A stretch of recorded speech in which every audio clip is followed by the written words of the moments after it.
boss of the planet. Keep the fast standing, standing, standing. Red alert, red alert, red alert, yeah. Got the dirt on my soul, no grandstanding. No mask, not even if it's old dark 30s. Street made, even dirt roads, highway 30.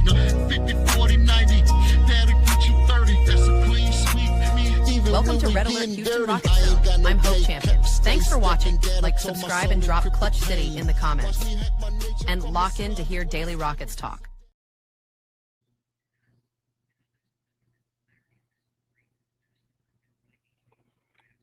Yo, what's up, people? Um,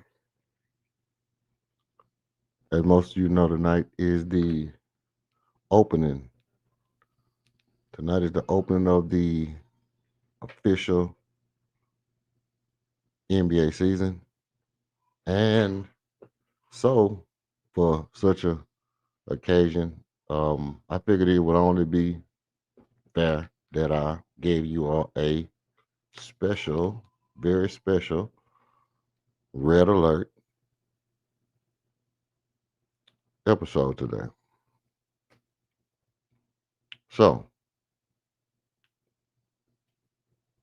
now, as you know, you got to know what you heard.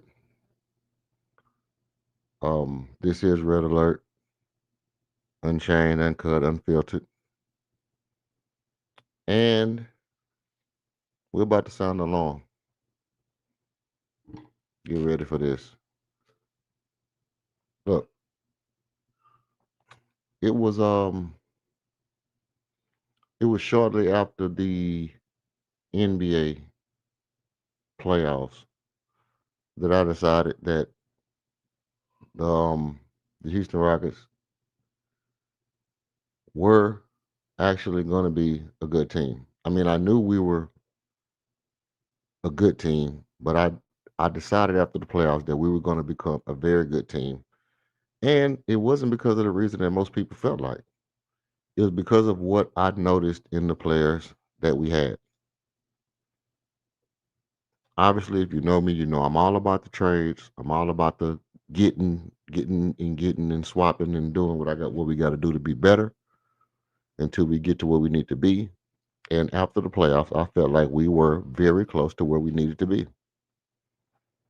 I'm not one of those fans where everything blows my mind. You know, like I don't sensationalize a lot of minute takeaways or whatever. But I mean, I saw what everybody else saw. I just didn't feel as strongly about some of the things that other people did, you know. Now, with that being said, I wasn't a person who felt like Jalen Green had to go immediately.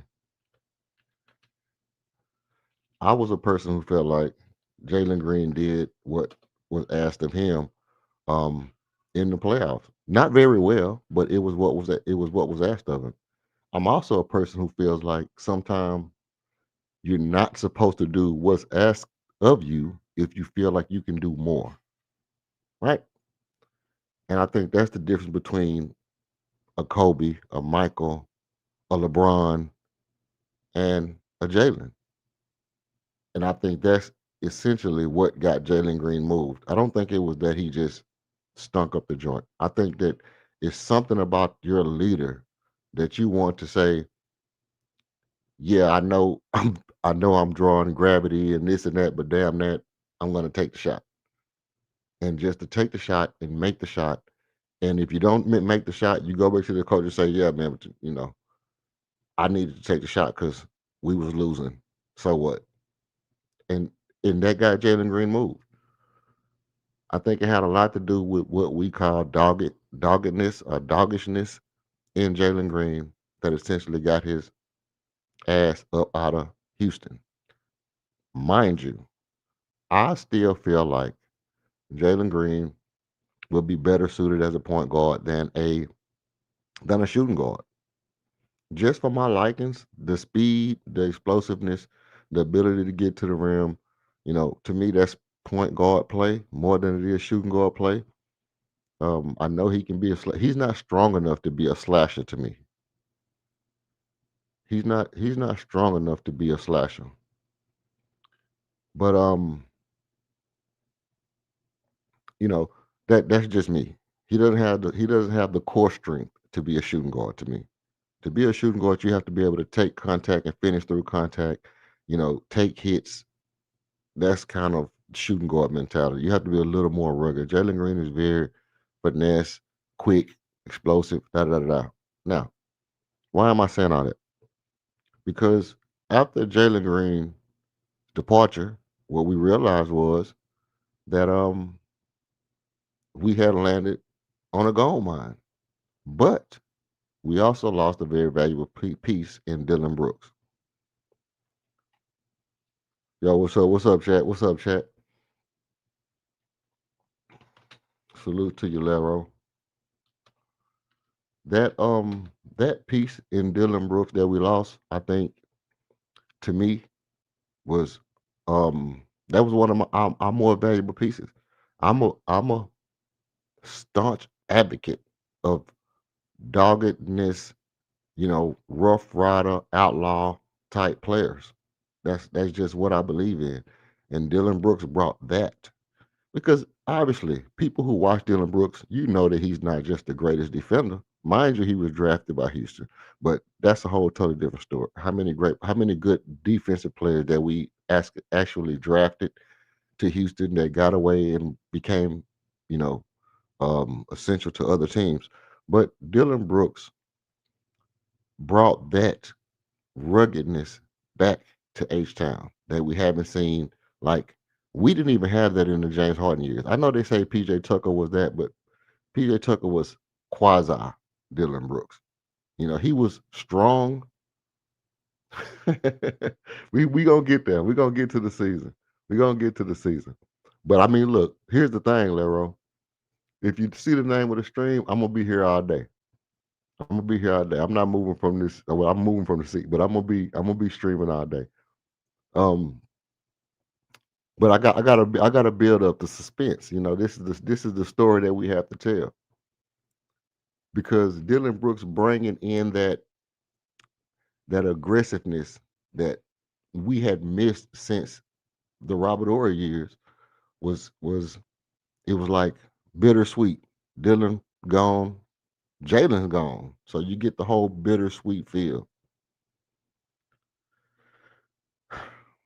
But what it brought us was something that we had debated over the course of the past 2 years since we acquired the picks from Phoenix.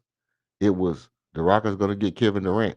Man, we don't want Kevin Durant. We want to hold out for Devin Booker, and that was the discourse in the Rockets community, and ultimately it tore the community in half. It was the people like me that was like, an older player. I don't know how I feel about that. I hate guys who are hurt.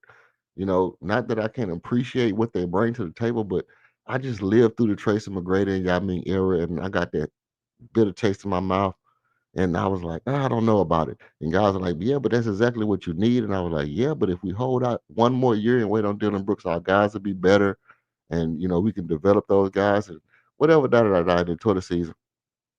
Even had a very heated debate about it over on Greenleaf channel. Salute to Greenleaf. And I mean, I debated with the Chop Shop guys about whether I felt like Jalen was a PG and this, that. I mean, we've been going at it for years. So this is where I'm at. We bring in Kevin Durant, but um, a sudden feeling of relief came over me because in the playoffs, I realized that everybody on that team had a sense of urgency to get it done, to get it done, to get it done.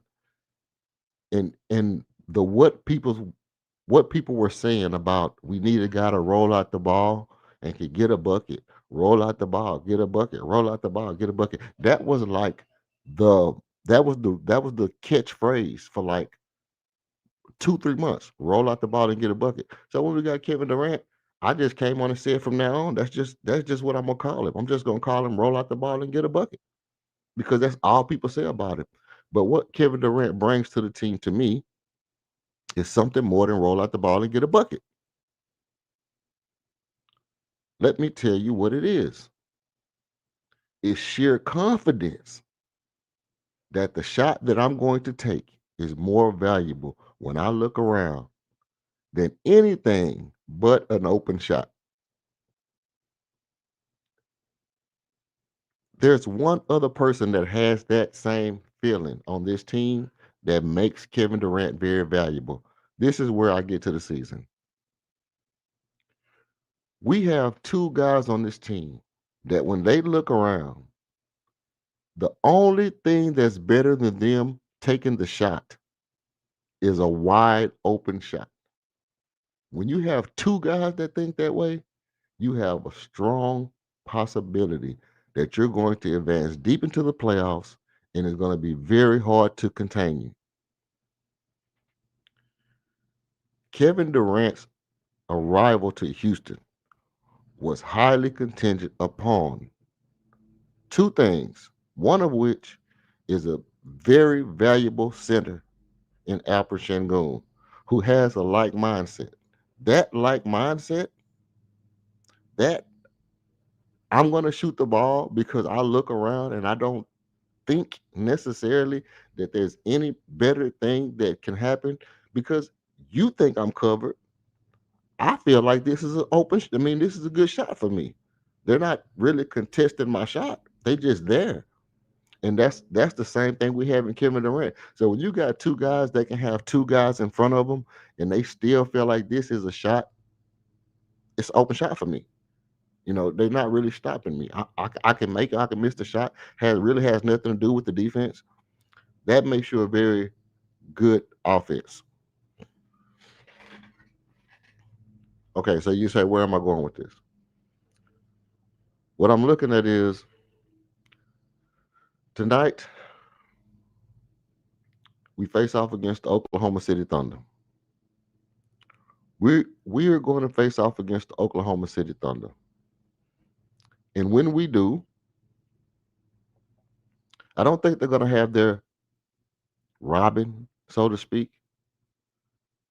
But, you know, for lack of for the sake of saying, they're going to have a, I don't know if you would call Chet Robin, but actually, to be honest, Chet is kind of more Robin than Jay Will, I would say, kind of, sort of, because you could replace a Jay Will. You can't really replace a Chet. If Chet goes down, that team's construct is totally different. That team's construct is totally different if Chet goes down.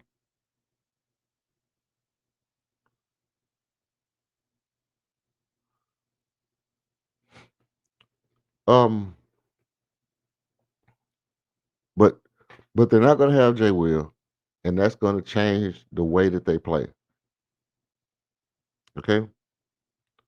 So what I'm wondering is what's the odds that we actually win this game? What's the odds that we actually win this game? Well, 67% um probability to win goes to OKC in this game. They actually have OKC 67% likely to win this game. And that's just the bookkeepers giving them their flowers because they're the champions and they're the more polished team. But there's no way that they would. I mean, if you're handicapping a game and you know that the number two guy isn't going to play, you can't give the team 67% probability to win. It's just, it's just fluff at this point. How do you give a team with the number two guy who averages 24, 25 points? How do you give this team 67% probability to win? I don't get it. I don't get it.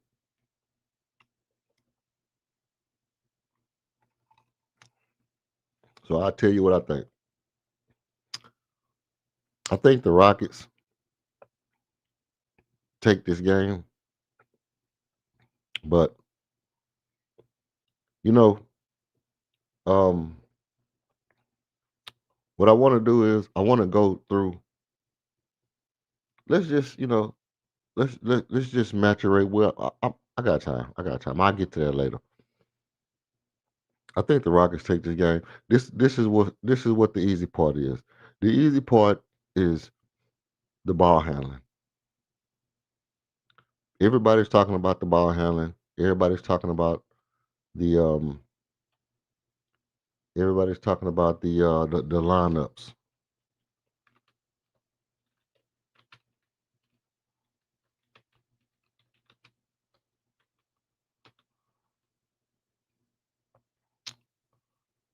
Here's the thing. Ime Udoka has revealed the starting lineup for tonight's game, according to Athlon Sports.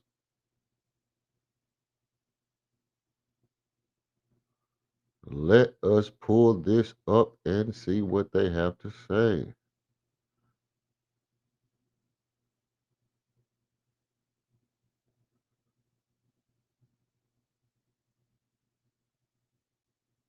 Let's see.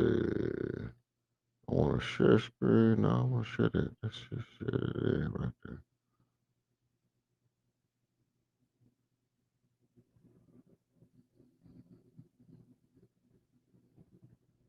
Okay.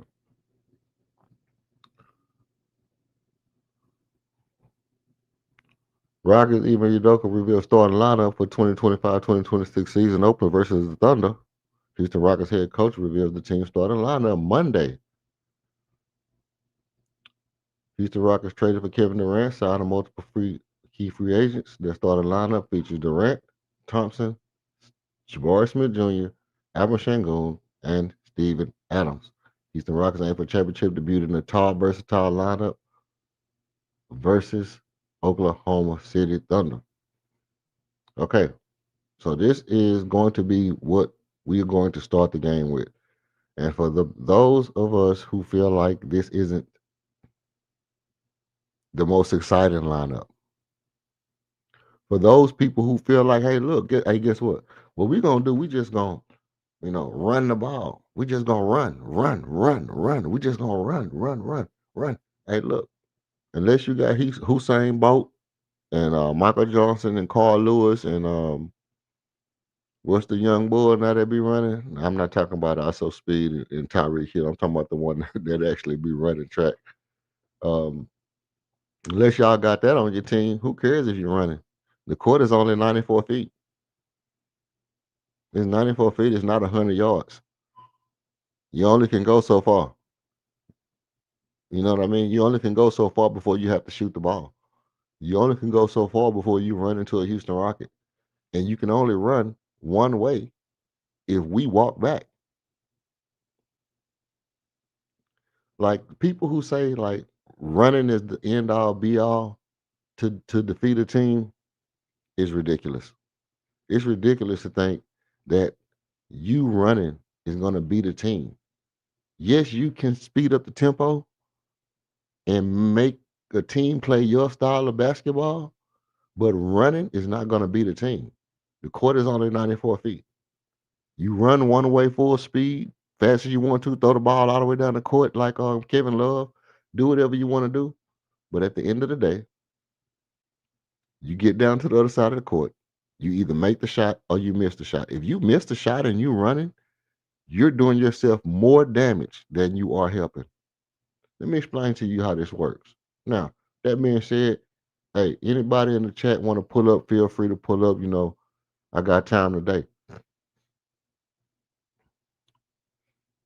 He averaged 21 last year. Who averaged 21 last year? Who averaged 21 last year, KOD? Um, was it Jalen? You talking about Jalen Williams? Here's the thing. If you run down the court full speed, let me get to some. I'm gonna keep it going. Hold on, because I got some shit for y'all today. I got time today. Um,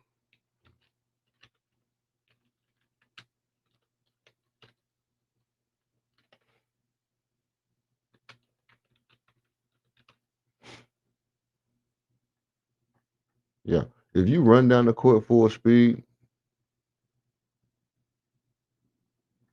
what happens is you push the ball.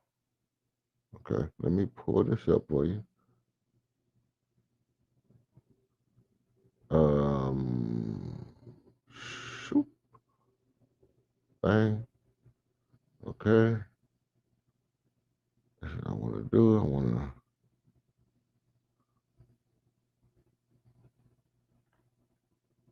Okay, that didn't go through. Let's get it back. Let's get it back right here.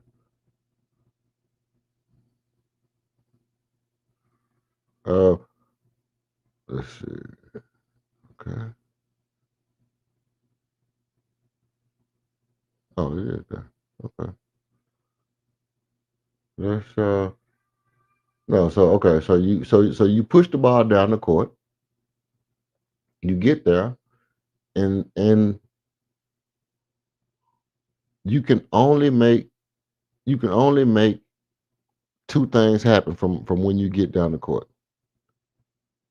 Your options are to make a shot, don't or you miss a shot, and if you miss the shot and the other team is able to push the ball back at you full speed after you just ran full speed that way, that's basically defense to your defense. That's defense to your offense. Their offense becomes defensive to you. Their offense becomes a problem for your offensive game plan. You understand what I'm saying? Um, so why am I saying that? Because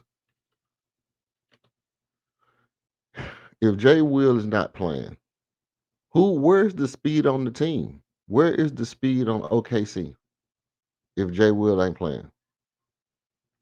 This is the question. I mean, this is an important question.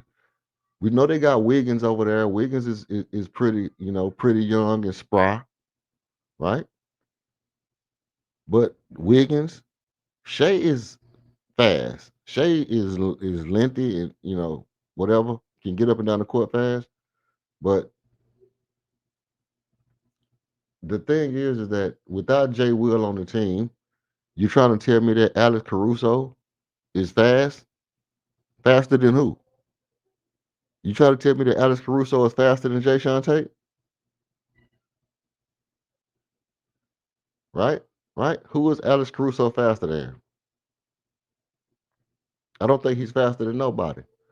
Now, if you look at this diagram from 3-point line to 3-point line, let's say the shot goes up on one end, and I could pull this up for you better.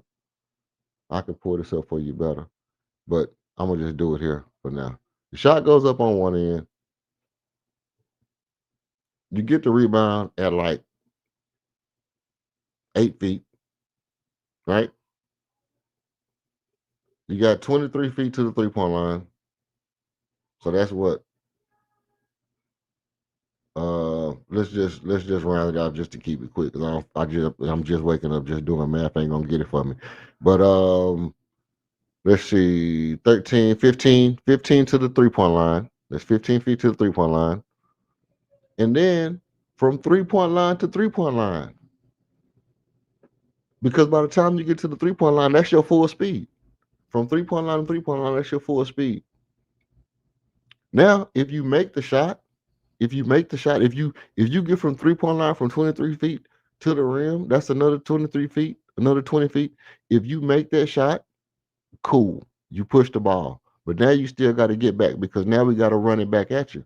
But if we walk the ball back, then you just go back down the court and wait for us to shoot again. So that, it's not, what I'm saying is running the ball up and down the court full speed is not a reality. That's not a reality unless your defense can actually stop somebody. Because when you have a team that can really set up in the offense and really make things happen in the offense, um, if you have a team that really can make things happen in offense, you're not just going to be running and running and running and running and running. They're going to slow the ball down. They're going to put you in actions. They're going to get you on some pin downs.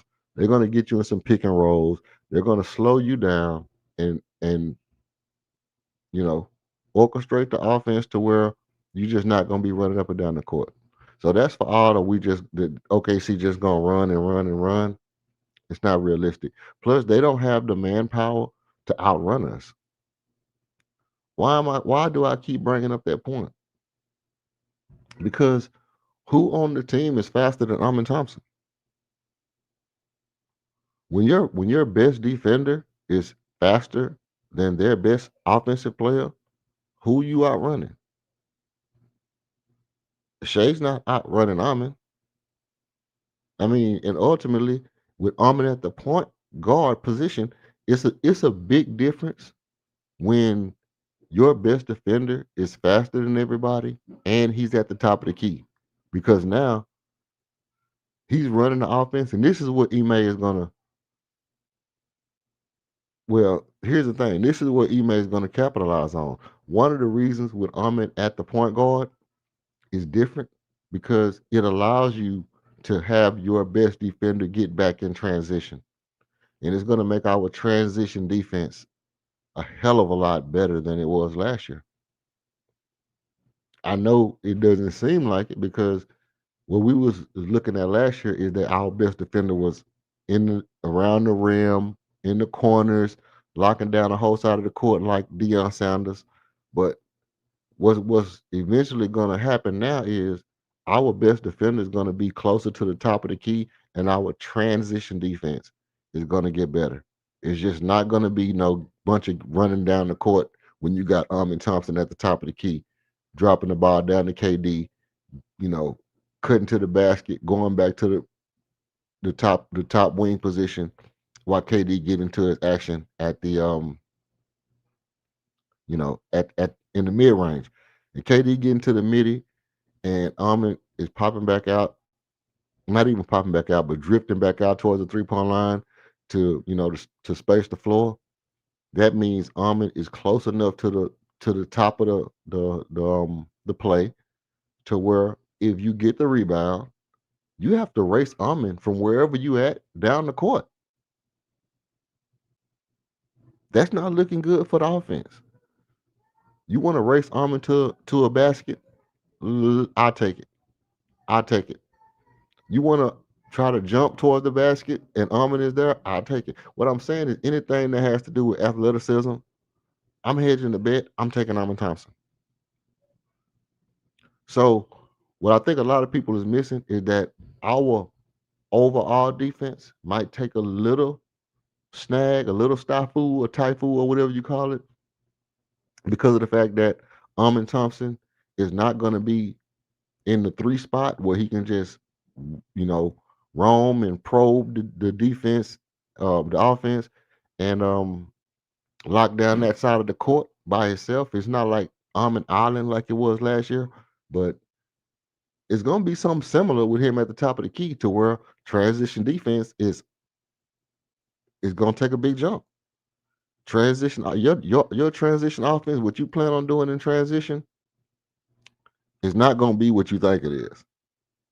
It's not going to be what you think it is. If you think you finna run down the court, and I put the play up last year. I mean, I put the play up. I put the play up on in the Hawks game. If you get a fast break, guess what? That dude finna run down there and make contact with you. He gonna run down there and make contact with you. And I don't want to hear nothing about dirty plays and this and that. He's gonna come down the court and he's gonna make some kind of contact with you. That's just what it is. It's it's very few people that has that type of aggression. Now, the dude is a hella aggressive, bro. Like when you think about Amin Thompson, you can put Amin Thompson in that vein with like Ron Artest type mentality. Not mentality, but aggressiveness. You could put him in that vein with like a Ron Artest, a Vernon Maxwell, a I'm not gonna say Dennis Rodman. I want to say Give me some comps like the amount of aggression and just energy that he plays with on both sides of the ball, especially on the defensive end. So it's look, it's gonna be far few and in between that that's really gonna be able to just zoom down the court and just you know we just gonna zoom down the court and beat Armin down the court. That's not where we at. Here's the next thing. The next thing is they have shooters, right? They actually got shooters. They actually have legitimate guys who have made a name for themselves, shooting the ball, set shots off the catch, over the course of a year and doing it very consistently. Even with the likes of Lou Dort, who's made a name as being a great 3 and D player. If I could say there was an actual problem that could rear its ugly head tonight, I would say it's the 3-point shooting for OKC because OKC could get piping hot and just start to knock down threes from everywhere, and anybody can shoot them. Um, Anybody on that team can shoot them. You could have Chet go crazy and hit 6 or 7 threes, and then you can have Shea go crazy and hit 2 or 3 threes, 3 or 4 threes. You can have Lou Dort hit 2 threes. You can have Wiggins make, you know, 3 or 4 threes. It can get crazy, and they're probably going to shoot near 40, 35, 40 threes tonight. They're probably going to shoot 35 or 40 threes tonight. Where are we going to get 39, 35 to 40 threes tonight in Houston?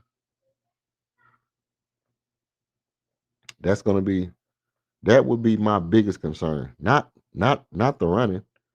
Not the running. It's just going to be the ball movement and the open shots is going to be what I would consider um, a big problem for me. That's that's going to be one of the things that I say. Well, dang, how do we get that?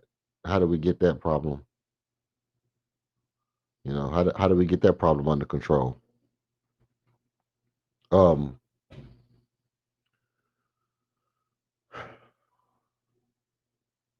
let's see. Do you, do you think if it becomes a shootout, we can rely on our guys to keep up with the shooters on OKC? That's going to be hard. That's what's going to be. That's what's actually going to be, you know, a different thing to think about. Like, it's not who do we have that can keep up with the guys. Like, we went out this year, and that's why I was talking about the offseason was because we went out this year and we got players like DFS that everybody no cheese and rice people. I heard somebody say that DFS is a better defender and a better shooter than Tari Eason. And I'll give you a better shooter. I'll give you that.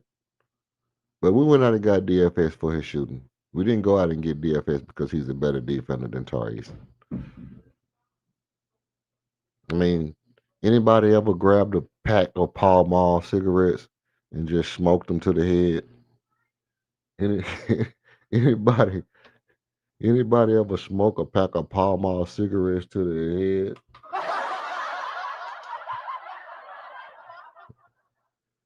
Whoever said DFS is a better defender than Tari Eason, that's Pall Mall. That's Pall Mall cigarettes when you smoke them and you cut the filter off. When you bite the filter off the tip of Pall Mall and smoke by 4 of them, 5 of them to the head, you start saying stuff like DFS is a better defender than Tari Eason. Now, is he a better shooter? Yeah, he's a better shooter. He's a better shooter. And he would come in handy in a game like tonight. But unfortunately, we don't have him. We don't have him. Um so who do we have to contend if they start just bombing threes? Well, if you are a Houston fan and you're thinking Reed Shepard, let me assure you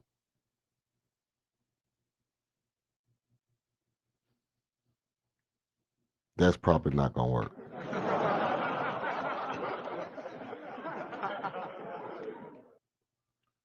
I don't think Reed Shepard is going to.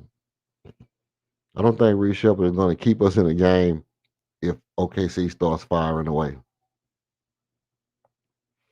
And I mean, who you gonna say? Bari and Reed Shepard and Kevin Durant? It's gonna take a team effort. If their team is shooting threes at a high clip and our team is shooting threes at a high clip, we get our shot. Period. Period. We get our shot. Period. That's just the fact of the matter. Now, how do we combat that? How do we combat that if their team goes on a shooting spree and we go on a shooting spree? Well, I'm gonna tell you how. You have to be super efficient from two. We have to get shots at the basket. We have to get out in transition because whereas people say they can outrun us, I tend to believe the other way. I tend to believe we have the ability to outrun them because our bigs are a lot faster than their bigs. Well, look, here's the thing about the shooters in OKC. Let me pull you up right here. And I wish I knew how to mod on here. I forgot how to. I did it like one time. I did it like one time so I could make you a mod. But here's the thing: they got guys who can get. First of all, you got Caruso. That's like a 40. You got what's her name, Lou Dort. You know, who's not a great shooter, but when his feet are set and he's on that, you know, left side of the left side of the court. You know what I mean? Basically, if he's on the strong side of the ball, you know, left side where it's basically to where his right hand, if he's where his left shoulder is facing towards the out of bounds. Yeah, Dort, he's not a bad shooter, man. He's not a great shooter, but this is what I'm telling you. It's certain shots that he can make. It's certain shots that Lou Dort can make. If his left shoulder is facing that out of bounds to where his right hand is lined up with the goal, he would make that shot. He would make that shot from the wing position. He'll make it. Um, like I said before, Chet is a sniper. Wiggins can get busy. Wiggins will shoot you out of game by himself. And Chet is a sniper. And Shea is Shea. So even without Jalen Williams, who's another one of their great shooters, they still have shooters who have proven that they can outshoot you. They still got shooters that prove they can outshoot you. And we have Reed Shepard and Jabari and KD. Now, here's the thing. Salute pulling through in the morning, man. Shout out to J Dog pulling through in the morning. Crazy work, J Dog. Y'all boys stay up all night and then get up and do this shit too. Yes, sir. Ken, you always disagree with something, man. But look, here's the thing. I don't but you gotta tell me what you disagree with. You disagree that they have good shooters that prove that they cannot shoot you, but they proved that they cannot shoot teams. They was one of the highest, the most three-point shooting teams in the league last year. They shot a very good percentage as a team. And when it came time for them to beat guys from beyond the arc, they just beat them.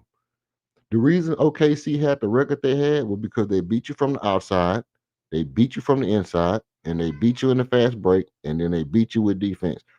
All four things that they had to do, they did it all year long last year. Nothing stopped OKC last year. They had no flaws in their game last year, and shooting was not one of them.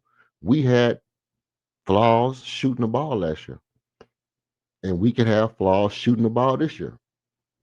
If here's the big if we don't come out and prove that we're going to focus on our shots.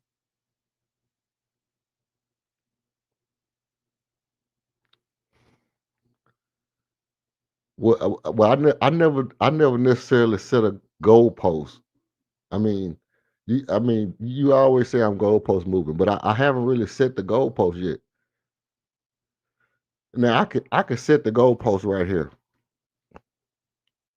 If it comes down to a shootout, we lose. That's the goalpost. If it comes down to a shootout, we lose. And here's how you know here's how you suss that out. Out of the five players that they're going to start and the two that come off the bench, none of them are bad shooters.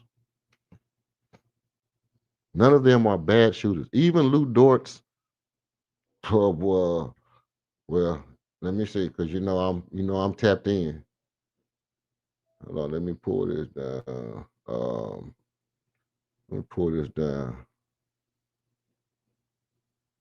Hold up, let me pull up my stats over here.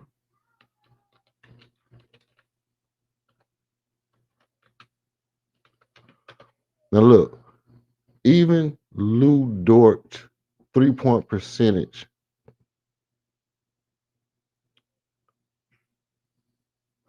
Hold on. Hold on. Let me just put this in the chat for King.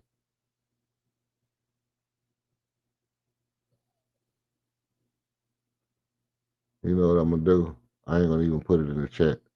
I'm gonna go ahead and share the tab for you so you can see it for yourself. Let's see. King said Lou Dort is a bad shooter. Dort is a bad shooter, right?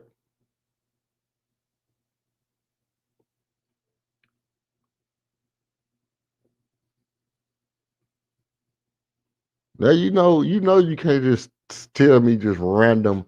You can't just tell me just random stuff, bro, and think that we not gonna find it. We gonna yeah, he's solid, bro. But look, here go right here. This what I deal with. This what I deal with on the regular. This what I deal with. Dort is a bad shooter. Stop the cap. Cut the cap. Look, see what I'm saying? Dort is a bad shooter. Cut the cap. But Dort shot 43% last year. 43% last year, bro. Probably the best. I say one A, 1B. You know, he's a career 30% from three because he was shooting on bad teams. He's not a OKC 30% 3-point shooter. He's an OKC 40% 3-point shooter.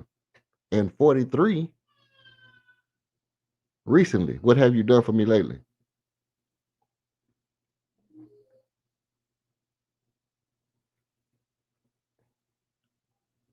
Okay.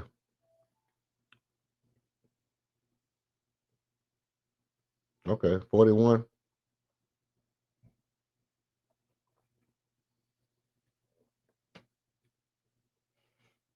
41% is good. But hey, look, man. It's it's hard to sneeze at this because I mean, obviously, in actually career postseason, I mean, career 3-point, he's a 36% for his career and 34 in the postseason. And that postseason is a horrible shooting display all around. That's probably because he's spending so much effort on defense in the playoffs. But in the regular season, his field goal percentage goes up, his 3-point percentage is up, his free throw percentage is up, his rebounding is up. He just up. He just up in the season, and then when it comes postseason time, he when postseason kick in, that's when he get to doing his thing. All right, we're gonna go ahead and bring up King, man, for the Rockets of Thun. The Rockets of watch NBA opener. So let's bring up King, man. Let's get it going. What up with the KOD? Good morning to you, brother. Salute. Good morning, man. I see you don't never turn your cap off, bro. Your cap run in the morning, nighttime, middle of the night, evening. Like you just like it's cap on tap. Tap on tap is crazy work, bro. That's bonkers. That's bonkers, You bro. got you got cap on tap. Lou Dort has never been a great 3-point shooter, not a good 3-point shooter. He had a good season last year. Good for him. That man is a career 30% 3-point shooter, bro. 36, bro. 30. 36. He's a 36. career 30% 3-point shooter. Well, my ESPN screen say 30%. Yeah, but your 30, ESPN screen is wrong. How do we Because get I that? wish I could show my screen. Am I just looking at? Well, I mean, what am I looking at here that says 36%? Yeah, I don't know. I'm clearly But on Lou Dort Lou right Dort, here. Huh? listen. I don't know who's all these great knockdown shooters. You bringing up Caruso. Caruso is a solid shooter. Shea ain't a 3-point shooter. Like that's not his game. Can he knock down threes? Yeah. But that's not his game. He's not a knockdown 3-point shooter. Dort ain't a knockdown 3-point shooter. Caruso is good. Chet, I don't think is a knockdown 3-point shooter. What about Isaiah Joe? Do he get minutes, bro? Consistently. Do Let's see how many Isaiah minutes. Joe play? Yeah, he do. How many minutes he play a game? 21.7 in the regular season. Played 74 games last year. Shot over 40%. Yeah, but that fam, they blow up people out. He getting trash minutes. That dude wasn't part of their real rotation. And when it comes to the point of pots and kettles, we talk about goalpost moving. I like to add this to the record. I like to add this to the record about goalpost moving as it pertains to pots and kettles, bro. You own one. I Isaiah Joe. ain't moved no goalposts.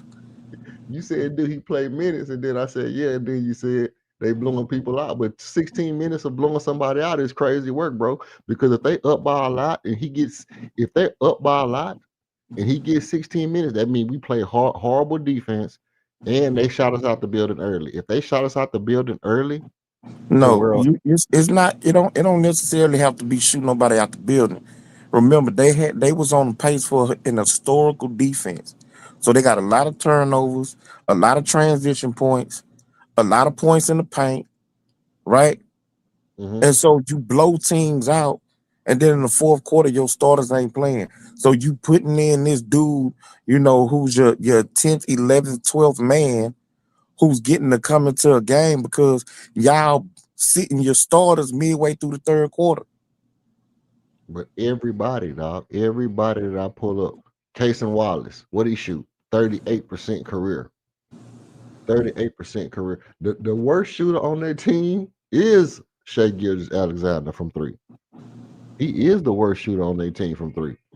Yeah, listen, I'm not saying that they can't shoot the 3, but you sitting up saying if we get into a shootout with them, we gonna lose. I don't know who's all these great shooters that they got.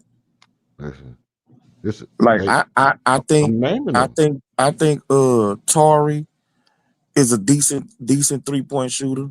Jabari is a much improved knockdown 3-point shooter. Old Ship is a knockdown 3-point shooter. KD is a knockdown 3-point shooter.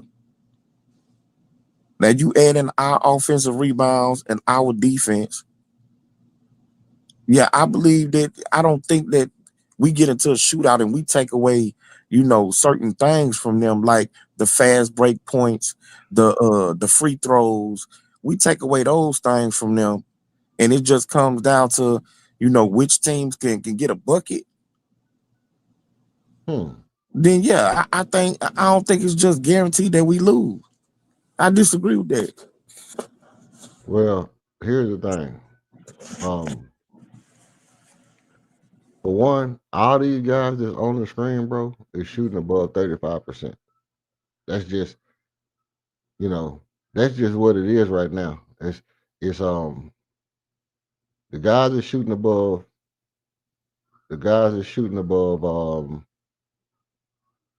30. The guys are shooting above 35%.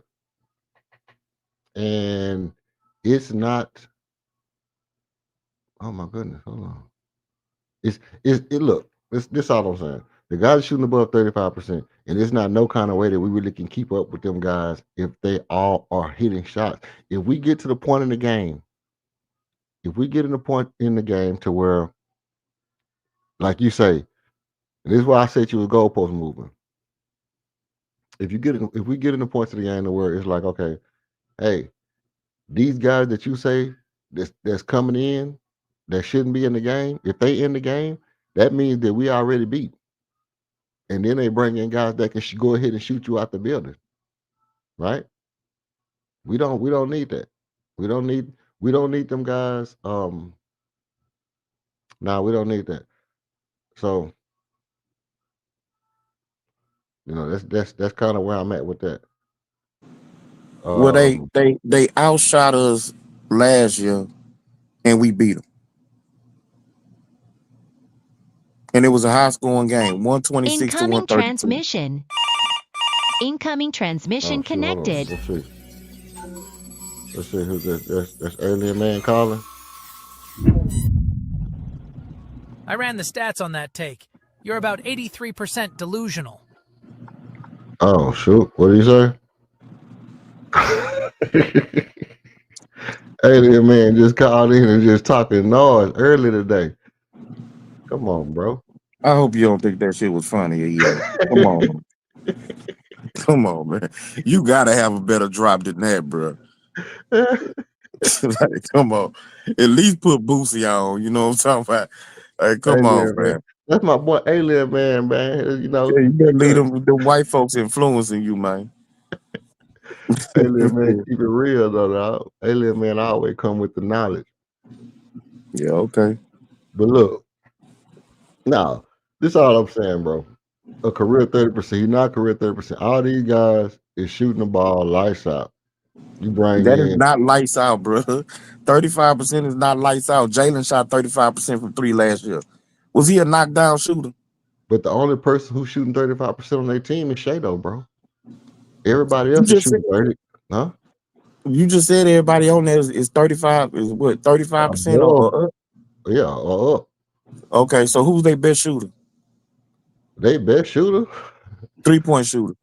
I mean, Isaiah Joe is probably their best 3-point shooter. Okay, so he's not playing. So I'm talking about like they top 7 people who gonna get minutes. Who's their best shooter? Okay, let's don't bring up no nigga that's getting 4 3-point attempts a game, bro. Okay, let's say so we know that Chick gonna play, right? Yeah, Chick gonna get burned for sure. Chick shoot 37%.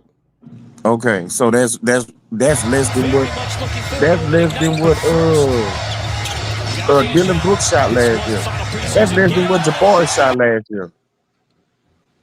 Well, that's what Jabari shot. Yeah, I mean. Okay, so Jabari's a better shooter than Chick. Give me the next one. Who's next in line? Jabari's a better shooter than Chick? Yes, he is. Who's next? First, okay. Well, let's deal with the Jabari thing. No. We can come back to that. Who's next on the list? Okay. Okay. I'm gonna let you have that. Let's see who's next on the list. Let's go to um Lou Dort start. He start. Okay. Okay. He shot 41% last year. He shoot career 36%. He shot 41% last year. Okay. So KD shot 43%. Who next? Okay. Um, let's see. Well, we know Jalen Williams not playing, right? Right. Okay, but he's a 38% 3-point shooter. We don't care. Who's He not who's playing. starting for him? Who next? Who's starting for him? Let's say Wiggins starting. I think Wiggins is starting, right? What Wiggins? Aaron Wiggins. Aaron Wiggins. Okay. Okay. You Aaron now Wiggins. you say he's starting. Do we know he's starting? Hold on, let me We try don't and know look this up. who's starting. I mean, they might start. I'm finna see. OKC starting lineup. All right, put it on up.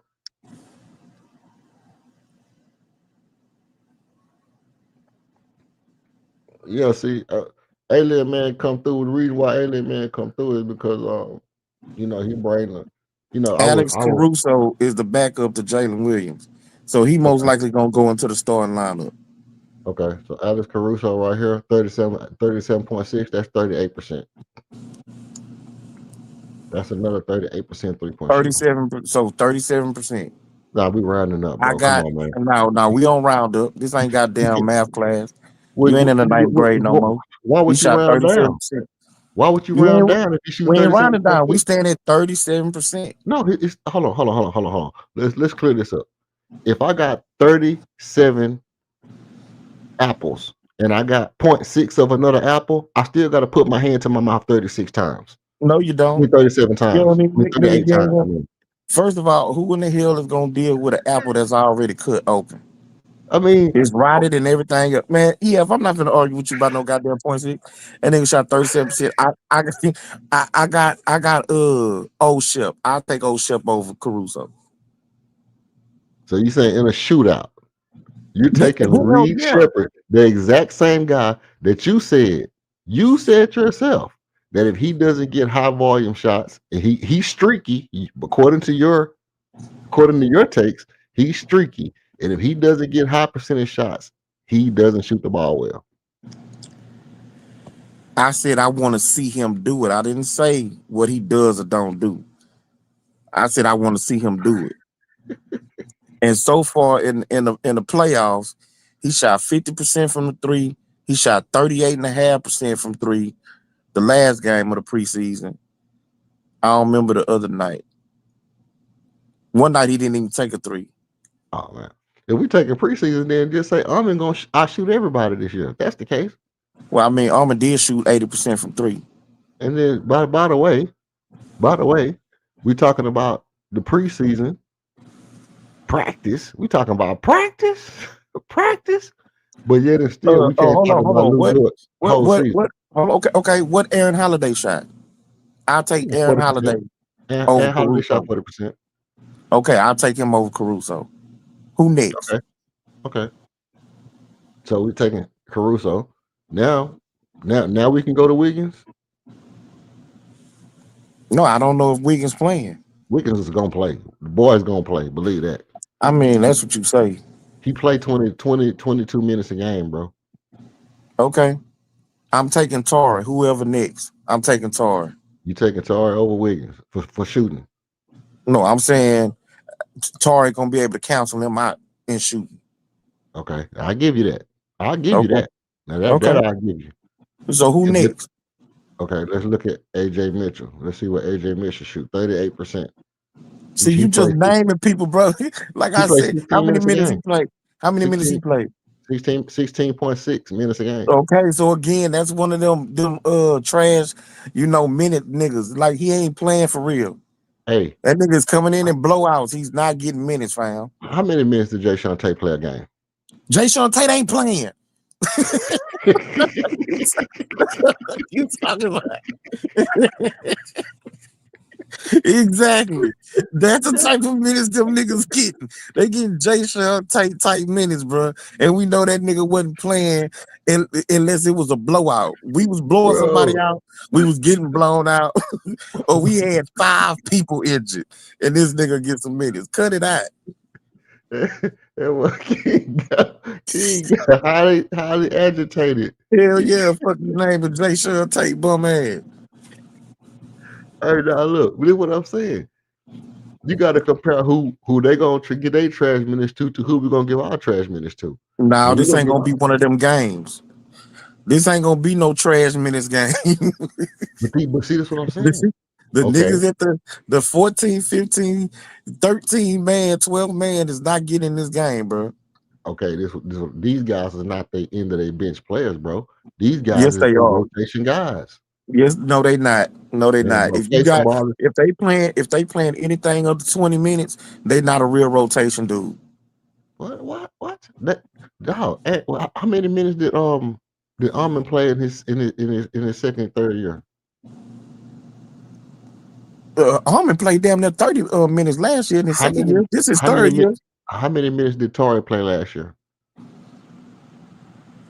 I'm sure 20, but he only played 52 games. But he played 20 minutes. Yeah. So how are we gonna say that those not rotation players when they play the same amount of time as the same guy that you No, they comparing? not. They playing under 20 minutes, bro. No, okay. Isaiah Joe played 20 minutes last year. Okay. Okay. Isaiah Joe played 20 minutes last year. AJ Mitchell played 16 minutes last year. Okay, he ain't in a rotation. Okay. Who else we got? Somebody gonna have to. Cason Wallace played 23 minutes last year. 27 minutes. 27 minutes last year he played, and he shot 40%. He's a 40% career 3-point shooter. Last year he had a down year. He shot 35.6 last year. Okay, so he's a 35% shooter. He's a career 40%. I'll take old Shep to cancel him out. Okay. Or I could take Okogie. So let me show y'all what he's doing. Let me show y'all what he's doing. He say Lou Dort is a bad shooter, but Lou Dort had a 40% year last year. Then he turned around and said Wallace is a bad shooter because he had a 35% year. I didn't say he was a bad shooter, bro. I ain't say nothing about him. I said Lou Dort is a bad shooter. I know, but you said you said Wallace is a 35% shooter because he had a 35% year last year, even though he's a 40% career shooter. So you see how you switch it and swatch it? Nah, I don't see that. I don't know what you're talking about. Okay. You ain't even whatever point you were trying to make, you ain't make it clear. I probably didn't because it's early morning. You know, I'm just warming up. But let's do this again. Let's do this again. Lou Dort is a career 36% shooter. Right? So you say. It's on the screen. I mean, y'all put a one in the chat and you can see. Yeah, can't nobody see that, bro. Can't nobody see that? I'm just gonna tell you, even if you make it bigger, you can't understand it. It gets blurry once you try and make it bigger on your screen. So can't nobody see it. No, it ain't gonna be. But we gonna take your word for it. Go ahead. It ain't gonna be bigger once I make it bigger on my screen, bro. We gonna go ahead, bro. Make your point. We're gonna make this shit real on the screen so we can. Okay. Okay, boom. All right. Lou Dort is a 41.2% 3-point shooter in the regular season. Right? He shot 36% for his career. Right? On the other hand side, on my one hand side, that's Lou Dort. Now we drop down to who is this right here that we were talking about? No, not him because he's 40% all the way around. Cason Wallace. Okay, let's go to Cason Wallace now. Now, Cason Wallace is a career 38.9% shooter, which is a 39% shooter. 38%, okay. But hold on, let me ask you a question. So you ain't acknowledging or showing everybody that in the finals, Lou Dort shot like 22%, 20%. So, you know, and then it's not even showing how many attempts he's taking in that percentage. Bro. So again, like this is skewed numbers. These are numbers that you want to prop up to make like Lou Dort is some knockdown shooter because he shot 41% last year. But them ain't real numbers, bro. Okay, Them ain't so real. 2 for 3, 3 for 4, 0 for 3. That's so right. So these are low 3-point shooting attempts. These niggas taking 2 or 3 threes a game. Yeah, but 3 and 4 when he making them, he's shooting 4. When he missing them, he's Okay, shooting my no more nigga, than 3. that is still a low volume. He is not a volume 3-point shooter. These niggas are shooting 2 or 3 threes a game. Brody. So them numbers is fugazi. Brody. They flawed. 4 3-pointer. Okay, but how is you putting up Tari when Tari is not a volume? How you putting Tari up against these guys when Tari is No, not a I'm volume just 3-point shooter? me bringing up Rockets players is me saying that our guys gonna shoot around the same percentage as they guys. But what it really, when you looking at 3-point shooting, you looking at percentages, yes, but you also looking at volume. We understand that somebody that's only taking 2, 3, threes a game, 4 every blue moon, that they could have a good 3-point percentage, but that don't mean that it's real. Okay, so let's look at game 2 of the NBA Finals, and let's see how many 3-pointers Lou Dort shot. He shot 10. He shot 9. He made 5. He shot 55.6%. Let's look at what's this game 4? Well, let's look at Let's be fair. Let's look at game 3. No, I think I'm up 1. Game 1, he shot 5. He shot 9, made 5. In game 2, he shot 3. He made 1. So that means after he realized he wasn't making them, he stopped shooting them. That's smart. Here we go. Game 3, he shot 5, made 4. Game 4, he shot 1, made 1. Game 5, shot 6, made 3. Game 6, shot 5, made 1. Game 7, shot 9, made 2. He's a volume Yeah, shooter. that's really his goddamn numbers. 2 for 9, 1 for 5. 5 for 9, 4 Yeah. for 5, 1 for 1, 3 for 6. The dude is shooting the hell out of the ball. Okay. Let you That's said just shooting the hell out of the ball. again. That's That's shooting off the ball. so now you cherry picking stats too. No, I'm not. I read all of them. How much I cherry know, pick but when I read all of them? you cherry picking stats, trying to act like this dude is a shoot. So Lou Dort is a knockdown shooter, so he can get into the 3-point shooting contest and end up in the top 3. That's what you're saying. No, that's not what I'm saying. Okay, so you conflating, bro. You conflating, no, bro. you capping. You You capping too conflating. hard. You Especially for a nigga like Lou Dort. Come on, bro. There's I'm not. nobody in America. Lou Dort's old lady wouldn't tell you he's a good 3-point shooter.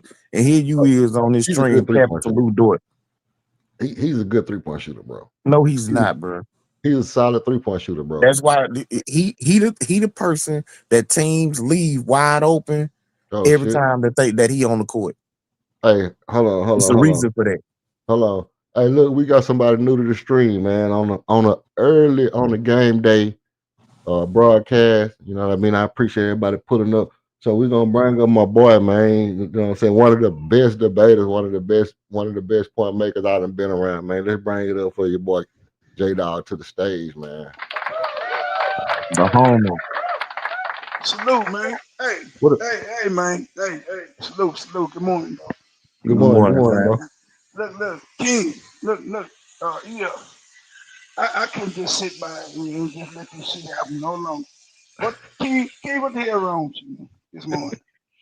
I Ain't know nothing you wrong must be with it. still asleep, old lady, and got you goddamn me and some honeydews early this morning. You on the road, something. You tripping, bro. I'm tripping. Yeah, normally me and EF kind of disagree on most things, but this morning me and EF right with it today. Hey, King, OKC is a better shooting team than us overall. Yeah, KD makes the difference, bro, for us. Yeah, it's in barring much improved, we think, but ain't no regular season game in play this year, bro. Look, man, Casey Wallace, Lou Dort, Alex Caruso, Wiggins, All them guys, bro, they proven they solid shooters, man. They solid shooters from three. And I'm trying to But understand why is you trying to debate this because I with. feel like our shooters Okay, baby. can line up against their shooters. Yeah. I ain't talking about last year's team. I'm talking about this year's team. Okay. I agree. So that's my point.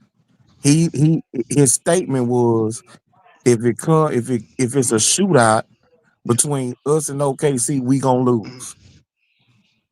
I don't think. Well, no, I don't agree with that point. Okay, I then don't so think. so you agree with me then. Let me ask you, What J your Dog. overall Is Lou point? Dort Lou Dort a knockdown shooter? I ain't no knockdown shooter, but Okay. he's a much So you improved agree with me 3-point shooter, again? bro. Huh? Well, I don't think he said Luke Dort no knockdown shooter. I didn't hear he ever say that, bro. No, well, that's what he's been insinuating for the last 20 minutes. You can't put words in the man's mouth. I I'm know. not So putting word. If J Dog, if I was putting Hmm? words in his mouth, he wouldn't have Lou Dort stats up on the screen. He's There's a saying the reason they up man there. is a good 3-point shooter. That's all I heard him say. Yeah, but he's not. He is King. I disagree. here's the King, thing. the numbers don't. King, No, his career. I'm gonna tell you, his first 2 years, he was horrible, and that's really what brings his overall numbers down. But his last 2 years from three, it's been good, bro. so let me He, ask you, he, J Dog, uh, do attempts matter when you evaluate him for dude is a yeah, good 3-point shooter or absolutely, not? absolutely, Okay. absolutely. So if you a player and you taking 3 to 4 threes a game Mm. and it's saying that you shoot 40%, are you a legitimate I 40% mean, shooter? that's a small sample size. Small sample size. Okay, so that's the Yeah. whole point that I was making when But he talking about these dudes who on this team that's mhm. where they shooting 2 to 4 threes a game, You but they act shooting talking. 35%, they You shooting act 40%, they you act shooting talking niggas. 37%. I see It's what you on do. low attempts. See, I know what you do. You trying to over talk niggas. I talk niggas. I'm It a make mute your up. point, but look here, I'm a you mute can't do up. this shit. He ever letting your ass goddamn get away with it. But look here, let me tell you this. Lou Dort is not the best one they got, bro. He get the less attempts because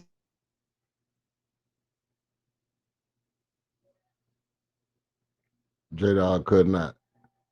You could not, J Dog. Park that thing, man. You look at the stream cutting off, it let you off the hook. It ain't letting me off the hook. J Dog getting ready to cook you, bro. Pull up attempts. Because see, Okay. that's the whole point, man. I That's the pulled up point the I'm 10. trying to make. Hold on, let's go back. Let's go back to it again. Let's go back and look at this again. 'Cause I'm trying to pull up the Rockets 3-point shooting, you know what I mean? We're gonna go back to the let's go back to this right here. To these Hawks, to these Oklahoma City Thunders again. Okay. Boom. Okay. 3 points taken. 0.8 to 2.8. Okay. What's next? Hold on, 6.3. hold on. So we going by year.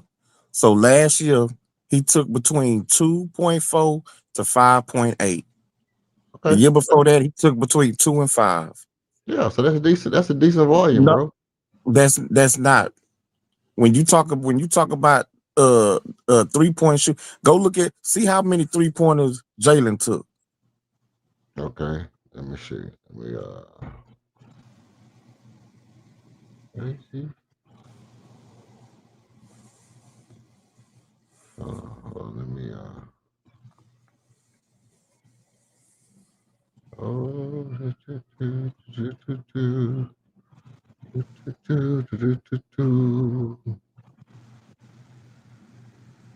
okay. Oh, well, Jalen not on my radar right now, but we can look at let's just do Fred VanVleet. He's still on the team. Okay. But he ain't playing, but okay. We're gonna just look at his attempts. Okay. We're gonna look at his attempts. Okay, here's his attempts. 2.5 at 6.8. One more than Lou Dort. No, that's his career. Last year was 7.7. Okay. Between 7, 8, 2.7 and 9. 7.7.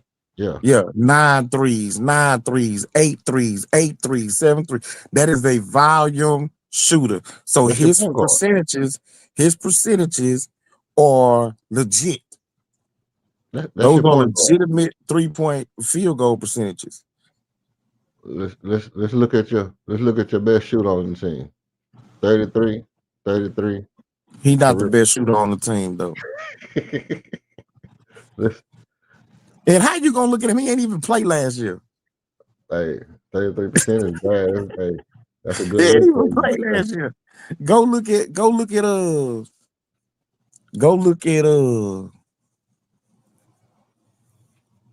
I ain't gonna say look at KD. How many did DFS shoot? Okay, let's pull up DFS. Is Los Angeles Lakers. Nah, he on the Rockets. I know, but they're gonna have him on the. Oh, they're gonna No, have they him on not. Jalen Green ain't on this roster. Okay. All right. Well, let's go back there. Okay. Let's see. Oh yeah, they do got the updated rosters. 2K style. Let's look at DFS. Is he a volume shooter? I don't know. You got to look But and let's see see. first, huh? Yeah, because I'm not really sure, but he's another one who shot 40%. So we'll find out. Okay. There you go. Badass folk. As you would say, folk. I would say. No, that's career. So his is the same as what's the name? 5. Now, how you keep taking these percentages off, man? How you keep taking these the decimal point space off, man? You got to Hey quit. man, We got. my flag hang out the left side. We got anything, anything. I only count numbers left of the decimal, man. J Dog fell out. He back though. Come on back in, bro. My bad. That was me, man. Yeah, that was you. You too much cap in your rap. You kicked you up out there. Nah, I ain't talking about that. It might be my wife. She letting me kick my internet out. She heard me talking shit over here. Hey, I got a loud shit. Goddamn, bro. Goddamn, I'm on the phone, man. Calm your ass down. But yeah, man. Nah, man. Y'all keep on, bro. But King, I'm rocking with you, bro. Overall, bro, OKC, bro, they what, number 2 behind Cleveland, was the best shooting team in the league last year. They wanted him in Cleveland 1 and 2. So, bro, come on. So hold on. So let me ask you this: when you say best shooting team, does that encompass 2-pointers, free throws? Is it overall, or is that just 3-point shooting? No, it's overall, but okay. 3 was but they okay now hold up now. EF, you got the numbers up. What they shot from percentage from 3 as a team, bro? As a team? Yeah. Okay, let me Don't do that, King. Now you call you actually that one on your own self. I ain't saying I'm asking specifically, was it for everything? Or was it no, it is for everything, but they shot a good percentage from distance, bro. As a team. So Oklahoma City Thunder. How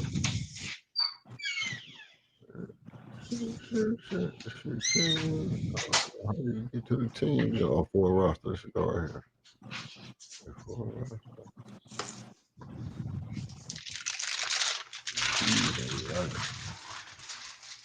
Overview. Nigga got me up early in the morning. Okay, now as a team, they shot 38%. And you don't think that's no, they shot 37%. What's the percentage, King? Because you do this. 37. It's 37%. What I had 38 what's was the percentage, King? What's the real percentage? That's the percentage. No, it's not no flat 37. Look, it's 37.4, but it's 37%. Okay. So okay.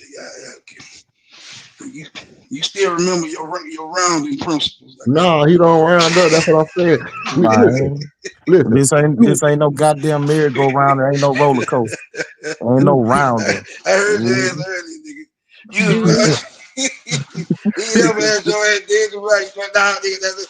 Nigga, you fuck around up. Nigga, anything over 5. I know you still remember that shit. Man, we ain't doing that shit. Y'all trying to get these niggas extras and shit. Ain't nobody If I got 0.6 of an apple, do it still count as an apple? Hell no. Yes, nigga, 0.6 is 1. Yes. Yeah, Man, get the hell what out of I'm here. saying. If I So got, they if I shot got, 37. So you telling me that 37% was the second best 3-point shooting percentage in the NBA last I year? didn't say that. I said they were the second best shooting team, bro. Okay, But and so 37%, but 37% of the team is good. Niggas, you it's crazy. good, but it's not overwhelming. It's not like they just finna shoot people out the gym because they shooting 37% from the 3-point line. well, they was top 10. They was number 6 in the league last year. Let's see. So, Okay, cool. That's cool. Okay. Now, and so what I tried to tell EF earlier, when you talk about like them scoring or whatever, like I told them, it was fast break point, they defense that they played that turned the offense, getting to the free throw line, mid-range shooting, like all of those things combined made them the team they was last year. I agree 100%. So if you take away their fast break points and putting them on the free throw line, right? And Yeah. and they gotta just straight flat out depend on shooting the 3 ball. Mm-hmm. I don't think they beat the Rockets. No. Now, see, you go to now I'm with EF again. You go moving goalposts. Ain't nobody say that. Oh my God. No, because no, I never said that, and I didn't hear EF say that. Yeah, bro. I'm on record, and I agree with you 100%. If you keep them out of fast break, bro, and you keep them out the paint, you beat OKC. But it came in teams do that. The Rockets is built to do it. We built to do it because you got to have heavy wing presence, and you got to have good enough athletes, and you got to be able to get on the boards, bro, to keep them from leaking out on you. But other than that, on the offensive board, other than that, yeah, bro, you can't. Many teams can do that though. You know, many teams don't have the personnel to do that. Okay, so you have to understand the debate, J-Dog. EF made I the was talking statement. about 3-point shooting, nigga. And now I you know, so talking about because overall EF, play and shit. no. Listen, EF made the statement that they would base if it came down to a shooting contest, a shootout, Oh, that they beat the I got Rockets. on late. I'm sorry. Yeah, I got in late. Okay. So and I said this to him earlier. If you go back on the stream a little bit, you're gonna hear me telling if the Rockets take away the fast break points and putting them on the free throw line, that the Rockets gonna beat them. They ain't just gonna beat the Rockets with their 3-point shooting.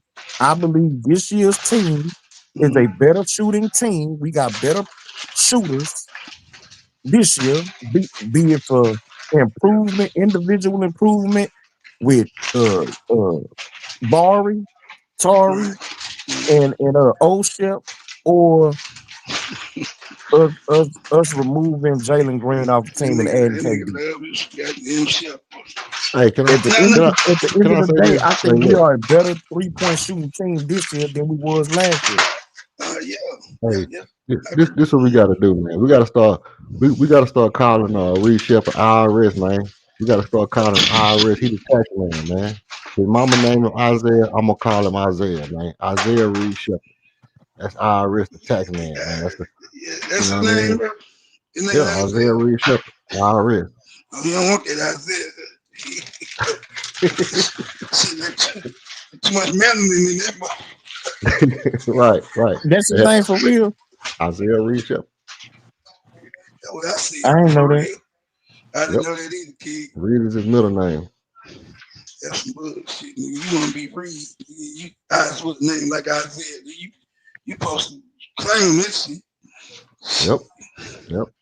That's and what's so killing about it is That's Yeah. the tightest, one of the tightest nicknames in the league. The tax collector. That's one of the tightest nicknames in the league, and ain't nobody even really putting that out there. That's his nickname. No, I didn't know that, bro. Yeah. Tax collector is a good name. But now, yeah. Yo, Was you now that you didn't agree with that what King was saying? no. Well, see, here's the thing. I agree with the premise of what he's saying, but here's what we parse at is that I said if we get into a shootout, Right. we're gonna get beat. Period. And this is why I say that is because they have more shooters that's proven than we do. But I also said this, and this was the point I was getting to. Unless we make the jump that we have to make in order to be a contender, and we have to prove that we can make that jump tonight, that everything goes with that. But as far as and this is my take on it. Yeah. You know, you got Lou Dort, you got Caruso, you got Shea, who even though he's not a great 3-point shooter, he'll make them when they count.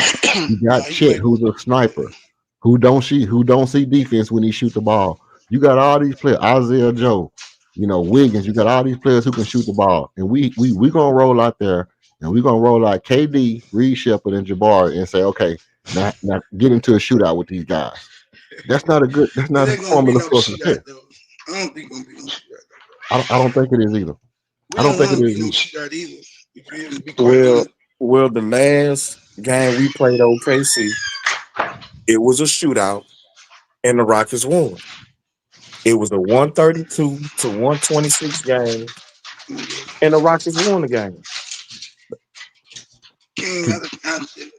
And that was with Jalen and Fred shooting the basketball bad. Did Fred play that game, bro? Yeah. Fred played that game when Reed Shepard went off. No, it wasn't that game. It wasn't that game. We lost that game. So hold on, which game was this game? We played them in March. We beat them. Played them in March.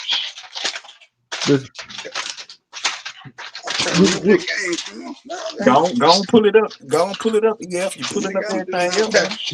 Yeah, we pulling up here. I ain't gonna even lie. We pulling up. I got Daddy do this nigga. Y'all got I gotta trust y'all today. I can't pull shit like that right now. I'm in this kitchen right now, nigga. Let's see. Cause I ain't saying y'all wrong. I just don't remember. I don't remember. They played them niggas so many times last year.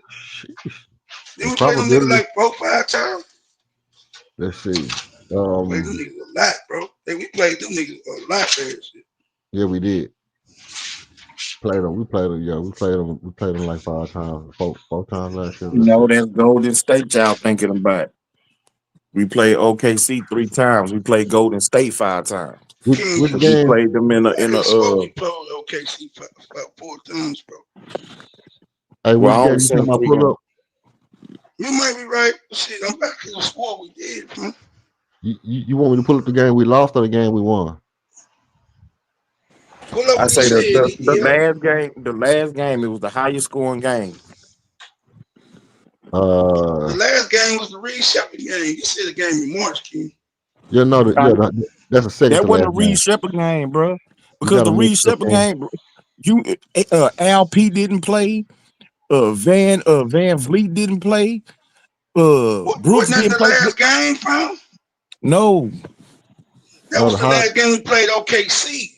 No, it wasn't. It wasn't. The high scoring game was the one in March. The last game was the one in April. The one in April was the 125 to 111 game. The 128 to 137. Oh, I ain't see that one. Yeah, I ain't see that one. Yeah, okay, so yeah. Okay, this the one you want to see? The stats on? Which one? The 128 137 game. Yeah, that's March. Yeah. Okay, let's see if we can get some action over here. Game stats. Okay, here go the stats right here. Cam Whitmore had 27-11. Reed had 25-5. No, we lost that game. Hold on, what game you looking at, bro? It's the March one, March the 3rd. March the 3rd, we lost it, 128 to 137. That's the Reed Shepard game. No, The I ain't game that talking about we, that one. okay, the game that we won. That's the one you want. Yes. 125 to 111. Okay, Jalen Green had 34, and Jabbar had 17 rebounds. Let's see. All right. Overview. That's why I'm looking at goddamn me 2024. See that? See this nigga? He confused the shit out of me over here. I'm like, hold on, bro. That's March Madness. That's March Madness Taylor, nigga. Hey, I'm sitting over here tripping like, I know. Nigga, that game sound familiar, but not last year, though. I'm saying, that's what I'm saying. Hey, I'm over here tripping, bro. Like, well, they must know something I don't know. Shit, I'm gonna shut my damn mouth, bro. I'm tripping, bro. Okay, now that sound more like it, nigga. Yeah, Jalen went out for that game, bro. Yeah, him and LP. Yeah. Him and LP went off in that game. Yeah, 34 and 31 in this game. Yeah. Almond had 16. Mm-hmm. Yeah, they 16, went out. 8 rebounds, 6 assists. That's that game, nigga. LP was putting Chet ass through the damn backboard. Lou Dort went 0 for 4 from 3. Shea went 1 for 6. Tate went 3 for 4 from 3. So what are we talking about? Bum ass Tate ain't playing. Caruso went 0 for 2. Tate did play. Went 2 for 5. Wallace went 0 for 3. Tate they shot 37%, 4. which is what they usually do. Now, bum ass Tate, the sun shines on a dog's ass every once in a while. Yeah, he went off on that game. Yeah, nigga. Yeah, that man is proud. I don't know why you be doing this shit to Jay Sean, bro. You just not like this, dude. Ain't one of your illegitimates. That nigga damn near my age. What you talking about, J-Dog? They say I tell you so damn age. That nigga damn near my age, nigga. That nigga be your son just like he can be my son. He be your son. Hell nah, nigga. That was one of the homies in the hood, nigga. That nigga at my age. Let's see. Armin shot 100% that game. It's a lot of anomalies going on in this game, bro. This ain't even no real game. A bunch of anomalies, bro. Now it ain't a real game.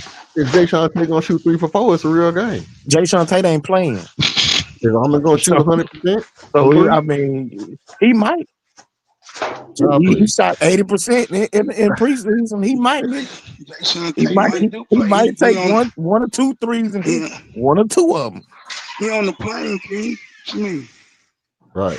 Hey, back, bro. He back off that ankle injury, bro. He had that surgery in the offseason. Who you talking about? DFS? Both of them. DFS, they got to work his way back. They shouldn't take had a procedure on his ankle too. Yeah, he out for the game now. He out for the game. Oh, I already know that. Nah, that bum ass nigga better not get no damn game. Bro, but he on the plane. I seen him getting on that plane. Bro, they need somebody to carry the luggage to the damn hotel. Oh, man, there you go. Boy, you so disrespectful.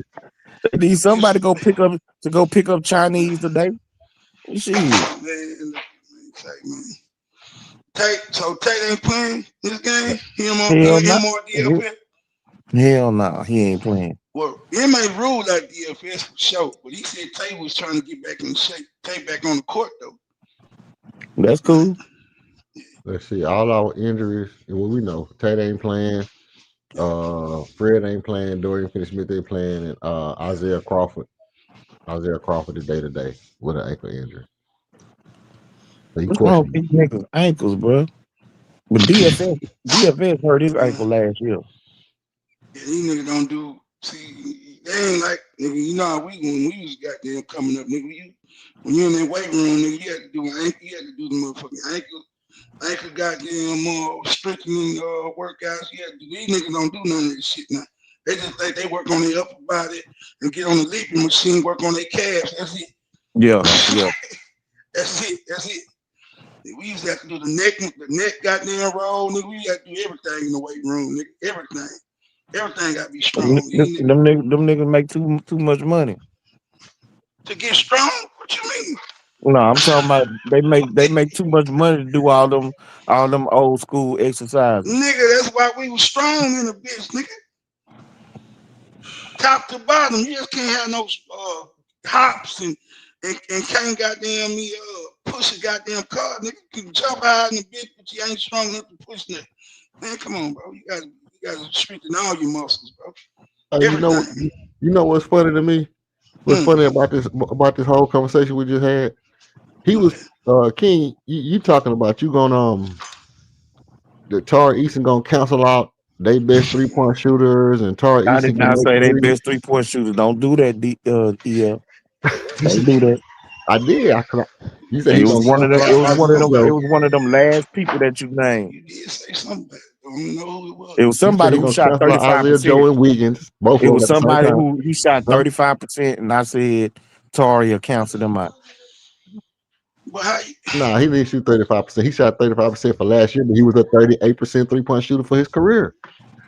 We was talking about what's it called? About it was either Isaiah Joe or old buddy. And You so they talking shot about 35% last year, right? Wiggins? yeah, it was one of these Okay, guys. so I said Tari was gonna cancel them out. Them niggas Okay, was shooting one or three threes a game. this nigga shoot 5 3-pointers a game, Brody. That was that was Dort who shot 5. The same Oh, amount as DFS. look, okay. That's a good sample size there, though. That's No, it ain't. 5 threes a game is crazy work, bro. If you That shoot is a 5 threes a game and small you shoot that is a 38%, small that's sample good. size, bro. King, you disingenuous, bro. But No, I'm not. here's the Yes, point though. yes, you are disingenuous, nigga. Go ahead. The- What's the- that? Here, here's the point though. He was talking about how Tari gonna do all this and that, and then he'll turn around and say that Dorian Finney-Smith is better than Tari. And that Dorian Finney-Smith needs to be a starter over Tari, and that Tari don't have to, this and that. I'm like, but Tari value is so much that he can cancel out all these great shooters. Then why are we having a problem with paying this man? Why they didn't pay the man his bread if Tari can cancel out everybody? Because think he Okay, good, just so as good number as you think one, he you just as good just as you just made up a whole scenario that I never said. I didn't say he was gonna cancel out no shooters. I ain't say nothing about Dort being better than him as opposed except for maybe a better defender. Dort a better shooter than Tari, bro. Yeah, but we ain't even had that conversation. So Oh yeah, is just making up a whole scenario that I never said. Nah, you said okay. You was talking about their bench players that you say not getting time because they only okay. It was AJ Mitchell who gets 16 minutes a game, That's and right. then and And then I I said them said niggas was coming in blowouts. They wasn't part of the real rotation. they're coming in blowouts and shooting 38%, Okay, and but then he comes in blowouts. So 16 minutes. he's not really part of the rotation, bro. In a real game, he not getting no minutes. OKC run 10 man rotation. Yeah, and he was like the 12th man. He getting 16 minutes a game, Brody. He played 36 games last year. J Dog, how many blowouts was OKC in Yeah, last year? all that them Okay, then that's my point. That's my point, bro. And I told him if they played under 20 minutes, they wasn't really a part of the rotation. And you got to give me people that played 20 minutes or more last year. Them are How rotation about if players. they play how many games they played? If they play 70 games, they're a rotation player, bro. No, they're not. You can't play 70 games. They probably had 70 blowouts. they're beating shot teams. Man. Come on, bro. 70 blowouts, bro. 70 blowouts is crazy, bro. Blowouts, nigga. Blowouts. 70 blowouts is They hey, first of all, pause, bro. 70 blowouts is wild for one. Next of all, they only won 74 games. What I mean, how many games they won? 70 games last year? 68, I think. 68 games. So how you gonna have 74 blowouts if you only won 68 games? They got blew out in a couple of their games too. Hell, we blew him out. You think that nigga ain't coming to game when we played him? That's a good We point. beat him by like 13. Yeah. That's a good point. I take that. I take that in. That was a good point. First one all day, man. That's the first time you made a good point. Nah, man, I'm quick on my feet like that, bro. You ain't been quick on your feet since 95. I wanted some of that. I almost came on the screen You last about night. right too, Jay. You were giving up all that Shangoon action last night, bro. You were giving up all that Shangoon. About 95 to 97, man. You know what I'm talking about? Niggas, maybe I give you 2,000. I still would kick it a little bit. Goddamn, that's about as far as I go back there. I started walking. Everything after that, nigga was walking. Nigga. You were goddamn right. See, I ain't running no more. I still go hoop if I have to right now. Well, see, you come nigga. Hey, man. I'm gonna tell you, bro. Once I jumped on that road, nigga, I was on that road about 12 years, bro. Once I jumped on that road, nigga, it's gonna take it all the out of man. Yeah, it took all the fight out of me. It took all the fight up and down the mountains. Man, look here. Yeah, it So took all the fight out of me. I did my time on the road 14 early. hours Like a day. 19, Stop it. Yeah, for real, bro. Now I'm being funny, man. I used to I played ball. Probably talk about 30, probably about 33, bro. And I hung it up, bro. And that's when I really got serious with life. You know what I'm saying? Got serious. I stopped at about 27. You stopped by, yo, he probably was jumped out the porch when he was 10, though. You know, we talking about basketball. We ain't talking about we ain't talking about hood shenanigans. Nah, man, I still about him, bro. I still 24-hour fitness in it up. You know, sometimes probably about 33. That's when I started driving trucks, probably like 33, something like that. Oh, y'all was fancy. Y'all was going up to the right. Oh yeah. You play 24-hour, yeah. No, I stayed in the parks, man. Oh, now you get on, bro. I love basketball, bro. Football my first love, but I ain't gonna be out there cracking with no niggas that know that. I wasn't doing that shit. I played in the flag league, and when I used to be at the Cypress Wood on Cypress Wood in the weather back in the day. You know what I'm saying? I used to be over there, bro. You used to be over there, man. Man, I used to go to the thing. I know exactly what you're talking about over there on Cypress, on Cypress and Louetta. At the YMCA.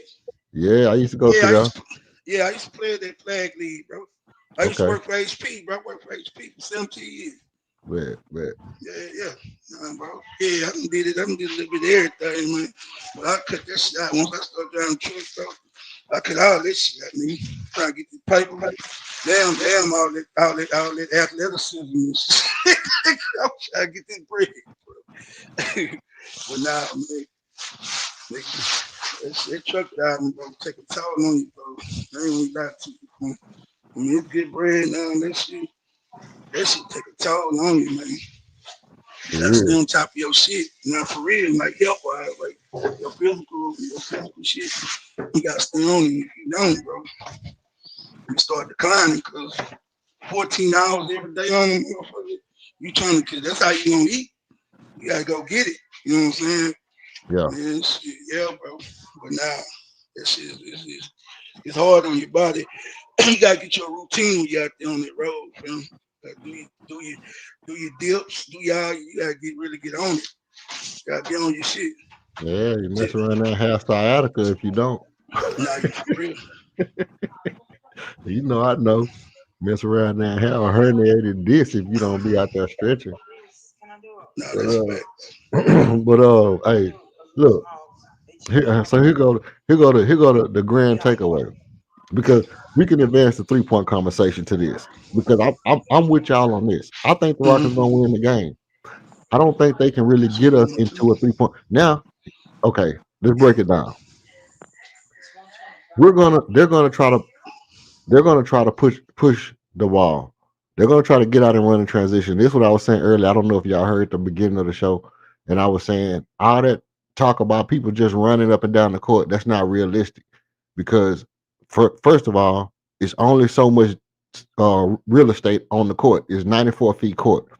You got from the rebound to the shot. That's as much as you can run on offense. You can't run no farther than that unless you're going in the locker room.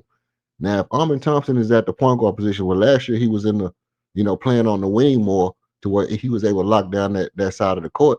He's going to be at the top of the key more. He's going to be running the offense, driving and cutting, and then getting back out to the perimeter. So that's going to eliminate a lot of the transition opportunities because you're not outrunning Armin when he back on defense. So I think Ime is going to lean into, which I think one of the things that Ime likes about Armin at the point guard is the fact that he's back to help the transition defense. So that's going to make our transition defense a whole lot better. As far as these people talking about we just going to outrun y'all because y'all got big players. Well, who you outrunning? You think you finna outrun Armin Thompson down the court? You know what I mean? So that's not going to happen. But it's not just about outrunning Armin. It's the other players that's going. So Armin himself can't stop a fast break if it's 3-on-1. It's the other dudes. Are they going to be able to keep up with Armin or the transition defense to be able to stop a fast break? But here's the you right about that. But here's the thing. So we got Armin, we got Armin, KD, Jabbar, LP, and Shangon and Steven Adams. That's what the article said that Ime was gonna start today. Okay. So my boy Generation Hater done pulled up in the building. Don't got the Sam Decker on his icon. I almost didn't recognize you, bro. Salutes to you, fam. But now KD gonna be the one shooting the ball. Jabbar gonna be in the corner. So KD shoot the ball. LP, Steven Adams gonna be trying to get the rebound. LP gonna be either if LP is running let's say Armin come down, set up the thing. He get a ball to LP. LP and KD run their action. That's a pick and roll or dribble handoff. When KD get into the midi, he shoot the ball. Where's LP? He's still by the perimeter. So you got LP and Armin running back down the court. Jabbar is pushing back down the court fast as he can. I think Armin and LP can disrupt your transition offense because LP not slow either. So as far as Chet not outrunning LP, Hardenstein not outrunning LP, Lou Dort can outrun LP, but I mean with those two getting back in transition defense, it's not going to be as easy as people think just to outrun us. What happens is people think about running and they say because we're big, we can't run. No, because your big man is not required to run up and down the court full speed. All he's required to do is when they make a shot, you have to sprint back down the court to get in offensive position. That's where your big man has to run at. Your big man running back on defense, that's just Elijah Wan. Nobody else can do that. But when they make a shot, you have to hustle back down the court to get yourself in offensive position and be able to be there to set up the play. That's where the running come in at. And as long as our guys are they stamina is intact, I'm not worried about the running game. What I'm looking at is their interior offense is not better than our interior offense. Chet is not a banger. Hardenstein is not going to outplay Alper Şengün. So our interior offense is going to be more consistent than their interior offense. And that little Shea get inside, like I think that was J Dog or one of y'all was saying, Shea getting inside and getting the fouls and stuff like that. That's going to be the key part of their offense. And if the refs don't blow that whistle, if they don't get trigger happy with the whistle, if they not on their what's her name, Corinne Scott, if they not on their Corinne Scott shit tonight, then we stand a good opportunity to be able to lock down their whole offense because we hella versatile. We got length over the court. We know we taking up all the angles on the court. When you got four guys, three or four guys with over 7 foot wingspans in the perimeter in the defense, then you stand to not only cut off a lot of the passing lanes, but you also can make plays on the ball pressure wise. So I don't see them being able to just get out and fast break on us. Right. There we go. That's what I'm talking about right here. So I don't see them being able to just fast break us to death like people talking about. That's not reality. And I think that us slowing the ball down on offense and getting into our offense, yeah, we're playing with pace, but we're getting into a half court offense now. And that's going to slow them down. So they might run down the court. And then, like I was saying, they run down the court. If they miss a shot and they running and if their objective is to run and they start missing shots, what they doing is they hurting their own self because now they running for no reason. And that's going to play to our benefit. Well, I think that they're a damn good fast break team. The little scenario that you brought up, LP ain't gonna stay out there on the perimeter and KD put up a shot. He gonna go crash the boards. It's his instinct, his muscle memory for him to go to the paint to try and crash the boards. So I do think that it could be a problem. I'm not saying that it is, but it definitely could be where you got 3 7 footers and none of them are swift of foot. Hell, even Jabari. Jabari can run, but he can't run with a guard. You know what I'm saying? Like that That's guard is true. gonna outrun him. And Jabari is the fastest one of all the rest of the bigs. So it could become a problem. The best thing for the Rockets is offensive rebounds, make them take the ball out the basket, especially when we big to try and mix it up. Yeah, we can't play zone the whole game, but we could play it for a chunk of the game when we big. Then when we go smaller, now we could switch everything. That's when we'll play our man defense. But keep them off the free throw line and do our best to stop the fast break points. Because the fast break, bro, is gonna be a problem. I think that they are a damn good team that gets out in transition. And if you think about it, probably the two most up tempo teams made the finals last year That's true. with OKC and Indy. That was Indy's whole offense was getting out and running. Hmm. That's true. That's true. What you think? What you think about the transition game, J Dog? Yeah, I'm here, man. Excuse me, man. Yeah, like I'm with King on that, bro. I think that I was in the night, man. So pardon me if I ain't all the way on point. No, But you good. Do your thing. I think no. What I think is if we can keep their ass out of transition, we win. You feel me? I think that's what OKC excels, bro. Getting a rebound, missed shots, stopping you or turning you over and getting out and running. But the games that we beat them, we kept them out of transition. You know what I'm saying, last year. And I think that's a big part of it with them, period. If you can match up with them in transition and keep them out of easy opportunities and make it hard for them on the offensive end to really get into their offense, you can get it. And see, if you remember how Dallas beat them, not last year, but year before when Dallas was healthy, the year before last, when they had Luca, they out rebounded them, bro. They beat them up on the boards. You feel me? They got offensive rebound, second chance. And if you can limit they get second chance and limit they break opportunities, bro, you beat OKC. That's why you got to have the wings. You got to have decent guard play, and you got to be able to shoot at a decent clip to beat them. You feel me? But if you keep them out of transition, you give yourself an opportunity to beat them every time. And I believe that is what Indiana did. Indiana was able to match up with them at the skill position, and then Indiana bigs were athletic and were able to get out in transition, get back on defense to keep the kind of limit OKC chances. So I think that's their superpower. Turning you Yeah. over, getting out in transition. It ain't shade. It's them turning you over and getting easy opportunities in Exactly. transition. Yeah. Yeah. Yeah, I And agree with that. Me too. yeah. Mm-hmm. Me too. Me Yep. too. No, that's facts though. What you were finna say, Mm-hmm. King?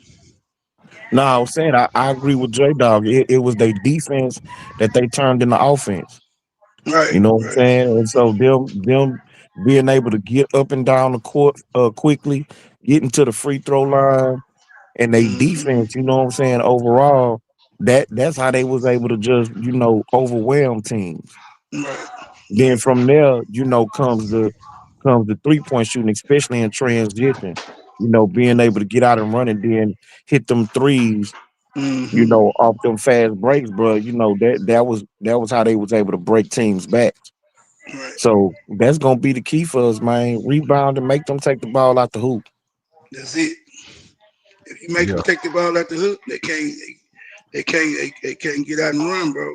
And I think Yeah, and Ime our defense, figured that shit out. too good. Go ahead, my bad, Jay. No, you cool. You cool. I think Ime figured it out. That's why Ime with the big lineup he doing. Dallas whooped their ass on them boys, bro. People see that's why they went out and got Hardenstein to kind of combat that. Well, Hardenstein can't deal with Steven Adams, bro, for 48 minutes. He can't deal with LP for 48 minutes. You got KD. Now you got KD, Clint Capella, and LP, and goddamn Barry. You know what I'm saying? For them got to deal with. I think we just too much for them this year, bro. I gotta see it. I gotta see it tonight, bro. I think we too big, we're too athletic. They got to shoot lights out from three to beat us. Well, I think the first thing they gonna do Mm, is they gonna try to up the tempo. Even on makes right, where we make it, they gonna right. still try and push the ball back on the other end Yeah, I agree because they 100%. they gonna feel like they gonna have to try and get some easy baskets Yeah, because now with having KD on the team, yeah, it kind of takes Chet away from the basket. He the one gonna have to defend KD. yeah, yeah. But now you still got Jabari, who's gonna have, He's possibly a smaller guy on him. that's right. And those two dudes are legitimate shooters. Now who you putting on LP? Or if they go Shit, ahead and say, okay, we're gonna go ahead and put Chet on LP and Hardenstein they on Aquaman. Well, they then just now who you putting on KD and who you putting on Jabari? We can exploit those mismatches all night. well said, bro. Now, hey, that's facts. That's facts, man. You put it. You hit the nail on the head, bro.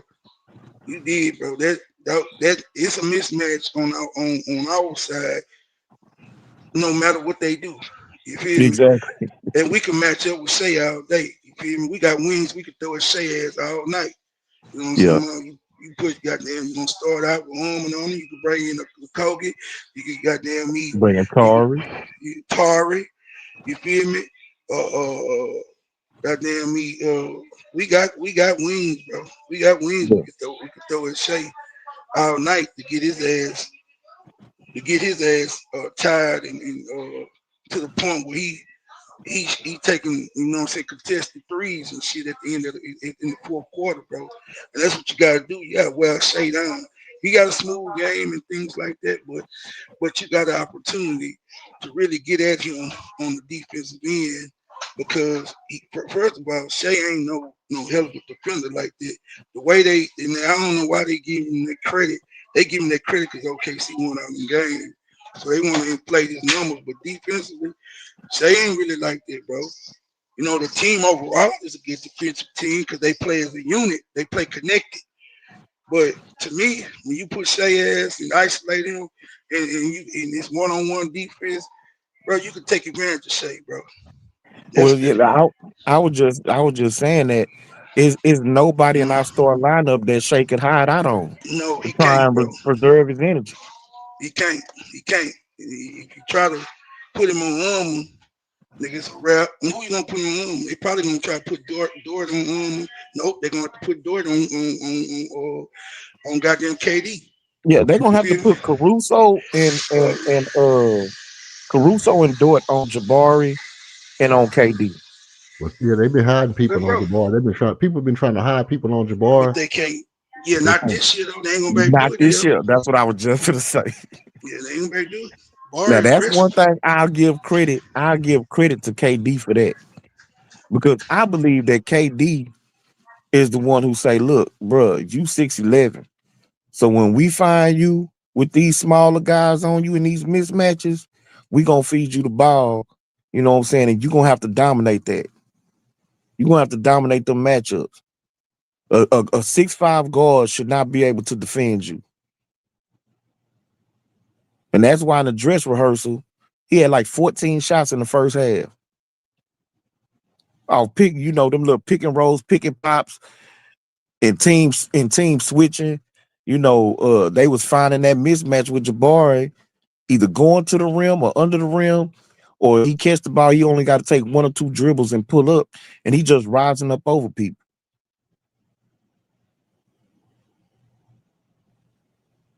Yeah, there. Yeah, we here. We here. Okay. I was on mute. Yeah. No, I agree with you. I agree with that bar. That bar effect is gonna put us over the top, bro. Because ain't no more hiding your least defender on bar because he's not gonna be aggressive and shit. He's not gonna try to take the ball to the basket. He's not gonna try to post it up. Ain't no more of that shit. And Yeah. see, you know, KD being here, bro, it's always gonna be a mismatch on offense. You know, and the thing about it, the thing with Jalen is, and I don't like to really bring him up like that, but you got to understand, you put a physical guard on Jalen, yeah, and he can move his feet, you can disrupt what Jalen want to do. And now you got KD here. KD know how to get a shot off against whoever. If you ain't bringing double team or bringing help, at least showing that you'll bring help, you can't really do nothing with KD, bro. One on one, it's not gonna happen. So with LP ascending as a player, and you got KD here now, already, you know what I'm saying, one of the all-time great, bro. The rest of you guys gonna eat because LP and KD gonna demand attention and a double team at all times, bro. LP already he was the most what?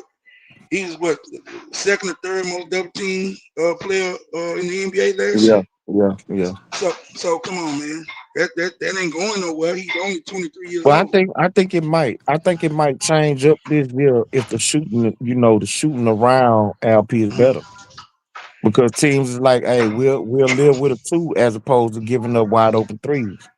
But he still would true that. But he's still gonna get that attention because now he's figuring out now. Oh, they got to stay with Bar. They got to stay with such and such.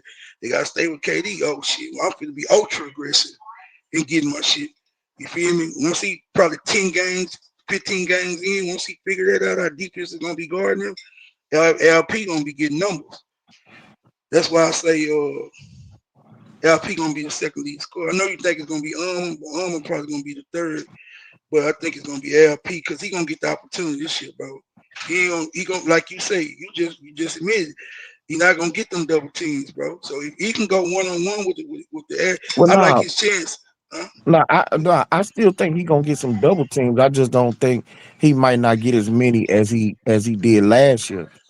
That's what I'm saying. Last year, Yeah, you'll take your chances with the way Fred was shooting last year, the yeah, way Jaden was shooting. You'll take your chances off of doubling off those guys. yeah. You This can't do year, that this shit. yeah, this year you can't really do it. The only person you could double off of is Armin. Yeah, he's shooting it. You know what I'm saying? He might not be making it, but he's shooting with confidence.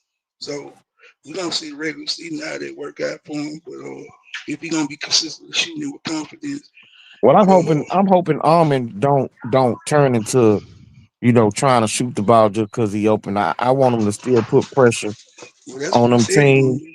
He said that though. He said he will never be no damn 3-pointer. His job is to apply pressure.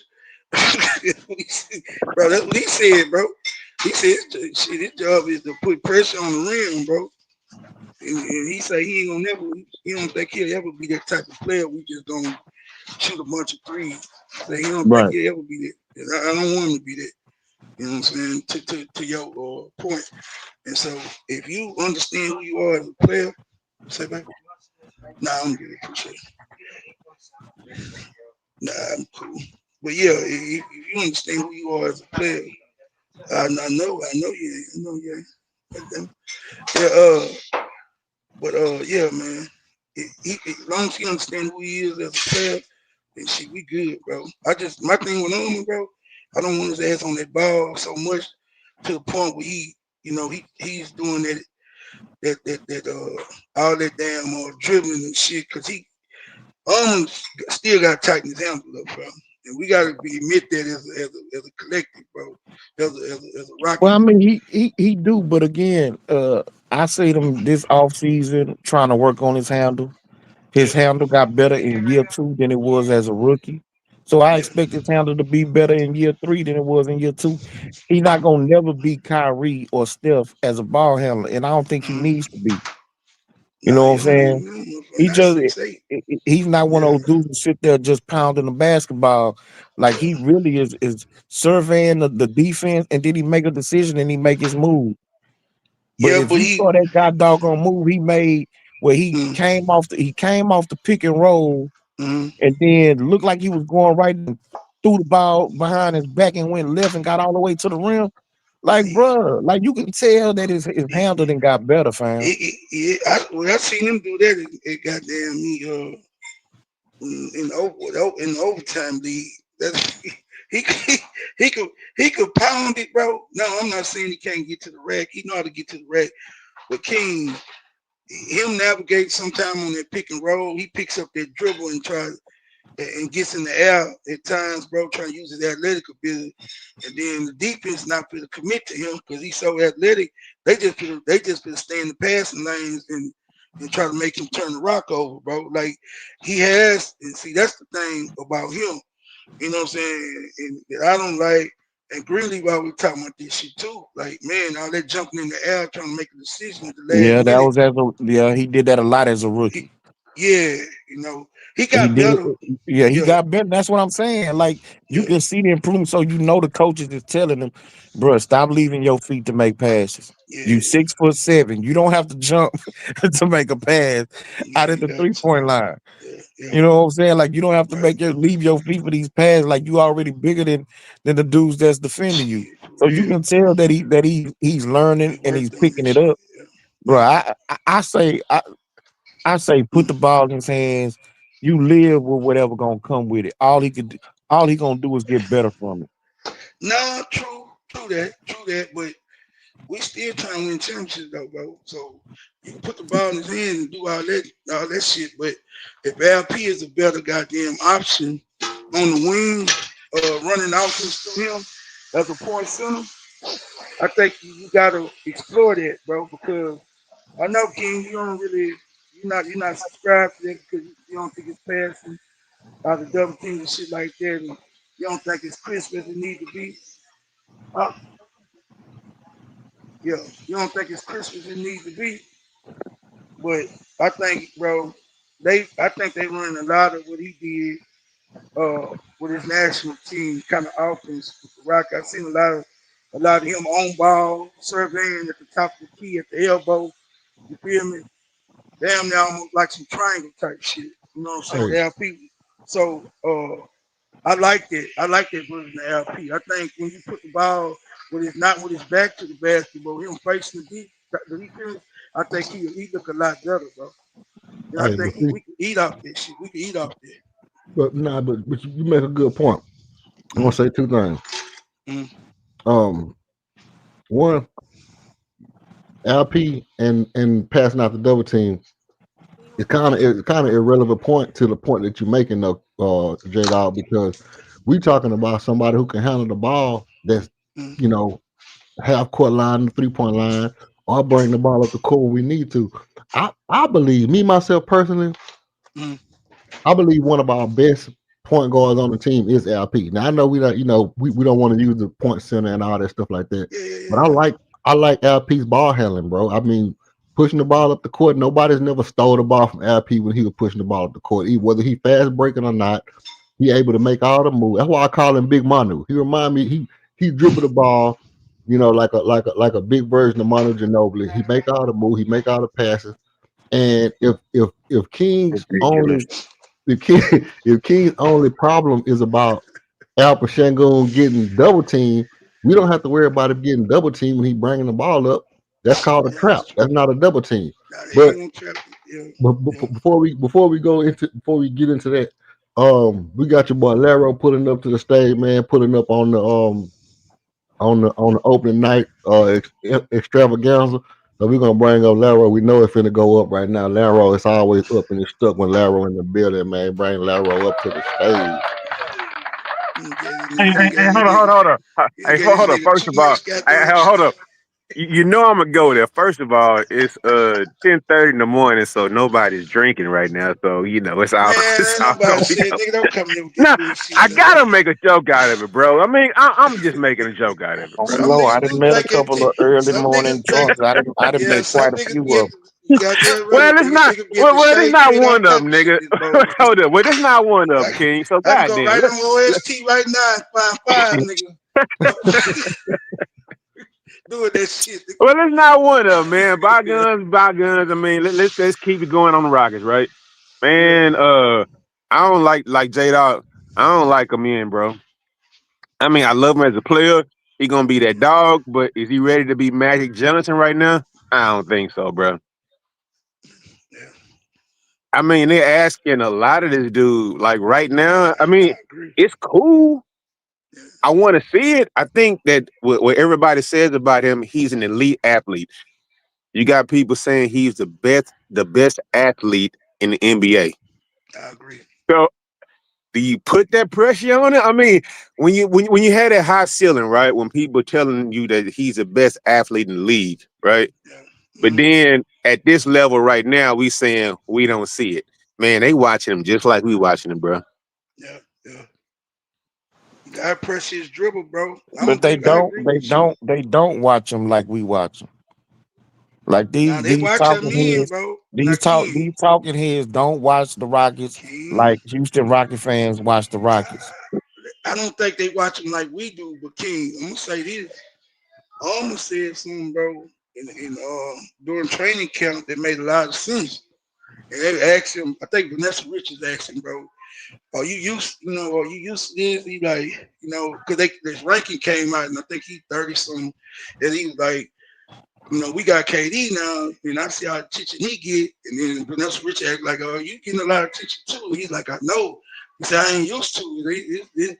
It's something new for me. I'm just a ball player, I don't know if I like it, you know what I'm saying? But I'm not used to it. And so Yeah, with that being said, the national media attention, they covering on him, bro. They watching Man, him, bro. they've been doing it for. hold on. So I Uh-huh. understand that, but his statement overall was, I haven't done nothing yet. You know what I'm I saying? Like, know. so I haven't done King, nothing to really why I garner got to that say, attention. I want to why earn it. I know, but my point is he getting the attention already, bro. That's the point. Why you want to go into some other shit? Man, that Nah, dude done. I'm talking about the statement that you I know you because I'm want to talking about the blank. You interview. want to break. I heard the whole goddamn interview, but it ain't got that. It was contrary to my motherfucking argument I was trying to make. Nigga. I'm not trying to talk about that. you want you be wanting to move the goddamn goalpost like J EF Dog. said. So Oh my just say it god. like this, J Dog. If everybody else is assuming what you're assuming, and just Yeah. go ahead and put it out there, bro. He don't got to pick up your cue. Just put it out there. Look, man. My point is this, bro. The dude nice. He a damn good player, but we want him to be the head of the snake on defense. We want him to be, bro.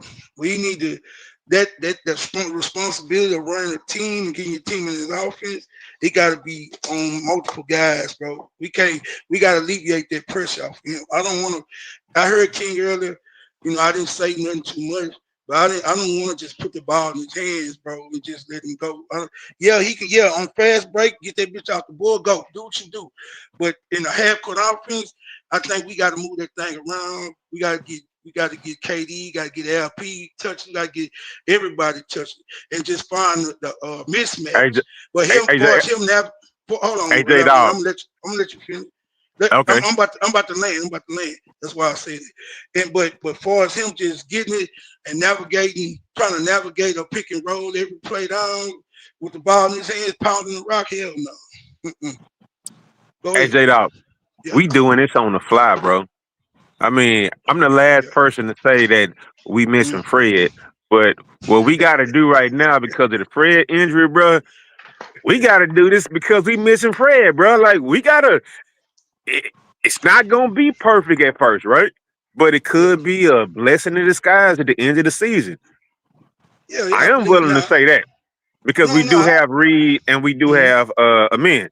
So it Right. could be a blessing in disguise at the end of the season, but we doing this on the fly. So it's not like this was a perfect scenario that Amin is rolling into. Yeah. No, I agree. I agree with that. But I'm Look, gonna tell you this. dig this here, man.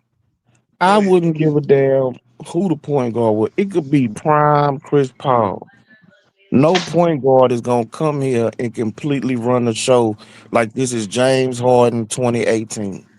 And that ain't Like what we it's saying, not gonna King. happen because KD is gonna have the ball sometimes in his hands. LP gonna have the ball in his hands sometimes. So Armin is not gonna turn into James Harden. That's not what I'm talking about. Right. But in the same role that Fred would play if he was healthy, which Mhm. is bringing the ball up. You are gonna get into some pick and roll actions with Armin and several different players because of the mismatches that it can create. Right. That's what I expect him to do, and I expect him to get his teammates involved and pick his spots on when he's gonna decide to score. And I want the Rockets to put the ball in his hands and let him do that. Is he gonna No. have some turnover sometimes? Yes. Yeah. Is he gonna make some mistakes sometimes? Yes. But again, the only way he's gonna be able to learn from those mistakes is that he got to go through it and make those mistakes. You He know what? gotta Here's he the gotta figure out you know what? he gotta Here's the find out what problem. his game is. Hold on. He gotta find out what his game is and what it's gonna be as a lead point guard on the team. He gotta go through it, bro. No, You no, know I what? agree with that. It- I agree with that. Here's one Mhm. thing I would say about that. The thing is, like, when we in this Western Conference or whatever, right? And I agree. But the thing is, as a fan base, we need to understand this. That might cost us understanding late game situations and all that. That might cost us like 3, 4, 5, 6 games this year. I mean, just not knowing the situation, heated moments, Christmas Day games, I mean, MLK game, I mean, the national spotlight games, that can cost you late down the stretch unless you just really just beating somebody's head in and you really making it can cost you down the stretch. So I would rather those down the stretch moments happen early or whatnot than happen later on in the season to like, okay, we want to give him just like when we gelling or whatnot, right? We gotta find that out early, bro. If you ready for it, yes. Because when you and your twin brother was dominating that Ignite lead or whatnot, y'all were the best two athletes probably in the world at that time, right? So it's like, bro, you don't get a barometer of how they can handle and do things around proper talent. They still figuring that out right now. So how soon do you find that out? Can he do that? I mean, bro, because the world is at their hands, bro. Nobody knows how good an athlete those two twins can be, bro. Nobody knows yet because it's untapped. Yeah. So we gonna throw him in there. I mean, Dog, I know you think that his handle is not that good, bro, Mm-hmm. No, but don't. it could be, bro. No, he know it's not that good. That's not a thought, Daryl. Yeah. That's an actual what Yeah. that Yeah. is. Yes. Yeah. Yeah. And he also know that it's been improving every year. Hey, look, Yeah. look, King, look, he look. posted. And like Yeah. you say, Jay Sean Tate 3-point been improving every year. Man, boy, yeah. Yeah. I You like know what I'm that. saying? Boy, I like that. You That's trying a to good you come. That's a trying to good troll comeback. you trying to troll and Every Yeah. year, turn his scream I into like something every that. else.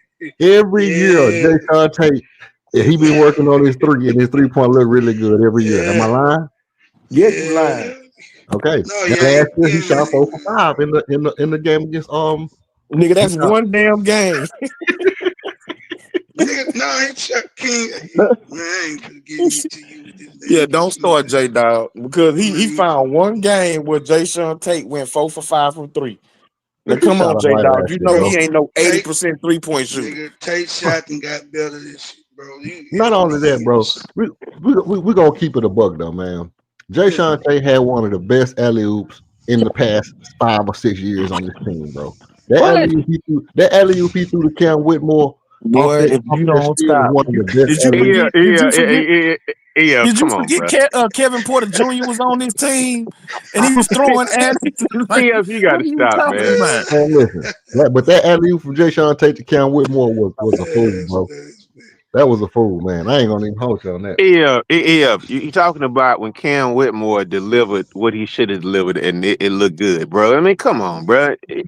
You got to stop it. I mean, One of the I'm best What alleys you in the think? last 4 to He 5 glazing? years. come He on, bro. glazing? Nah, He he glazing? trolling. He capping. That's what he really doing. I told that nigga got cap on tap. That boy be capping at But you know any what though, moment. bro? You know what though, bro? He is the ultimate glue guy, and teams do need glue guys, bro. I You mean, can't they tell do. King that. You can't tell King that He though. ain't no goddamn glue guy, bro. Fuck you. He the team King, captain. King the Why man is a not? glue guy, He bro. done Stop been here that what? shit. Hold on. He done been 6 here through the years. bad years and all that 6 shit, dog. years, So bro. why is he Yeah, not and a he, glue guy? he never held the team together. Why he wasn't a glue guy when we was winning 20 games? Well, why the Where was hell the he still damn here, glued King? in? Was it King, why he was it still here? melted? He Why he kept still the here young then? core together. And When hold on. Jabari Here we go. when I Jabari got, got, I got, and Jalen was finna I fight got one. on the sideline, where was the glue guy in? Well, why is he still here then, Sniffing it. nigga? He was sniffing the glue. So what the hell he was doing? Hey, King, why he Yes, sir. still here then, bro? Why I Jay told Sean take still here? look, I already said he got pictures of Raphael Stone in his phone, bro. Man, Man, get come on. on here. Man, That let's shit. keep it real, man. Come on, bro. No, that bro do cool, bro. Take the ball, bro. You just, I don't know why you don't like take, bro. Take the ball, bro. He's still here. He's Let me ask still you a here. question, J Dog. Let me ask you a question. Mm-mm. And I want you to be honest for the people that's listening. I'm always on this, bro. To a fault Okay. sometimes. Who's the least talented player on the 15-man roster?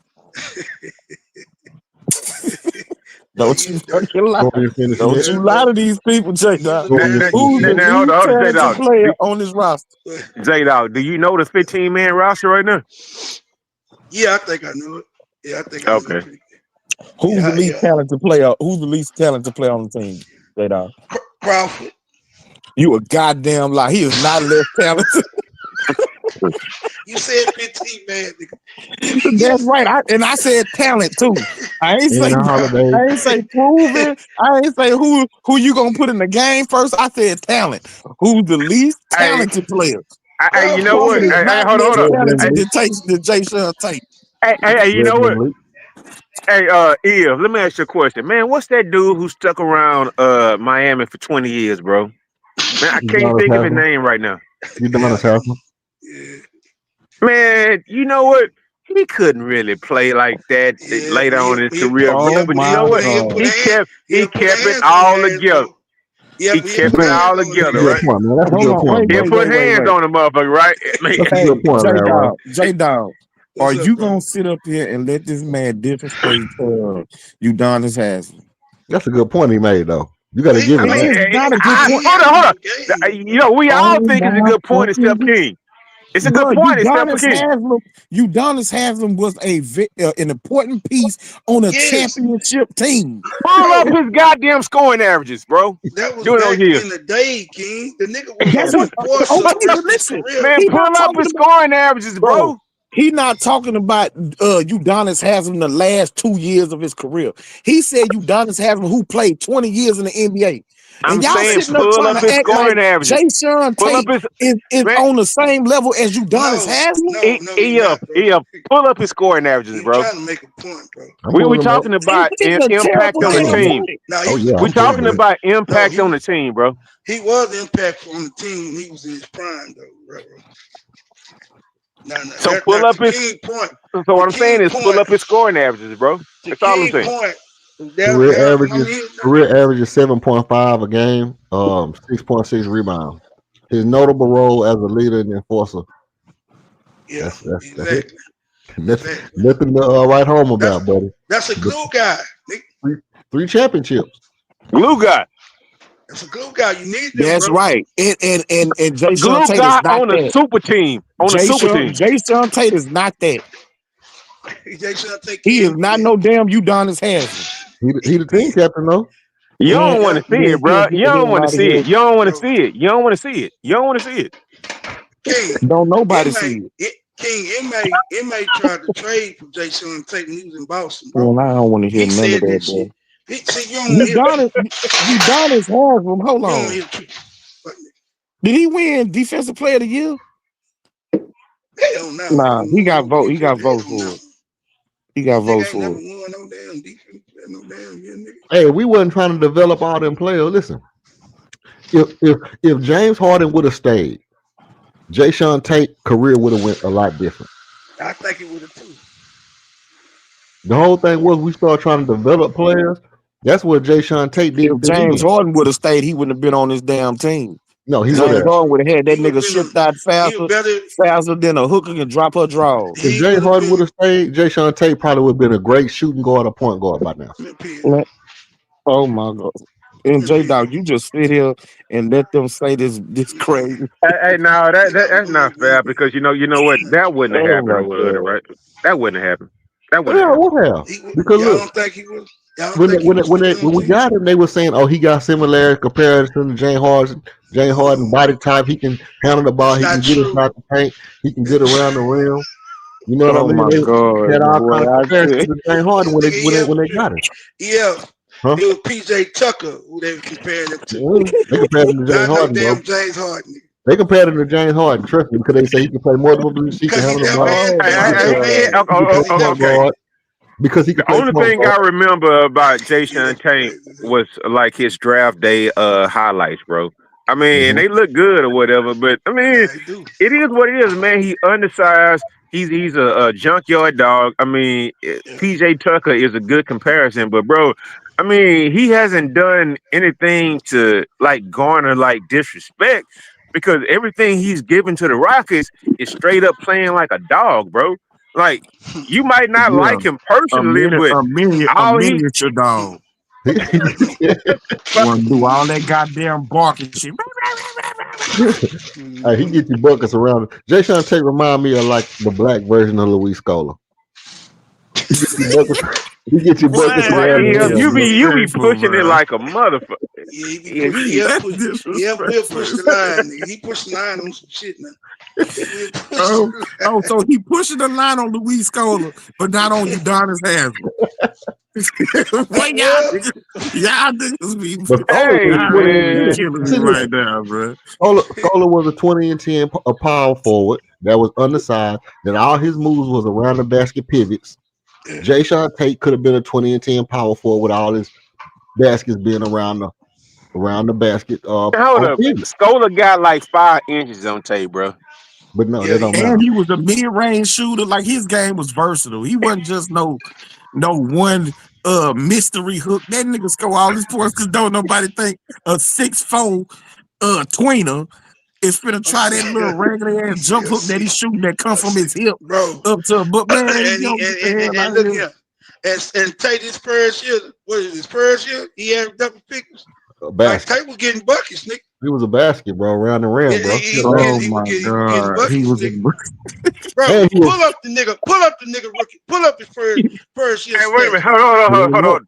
There are rumors around the league that Charles Barkley was only 6'4" also, bro. Like he got a chance. I mean, I'm not calling. So now we compare them to no, we not. I did not. Don't do it. Don't do it. Don't do it. Yeah, we compare them to Charles Barkley. Don't do it. Well, why ain't nobody said well, Charles Barkley was 6'4". Nigga, what they got to do with Jayshawn Tate? We were talking about the nigga height.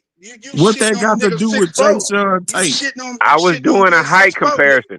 A height comparison. That's it. King was trying to take the shit a step further. Nigga, he talking about the nigga height. Man. Come on, bro. Don't mention a Hall of Famer just because they the same height. Like them two things don't compute, bro.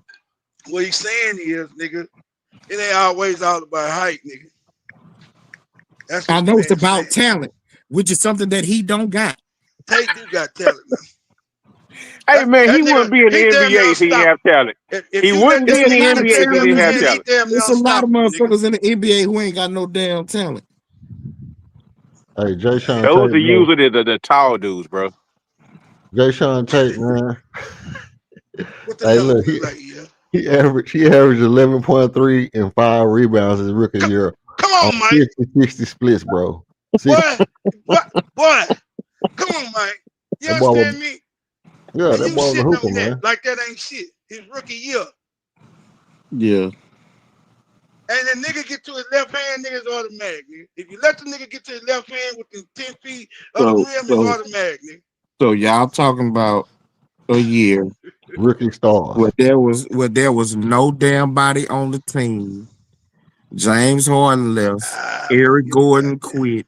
John What you Wall. mean he quit? He was still playing. Got hurt. Eric Gordon quit and got traded. He didn't get traded. PJ Tucker got traded. He didn't So get traded we ain't have nobody on the team. So he was getting a bunch of shots that he wasn't supposed to take. By the time year 3 came around, what happened? You know What EF happened just gave when you we started now, you getting know, real talent? When we started adding talent to the team, what happened? hey, That's, yeah, That the nigga cream gonna averaged rise to under the 4. top. He averaged under 4 points last year. But bro, he ain't getting no action. You No, damn right, because what I it's would say, talented players on the roster. okay, what I would say is when we added first round draft picks to the team, right? They wanted to see those players play. So yeah, he did take a backseat. exactly. That's right, Now, because like I said, we added talent on the roster. We added young people on the roster. yeah, I get Who it. had talent? Young pieces. Young pieces, Who man, had that need to talent? be developed. That need to be It developed. don't mean they better. It don't mean they better. It was young Garuba. pieces on the team. Tata Washington, Uman Garuba was never going to be better than Jay Sean Tate, bro. We Yeah, just but wanted to see if they could. bro, why you talking about dudes who ain't even last on this team? They That's was Hey, going bro, off this I'm team. glad you brought those names up because He was within first their round rookie. pick on why that they nigga. didn't I'm last. glad you brought but those even- names up because I was not talking about Jalen or Jabari, by the way. I was talking No, about those guys. that's cool. But even those dudes was more talented than Jay Sean Tate. No, sir. Yes, Why they ain't was. still in the league? Why they not still in the league? Garuba is still in the league. Tata's Garuba still in the league. insane. Garuba Nigga, them niggas ain't insane, get bro. no He trying to time, get back nigga. over here. He trying to try out, bro. He did the Calvin Murphy. He tried to try out to get back in the league, bro. You can't. Man, he had to try.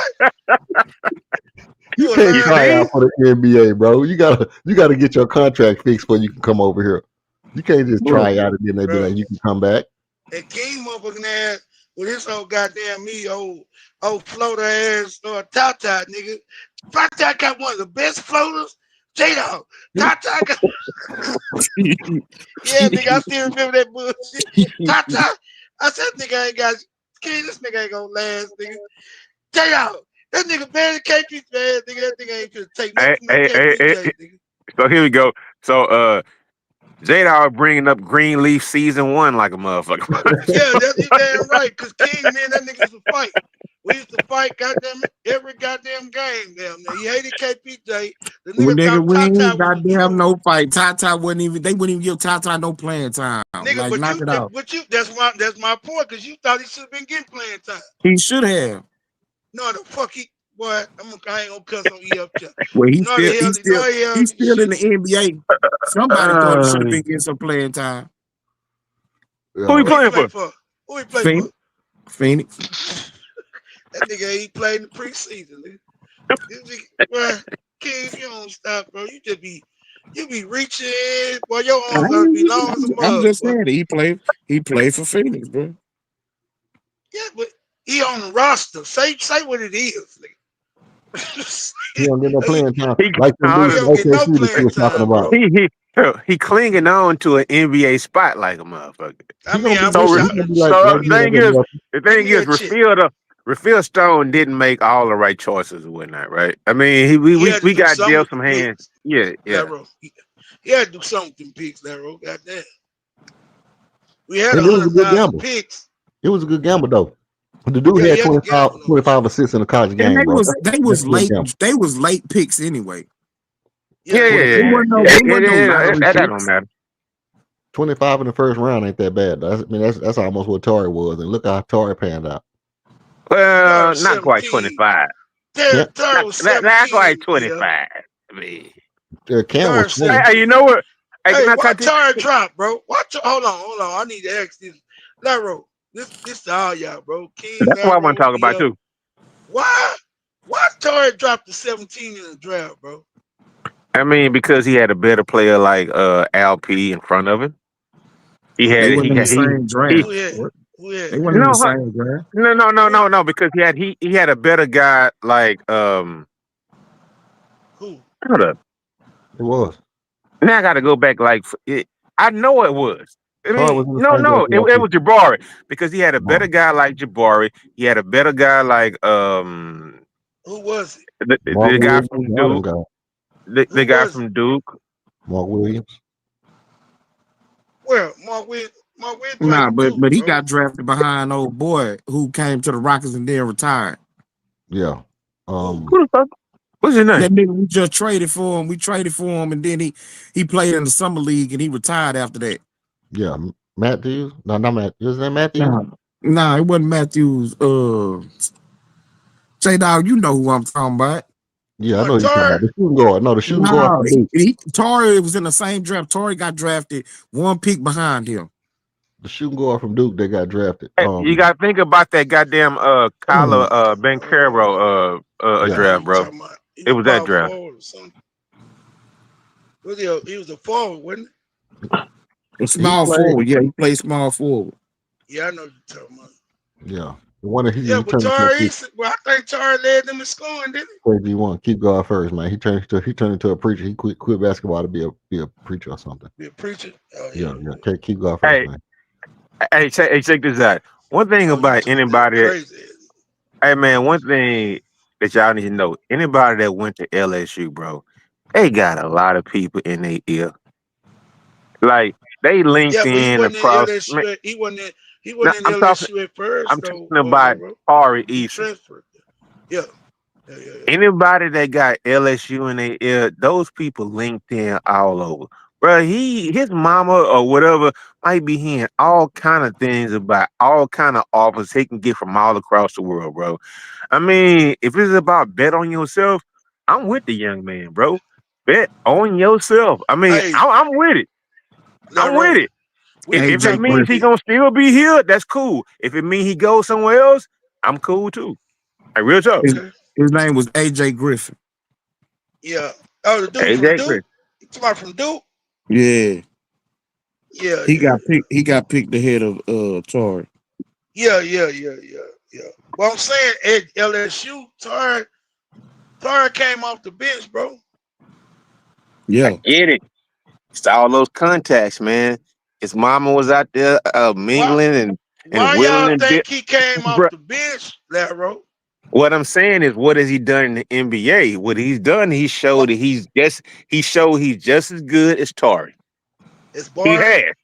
We can't. I mean, with the injuries though, that's one thing I will say. Jabari did have his injury, but it was a broken hand, like some freak practice shit. The reason Torrey came off the bench in college was because he didn't show a propensity to follow the offensive construct as much as he could just get out there and play instinctive basketball. So they figured that he would be better within a lineup to where his instincts could just lead him in the game and to where it didn't have to be structured offense. And There you go. And so Go what they ahead on. did, they put him on the bench, and then when he come in, he just go off because he just out there hooping. And guess what?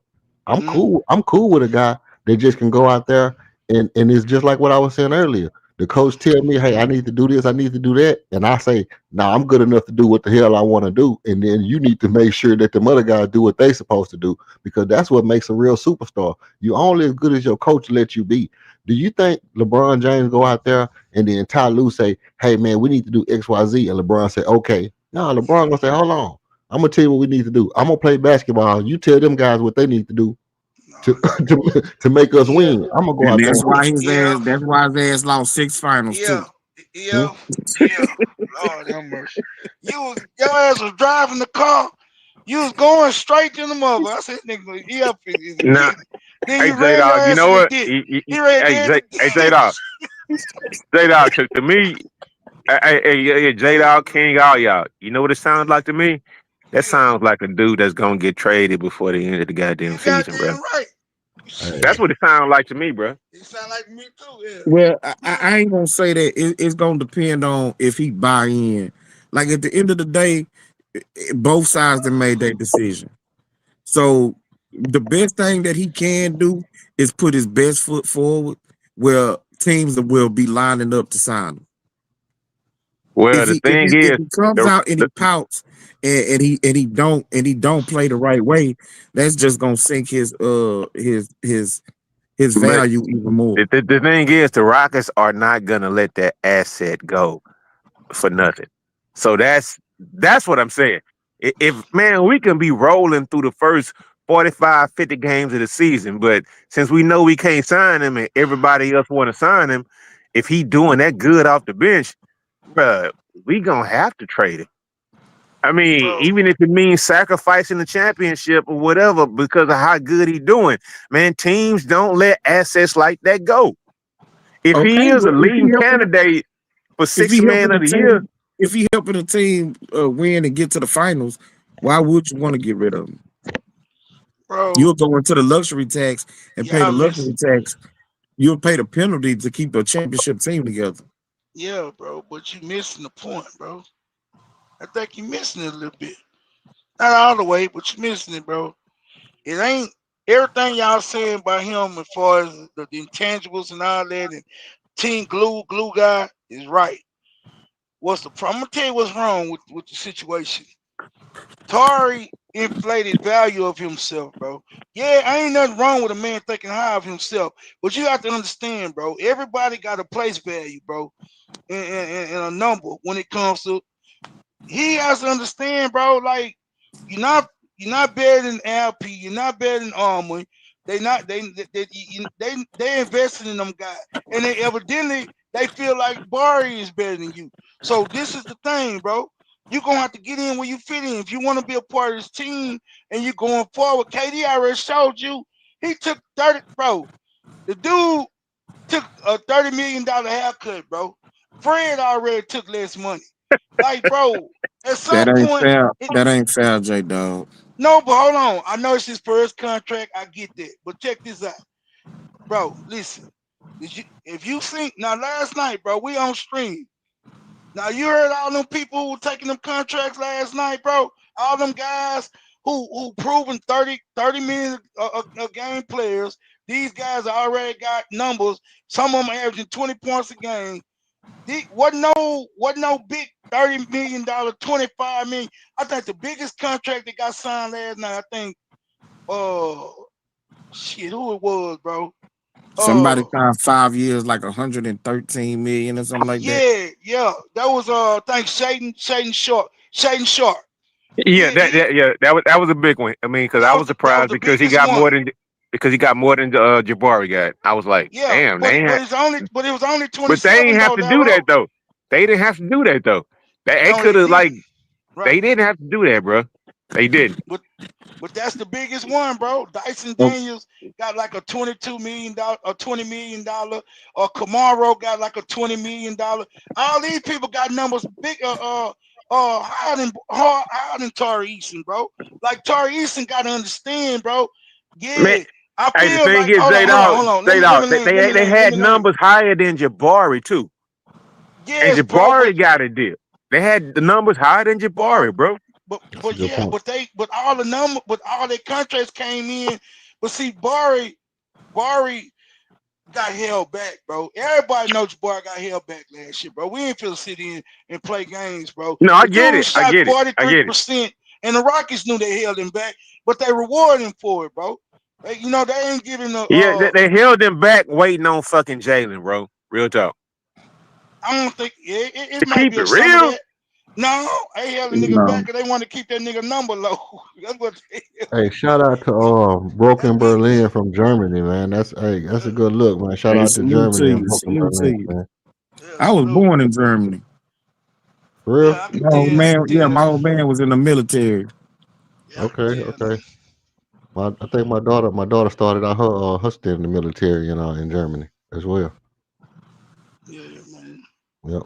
Well, you Yeah, really man. ain't no We good to United have States overseas citizen, then. people in. You a Rockets You fan? really Nigga, don't. my old man was in the military. I was born on a military base. I am Oh, a U.S. citizen. Chill out. okay. You're an immigrant, nigga.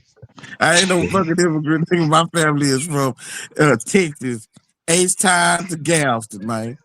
Yeah, Let me find out ice over there around your porch. yeah. Let them come. Let That's them why the come. nigga left. He left Okay. and went to Dallas on their ass. KD fan from Oklahoma. Yeah, Okay. that's why you took Roots out of Houston, I mean. Running from Yeah. ice. You run from ice, nigga? I ain't nigga, what ice wasn't fucking with nobody, nigga. What the fuck you talking? Hey, I think I heard nothing about no ice thing in 35 years. Yeah, ice. I didn't even know we had no ice. What the hell going on around here, man? Look here, man. They put it up in Walmart, nigga. I said, what the hell is this? Motherfuckers, hey, boy, I be seeing some shit, boy. Hey, driving to Houston, bro, I see some shit, boy. I be seeing some shit. But these essays, bro, feel like, hey, how we used to feel them jump out, boy, pull up on the block back in the 90s, nigga. Yeah. Motherfucker, get the Hey, look. Hey, look. Fucking jump out, boy. Get the Pull up in white bear, motherfucker scatter like roaches, boy. Hey, look. Hold on. I will say this. Back in the day, you know that La Migra, right? La Migra, I mean, they scatter, but you know the new thing is today, bruh, is, man, get your, and we straight out, we in trucking. So we know what it is, bruh. Man, you pull across the road to that pull you over, man, your whole family might be going the next day, bruh.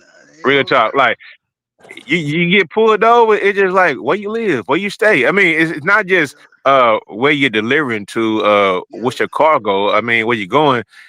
Next thing you know, it's like, where you going? Where's your family? Man, you might be over here sitting here chilling like a motherfucker. Next thing you know, you on a plane 4 days later going back to wherever with no ties, bro. Like, the race can go up eventually. It's a cold hard game, but you know what, man? It's been a cold hard game played against us for centuries, right? So Man, I man, I'm tell you like this, you gonna cry about it. Hey, to each his own, bro. They gotta do what you gotta do. But look, man, we've been going through it since day one, bro. So I'm not crying. I'm not crying for nobody. They didn't cry for me. So who am I? So that's how I look at shit. And ain't nobody crying for us, bro. So hey, bro, you gotta get in where you fit in, bro. So do with that what you want. But now Larry know what. No, we on the same. We on the same wavelength as far as that goes, bro. Like, hey. Yeah. So yeah. Yeah, now Larry know that trucking shit, bro. Bro, dude, pull up on me, tell you some shit, bro. You know what I'm saying? We get back to basketball. But I'm telling you, this shit thorough, bro. Dude, pull up on me last week before last. Man, so my truck ain't for rent or ain't for hire, right? My truck ain't for hire. Bruh, dude pull up on me, in a F-250, bro, tinted windows. I'm an essay, get out that bitch, bro. Look like he goddamn me La Familia or some shit. So man, I'm like, essay, get out that bitch, bro. He looking right. He looking. I'm posted up. I'm chilling, right. I'm chilling, man. I'm probably talking y'all niggas on Greenleaf or some shit. And I'm chilling. I'm posted up. I'm gonna pull up on the truck, bro. He looking first, trying to like get eye contact with me. I'm looking at him like, man, what is you doing? So he walking slow. He waving his hand. Motherfucker, hey, you for hire? I said, man, you see this truck, bro? He looking and shit. I said, nah, bro, I work for such and such, bro. Bro, we don't do that shit. Oh, that motherfucker got back in there, bro. Them motherfuckers, I'm gonna tell y'all some shit, bro. Them motherfuckers be on that underground network shit. Y'all know what I'm talking about, bro. They be trying to get shit down the highway, bro. And you know what I'm saying? I told them, motherfucker, look at the truck, bro. What you think? And that's probably why he thought I could move it, because he seen what was on the truck. He's like, oh yeah, you can move this shit. Ain't nobody gonna fuck with you. And they ain't gonna fuck with me. But motherfucker, nah, bro, who is you? Bro, nah, bro. Cause see, bro, that cartel heavy in this Houston, bro. Yes, People sir. need to realize that shit, bro. And yeah, bro, I'm gonna leave that alone, cause I don't want you, but yeah, bro, it's cartel heavy, bro. People be careful out here. Who y'all, especially But y'all then, truck drivers, I, bro. you Y'all know be what? But careful. don't everybody understand that? By the way, like Nah, somebody can everybody don't walk understand up, that, though, bro. somebody can walk up to you and just be like, "Well, you just might be." They walking up to that mule that got to get caught. I mean, you know what I'm saying? Like, Right. why would you even gamble with that? Like, hey, get the fuck out of here, man. Cause No, you'll bro. gamble with him when the motherfucker put them zeros behind and shoot that shit to your cash out right quick. You'll do it.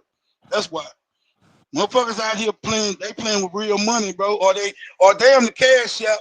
I got it in my hand, bro. What you gonna do with 10 stacks right quick? I just need to go to Stafford.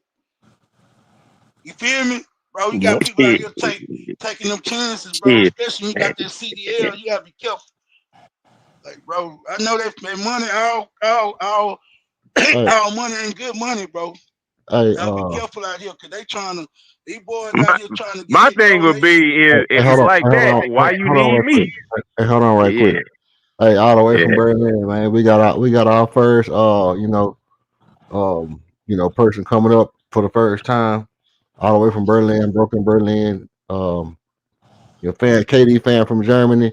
Want to hear what he got to say, man? Welcome to the stream. Welcome to the stream, broken Berlin.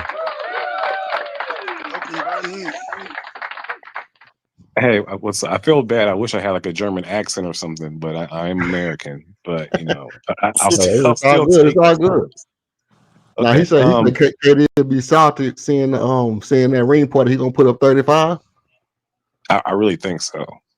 But I don't know if you guys ever watched those YouTube videos where like people take the 2K and 2K26 and kind of like do like what ifs.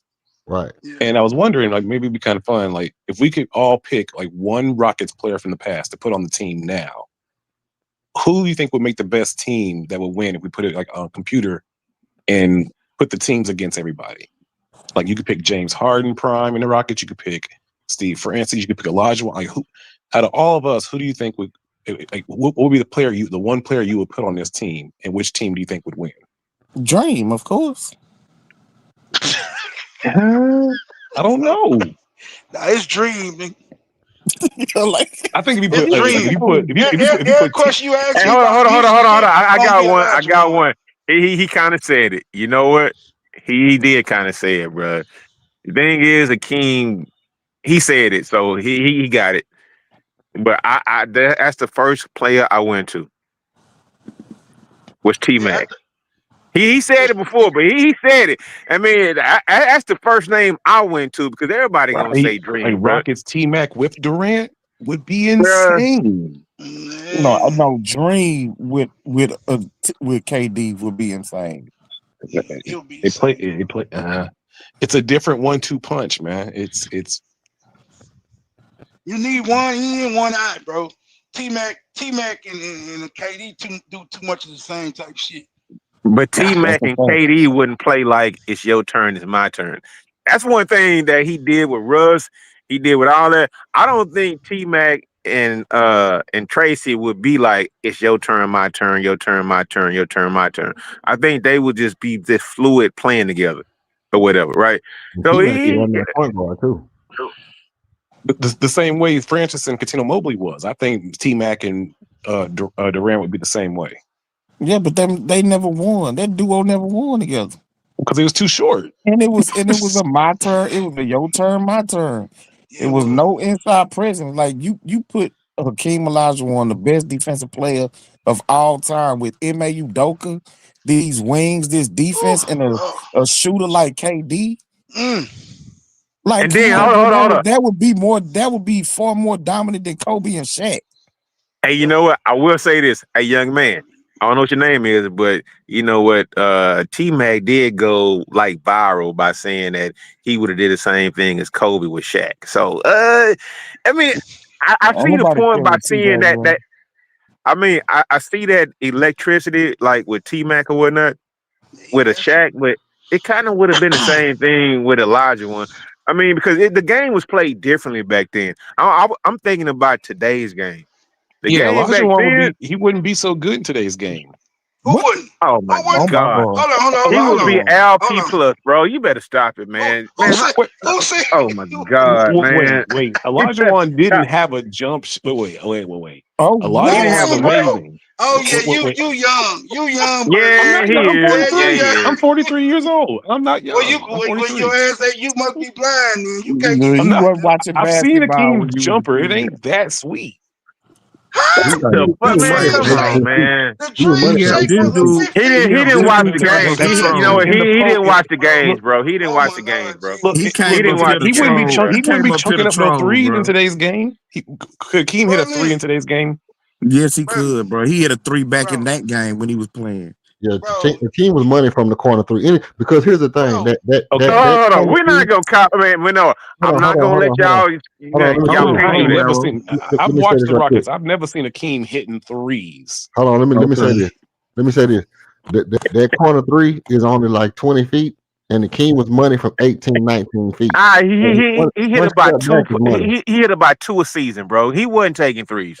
Let's keep it real. Okay. But bro, why you need to take threes and you damn near Exactly, man. damn near Exactly. automatic Exactly. inside 15 Exactly. feet? You automatic, So that's bro. my point. So I don't even want that argument to be even brought in because he wasn't even shooting threes like that. You need to. Okay. Would his defense work in today's NBA?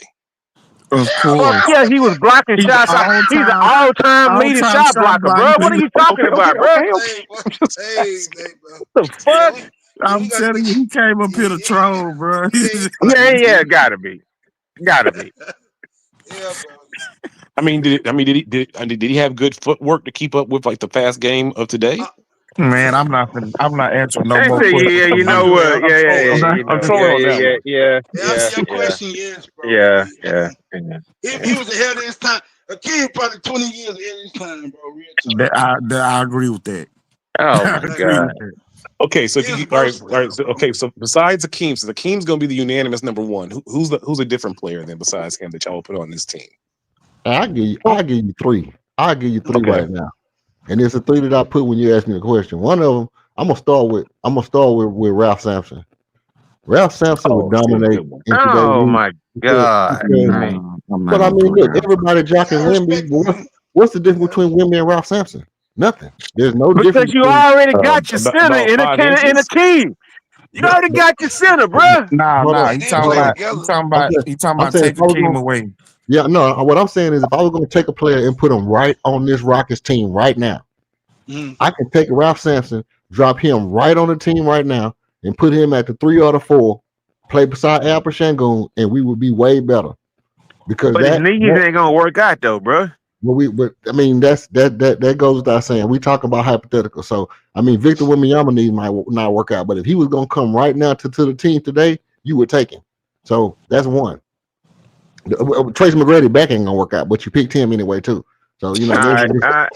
Touche, motherfucker. Like, Oh, okay. that was no look Touche. about. let's keep it a bean. You know what I mean? Look, here go my other one. Here go my other one.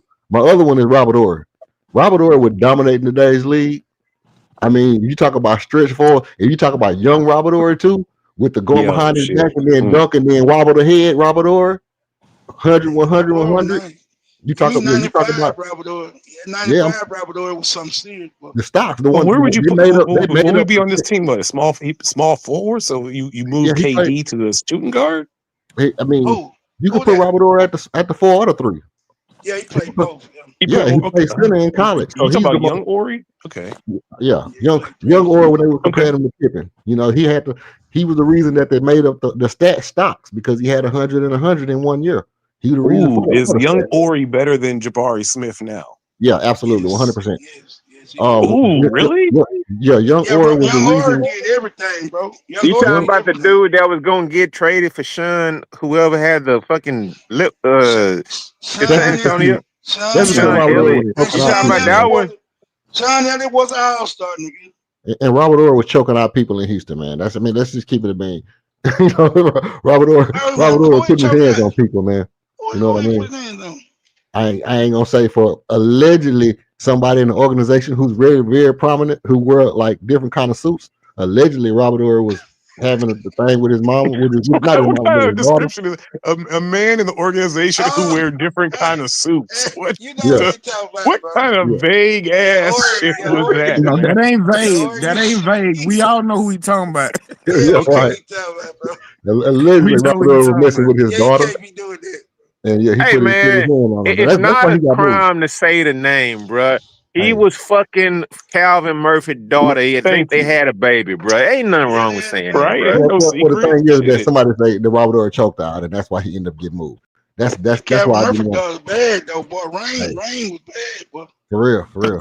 And Rain he was said, bad, boy. he said, I put a baby in her too. the All right. other person I would put the other person I would put on this team right now, and this right here would be if we put this person on the team right now, we automatically get a championship this year, and probably for the next two or 3 years if he was on the team. That's Vernon Maxwell. Hell Put Vernon no. Maxwell on the team right Put now, him, automatic put him at championship. the two Oh, okay. Yeah, guard. defensively. Oh, Can I Yeah. get my three? Yeah. Yeah. Oh, yeah. Okay, my three is gonna be Chris Paul, Sam Cassell, or I James was gonna Harden. say Sam. Yeah, I was gonna say I'm Sam putting too. all three of them at Serious? point guard. Yes. At their not their prime at the time at their playing ability with the Rockets. No, you It said ain't. at they prime. Your first statement was at they No, prime. I said I said with the Rockets. Hey, Okay, even well young Sam was I a goon. still take Chris Paul. I'll take Really? Chris Paul at point Okay. guard on this team right now. I'll take Over Steve Francis. hell. Come on, Yeah, hell 100%. yeah. 100%. Wait, you I'm take taking Chris Sam Paul with the Cassell. Rockets over Steve Francis with the Rockets? Yes, I am. Hell no, sir. Come on. Yes, I am. He's a better Nah. defender. He's a better passer. He's a better shooter. Yes, on this team with these shooters and this roster, these wings. Yes, I'm taking Chris Paul over Steve Francis. Yeah, he gonna Knock get. it He Steve gonna off, bro. Francis He in gonna today's distribute the ball. basketball Armin- would just That's Steve right, Francis and J-Dog. Stephon Marbury would destroy in J-Dog today's just said it. basketball. Chris Paul is going to distribute the ball to everybody on this team. This team will be unstoppable. And Chris Paul can hit the three and the mid-range, so you can't leave him. Yeah. And he a better defender. Now he ain't gonna point with that one, bro. I love Steve Francis' game. He explosion. He exciting. But if you talking about a do it out point guard. Nah, it's CP3 is yeah. You can't. That's undeniable, bro. Undeniable. I would pick Sam Cassell over Rocket Well, I did pick CP3. Sam Cassell. He was Over one of my who? three. You Over pick him Rocket over who? over Rocket CP3. The first year when they went to the Western Conference Final. Before the year he got hurt. I Yeah, don't know damn that if he year. got hurt or not. He was goddamn kidding me. Yeah, that year. Shit, Yeah, I'm taking that CP3. you damn Yeah. right. Remember, What's wrong Sam with you? Cassell was only here for a couple of years. That's We right. ain't even get All we right. ain't even really get the Yeah, best yeah. version of Sam Cassell. That was in Milwaukee. In Milwaukee. Yeah. Yeah. So right. He was good. Now he was He was clutch good. Yeah, with us. yeah, he was good. A legit point guard. You know what I'm talking about? But He I'm took taking off in CP. Milwaukee. I'm taking CP. Hey, So y'all that's You keep my taking hold three. on. Vernon All Maxwell point over guards. Kenny Smith too. That means. Oh my Lord Jesus. No, I didn't say. I said 3 point guards. Yeah, you named Maxwell. I was just asking if you No, picking no, Vernon no. Maxwell over Kenny Smith. No, EF picked Maxwell. I picked Sam Cassell, Chris Paul, and James Harden. Y'all ain't Okay. let me pick my three, goddamn. Go ahead, sir. Jump in. I picked one player. Y'all went crazy, goddamn. Look, Akeem. No. So he Akeem's said out the picture. aside from we Akeem is taking out the Akeem out. picture. Yeah, You say what? we taking He's Akeem like out the picture. he's like Hakeem. Then he's like he tried to pick both of them. Shit. He's like I'll take Akeem's without the H. No, Nah, he's out the picture, man. he say Dream is unanimous. So give him Right. another player from the Rockets Yeah, that that's you true. can put on his team right Dream now. unanimous. Okay. Yeah. Shit, I put Clyde, goddamn, in Damn, that's a okay. damn good Hell, pick too. after 1 That's year, bro, a come good on, pick. man. I mean, 2 Bro, years, nothing. do you I mean, come on. Clyde care? Why wouldn't That in road. today's NBA? Okay, Rockets Clyde in today's NBA ain't gonna be dominating like that. Clyde, Wow. nigga, do you know what the fuck Clyde shooting splits was, bro? Why? Yeah, I was gonna say why. Like Clyde still could Why get to the wouldn't rim. He could shoot the three. He could shoot the mid range. He he still could could post defend. up, Like bro? He Clyde, could do yeah, Nah, bro. hey, everything. Clyde, Clyde hey, was hold still on. a fucking Clyde damn is good player. still Clyde still is top 75. But I think when they Of do that course he top is, but he did 100, most of that with the Blazers. he's top 75. Nigga, He is, he but carried us, bro. In he '95 can't. when the King He was hurt. carried us to what? Nigga, we was a 2 or I 6 know we seed, nigga. swept Orlando, bro, but we probably would have swept Orlando with Vernon playing in that goddamn starting five, bro. Like real talk. Look. You can't deny the man numbers, bro. Pull up his numbers. I'm talking about the Rocket. That's what he Pull talking up the about. Okay, goddamn. all right. You pick Clyde, and who your other two? Because who your other two? I think they're gonna be crazy. I can't even pick a key. Make this a bitch. So give me Harden, give me Clyde, give me CP3. All right. I want winners, nigga. I don't want no trade. What has CP3 ever won? Who? You said you pick winners. What has CP3 ever won? He won more than McGrady and goddamn me and Steve Francis. Steve Francis, nigga. What you talking about? He ain't never won shit, but he goddamn You talking about you picking winners? But you know what? Go ahead. Hey, you know why this interesting to me? Because the thing is, we just got KD, right? And it's just like, damn, is KD like the greatest basketball other than the King that we ever had in this franchise? That's a question. He's probably the greatest. Wait a second. I mean, hey, no, that's a legit question. That's the only reason why this interesting to me, right? Because I'm thinking about the KD effect on this franchise, bro. And it's just like, ugh. It's yet to be seen. We don't know yet. No, we're talking about the greatest player, period, to play for our franchise. I mean, okay, that's why I was thinking. Let's put this hypothetical. If KD brings y'all 2 rings, would he go down as the best Rocket ever? Hell no, nigga. No. Nah, he won't, bro. He won't. Even if he won 2 championships? No. He won't. Ain't nobody. The only reason ain't no statue. What if he gave y'all 3?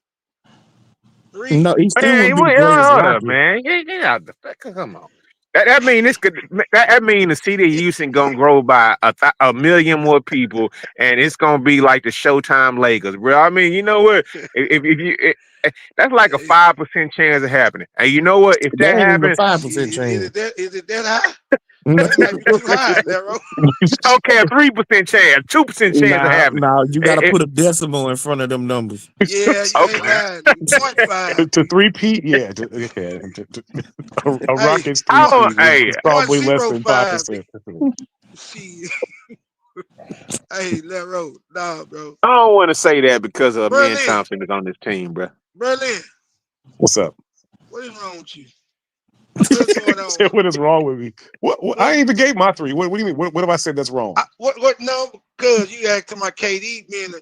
Do you not know that King carried the Rockets, bro, before he broke free? Like he carried the Rockets for goddamn 10 years before he even broke free, bro. Carried them, bro. Broke free. You saying broke free like he traded? You saying broke free like he escaped slavery or something, dog? No, I mean, before he broke free and won ring. Okay, broke through. Got you. Okay, broke through. Okay. Yeah, there you go. That sounds better. Yeah, broke through. So you can't. So them years when he was doing that, bro, you can't discount his effect on his organization and what he had to go. I'm not discounting it, man. Okay. So KD just can't come here after 2 or 3 years. Well, he, you know what I'm saying, with a goddamn young core with a bunch of #1 draft picks on it, and win 2 rings, and you think he gonna be the best Rocket out of town? Yeah, he go up. Okay, down. Would he go down as the top? Would he go down as top 3? Then? Hey, J-Dog, here's the problem. You can't account for that statement that you're making for people born after the year 2000, bro. You really can't, bro. Like real talk, because they didn't see that. They didn't see it. But that's a lot of people running around this planet, bro. It's a lot of people. They didn't see that, bro. They didn't see it. I know they didn't, bro. That's why you gotta add context. That's why I add context to it. That's why I said you gotta know what he did. He carried the franchise for goddamn 10 years, bro, for a fucking decade. And then before he was able to break through and win it all, bro. You feel me? I feel you. And downs. You feel me? I'm with you, AJ. I'm with you, I. But there's some people around here that only seen James Harden Houston Rockets, bro. King, I mean, we got sometimes. You got, but I say you act like this sometimes, nigga. Only person you see with Jay Hard riding this book. Nah, that's a damn lie. Yes, But sometimes you act like that. Harden Nigga. his credit. I give Harden his credit for the second greatest Rocket of all time. I give him his credit. KD win 2 rings, he don't become the second greatest. But if KD wins a ring, does he go down over Harden? Yes, he does. I'm sorry. Even though James Harden carried the Rockets, he did the best he could. He put up numbers. He in the record books. But if KD come to this team, it's a loaded roster, but if he wins 2 championships with the Rockets, he got to be considered number 2. Okay. Just for his impact. His impact alone is gonna put him above Harden. That's a legitimate statement. I said the same thing earlier in the stream. Can I get my 3 real quick? KD, I don't think y'all gonna argue. Sound like I'm breaking up. Am I breaking up? No, you would a little bit. Go ahead. All right, I'm thinking about this team, right? And I know everyone's saying Akeem, but I actually think like Yao Ming would actually be insane on this kind of team. I said Steve Francis, and to try to get a different time area, I'm gonna go ahead and say I really don't think James Harden in the playoffs is just too horrible. So I'm not gonna pick James Harden. I would actually pick. He just is. It's too much evidence of it. I said T-Max on it, but like even Coutinho Mobley, like I would say Francis and Coutinho Mobley and Yao Ming would be insane on this team. But I really think I want to put Yao Ming on the 2K and just see what it looks like. Because I think Yao Ming in any era is dominant. You know what I mean? And to be honest with you, like when I play 2K and we play like, you know, the all-time roster, what I always do, I always set my 2Ks up with all the all-time rosters, you know, for every team. Yeah. And I'll play that Rockets all-time roster against any Lakers, Bulls, Celtics, anybody. Because if you got Yao Ming and Elijah Wan, you know, you stand a chance to win. So yeah, Yao Ming. You got Barkley. The Rockets all time is better. Yeah, I don't see how you can say you're gonna take Coutinho Mobley over Vernon Maxwell. That is insane asylum activity right there. It's giving. It's really not in today's NBA. It's giving. I actually think what you call that thing? Narcum. Ain't that what they take them to on Batman? They take them to Arkham. Yeah, it's giving Arkham Asylum fields over here, man. Say you gonna take a team. Y'all really love Vernon Maxwell. He wasn't that great. He was crazy. Good. You absurd. That's absurd. Vernon Maxwell is my favorite player of all time. First of all, let me say that. So yeah, he averaged what was his season high? What 13? Season high? No, his season high was like 35. I mean, no, it was not, sir. Hold on. Vernon Maxwell in the NBA never averaged 35. No, not average. I thought you said his season high, like how many points he scored in the season. No, but, I mean like what his average for a season. I think him and Smith both averaged like 15 points a game. But that's because they had 2 guys who could score 30 whenever they wanted to score 30. They just didn't have to do it. But here's the thing. Vernon Maxwell leads Florida in all-time scoring 25,000 points or something absurd. They actually took his records off the stats and then they're giving him back to him this year. Vernon Maxwell was an elite scorer on every level.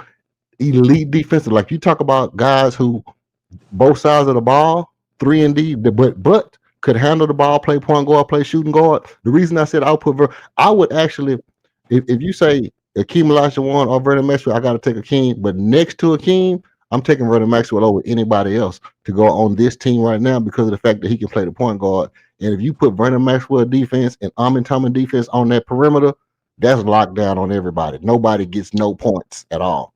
You don't think he's going to be a locker room cancer? No, Vernon Maxwell was everybody's favorite player. He wasn't a locker room cancer. He was a fan who talked about his daughter cancer. That's what Vernon was. He was to put his hands on them fans who talking about his daughter. Dream did have to slap him in the locker room now. That's because he was spitting on the floor, bro, on the way to the locker room because he was mad because they was getting beat. That didn't have nothing to do with them being, into it with each other in the locker room. He was spitting because he was spitting on the floor on the way to the locker room because they was getting beat, and Dream told him to stop because it was disrespectful. And Maxwell said, "Man, I don't want to hear that shit right now." And then Dream told him not to do it. He did it again. Told him, Well, these are all secondhand stories. So I These mean, are it all could change from one No, that's a man to the first-hand next man, story. bro. Maxwell told that story himself. Yeah, this is Yeah, I first story know. from Vernon. I heard it. He said it. I saw it. He was And on there with and Stack 5 and then Matt. Dream He and was then saying. Dream I came heard it and then too. Elijah one came back and said, "Stop telling that story." Elijah one told him at the conference. He said, "Man, stop telling that story. You got everybody looking at me now." So Elijah one confirmed it when he said that. So the point is that all these Chris Pauls and all that stuff like that y'all talking about is crazy work, J Dog. I never thought I hear you say you would take Chris Paul over Vernon Maxwell.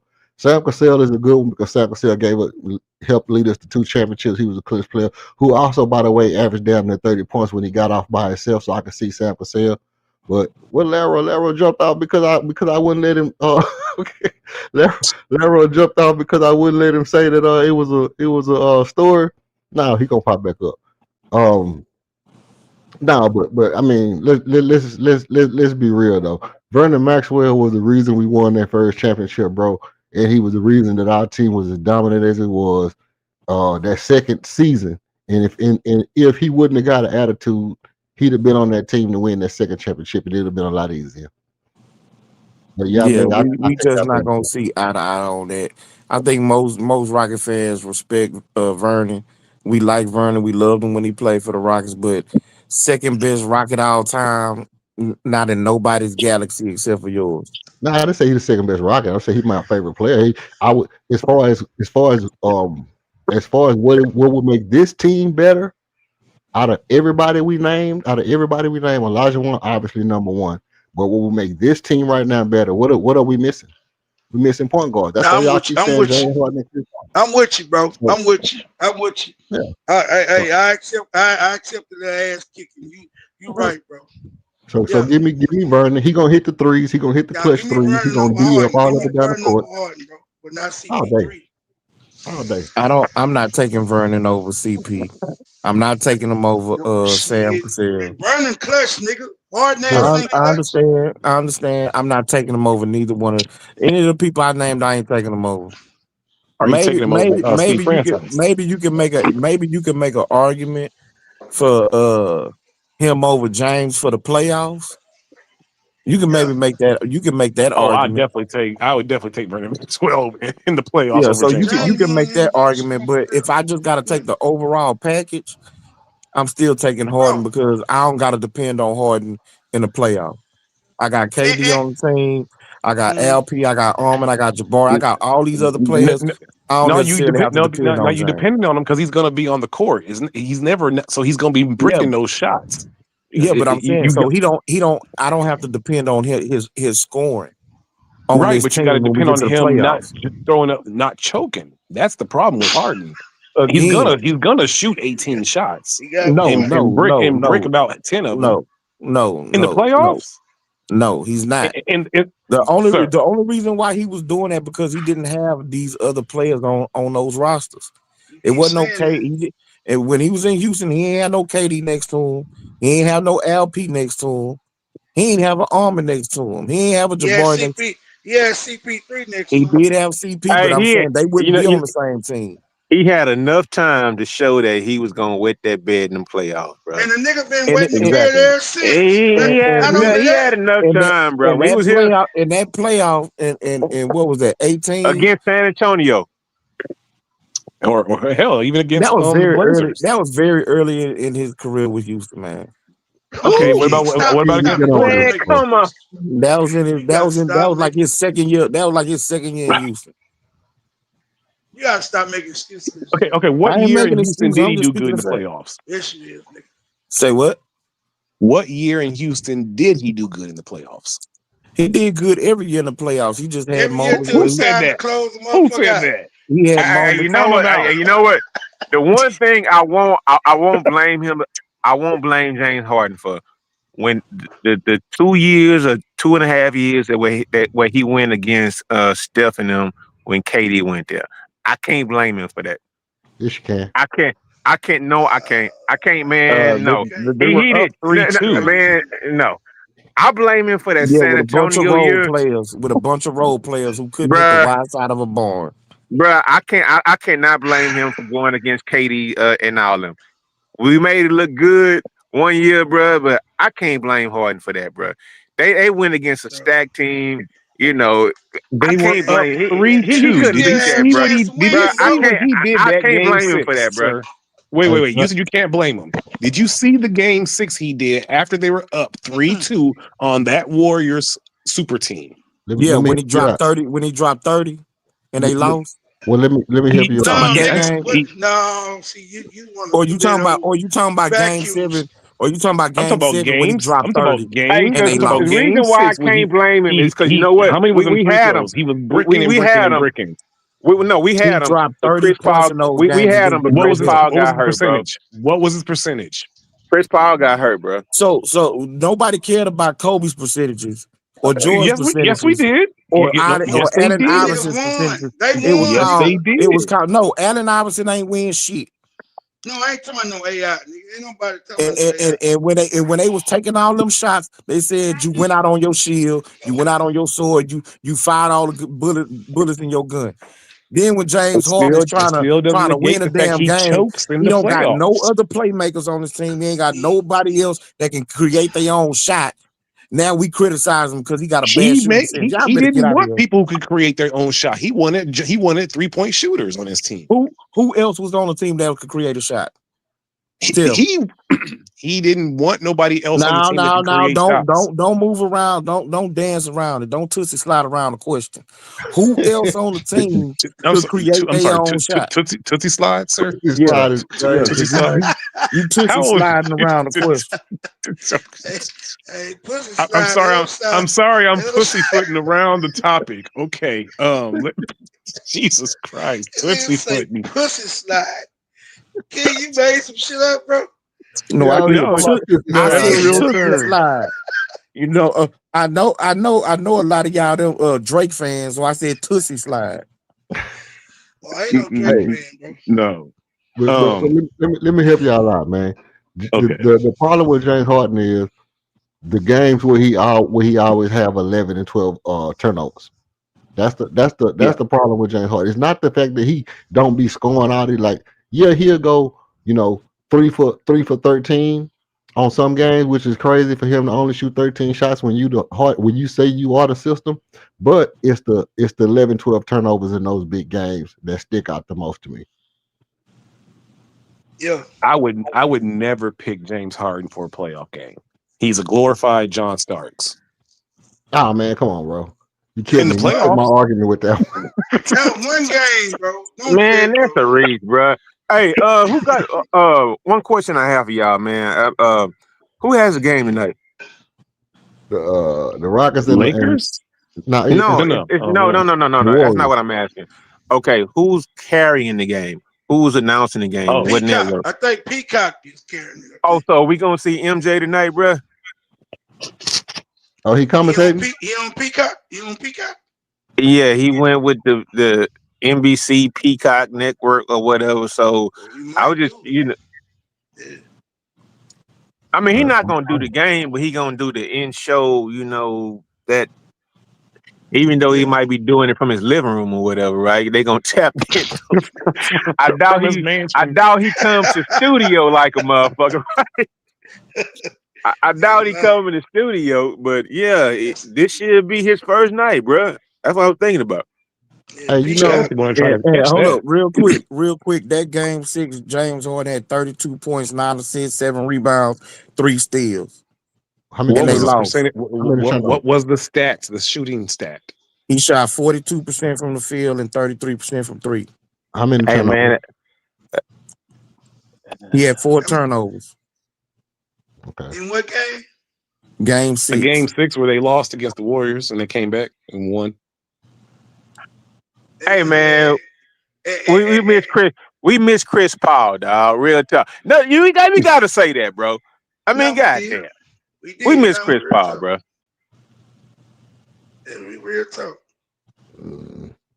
Yeah, I don't know, man. I don't know. I can't give it to him, man, because I looked it up, man. I In seen how game seven, he had 32 points, 6 boards, 6 assists, 4 steals, and 5 turnovers.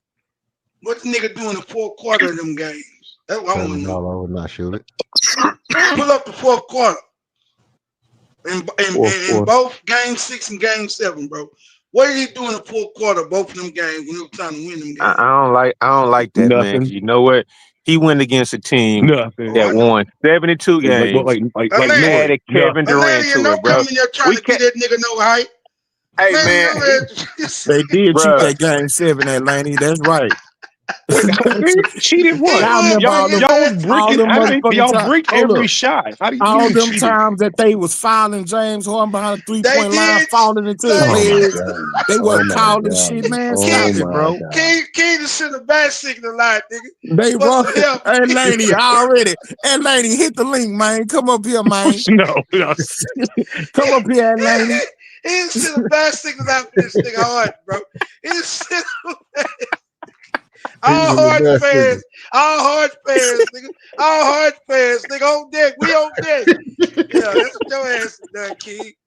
I'm sorry, ass nigga. Yeah, waved off 2 4-point plays. Man, they cheated us, bro. Hey, look. When Chris Paul went through, when Chris Paul went down, they said, all right, we can't send the Rockets to the finals, y'all. Yeah. We can't send them. We can't send them like this. We wanted to be competitive. You know, we don't want LeBron to win or nothing. Hey, let me do this right quick. Your boy King sent out the bat signal, man, to all Harden fans.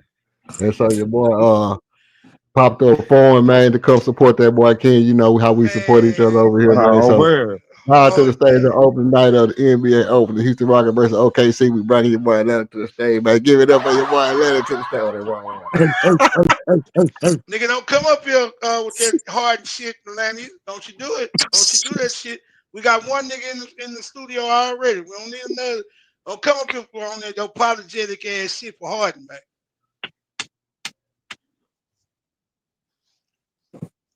I need business, bro. My bad. Go ahead. He ain't up here. Oh, he ain't up here yet? Oh, yeah, he here. Okay, yeah. Stay ass off. Stay ass. Well, I can't hear him. Hey, there you go. Hey, there you go. I ain't gonna give him no passes, man. He don't get no passes. But they did cheat that game 7 though. They waited out 2 4-point plays and another 3-point. Now they did. KD 10 feet out of bounds. Yeah. Yeah, you saw that, right? That damn. Hey, but he got called back though. That play got called back when KD was running all out of bounds though. He got called back, bro. He got called back. No, it didn't, Laro. No, it didn't. They didn't call that back. After that play, James Harden went down there and hit a 3 to close that game and win that game. That's what happened after that play. Harden went down there and closed their ass with that 3. Harden was on their ass though. I ain't gonna lie. Harden was on them niggas. Bro, it's a game of chances, bro. It's a game of chances, and we probably would have had another chip in the organization if that hamstring wouldn't have went out drought. Man, it just happens like that, bro. Y'all do know that the last 3 games, Harden put up 38, 32, and 32 to close out the fourth quarter of them games. He was on their ass though, man. He did what we needed him to do. We just didn't have CP3. I'll make it simple. We got the Space Jam, okay, and the aliens about to blow up the whole Earth. Are you picking James Harden as one of the 5 to come help us? Nigga, that ain't got nothing to do with it. That ain't got nothing to do with it. If you picking your starting 5, you would not pick. If you picking your starting 5, nobody would pick James Harden. Prime James Harden, whatever. Nobody would pick him in that situation. Nobody. And you speaking for yourself, bro. Well, yeah, you speaking for yourself. Who on here would who's saying they would pick James Harden in that Space Jam kind of scenario? I would. In game 7. No, I'm not. I think he's still talking about the all-time game to rocket save the five. earth. You pick it. You gonna No, what he's saying, basically what he's saying is, if all the marbles to the table and you have to depend on somebody to come through in the clutch. No, I'm not. like you No, said- that nigga wouldn't. No, he wouldn't be in my role. Hey, J-Dog, J-Dog, I'm taking him over Vernon I'm Maxwell. finna press you, J-Dog. I'm finna press you because I know For your mind. real, I'm taking. Press me, then, nigga. Press. I'm taking him over Vernon Maxwell, though. I tell you that. No, you're not, because you're gonna be so Watch mad. out, Chris You're gonna be J-Dog. so mad that Hold on. choking What is y'all different doing? than Vernon What y'all Maxwell doing? choking. What y'all doing? J-Dog. Let's say somebody, let's say one of them things that me and you know that he be doing. Let's say that was in the other favor. Then do you take him? You see how I got it? You talking about it? You talking about his extracurricular activities? We talking about hooping. We ain't finna do that now. No, I'm talking about ball. I'm talking about on the court. Hold on. No, I'm talking about on the court. I'm talking about them things what me and you know he be doing in them games. Yeah, bro. But me and you here. We know what he be doing in them games when he start throwing the ball away. And he don't be shooting the ball. Me and you think the same thing about it. Now, if that was swung the other way, if the person who got him doing that was swinging the other way, if they was playing the other side, then do you take James Harden? If that code you using is not throwing nobody off, bro. Okay, I mean, this is what I'm talking about.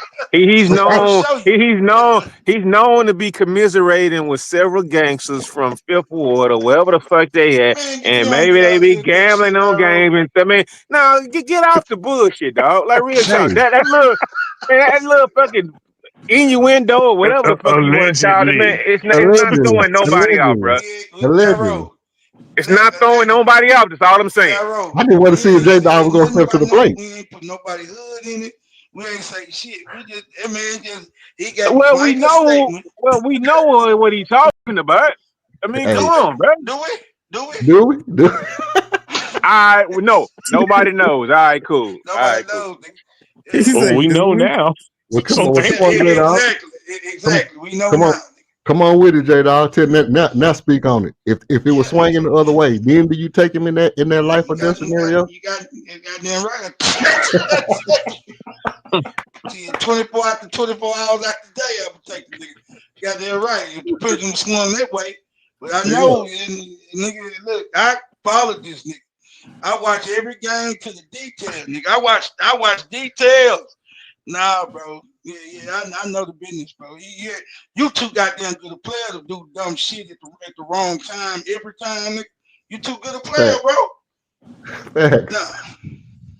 That's all I'm saying, man. And King, I know what the business. It's a business decision the nigga making. Hey, to each his own. It's a business, but I'm not taking you, nigga. If it's on the wood, and you gotta make business decisions and shit, and it ain't based on the play. Nah, nigga, you could have won them games, nigga. Every superstar, nigga, you can at least right now, Harden give you 2 games, then he gonna give you shit else out there. He gonna give you 2 good ass games, and then he gonna say whoever else on this team.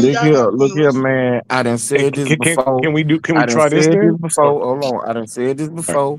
This is the last time I'm gonna say it. James Harden, his entire career in Houston, did not play with one superstar that was in their prime. Y'all expect this man to carry a team by Dwight Howard. Dwight Howard wasn't in his prime. He was Dwight Howard was not in his prime no more. Dwight Howard was hurt. He was not. That dude was coming off of multiple back surgeries and shit. Like he was not in his prime no more. Dwight was balling when he was there. He was balling okay, but Orlando was his prime. Yeah, he was not in his prime. James Harden never had a superstar in a prime while he was in Houston. And y'all expect him to carry a team in the Western Conference to the finals and win a championship, bro. It is ridiculous. All he had to give us was 1 game, bro. Hey, he had 2 games to get one. Who was a superstar that Giannis played with when he won his championship? Who was the superstar? Well, number one, he was in the Eastern Conference. Well, he did. Okay, who was superstar that Joker played with? his road to the finals Jamal wasn't Murray? near as tough Murray a as Hey, come superstar what's in the on. name. playoffs, bro. He's an Hey, all-star, but he's not a superstar, bro. In Come the on. Like, playoffs, he is. He'll play off you, so he'll in I'm the surprised playoff, they hey, didn't do nothing no, with no. Dwight In the Howard. playoffs, he's a superstar. In Jamal fact, Murray in the him playoffs is a him and superstar. Jimmy Butler, man, them niggas Yeah. turning different players in the playoff. Yeah. Hold on. Nah, for real. Now, what was that hypothetical you were finna say, Berlin? You had another hypothetical for us. Yeah, Let's I hear was it. gonna see if y'all was down to do it. If you got only pick from players playing today, you got to make your own Space Jam. Same scenario, life or death, but you got to pick your starting five from players playing today. Who's everyone picking? And whoever wants to go first can go and pick their starting five. I'm gonna take Joker. Okay. I'm gonna take Giannis.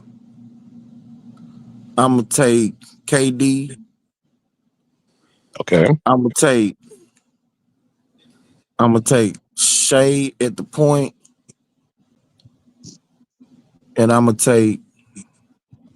They got to be in today's game. Yeah, today.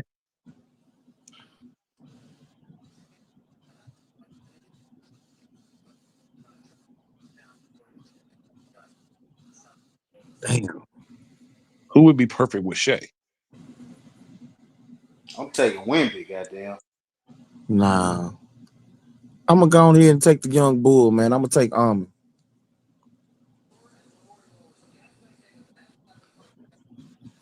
I need a lockdown perimeter defender, so I'm gonna Okay, take You need a shooting guard. okay, let me throw mine I out got there. enough scoring. And Okay. Almond is a slasher, so he'll still be able to do his thug. Let me throw mine out there so I can go ahead and rile y'all up.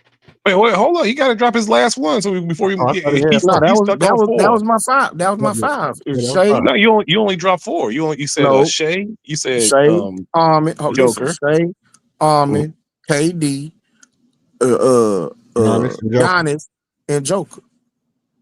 Who was the second name you said? Shea, Almond Thompson, Kevin Durant. Okay, got you. Okay, my Yeah. fault. I didn't hear you say that. Okay, all right, my bad. All right, so mine would be something like this: Joker, Wemby. I'll say Joker, Wemby. I want Are to you say putting Joker at the power, or are you putting Wemby at the power? I'm putting Wemby at the power forward. Okay. Wemby at the stretch four. So Joker at the center, Wemby at the stretch four. I'm a little torn between LeBron and KD. I'm probably gonna say LeBron because he might be on the juice. You know, when you cycle on and cycle off, that boy different. He can give juice to the rest of the players, right? Right. I'm going cycled on LeBron when he cycled on. You get a +5 attributes when you pick LeBron on the team. and then I'm going Steph Curry, LaMelo Ball. Steph Curry and LaMelo Ball to save the world? My team smoking your team. No, sir. No, sir. My No, team sir. smoking your team. LaMelo Ball and Steph Curry to save the world. Hey, One matter of of fact, those things does not belong. Hold on. Let me change that. Let me take LeBron off and let me put Armin in. Hey, both of y'all picking Armin? Yeah, I'm going on. Okay. Y'all tired of the world. Okay, who's next? Y'all want the world to go. Y'all got bills. Because I got shooters. Let me tell you why I did it like that. I got Joker who can run the point center if we need him to orchestrate from wherever he get the ball from. Right? Okay. You know the Steph a point guard, but he really don't operate with the ball. So Joker really my primary hub, right? Okay, boom. Okay. I got Wemby who can stretch and who can dunk from half court. and he blocking everything at the rim.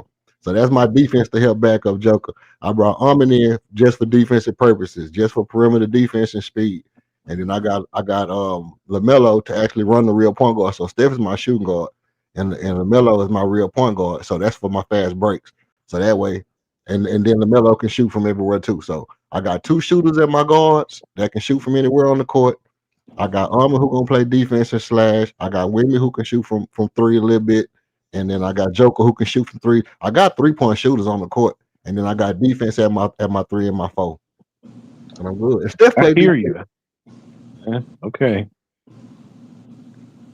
Who's next? 'Cause these teams so far seem beatable. Say, Ain't nobody. give me Shea, Ant, KD, Giannis, Wemby.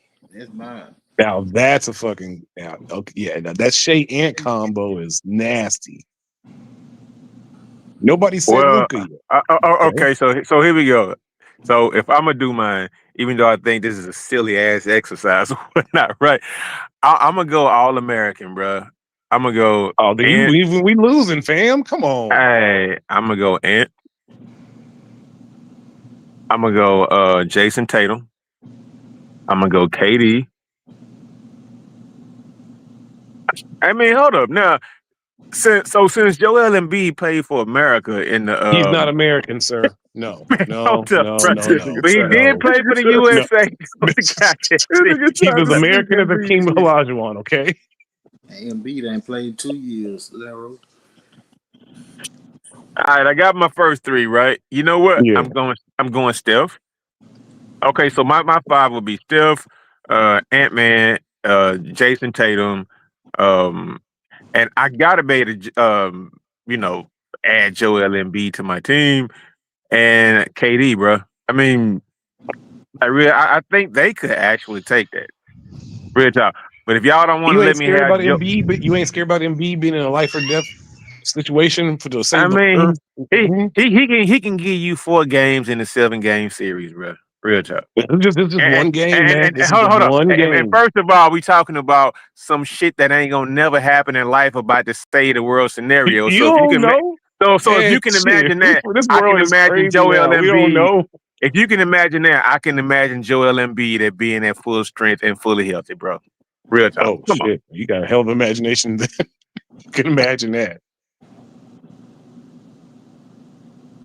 I think the dude before us has had the best squad so far. Yeah, okay. I guess it's J Dog. I don't know who J So, Dog is. yeah. We ain't got to go no further, bro. I didn't have the best team, man. Ain't nobody team touch mine yet. No, my team Who smashed. said that is? King or Lanny? Who said it? King. That nonsense. I mean, all he's doing is picking the 5 best players in the league. I mean, God, how hard is it to do that? KD ain't top 5, but whoa, who's KD's not top 5 in today's game?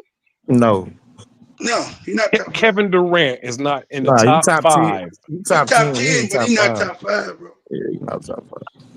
That don't mean nothing. Nobody. Okay. Well, give me your top 5 then, nigga. Since you say it, and you talking about today's game right now? Yes, right now, today, right now. Joker, Giannis. Yes.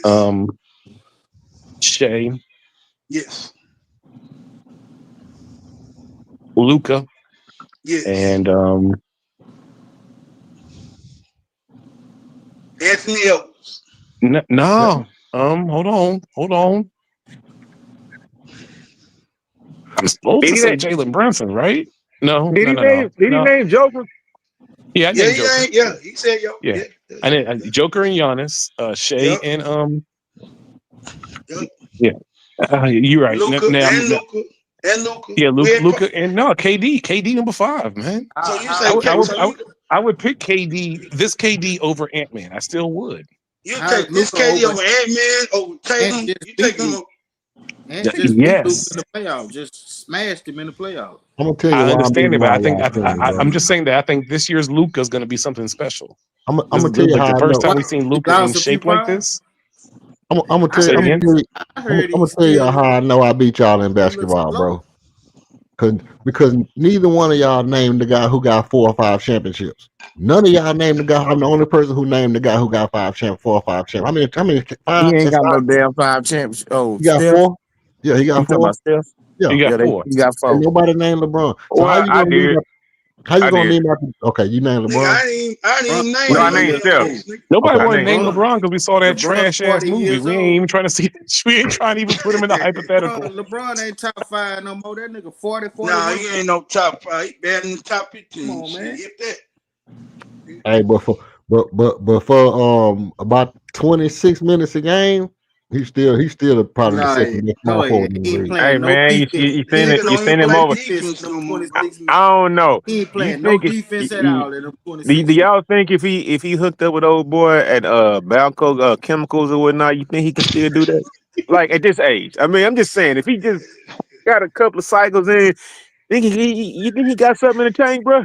Yeah. Of You course he always does. trying to say, bro. Get on that That, bad that man is run. swimming. That man is swimming in the blood of African orphans.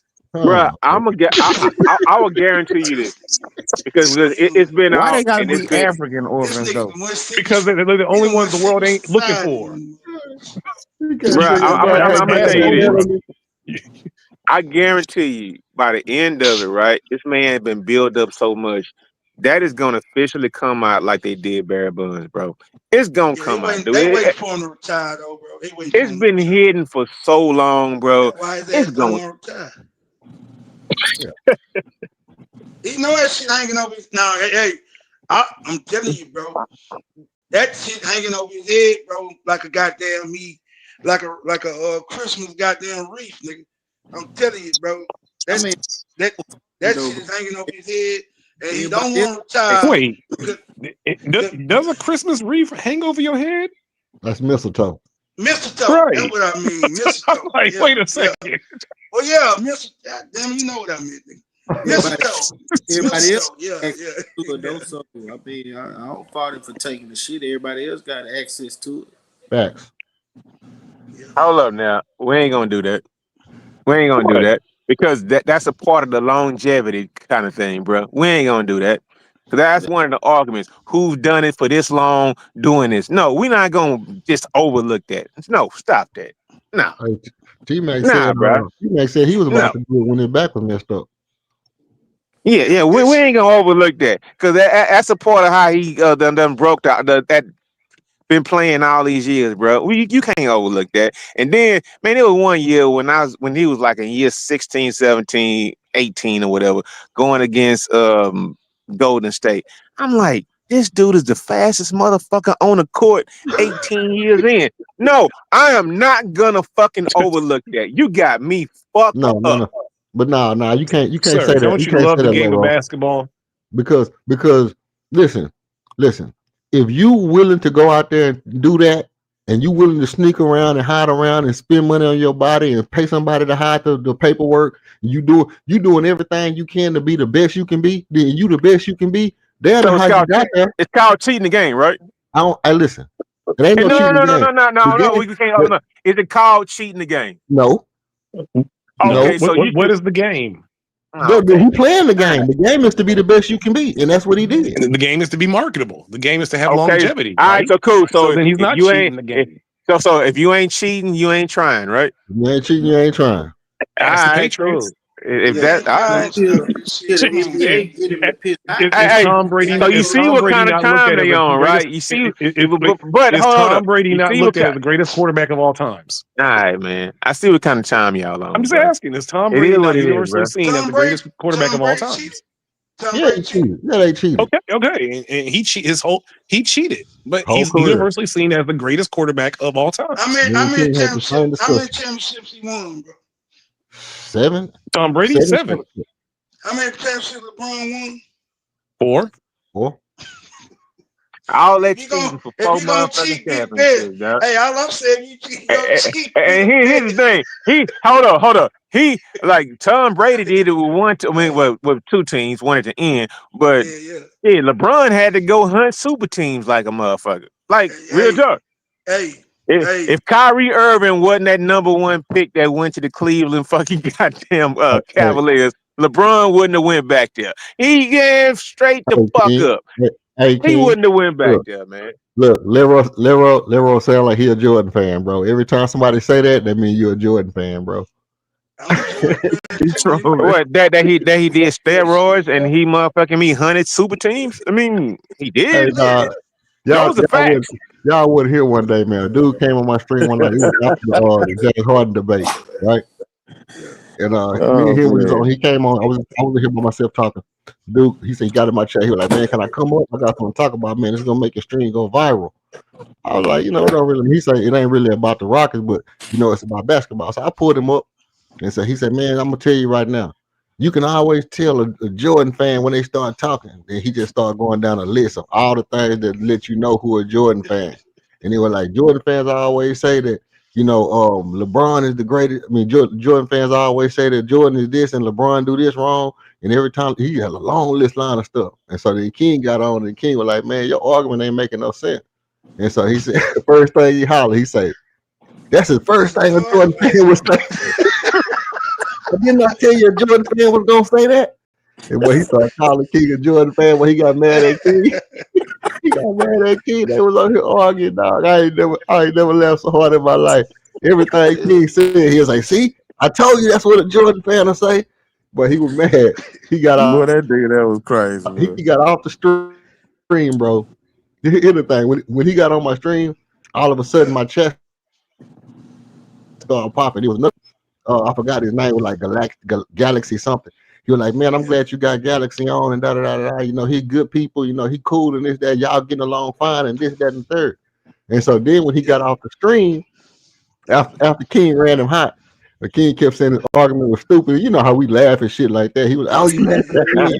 Hey, you laughing at me and you calling me stupid?" Like, "I'm not just saying your argument stupid." So he got mad, got off the stream Hey, because I was saying, "Hey, you can't yell over yeah, people and be mad." Hold on, let me.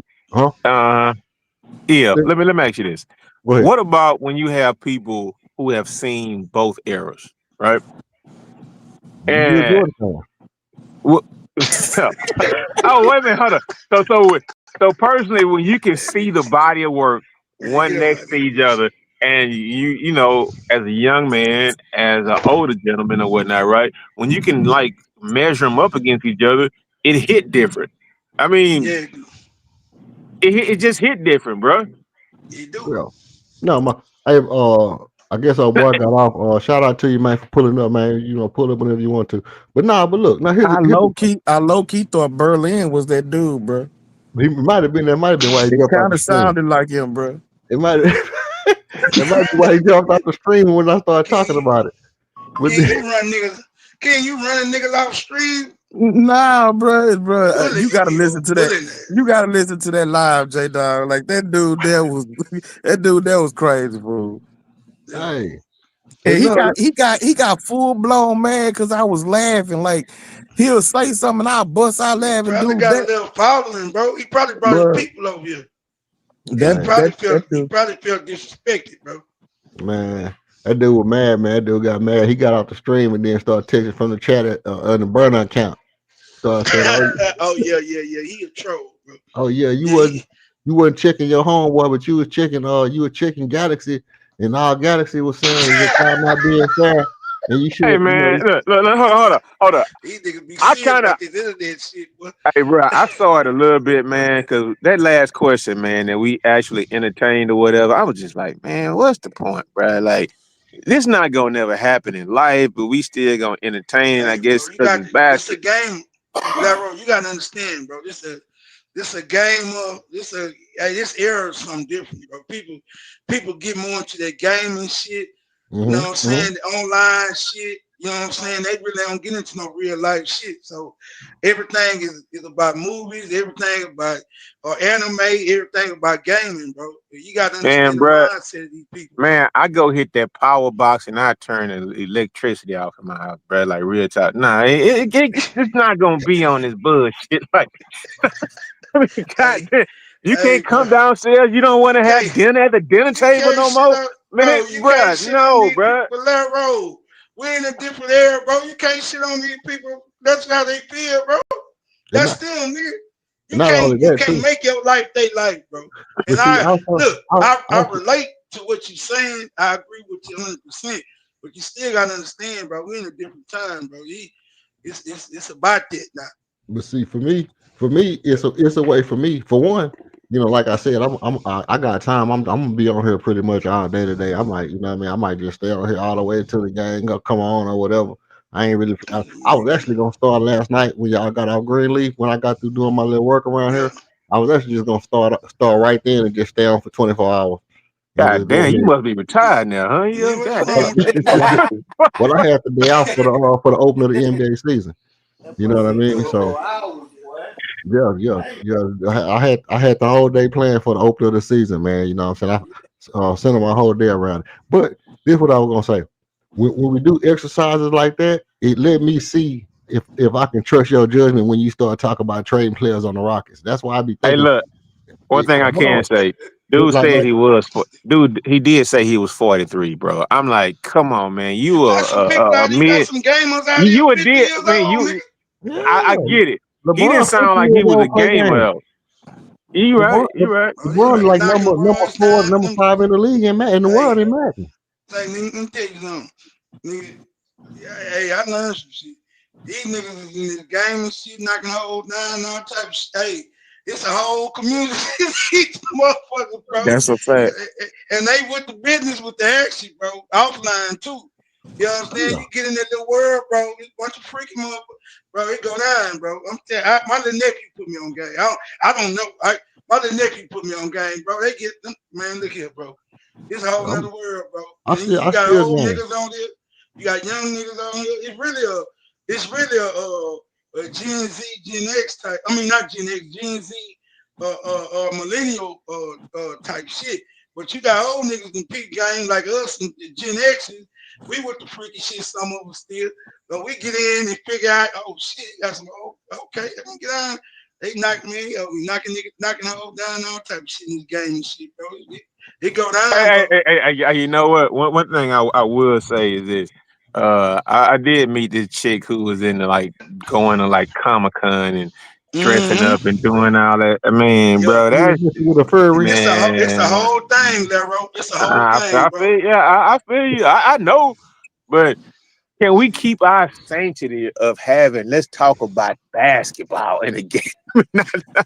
I mean, you gotta have. I mean, what are we talking about, bro? We talking about the Rockets? Are we talking about a hypothetical Rockets team with Vernon Maxwell and T Mac coming back? I mean, come on, bro. Like, fuck.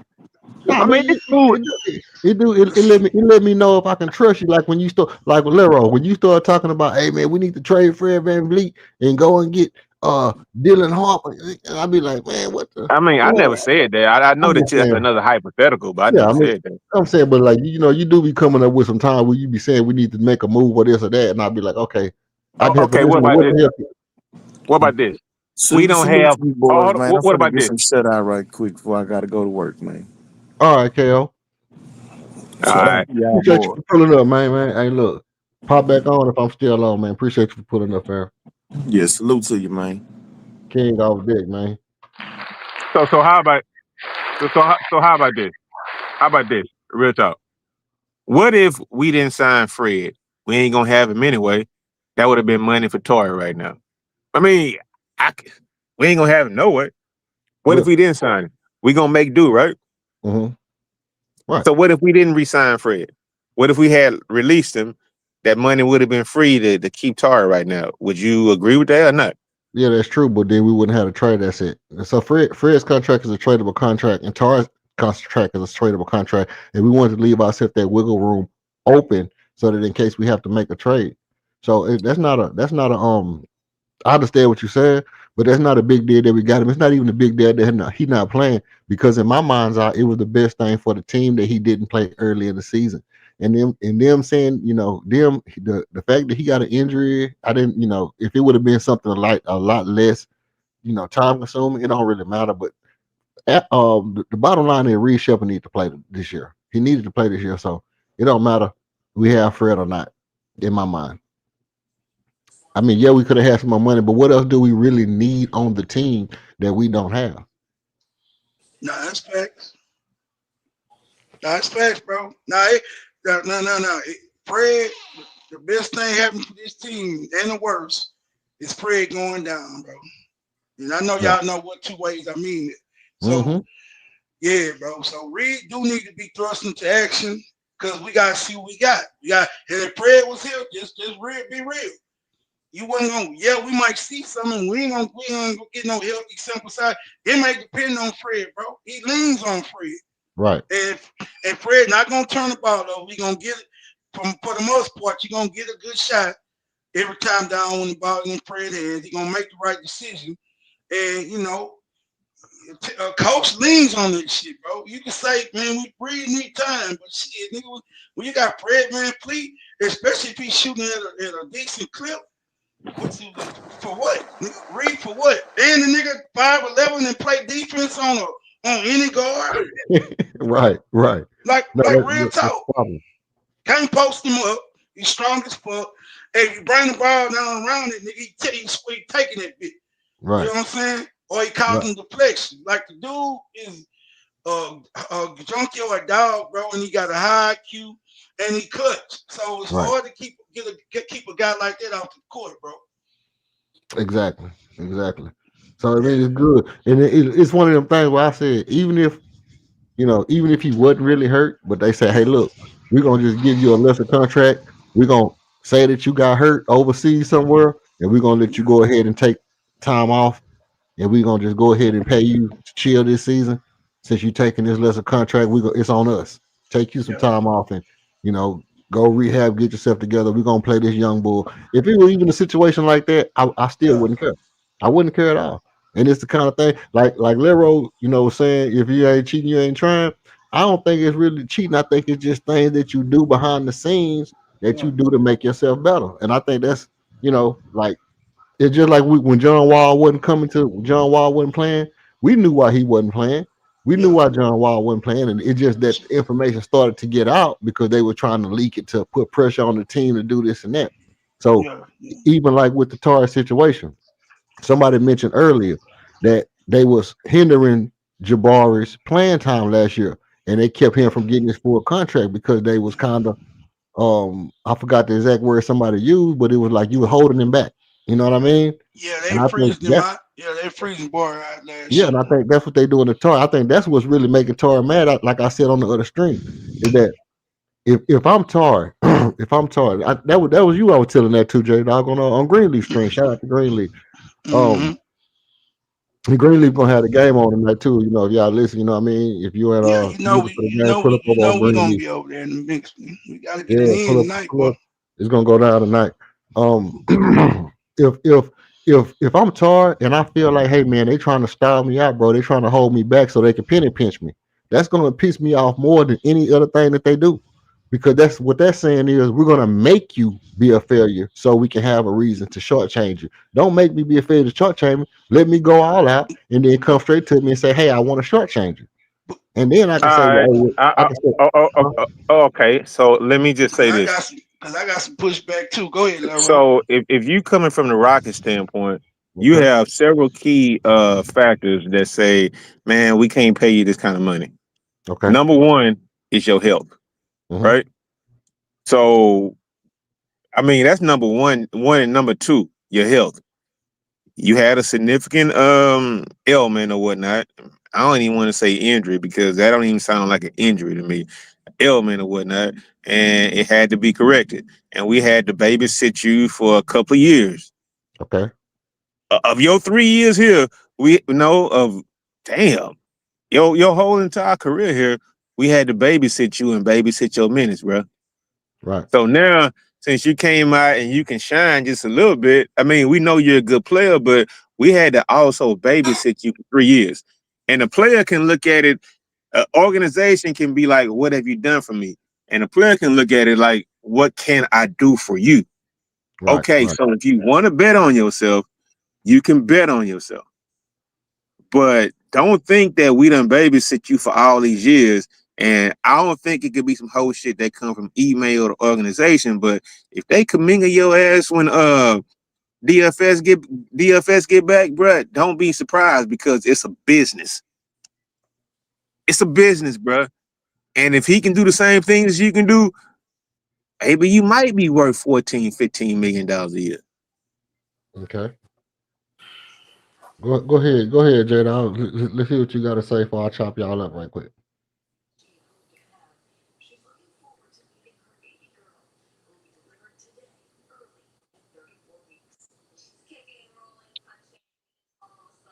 Jada. Oh, see, say I'm back. Can y'all hear me? Yeah. Can y'all hear me? Okay, go ahead. Yeah, we can hear you, bro. Go ahead, say your piece, bro. Yeah, I'm about to. Damn, nigga, you ready to get it? Okay. let me go and get it out the way. Now, Laro stole my thunder, but first, it's a couple of things, bro, with Tari, bro. Yeah, first of all, you've been a 6-man your whole entire career, right? Came to the league, we gave you opportunity. You had a good year, you know what I'm saying, your first year, your rookie year. Then you come into some injuries that second year and had some shit. We didn't really know what was going on with you. All we know, you dealing with some shit where your shit wasn't healing properly after a leg injury. Right? Go in, find out it's a little bit more, you know, serious than we thought. So we let you sit out that year, come back the next year. It's supposed to be cool. It wasn't cool. Have to operate. You know what I'm saying? We low managing shit. We came back off the shit. We low managing you, and goddamn it, in year 3, nigga, you 2 years with this same injury.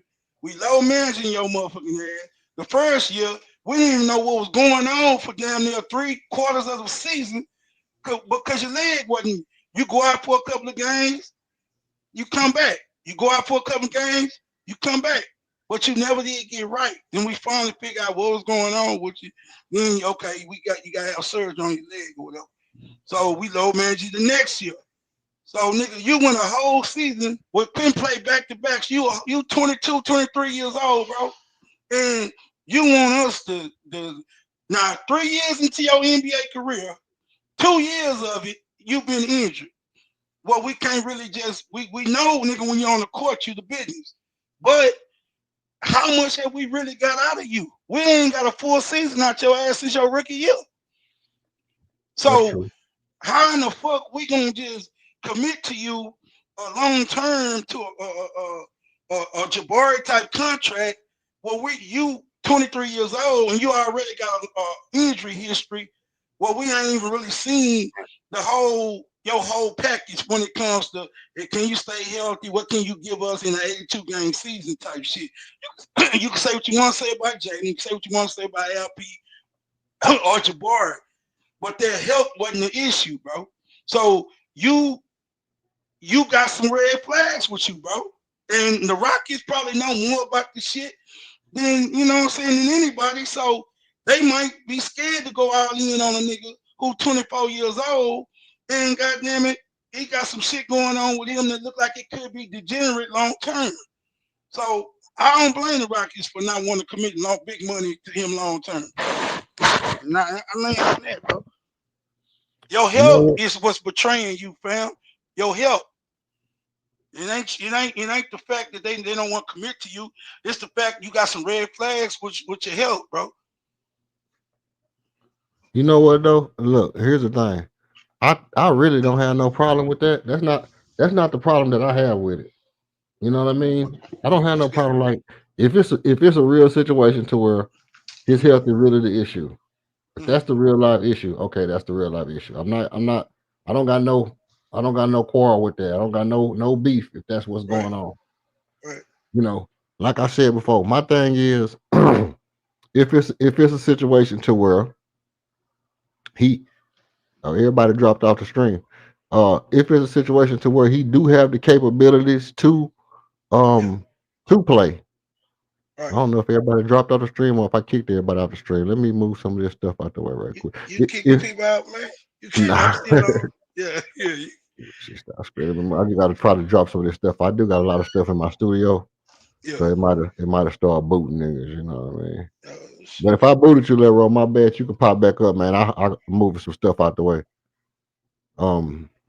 Okay, but no. So my thing is, if it's a situation to where the Rockets was holding him back, and he feel like, hey, look, I'm better than what they saying I am, but they still got these doctors saying, don't play me, don't play me, don't play me. I believe it's hype. I believe the doctors ain't really saying that. I believe that's just what they want to do, so they can try to not pay me my money, so they can build this team that they got their mindset around building. They know my value. They want to get me at a lower price, and they got these doctors steady saying don't play me when I feel like I can play. Okay, now if that's how he feel, and he going to the boss and he's saying, look, man, I know these doctors are saying this and that, but I feel like I can go. I'm gonna give it my all. Y'all seen I give it my all. And if I play it till my leg just come off, let me at least try. And they saying, well, now, we gonna, let you not get enough burn. We don't think that you healthy enough. If that's all the stuff that they saying and using that as a way to keep him from getting his full shine, I think that's a problem, bro. To me, that's a problem. That's a situation to where they have to take it upon themselves to let that man play and either let his play himself out the league or let him play himself in the league. And I think that's kind of my thing. I would be upset if I'm Tar and I feel like they were doing that to me to keep me in a position of to where they got control over my career. That's all I'm saying, bro. That's just not, that's not right to me. Now, I feel you, bro. If that's what's going on, yeah, I feel you. But my thing is this: we seen it now. We seen in the playoffs. Yeah, I believe that was happening to Barr. I think he was getting froze out because he had the best 3-point shooting percentage. Now, you could say with some other things, matchup shit that Barr they didn't like with Golden State that was causing problems. Maybe I don't think so on defense. I don't think so. I think Barr had a bad game one or bad game one. You know what I'm saying? I think, but as far as like his closeouts and things he was doing, I don't think he was just exceptionally bad or anything like that. You know what I'm saying? But because they had to stay connected on Steph. It was a collective effort, even with beating him up. There was so many strings they were setting for him to get him off. It's just it had to stay connected, but on their rotation. But this the thing, bro. If he feel like that, then okay, bro, I get it. But at the same time, bro, your leg was an issue, bro. And wasn't nobody seeing that. And we seen when he tried to come back and his ass wasn't the same, Now, didn't we see it? That's true. That's true. And then he went back out. He like, cause bro, we was on streams like, bro, Torrey don't look the same, man. He ain't got the explosion. He don't look like he got no lip. Now this year, he looked like he got lip. He looked explosive. He looked coming into camp. I'm looking at him in preseason. He looked explosive, bro. And that might be why he gonna bet on himself. He know he 100% healthy, probably for the first time in the last 2 years. So okay, if you feel like that, hey, bro, more power to you. But as a Rockets, what they got on test results, what they got on far as like a collection of data on you when it comes to your physical rap sheet, hey man, look, bro, if they didn't lowball, and I'm saying lowball, I'm saying 17-5. If they came up under that, then yeah, if they wasn't offering you around 17 to 20 million, bro. Yeah, I believe that's disrespect. But anything around there, bro, I think like based on what the fuck he's contributed to his team, I think that's fair, man. I think that would have been fair. You're right, and you probably a little. And the thing, let me tell you like this right here. I mean, when you say low ball, you mean like, hey, look, this is all we're gonna give you low ball, or hey, we think you worth this, and then he just like, man, you think that's what I'm worth? F it, you know what I mean?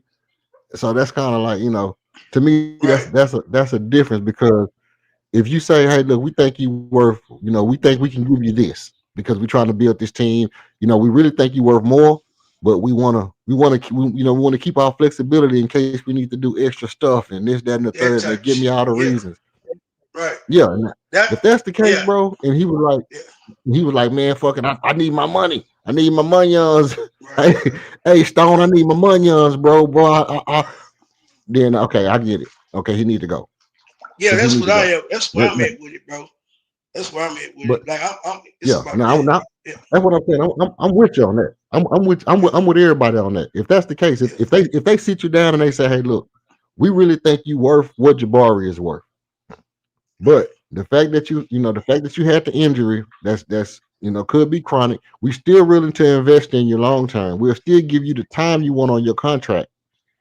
We'll give you 4 years. We'll give you the extra year on your contract. But we need you to scale it back on how much it is. Now, and he Right. like, nah, I want 5 years and do the, you know what I mean? Okay. You know what I mean? Then that's one thing. Or if he like, nah, I want what Jabbar was. Give me the 3-year contract, but give me the 20 mil. 20, give me a 3-year contract, 22 Yeah, mil. yeah. Right. Then okay, you gotta go. You gotta go.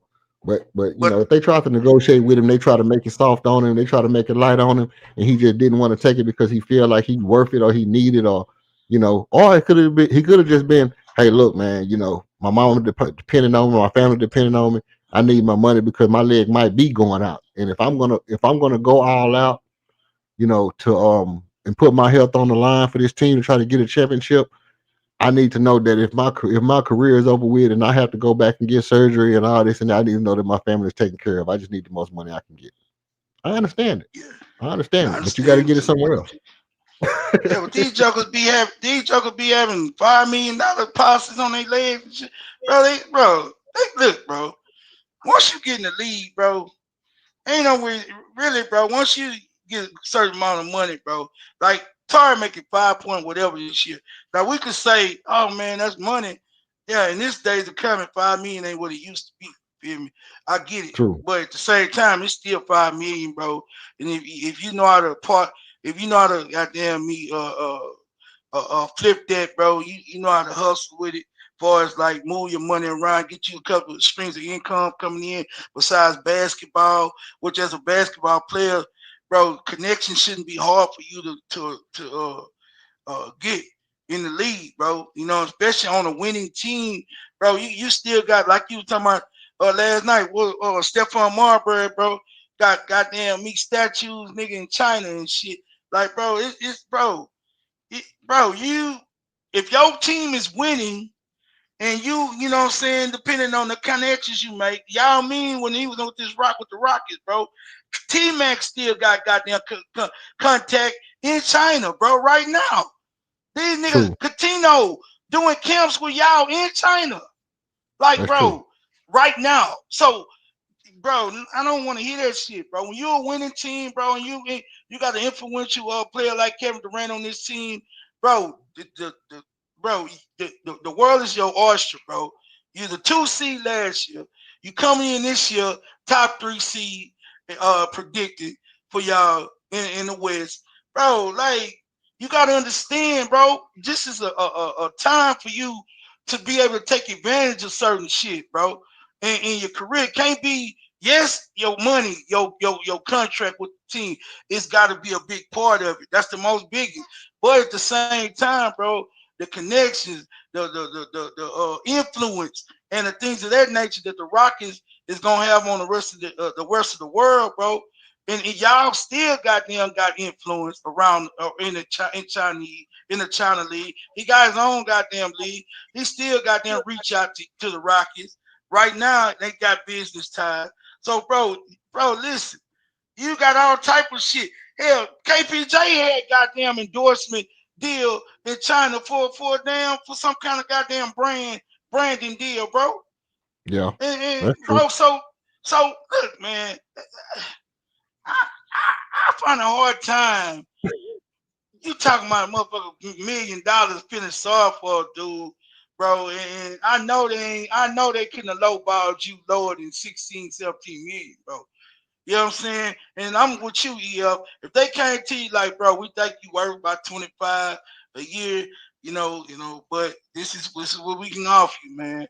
We try to stay up under that second apron, bro. We need to be able to spread out. We need to be able to make a move if need be. If somebody goes out, we need to have to be able to make a move, and we need the flexibility to do so. So we need you to come in. Tar, we know you're a hell of a player, but you have had some injuries. You look wonderful. You look good, bro. Coming in camp in shape. You look strong. But we still have to, we looking long term. KD took a haircut. Fred, he came back with less money. Jabbar came in on the market value as a number 3 pick. Like, all that, we got to take all that into consideration. We want to keep this team together and keep the core together, and what you're a part of it. But we know you worth more, but we gotta try to do this. We can do some short term where you can get back on the market if you wanted to, with a player option, and we can give you the 19, the 20, or we can do some long term and you got to go, you know what I'm saying, around 14 and a half. But I mean, it can't be over this number for us to stay competitive and keep our core together. Right. And that's Right. that's the way I would sell it to him, bro. Yeah, I mean, so Yeah, and that's I'm sure because, like I said, at first, I'm gonna tell you the truth. At first, yeah, I was not a fan of Stone. right. Yeah, Stone was on pack watch, bro, for the first 3 years, bro, of this rebuild. I had that boy on pack watch serious time, like, you know, everything he did, I was like, okay, I don't know if that's a good move. Even when he drafted Jalen, bro, I'm not gonna hold you. I would have drafted Evan Mobley. Yeah, I would have it drafted was Evan Mobley over Jalen. You yeah, know, and when you drafted Jalen, I was like, oh, it's not a good move, bro. It's not a good move. You don't pass up because to me, I looked at Evan Mobley the way that yeah. people was talking about Jabari in that draft.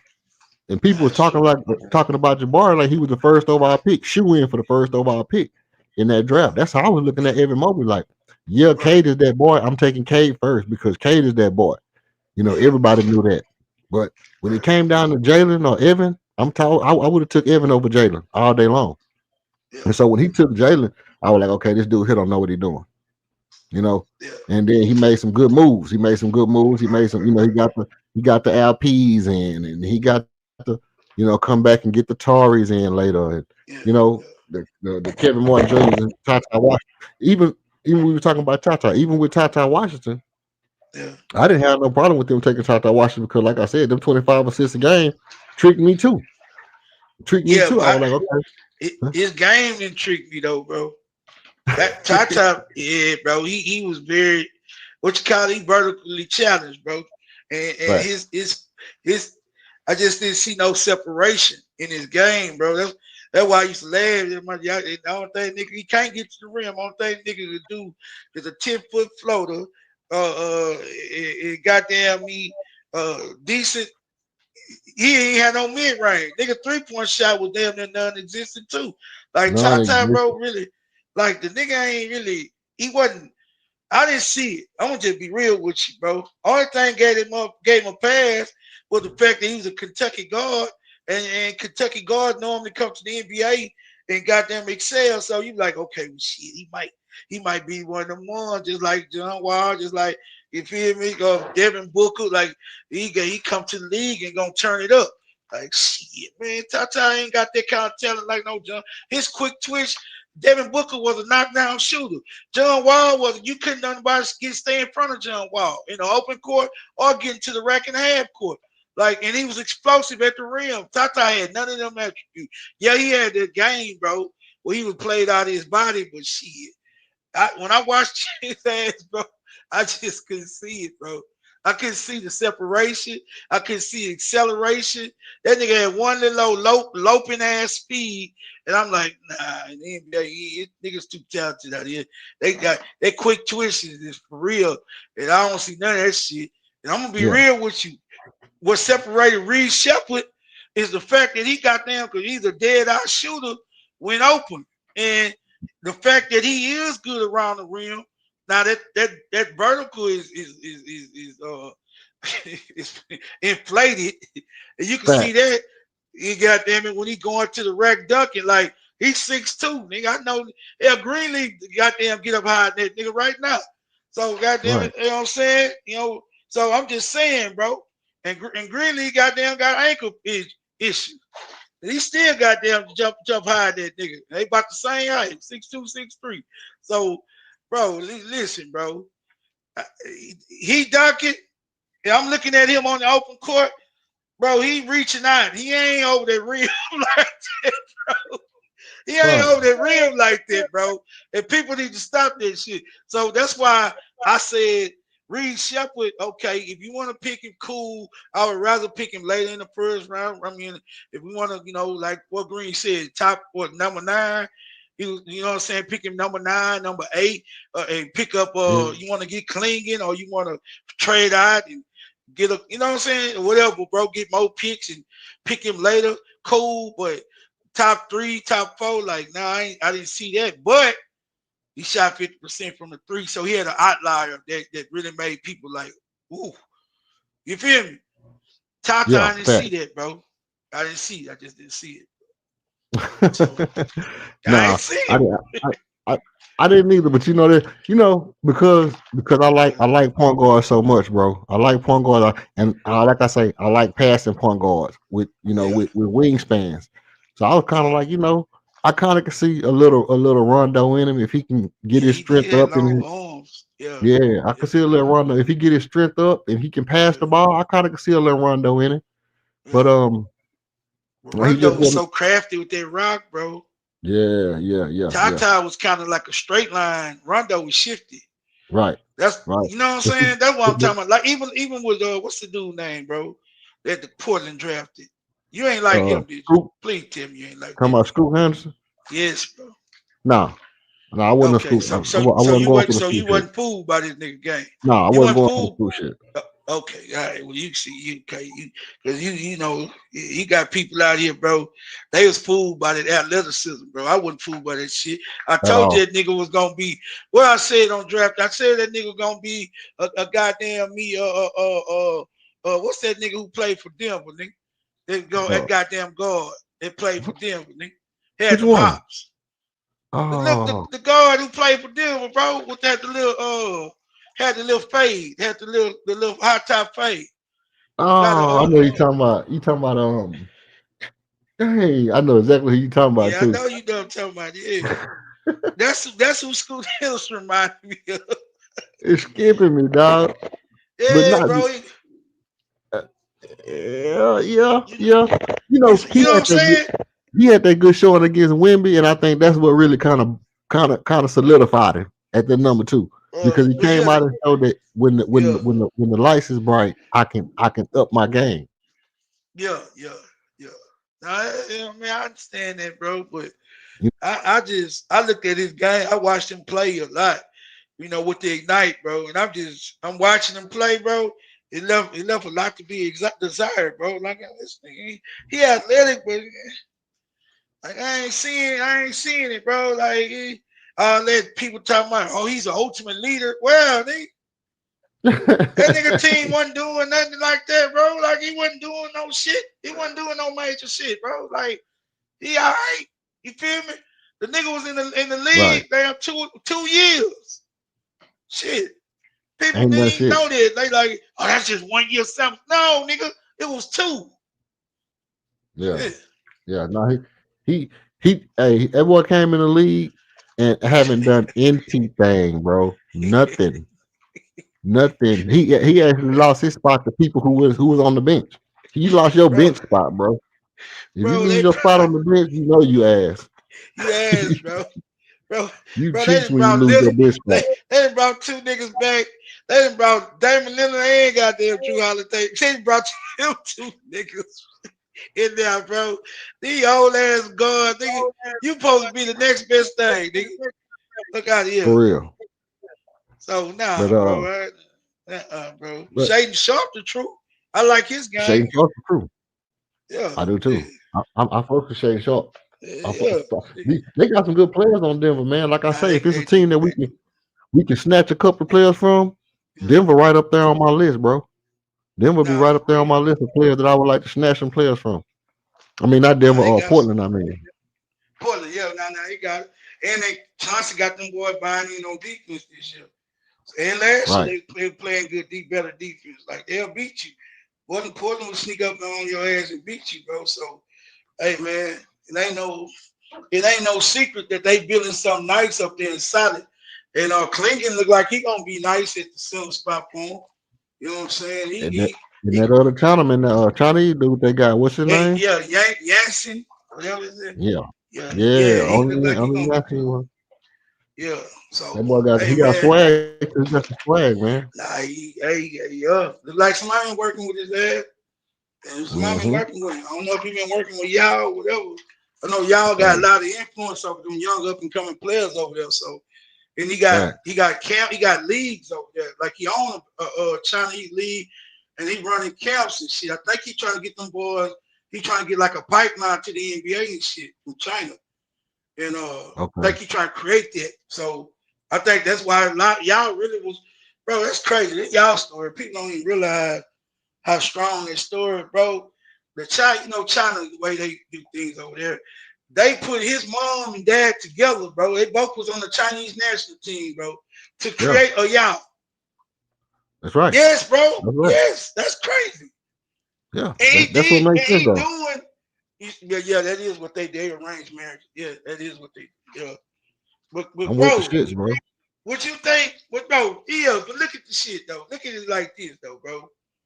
Which they did that for him to be the pipeline to the NBA, and for him to be like that one guy who make it to the league and be able to introduce the league to China, like bro.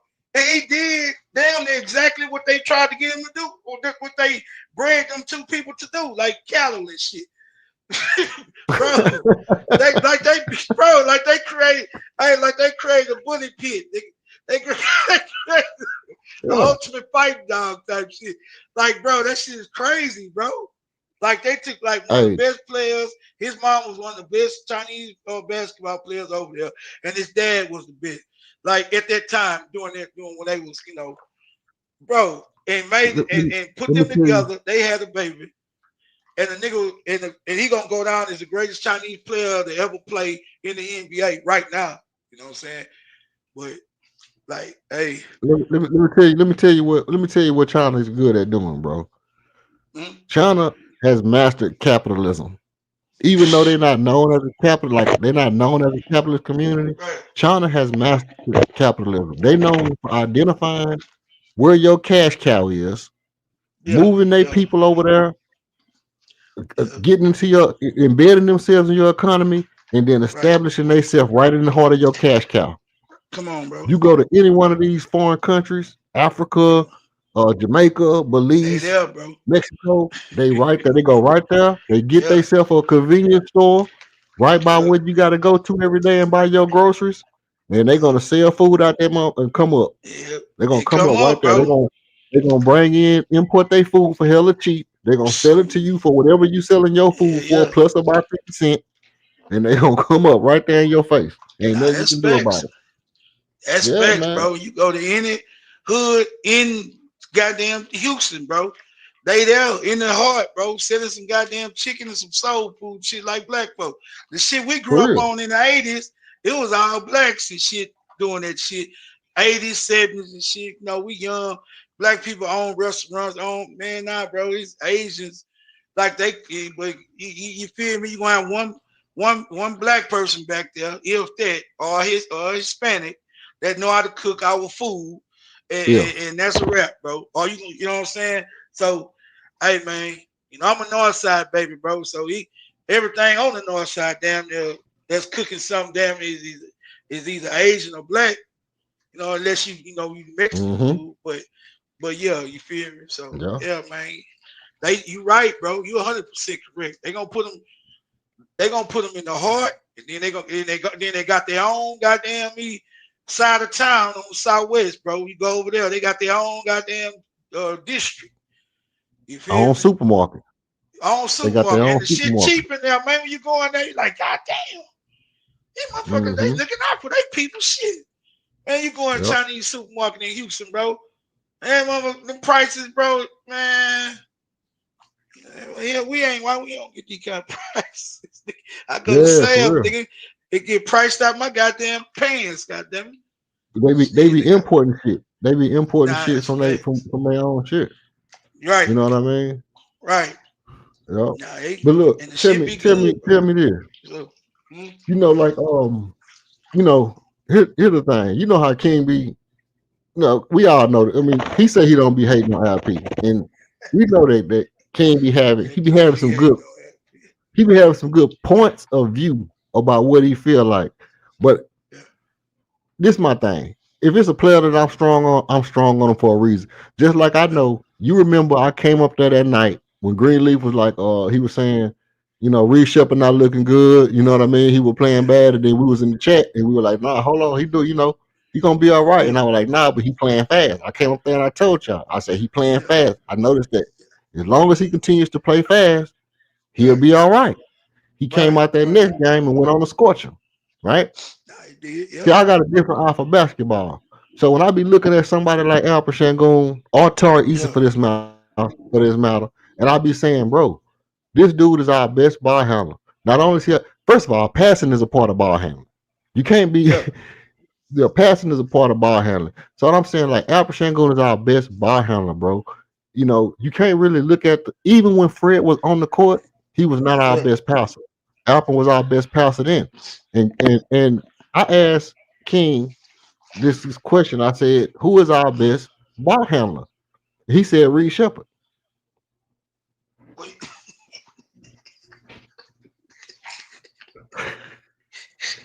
He So must be. am I King am must. I tripping He talking about Larry.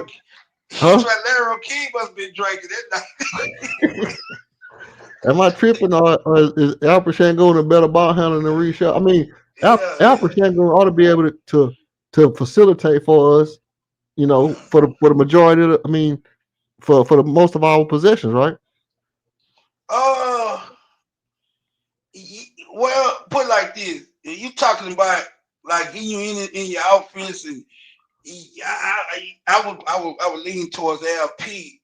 I wouldn't want him bringing the fucking ball up court. You know what I'm saying? Like that, like heavy, like that. You know, sometimes cool, but because if they put a press on his ass and trap him, that's hey, you don't want that, bro. But Reed Shepard, when you just talking about overall, maybe King meant like bring the ball up court. But LP in the half court setting, in the LP spot duty, you know what I mean? You might need to bring it up, advance the ball. I trust LP to do that. You know what I'm saying? I don't trust Reed Shepard to get us in our sets every time. No, You feel me? So at all, I at have to all. lean on LP, you know what I'm saying?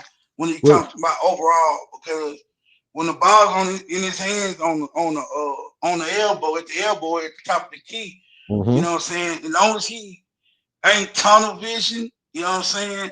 And he locked in on just making plays. LP is probably our best ball handler when it comes to that. You know, other than Fred. Now Fred can get us into our sets, but when Fred gets in the land of the trees, he can't see. Right. So LP can see over the defense. So that'll probably be your best option. You know what I mean? If you play through him and off of him. You feel me? Just like Jokic. He's 7'1". He hold the ball up over his head and survey. Shit, you can't do nothing. No, that's You go, 100%, and that's my thing. You said exactly what I said though. J Dog is that mm, when Alper Shangoon, his best offense. This what I was telling people. His mm, best offense is getting the ball at the top of the key or around the 3-point line because right, he's faster than your big man right, and he's more athletic to where he can take off from that little, get that little right. gather around 10 foot.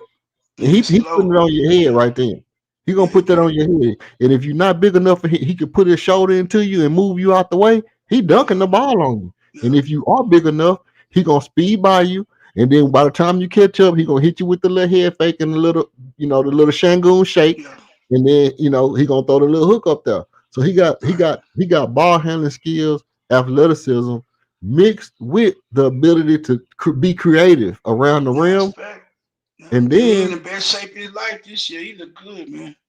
and then on top of that, Uh, to add all that, it goes to what I was saying about and I know y'all probably feel different, but I feel mm, like this. mm, If I got two men on me and I'm Alper Shangoon mm, for the past 3 years, now I'm not counting this year, but for the mm, past 3 years, I got two men on me, and I'm going to the goal, mm. and I look around me, and these two men is in front of me, I'm shooting the ball. I'm shooting the ball. As soon as I look around and I see, oh, there go You say Jalen, he out not there, there this go year. You Fred. say not this year. Okay, I got Not you. I got this year, you. Yeah, but it's different this year. Yeah, yeah, yeah, for the past 3 years, if nobody's wide open, like if somebody's cutting, if they moving and they cutting, yeah, I'm gonna pass them the ball. But if yeah. it's just everybody stationary and I got two men on me, you think I'm finna pass the ball out, pass somebody to get you the ball?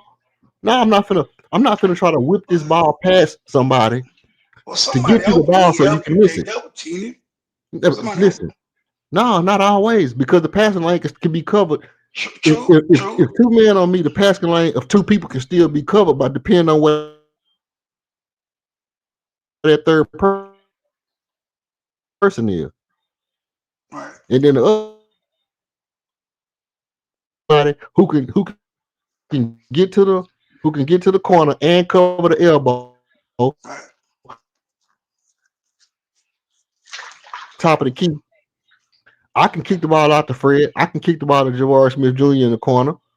But really, a lot of times, Jabari wasn't in the corner early in the year. Jabari was on the far elbow, and Jalen was at the top of the key, and Fred would either be came down with the dribble handoff or some nonsense like that, and went around, and he would be came back out. Then Jabari would go over to the corner. So it was like a little action. They was running around on the side, and Jalen would be over there by himself, just standing out there by the elbow, trying to wait on the ball. And if all that's going on, and I got two people in front of me, and nobody's cutting to the basket, I'm shooting it. If I'm Al Pacheco, I'm shooting the ball. I'm not finna give Fred VanVleet or Jalen Green a 3-point shot. I'm not finna go out of my way to get y'all a 3-point shot, bro. You know what I mean? I get it, but I don't think he had confidence in shooting it. He had confidence in his shooting or they shooting. That's the thing. He didn't have confidence in his shooting or theirs. So I might as well shoot it. I might as well shoot it because at least I can get the rebound back. Yeah. If you crash the shooting and then crash the ball, Yeah. And so that's the thing. Like even with Kevin Durant this year, okay, boom. You got Kevin Durant. He get the ball. If it's two people on him, guess what? You might as well shoot it. If ain't nobody wide open, if ain't nobody wide slap open or cutting to where they finna be wide open, he might as well shoot it. Yeah, but that should never happen, bro. Yeah, unless it's just the shot clock running down type shit. That shit. That if your offense that stagnant, ain't nobody cutting, ain't nobody sitting still, and you getting double teamed, and the one player that's semi covered, the defense playing the passing lanes. Like, bro, that should never happen, bro. That player should cut to the rim or something, especially if you at the top of the key or on the wing, bro. Somebody should be cutting, nigga, to cause the defense to scramble, bro, because that's just not good offense. Right, right. But you're right, though. In a situation like that, you might as well shoot the fadeaway shit. You know shoot over the top. I feel like I can make this. I feel like I can make this shot. If I'm Kevin Durant, I'm Al Pachenko, my mentality is I'm a better option with two people on me than you are with one on you. That's just my mind frame. You know what I mean? I done proven I can do it. It's my job. I get paid to do it. They got me here to do it. And if you got one person on you, I'd rather take this shot on two people than you try to beat that one. Now, I already got the ball. I'm gonna go ahead and do my thing. Now if coach want to tell me not to do it next time, I'm gonna say, hey, look, that's Jabari over there. What you wanted Jabari to do? Here's the twin pull up. Hell nah. He might do it now. Shit, bro. He wasn't doing it before. Yeah, he might do it now, bro. That's what I'm saying. Like that's why I had problems with coaches, because I'd be like, hold on, you wanted me to do what? You wanted me to give him the ball so he can do what with it? He like I'm gonna tell you, we had the coach's son that we played with. He had the Reed Shepard dribble. That's why I always make fun of Reed Shepard when he do that. That don't gather. Huh? That gather. Yeah, well, like you dribble, how the old people, you dribble with your right hand, and then when you see the person coming up towards you, turn your back to turn your back and then cross over to your left hand and then go left. That motherfucker ain't got no house. That's the chicken wing shit. That motherfucker ain't got no house. Yeah, I used to laugh when I used to see Sam Cassell, because Sam Cassell used to do it too, but he did it because it was fundamental. You know what I mean? No, it's fundamental. Yeah, you put him on your hip. You want to keep depending on your hip, bro. Yeah, you know but Reed Shepard do that shit by the free throw line. It's not, you don't supposed to do it when you get by the free. Supposed to do that shit at half court, bro. Not at you gotta think about it. John Stockton was another one that did it damn good, bro. Because once you got to depend on your hip, bro, you know what I'm saying, especially on your offhand, like, bro, you can kind of do what you want, especially not having no head check rule now. When you can't hand check them up, you can kind of swipe through and get a foul. You can do all type of shit. But when you craft it like Kyrie, Kyrie do it, but shit. He don't need to do it. He do it because, especially when you navigate that pick and roll. When you navigate that pick and roll and shit like that, you surveying. So you ain't trying to go too fast. You ain't trying to isolate. But shit, Reed Shepard do that shit in isolation. Nah. You can't do this. Now it's legit. If you dribbling down the court and you bringing the ball up and a dude come up toward half court and you do the little spin move, and change direction and then go, you coming down, the dude come up, you going to the right, he come up, boom, you go turn your back to him, you spin, you go to the left, and that's the angles of the court. Right. That's the angles of the court. That's your 45-degree angle to a 90-degree, right? Okay, right. Boom. That makes sense. But if you coming down the court, you down the court. You literally down the court. You get the ball at the 3-point line. You start trying to drive, right? You start trying to drive right. They cut you off. You spin your back to cross over. Guess what that means? That means you finna turn right into another man. Because there's no spacing right there. So that's what Reed Shepard does a lot. That's annoying to me. Is you can't make that spin at the free throw line and expect not to be people there. I agree, but he's not confident in his first step, bro. He not. So get to your floater. I like when he get to his floater. I love when if you right there by the free throw line. Here go another thing. I'm gonna say this. Now tell me I'm wrong about this. And I said this before. You a point guard. You a shooter, and you a point guard. Yeah. Go right there to the free throw line and shoot you a jumper every time. True. You shoot 90% from the free throw line. But see, that's what the confidence. KD being here is where he's gonna probably excel, bro, from that range. KD gonna tell his dad to shoot it every time. You know what I'm saying? Yeah. You too good a shooter. If they not covering you, you in that mid range, nigga, that ought to be a layup for you. Man. You know what I mean? The way you shoot the rock. And it's probably gonna be his bread and butter, bro. That mid range, Reed Shepard is damn near automatic inside 17 feet. And it's floated within 10 feet. Reed Shepard good, bro. He got a lot of tools in his toolbox, but he don't have the confidence that he can get his shit off like he need to right now. And I think that's why you got somebody like KD on your team that's gonna help you with that confidence to free your mind so you can free your game. You know what I'm saying? Right. And that's what Barry, you can see Barry excelling already because of that mindset. Almond, I just think he got that shit in him. At some point, he gonna figure the shit out, and he gonna do it. Like they telling him this year, what they saying? Don't give a F, let it fly. Don't give a F or some shit. What's the little slogan? Yeah. Yeah, you feel me? You gotta feel like you don't give a F. Yeah, don't give a F. Yeah, so Reed Shepard gotta have that mindset too, bro.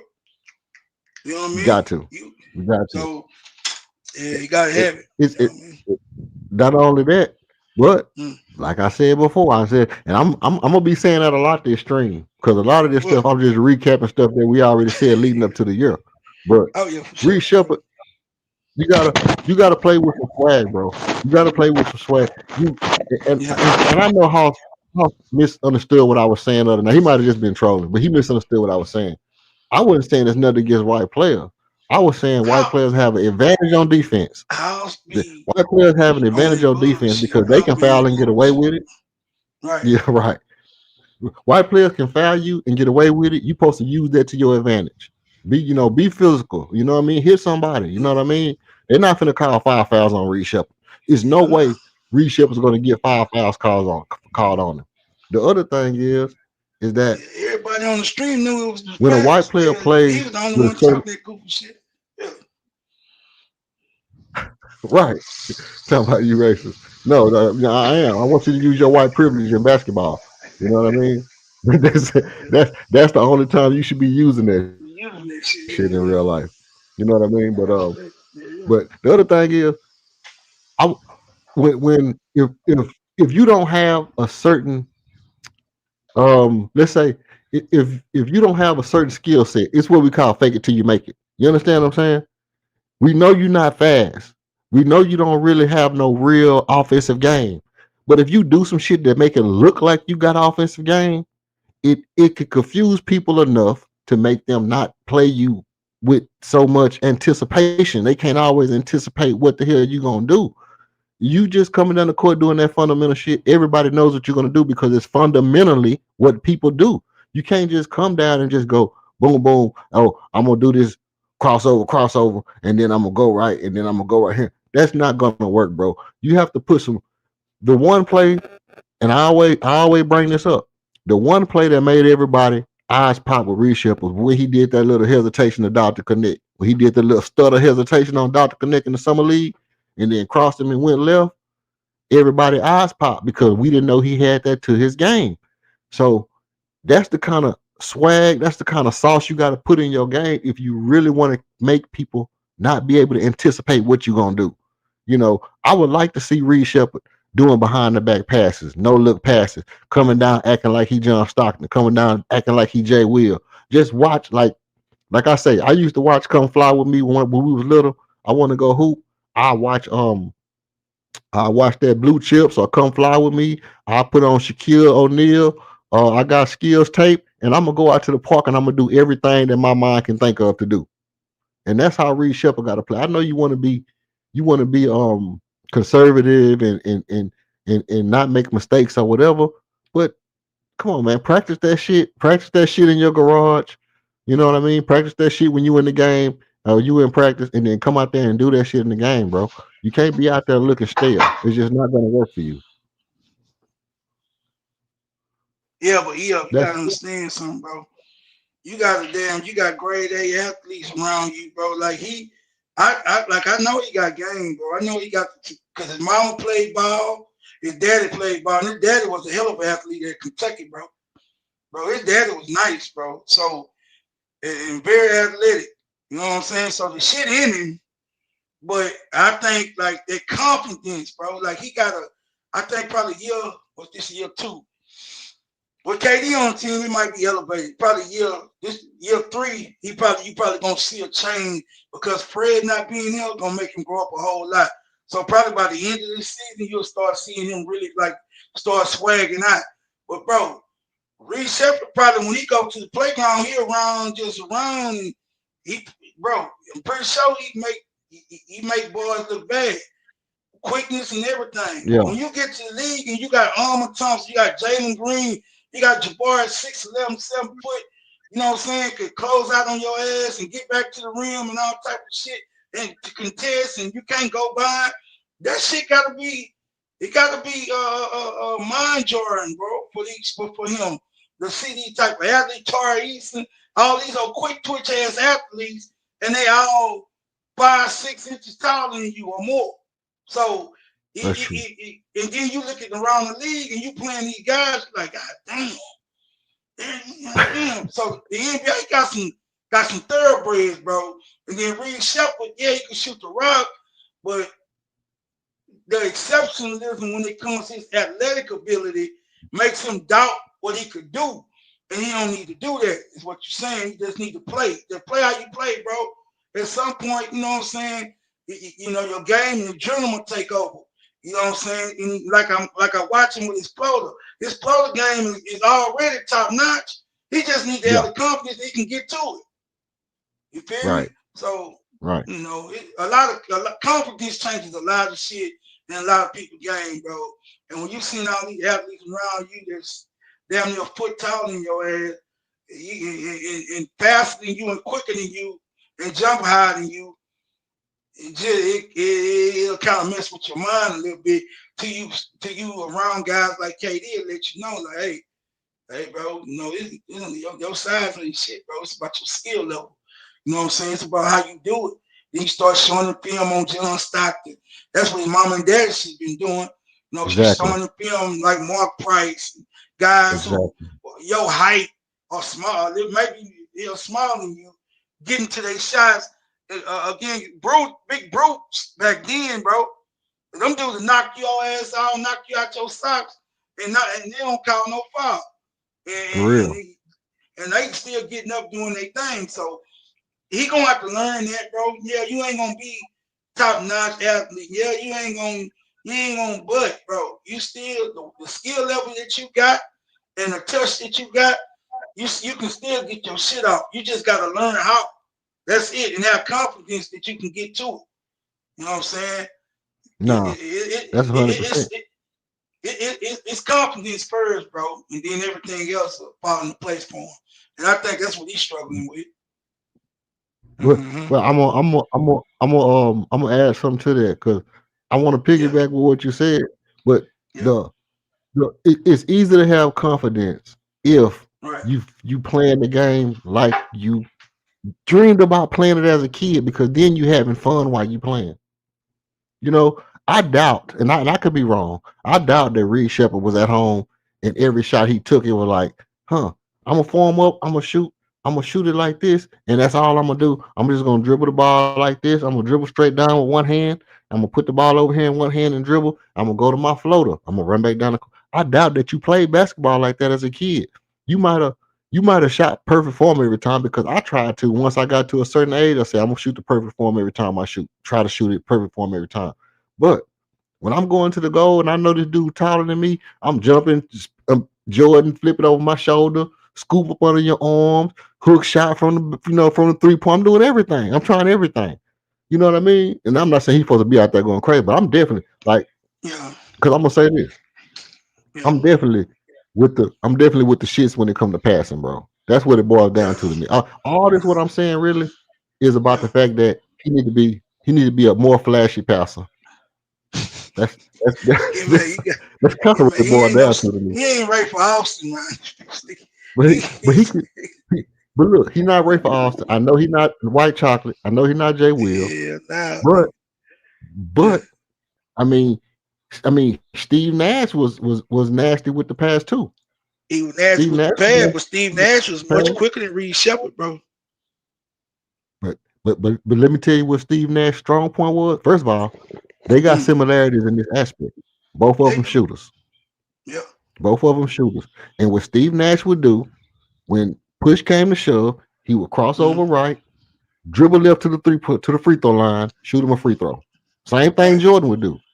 I'm gonna hit this little dribble. I'm over here. I'm gonna hit this little dribble like fake. I'm finna go this way. I'm gonna zoom over here by the free throw line, shoot a free throw, because I can do this with my eyes closed. And that's, so it's just about having a little sauce and adding like I said, to me, the passes. That's just something that I know for a fact. If you look somebody, it look good, but guess what else it do? It frees the defense. But if you come down and you looking over here, I'm looking over here at Jabbar. I'm finna throw the ball to Jabbar. I'm gonna cock it way back here so you can see me. I'm slow as shit, so I know you're gonna. Now I got to jump in the air and try to pass it around you.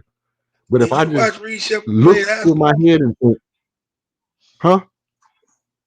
go ahead, because I'm gonna ask you a question after you finish. Go ahead, finish. Yeah. So if you just look and dip your left shoulder and look left, that offensive man is gonna go to his right and plant his right foot, and it's gonna freeze him just enough for you to kick that ball to your right. Just enough for you to drop that down. No, look real quick, drop that down where you need to drop it to. Go ahead. That's what Shea do. That's how Shea play. Yeah. You know what I'm saying? He dipped that shoulder and make you, and it makes the attention draw to him, and then that's how he make Shea don't do no fancy ass shit, but Shea he fundamental when he trying to that's how his 3-point shooters get so many opportunities wide open, because Shea, he gonna suck you in with that. Once he dipped that shoulder, bro, and he committing to the drive, you got to commit to play. You got to commit to stopping him to getting to the rim. You know what I'm saying? And or getting to an easier mid-range shot or whatever, or a floater. So he gonna draw the attention. But I was gonna ask you, have you watched Reed Shepard high school games? No, I haven't. I might have seen some of them when I was working on the video, because I started working on his mini doc a while ago, and I haven't put it up. But I might have seen like maybe some of them. Now, do I need to go pull that up right quick? Well, I'm gonna give you a little insight on how he played. Like, he's not really. Reed always been like the be the complexion he is, he always been like he's Yeah. fundamentally sound. He never been flashy, but he always played a little bigger than what his size is. Like on the court when he was in high Okay. school, bro. Look, I think he played guard, but he rebounded heavy. You feel me? He was a shot creator. He did a lot of shit. You feel me? He never was a flashy passer. He just made the correct pass, and he just Okay. Okay. his mid range was nice. His 3-pointer was nice. How he play now is how he play now, bro. There's nothing flashy about his game. He just very consistent with what he know how to do. His floater been there since high school. His mid range been there. His 3-point shot. Only thing he played a little bit more above the rim in high school. Like he you know what I'm saying, as far as like him getting out on the break and getting steal, like he always got steals. He always played the passing lane. You feel me? Like he used to go to the offensive boards and shit in high Yeah. school. Like he had the confidence that he could do whatever he wanted to do on the court. And that's what he wanted to kind of get back to. But he never been flashy though. Never. Never, bro. Oh, I Never, see. bro. I see. So he Yeah. was always just clean cut Yeah. kind of style. Yeah. Yeah. Nah, I yeah. see what you're saying. If you want to say swag, because the nigga come down and pull that bitch, he pull it. He'll pull it on anybody. If you want to say that, like he'll pull the damn thing. But for as him, like he come down, he gonna set it up, survey.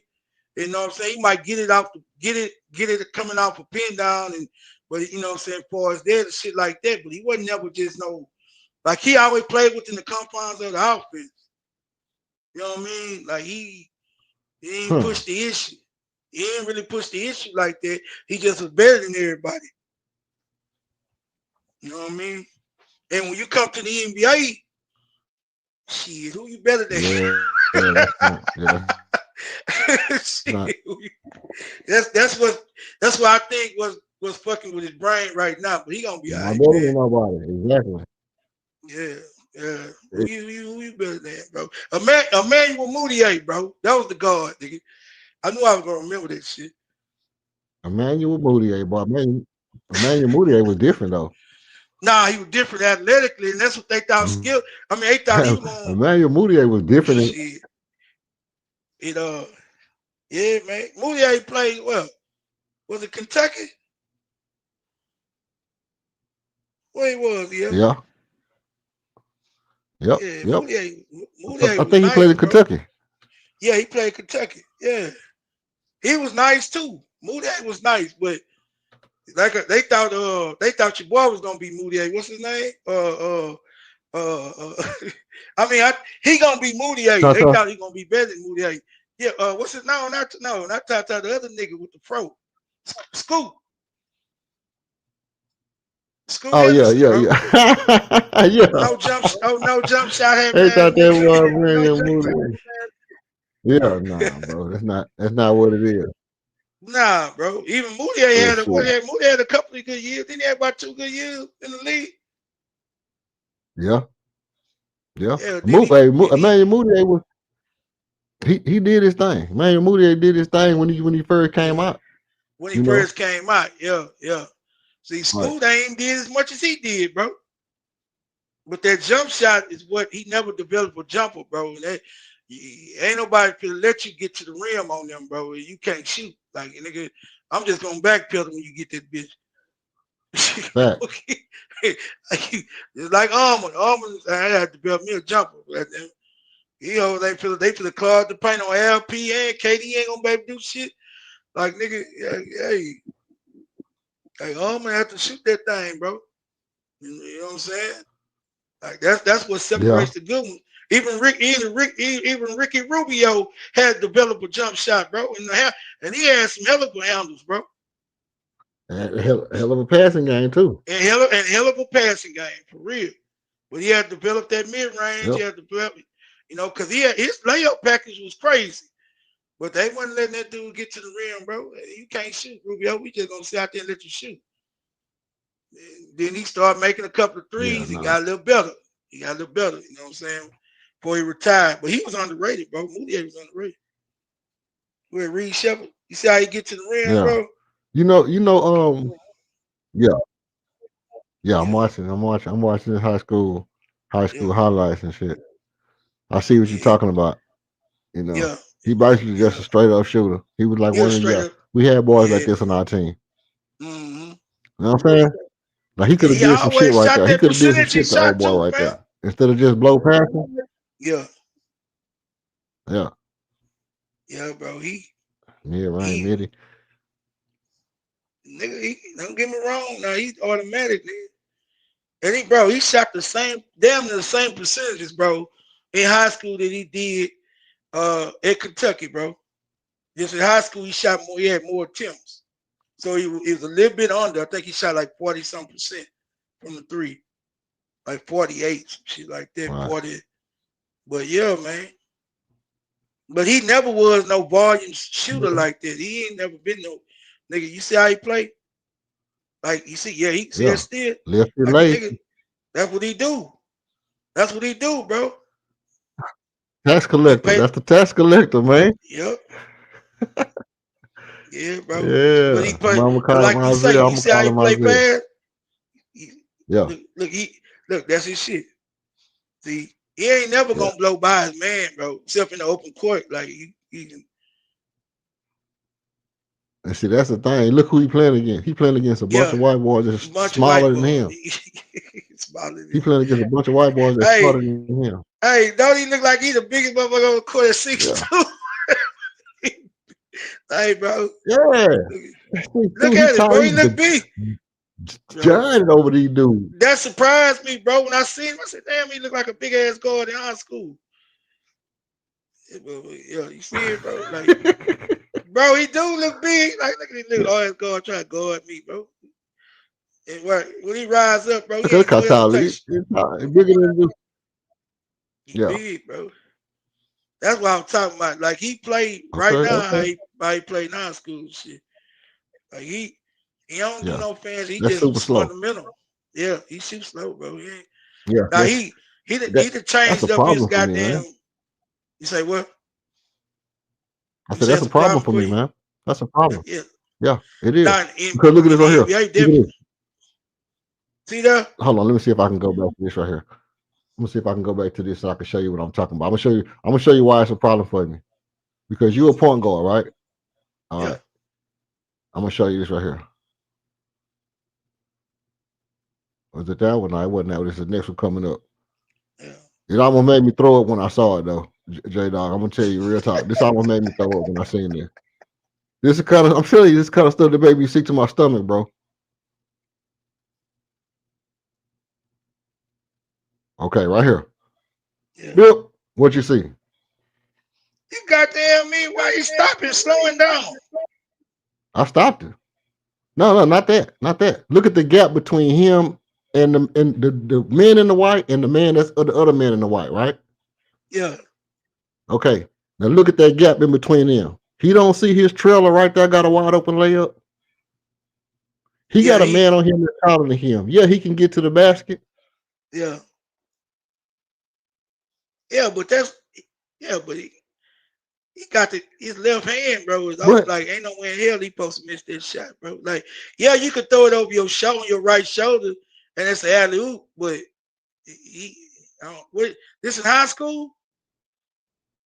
But This is high look, school, ain't right? no way in hell I mean, you just huh? You say what? This high school. Yeah, this high school. Yeah, go ahead.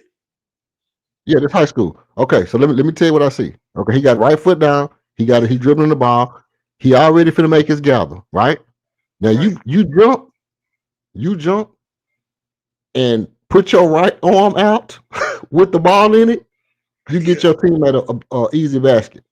If you jump and you turn your back to the goal and put your left hand out, you get your teammate an easy basket. If you dribble one step to the left and pocket pass, you get your teammate an easy basket. Oh, I see what you're saying. He made that goddamn passing angle bad because he got a trailer and his trailer got the lane, but his ass trying to goddamn come to the middle, and all the nigga had to do was play out to the left and make that a easy layup for his trailing teammate right there. Well, even where he at right now, even the way he taking the goal, that man is playing him so angle, close. bro. But Yeah. the defensive man is playing him so tight, he cannot contest. He can't contest the man that's trailing, right? So he can get his teammate a pass like 4 or 5 different ways very easily if he had just a little bit of sauce and some good court vision.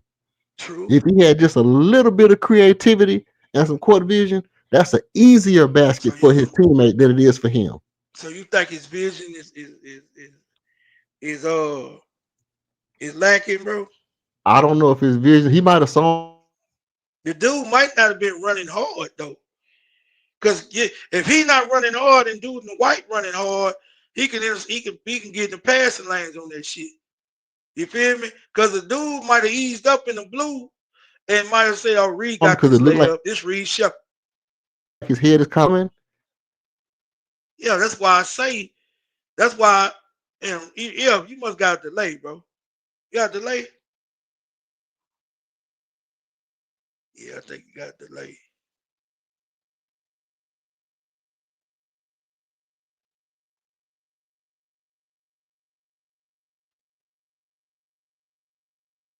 Yo.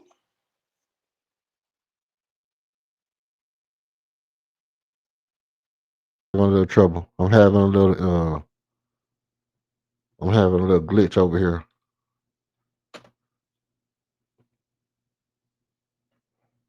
Okay, I think I'm back now. Am I back now? J-Dog, can you hear me? There we go.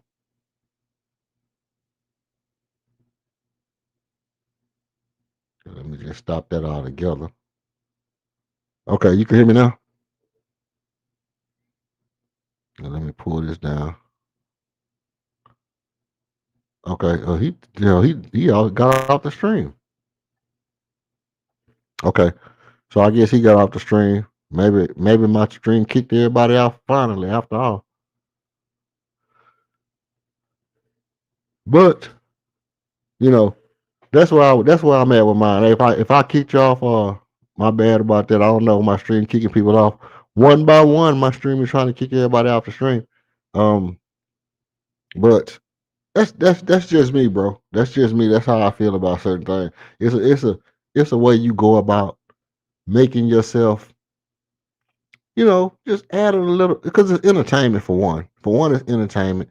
That little layup that you did right there could have been a highlight reel for your teammate. It could have been a highlight pass for you. It could have, I don't know, add a little something to the game. I don't really know what I'm looking at, but I mean, I know what I'm looking at. I don't know why it's that important to me. It's not as, it's not as apparent as to why he wouldn't just take the left hand layup if that's easier for him than it is for me to say, hey, look, drop it off. Drop it off to the dude that's coming right there in that big ass passing lane right there behind me. But that's what I would have did. That's me personally. Look, man, look. I appreciate everybody pulling up on me, man. I'm gonna keep it going. We done had some good takes, some bad takes today, man. I've had some good takes. I've had some bad takes. You got to do your mouth like that. Bad takes. Shout out. But now look. Okay. So this kind of where I'm at. I think, and maybe this is something because J Dog said it. It's something that might come with the confidence, but I think the confidence doing it is what gives you the confidence. Like, you don't get confidence and then be like, oh yeah, well, let me try something fancy because I'm confident. It's called front running. What you do is you do something until you build the confidence in that thing. Right? Right? Like, for example, when I first started doing shows and radio shows and different stuff like that, I didn't have the confidence necessarily to do it. I just was like, okay, I'm gonna try it. Somebody told me something about it. I said, okay, I'll try it. And I got on and I went through it and I went through it and I went through it. And then I kind of got the confidence that I could do it, you know. So when I decided to even start doing this streaming stuff, I didn't really have the confidence of doing streaming. I just had the confidence that I could, extend the conversation about things based off my perception of my ideology about the sport, about basketball, and definitely about the Houston Rockets. And so I started doing it. And then as I did it, I got the confidence. Same thing goes with anything. You do something, like, hey, I think I can cook baked ziti. I think I can cook this baked ziti. And then you go in there and then you cook it. You don't really confidence in it. But after you do it like 4 or 5 times, then you start to tell people, man, my baked ziti go crazy. And then now you cooking baked zitis and you confidence in it. So you kind of got to do it. You kind of got to get in there and do it. And I think that's not only pertaining to what I think is something that'll make him better, is just adding a little flair to his game, but it's also pertaining to him being the leading point guard of the future, or the up and coming point guard of the future. Those things are going to happen as he develops and as he gets the opportunity to do those things. That's a fact. That's absolute fact. Um,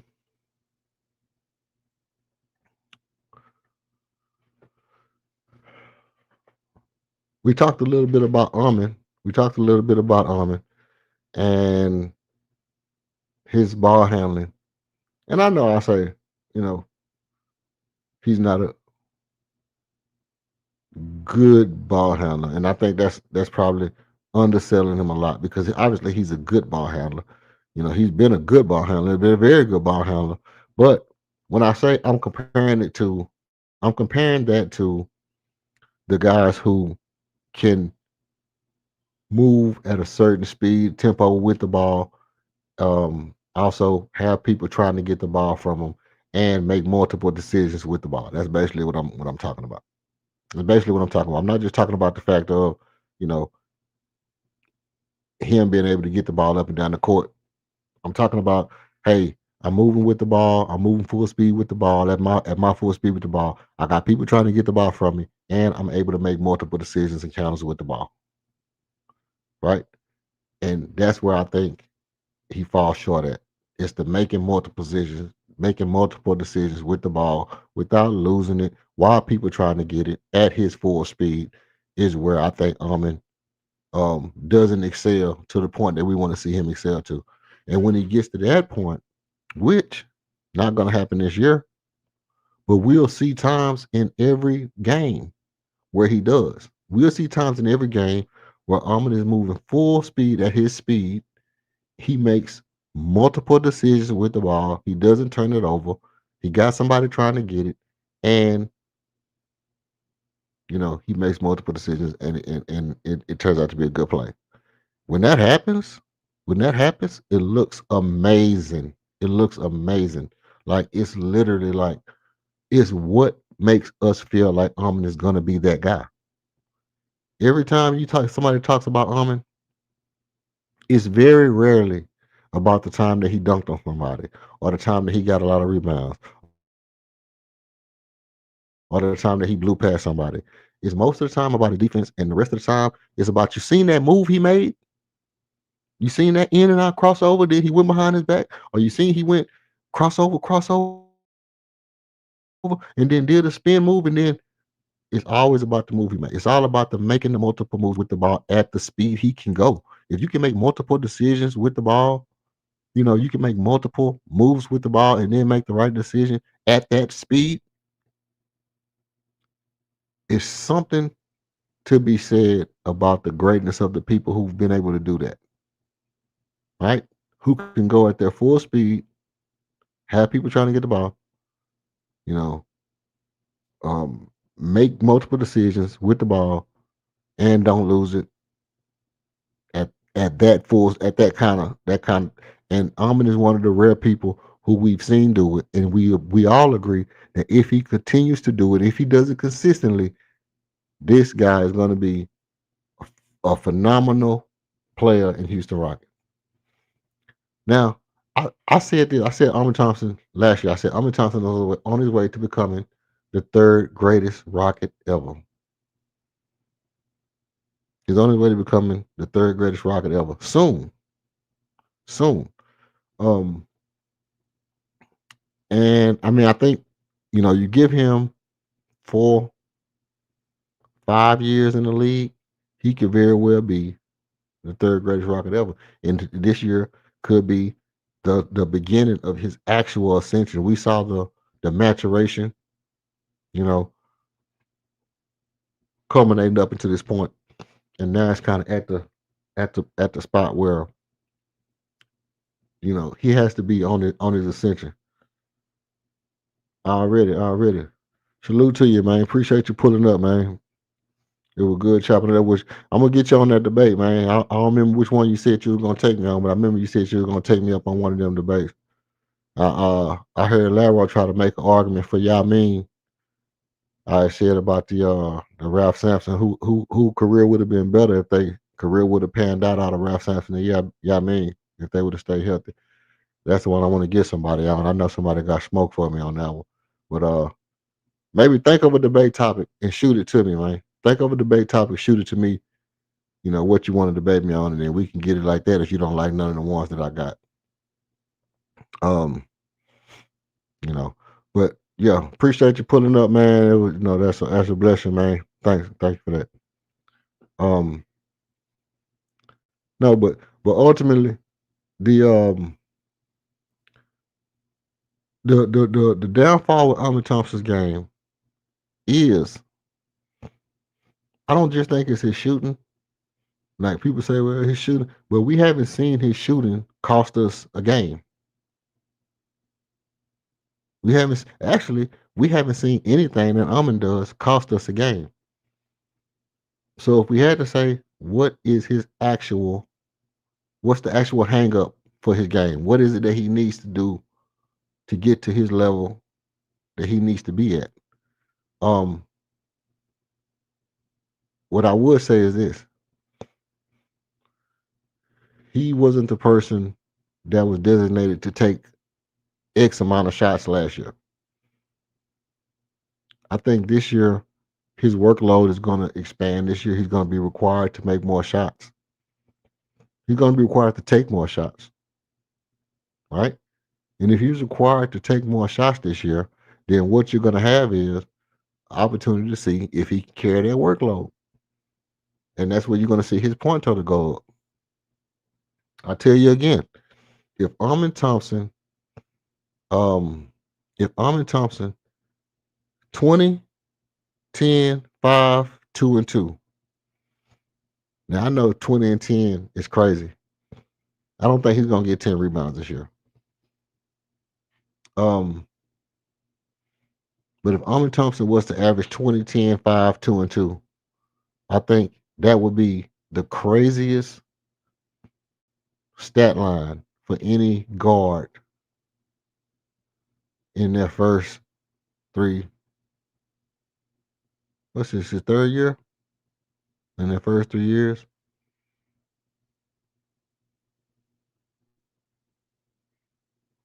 If he was to average that. Mind you, he would be the only guard to average 2 steals and 2 blocks. No, I don't think no other guard has ever averaged 2 steals and 2 blocks. So I'm really campaigning. If y'all clip this, if everybody want to clip this part right here, let me finesse it up for you right quick so y'all can get a full idea of what I'm talking about.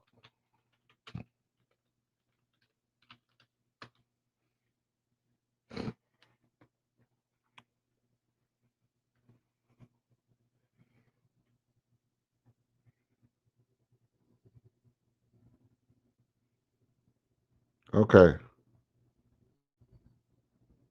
They got all kind of motorcycles and trucks and all kind of shit pulling up outside the crib. Um, it's been a crazy day, man. It's been a crazy day. It's been lawnmowers, weed eaters.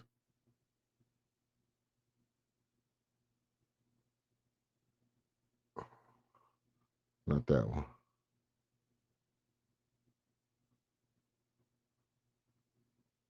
All right, can y'all see this right here?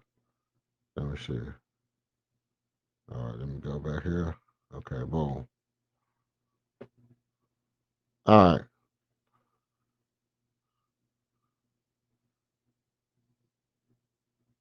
I'm campaigning for Armin Thompson to be the first guard to average 2 blocks and 2 steals. If somebody wanted to really say, hey, look, what's going to make this season? I mean, other than the regular, other than like a championship or something like that. But I'm saying, if somebody say, what would make Armin Thompson's season stand out to a different degree than everybody else's season? For me personally, I think 2 blocks and 2 steals. I think 2 blocks and 2 steals would set Armin apart and put him in historical stratosphere to be the first guard to average 2 blocks and 2 steals.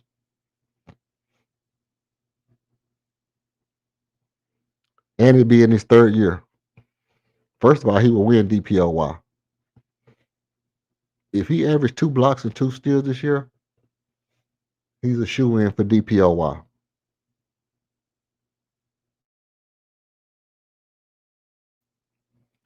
And if he wins Defensive Player of the Year in his 3rd year, that means that title follows him throughout the rest of his career.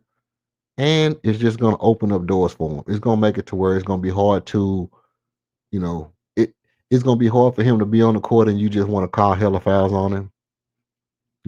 It's going to be one of the things where if he locks somebody down, the ref not looking for a foul. It's like when you have that cachet and you have that title, you have that reputation, you can do a little bit more without the refs targeting you. So that's kind of what I'm looking forward to. That's kind of what I'm looking forward to. Let's see. It's only 3:00. We got time today. I got time today. So that's kind of what I'm looking forward to, man. I want to see Armin average that 2 steals and 2 blocks. That's crazy. And here's another thing. You know what I'm gonna do? Um, let me see something. Let me take a gander.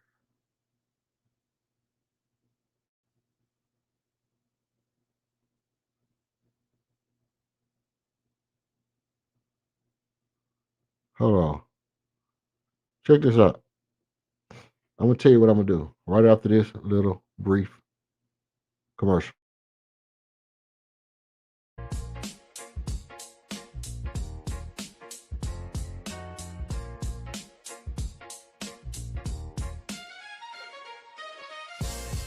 Every show needs a spark.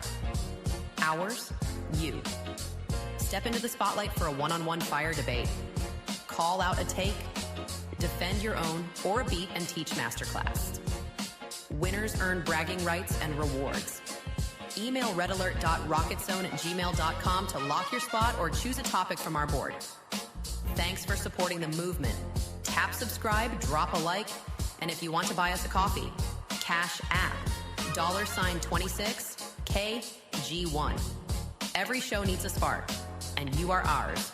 Salute to you.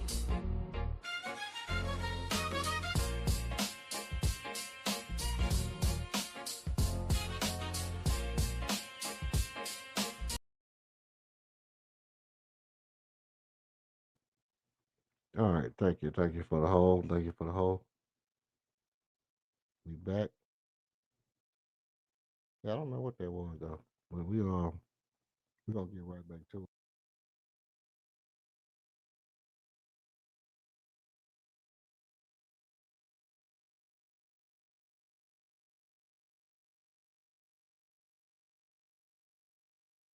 Sometimes you win, sometimes you lose.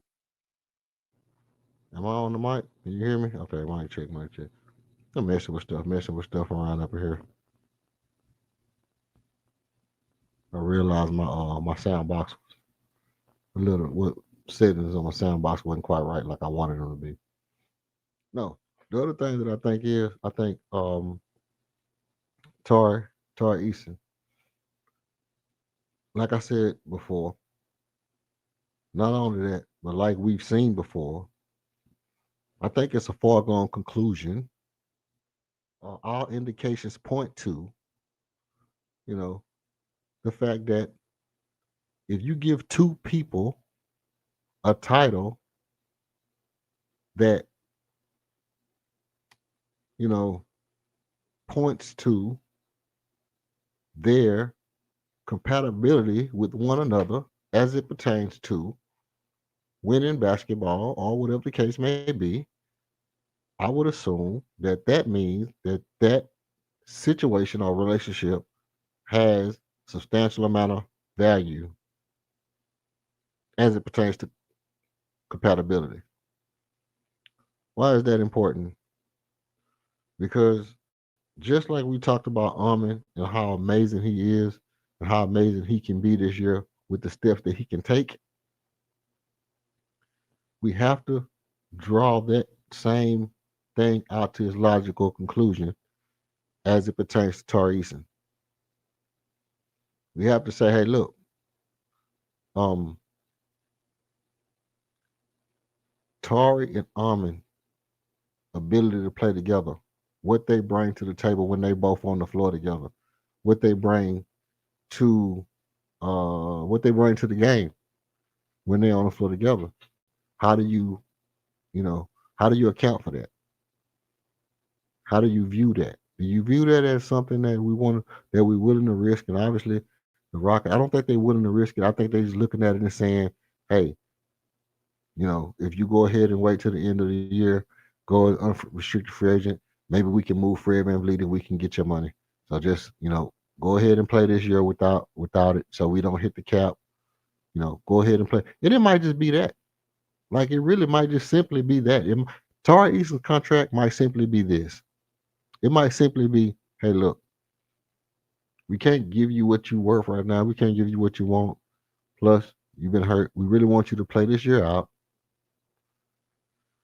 And we can move stuff around by the end of the year to where if somebody make you pay, if you have a good year, bet on yourself, you have a good year, and you play up to the potential that we think you can play up to, we can move stuff around to where if somebody, makes you an offer, we're going to be able to match it because we're going to move people around this year. And if you've shown the ability to be worth what you think you're worth and what we think you should be worth, we're going to be in position to make sure we can ascertain, I think that's the right word, your services for the foreseeable future. And that's what I think the Rockets are doing. That's what I think the Rockets are setting themselves up for. Right? So if that's what they're setting themselves up for, then I'm cool with that. I'm cool with that. Because Amin Thompson and Tari Eason fit together. The shit goes in together. Right? Now, what I got to do right here is, let's see. No, excuse me. What I got to do right here, I've been going for 5 hours strong. I've been going for 5 hours strong, so I'm going to I'm gonna take a little quick breather. Oh man, I didn't know she was on. I'm gonna take a little quick breather a little quick. I'm gonna take a little quick breather and get myself ready for this next stint.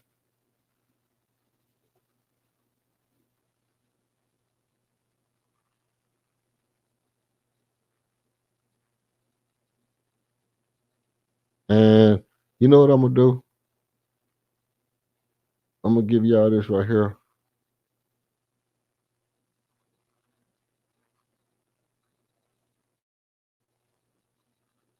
I'm gonna give y'all this right here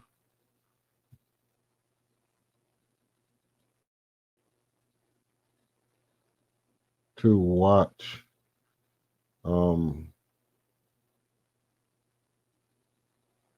Let's see. I'm gonna get the. I'm gonna give y'all this right here to watch right quick while I take me a little quick breather right fast. Hello. Oh yeah. Yep. Right there. Well, let's see. Okay, so can y'all hear that? Let me mute my mic. All right, I'm gonna take a little quick break. I'll be right back.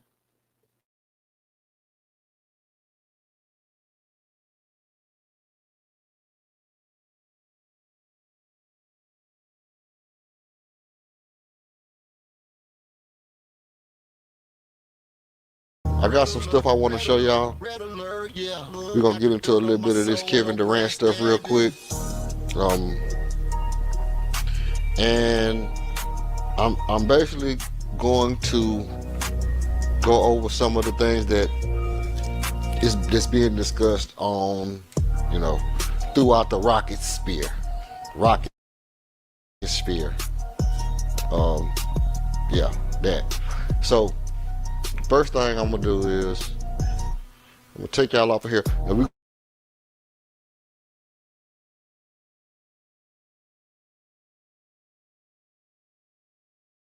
gonna go through a couple of videos.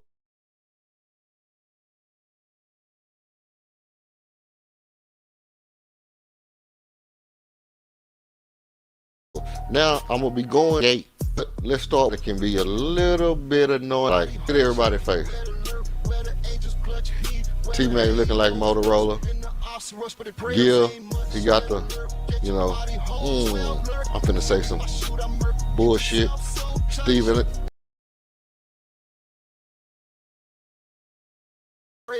know what I mean? He building up for the moment. So let's just listen to what actually is being said right here. Motivated should the Suns be to trade KD? Motivated? Motivated. They have no choice. They're the Phoenix Suns. I mean, there's nothing over history that's shown that they're a well-oiled machine. So you have a group of guys that are elite at what they do, and what do you have, 3 or 4 coaches during that time span? You haven't figured out what type of coach they need as a group to make them functional, right? You have AAU basketball play out there from elite scores in this NBA. So it's not about like. First of all, I want to say Tracy McGrady is probably, and I don't know how he feel about this, but just from watching this, Tracy McGrady probably should be an NBA coach at this point, because his IQ, his understanding of the game and talent and what it takes to be good is very underrated at this point. First of all, he is resonating to him what Gil is saying because it's thoughts that he's had before. Stephen A, obviously he respects what Gil is saying, and Molly got the purse mouth because she don't know what the F is being talked about right now. She is ready to hear him up because he's thinking out what he's saying. He's going through his thought process, and she wanted to be entertaining instead of informative, so she got the purse. Okay, and so we're gonna skip ahead a little bit because Gil is kind of, he is kind of going. So I'm gonna let you get to the meat and potatoes. Went to Golden State, which was a well-oiled machine. He fit right in. No hiccups in the play style from anyone. He goes to Brooklyn. Gil just said something important. He said OKC made a mistake on who was more important between James Harden and who they picked, right? So he left it open, to imagination. But I'm assuming that what he's saying is that OKC should have kept James Harden and Kevin Durant and let Russell Westbrook go. Okay? Now follow that, because that's some real stuff right there. Because now if you think about, well, first of all, you have to understand this. It was already being talked about at the time when James Harden was playing for OKC that he was coming up short in the playoffs. They was already saying that his game was not suited for playoff basketball, and in playoff basketball, when things change, he would be able to, people could take him out of the game, or he would not come through as they would expect him to. And that's really what happened in that series. He didn't come through like they expected him to. They went back to the bench, and the other teams was able to just focus on Kevin Durant, and Russell Westbrook wasn't able to bail him out because he kept shooting instead of being a better facilitator. But anyway, let's go on to listen. I'm gonna fast forward to some of what Gil is saying, because he's going through a bunch of stuff about what is going on in Phoenix and about KD's deficiencies. Not so much of where he think KD should go, but about KD as a basketball player. So I'm gonna speed it up a little bit, and maybe we'll cut some of that out. With him. And I don't know if he's going to go somewhere where they can win a championship next year. So I'm just going to be selfish here, and I'm going to just say the Lakers. You know the problem I had with KD's stint. And okay, he summed it up real well. At the end of the day, he would like KD to go to the Lakers. What I would have liked to happen right here was for Stephen A to ask him, the question is, what are you willing to give up for KD as a Laker? Because that's what the whole thing is going to be about. The whole thing that we're having with Kevin Durant is not about KD as a player. It's not about 50, 40, 90. It's not about the Slim Reaper. It's not about Durantula. It's not about you must know who I am. It's about what are you willing to give up as far as building your team, as far as the economic aspect, as far as the financial stability in your team, destructuring your team and leveraging your future. This is what it's really about. Stephen A didn't really push back, laughed it off. But the real question right there was, what is KD worth to you as a Laker? And if he says Austin Reeves, then you put Houston on the fire. Then you would put Houston on the fire to say, hey, look, we got a proven player that I would give up for Kevin Durant. We're going to give up Kobe of the Ozarks, right? We'll give you Austin Reeves, Dalton Connect, 2 first rounders, woody wop, and then Houston is on the fire because now you're giving up good value. But let's go and listen to what Tracy said. And Phoenix, Tell me. I think they have the wrong coaches. What I mean by that, when you look at Bradley Beal, Devin Booker, and Kevin freaking Durant, what all 3 of those guys have in common, they are great outside shooters, right? Neither one of those guys really need the ball. They can play without the ball. Why is Golden State so hard to guard? Because they have great shooting over there, and what are they doing? Player movement, ball movement. It's just hard to keep up with Steph and follow him all around the court. And when they had Clay, it was hard to guard those guys. You get a lot of action going on. When you got 3 of the best shooters in this league besides Clay and Steph. Why don't you design a offense around three of these guys? You had a player like Nurkic who can pass, who can rebound, who can initiate your offense like a Jokic. Not to that level, but to catch the ball in a position to make pass while a lot of Again, Tracy is talking great basketball, not really getting to the point right now, because as you see, the question is, you know, which team needs Durant the most? And she said, where do you think is a good spot for Durant to land? Which is not what's on the bottom line right here. So, T-Mac makes a great point. First of all, let me say this. As far as underrated basketball players, T-Mac is going to be right up there to me every time, because when you talk about, every time they talk about the greatest scorers of all time, they say KD, they say Melo, and they boost those guys up as the greatest scorers of all time, but they leave out Tracy McGrady. You can't say that Melo and KD are better scorers than T-Mac. Why do I say that? Because neither one of those guys is faster. Neither one of those guys could jump higher or over 7'6" players and dunk on them. So as far as attacking the rim, deadly. As far as a jump shooter, he was just as deadly as either one of them. Mid-range, just as deadly as either one of them.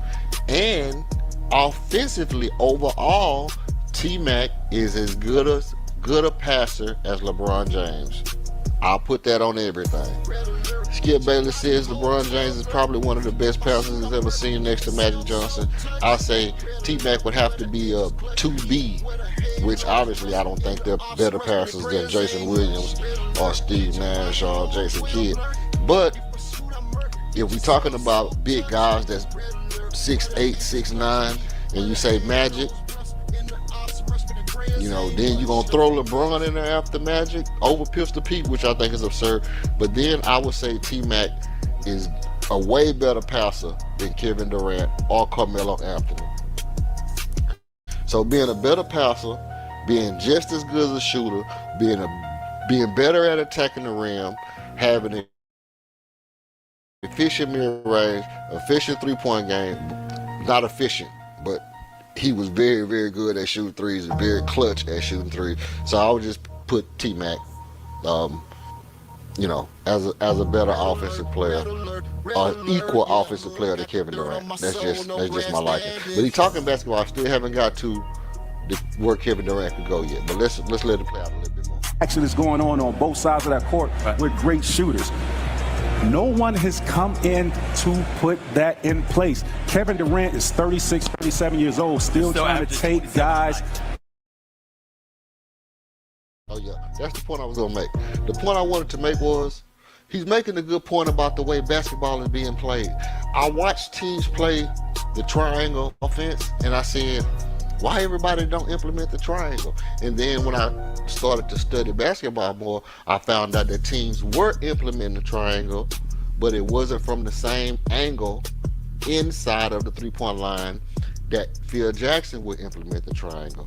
The triangle is implemented by a lot of teams, but Phil Jackson's triangle was a little more based off of interior than, you know, three-point line triangle or outside triangle or weak side triangle, things like that. So what Tracy is saying right now is, what Tracy is saying right now is that why teams don't have movement, why teams don't have Rip Hamiltons, to put it plainly, why teams don't have more Steph Currys right now. Is it you can't tell people to run the baseline and pop out? You can't tell this dude right here to go in the corner? You know, you can't tell this guy right here to go here, come over here behind Luka, and then pop out this way so KD can get in this area? Or you can't tell him to pop out and get the ball and KD go down and pop back out? Well, he'll break his leg if he do that. But what he's saying is Bradley Beal and Devin Booker should be doing more movement off the ball rather than just spacing the floor. And that's what the NBA has resorted to, and I find that suspicious. I don't think these coaches are too dumb to tell players to move without the ball. Just floor spacing and one-on-one, I think that's something that's being intentionally done, that's being initiated by the league to make the game look away aesthetically or for whatever entertainment purposes, or to leave more room for other players to fill those voids. So when you have everybody shooting threes, and then the minute they want to make Anthony Edwards into the face of the league, what do they tell him to do? Go to the mid-range. Or if he get his back to the basket and go to the mid-range, he gonna be the GOAT. He gonna be the face of the league. Well, if that's the case, why is everybody shooting threes? If it takes being more like DeMar DeRozan, which has been a dominant force in the league for years because of how efficient he is from the mid-range. Tim Duncan is considered one of the best players ever, and they put him above 1 million people because he was efficient from hitting off the backboard. And the mid-range game has always been fundamentally, one of the best things to do on a fast break. Stop and pop, Calvin Murphy, 15-footer. These things have never changed, but the league has changed, and they left this open so that they can make a superstar when they get ready to. That's what Tracy McGrady is saying. Let's let it play. Making the game hard on him. Whereas when you see him play in Golden State, the game was so simple. Here's the deal. The game has never appeared as easy for him as it was for him in Golden State. In terms of shots, like he does what he does, but it's in traffic, it's under duress. He just does what he does because he's KD. And so I'm looking at it, and I'm thinking about Matt Ashby and what you said, and I've let my feelings be known about the job that I thought he's done as an owner. But we gonna leave it at that by just reminding folks, Monty Williams was there. You got rid of him. You brought in Frank Vogel, who wanted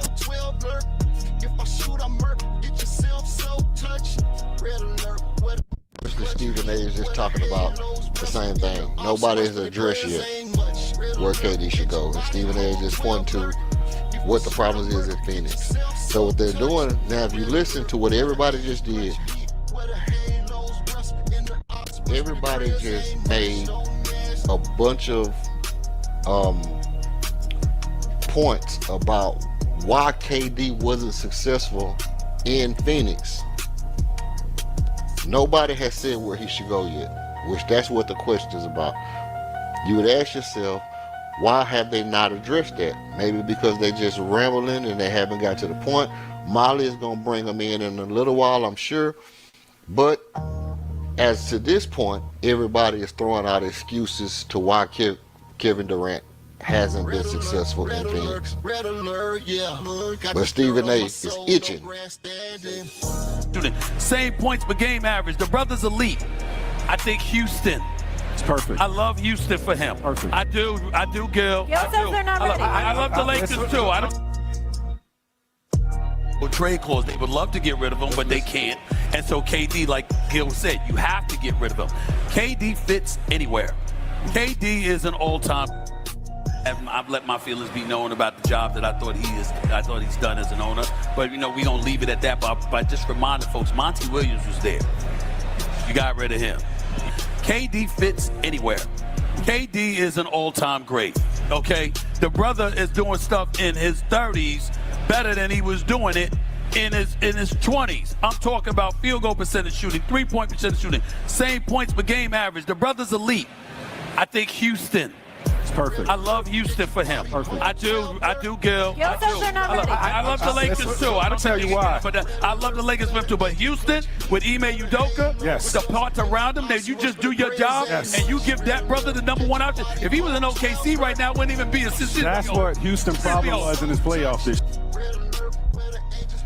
So, look at Stephen A's face.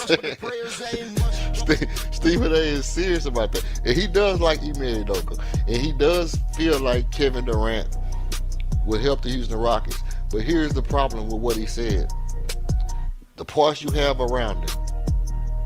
So it begs the question, what do you have to give up for Kevin Durant? Houston's identity is defense. The parts you have around Kevin Durant would be based off of what they did last year. So you have to keep Alfred Sengun. You have to keep Alfred Sengun. You're not giving up Amen Thompson, because I believe Amen Thompson is on the trajectory to be a top 3, top 4 all-time Rocket at this time. On the trajectory. I also feel like that if you start to give up too many of your defensive players, like teams are asking for Jabari and Tari. Jabari, Tari, and Dylan Brooks. That's 3 of your defensive core. And if you give up 3 of your defensive core, then you're leaving Amen by himself as the lone defensive guy. And it makes your defense a little bit worse when you go to your bench, because who else do you have on your bench that plays defense? Well, Jae'Sean Tate. Well, you're not going to try to play Jae'Sean Tate a bunch of minutes. You know, Jae'Sean Tate has a tradable contract, and obviously on a team where you contending for a title, Jae'Sean Tate can be very valuable because his energy changes the flow of the game. He plays with that kind of energy, and he will be very effective on a team that's contending.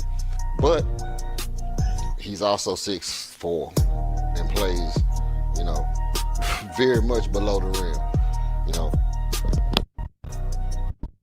So the fact that we're talking about what would you have to give up for Kevin Durant, you're talking about where should Kevin Durant go? It's not just about where he should go.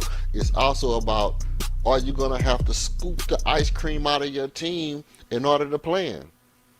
That's the problem. You don't want to scoop all the ice cream out of the container in order to eat your cake.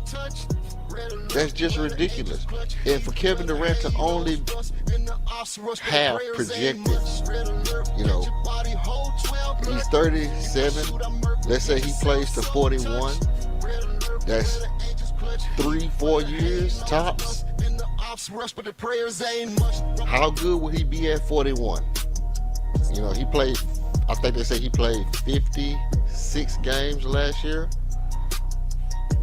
You know, the year before that, probably less. I don't know how healthy he was going into the playoff this year, but he folded a couple of times, you know, late in the season that helped his team get out of the playoffs. He actually blew his leg out of proportion in the Toronto game. You know, that was the year that he jumped out of bounds and the referees didn't call the out of bounds. When he was standing out of bounds, 7-foot guy standing out of bounds, catching the ball, and the referees didn't call out of bounds and let him save the ball. Well, the Rockets would have beat the Golden State Warriors, and Kevin Durant tore his Achilles. He went for a layup in warm-ups and almost died. I mean, almost unalived himself. just trying to do a regular layup in warm-ups. So, you know, the dude is not, he's not durable. So to give up, I mean, Tari's not durable. He don't play back-to-backs. So maybe, you know, maybe Tari is a little more expendable than what Rockets fans want to admit. Because deep down inside, we all have a little worry about Tari Eason and his health. But if you say Tari something and something, okay. But if you say Tari Bari, well, Bari be hurt a little bit too, but not a lot. And Jabari is a very integral part of the Houston Rockets defense, being switchable, being able to protect the rim at times, growing into his body, very clutch, you know, plays with a lot of intensity, and, you know, being able to play some 5 at times. So Tari and Bari is a big chunk out of the Rockets defense. And then you say Dylan would be in that package also, which is crazy. that's where you get crazy, because Dillon is also our best three-point shooter. So now you're putting Kevin Durant on the team because we need shooting, and you're taking our best three-point shooter away. Mine is Reed Shepard.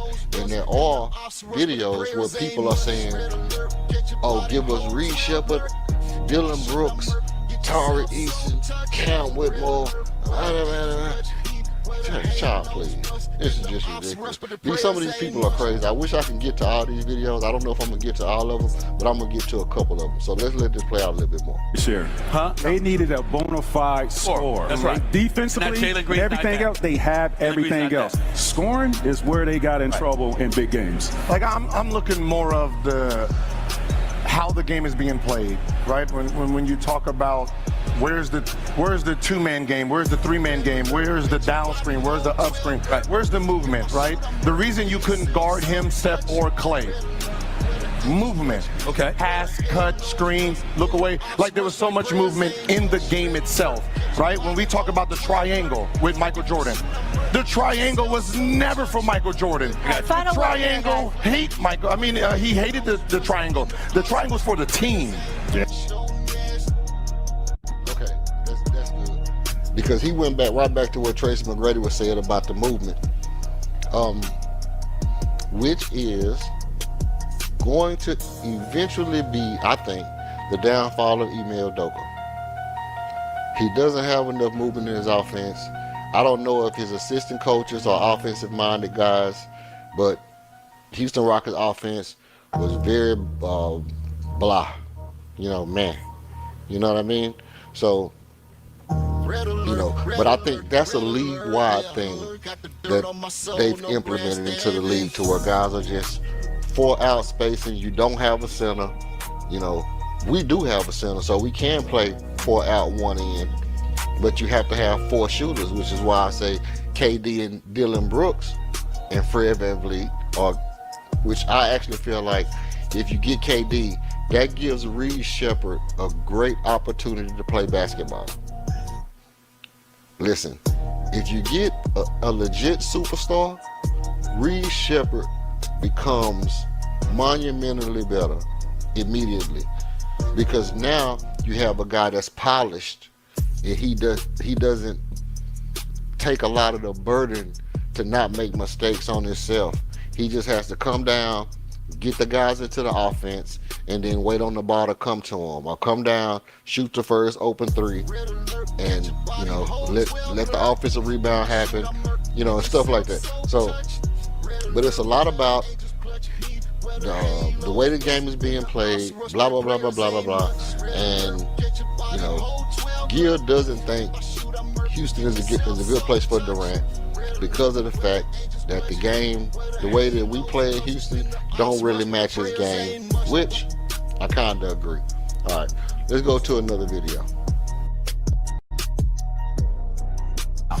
The Rockets have been linked to Kevin Durant, along with some other teams like the Heat, like the Spurs. So we're going to play a little Who Says No to some Kevin Durant trade scenarios. We have Brad Botkin and John Gonzalez with us, and we're going to start with the Houston Rockets.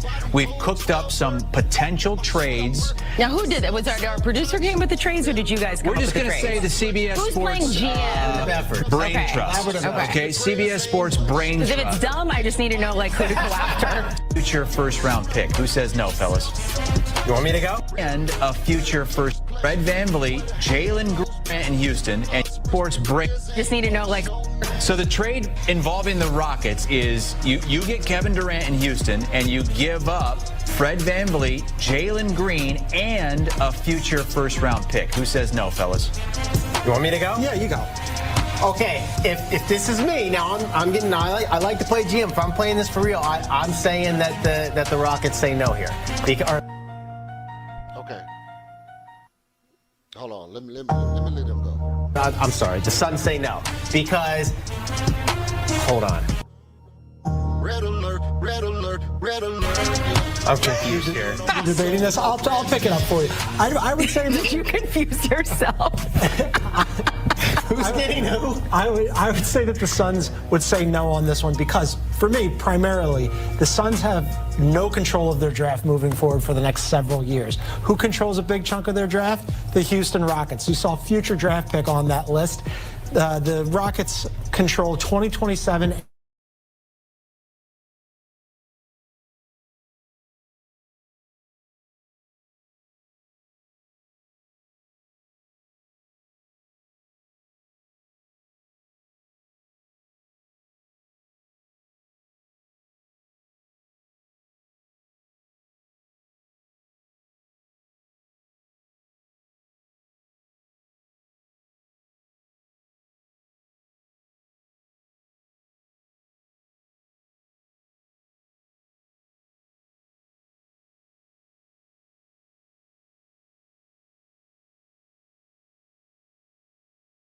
I don't think the Suns have any leverage, and this has been reported on. I don't think that you need to include future picks in this. If it gets down to it and it has to happen and you decide you really want Kevin Durant, then you can, but I would not be jumping the gun to throw picks at Phoenix. I don't think you need to. I also, if I'm the Rockets, would say no to this, and it's less about the picks because they've got a whole bushel of draft picks moving forward, so they've got some capital to play with. But if I'm the Rockets, you have a really good team.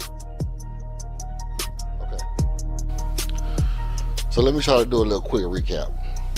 The guy in the blue was saying that if he was the Suns, he was the Rockets. If he was the Suns, he would say no.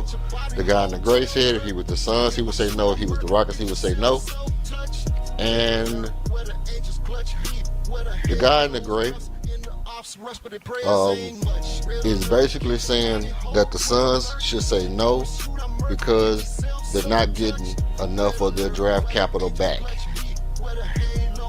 which I think is a calculated move by Stone, because you need that draft capital if you plan to make another move.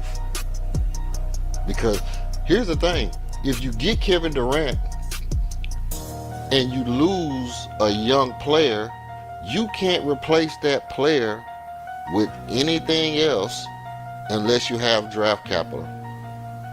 Because you won't have money to go out and sign a player if Cam Whitmore doesn't blossom.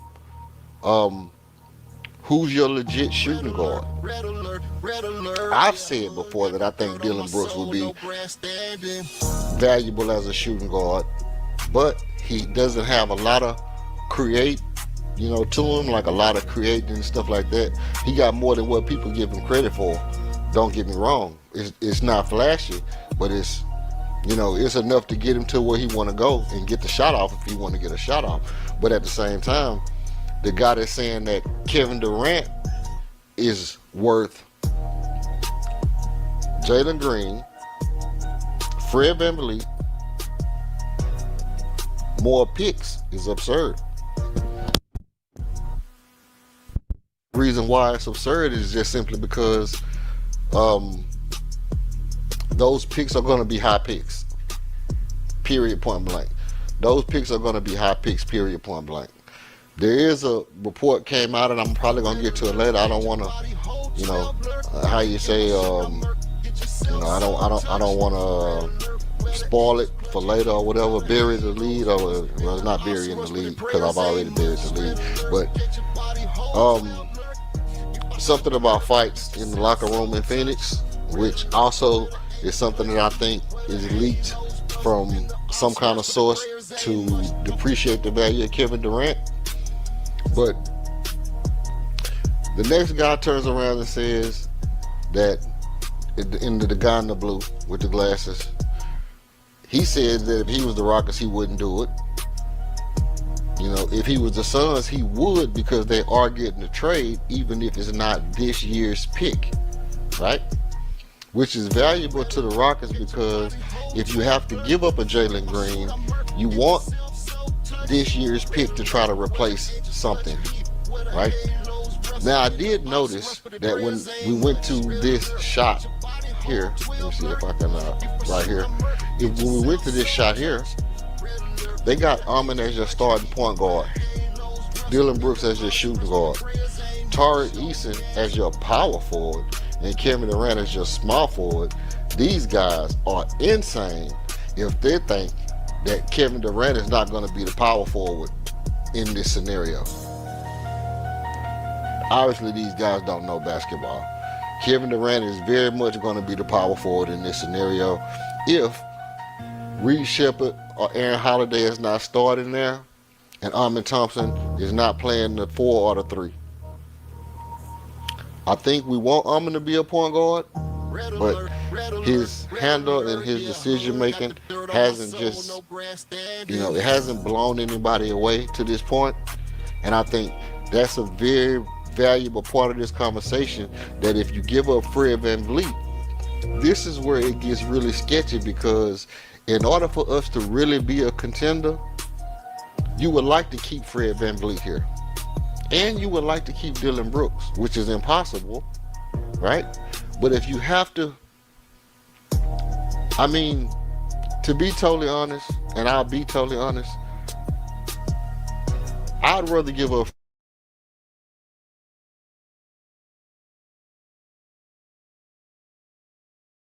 Fred. If you want to keep your turnovers down, I'm going to allow you to not turn the ball over as much as Fred VanVleet is. Also, Dylan Brooks is going to make boneheaded plays. Tari Eason is going to turn the ball over. He's going to make some boneheaded plays because he's going to gamble every single time. Alfred Sengun is going to turn the ball over. He's going to do the freaky pass, behind the back, behind the neck, behind the leg, whatever. He's going to turn the ball over. So in this scenario, your rebounding is okay because you got Amen, and you got Tari, and you got LP, and you got the Slim Reaper, and your defense would be outstanding. Your defense in this scenario would be outstanding. But who's controlling, who's actually controlling the game? Which, by the same token, if you're coming down and you get KD into his offense, if you Amen, you don't have to do a lot, but you have to manipulate the defense to set up the offense to where KD is getting the ball where he want to get the ball, and you have to manipulate the defense to where the defense is not able to just target him. So you really have to be able to move the defense with your eyes, with your ball placement, with your body shifting, and just make the defense respect you, so that even if you pass the ball to KD, he's able to have a little bit of wiggle room to do his thing, right? So Amen at the point guard right now, we haven't seen it, and it looked great.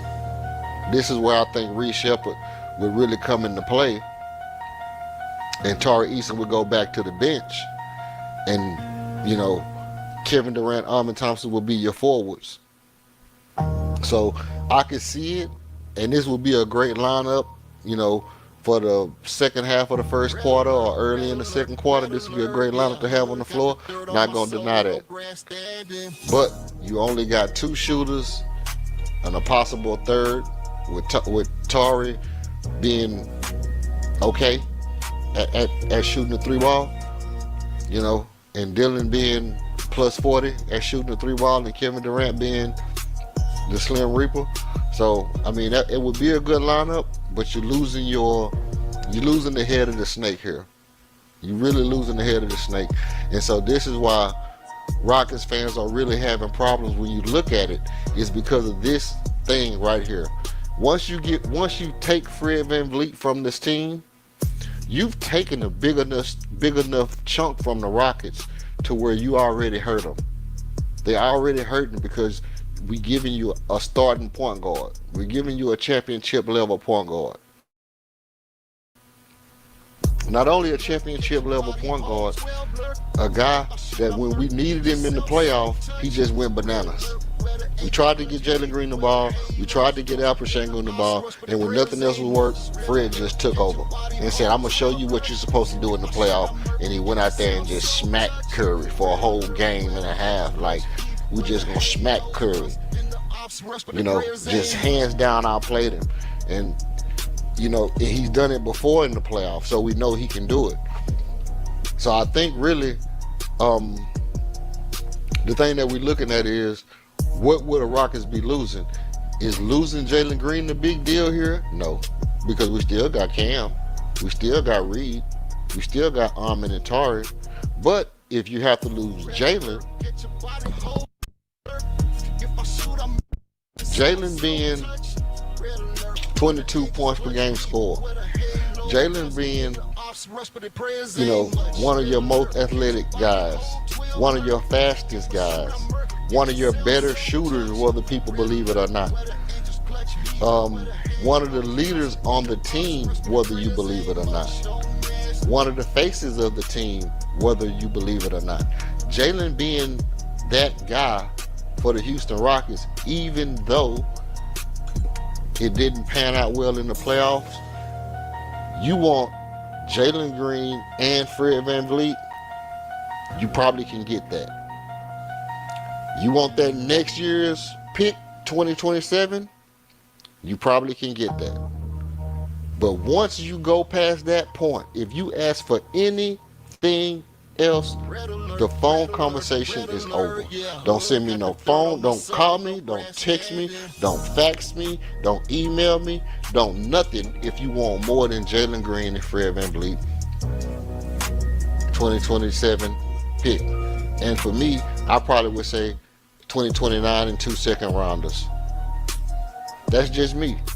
That's just me. You want draft assets? I'll give you 2 second rounders in 2029. That's how I'm looking at it. So that's where these guys went. I'm gonna let the rest of this play out. I would not be jumping the gun to throw picks at Phoenix. I'm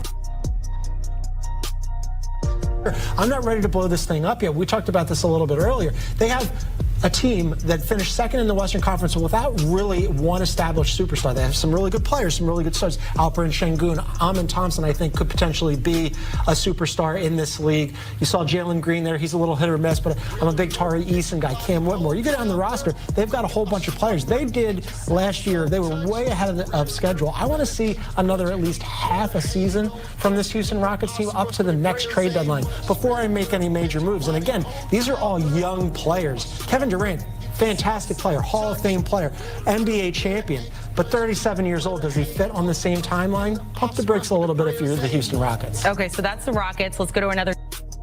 Okay, cool. Let's check that out. By trade deadline next year, the Rockets could possibly have 3 All-Stars. Now just think about it. Jalen Green played 82 games last year. He did not miss one single game. Bradley Beal might miss games. Who's the next best shooting guard on the West? I mean, I'm waiting. I know nobody's going to answer me. But, I mean, who is it? Who I'm looking? I mean, Anthony Edwards, is he a shooting guard or a small forward? You know? So when you talk about the West, and I mean, who was the Western All-Stars last year? Let's just take a look at it. 2024. 2024. All-Star West. Oh.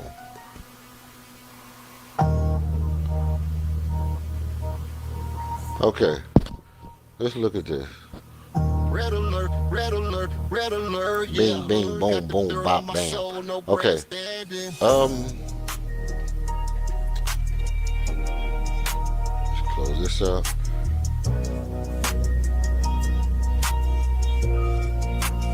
Okay. Shea, Luka, and Steph. Shea, Luka, Steph. Boom. Let's say we take Devin Booker out.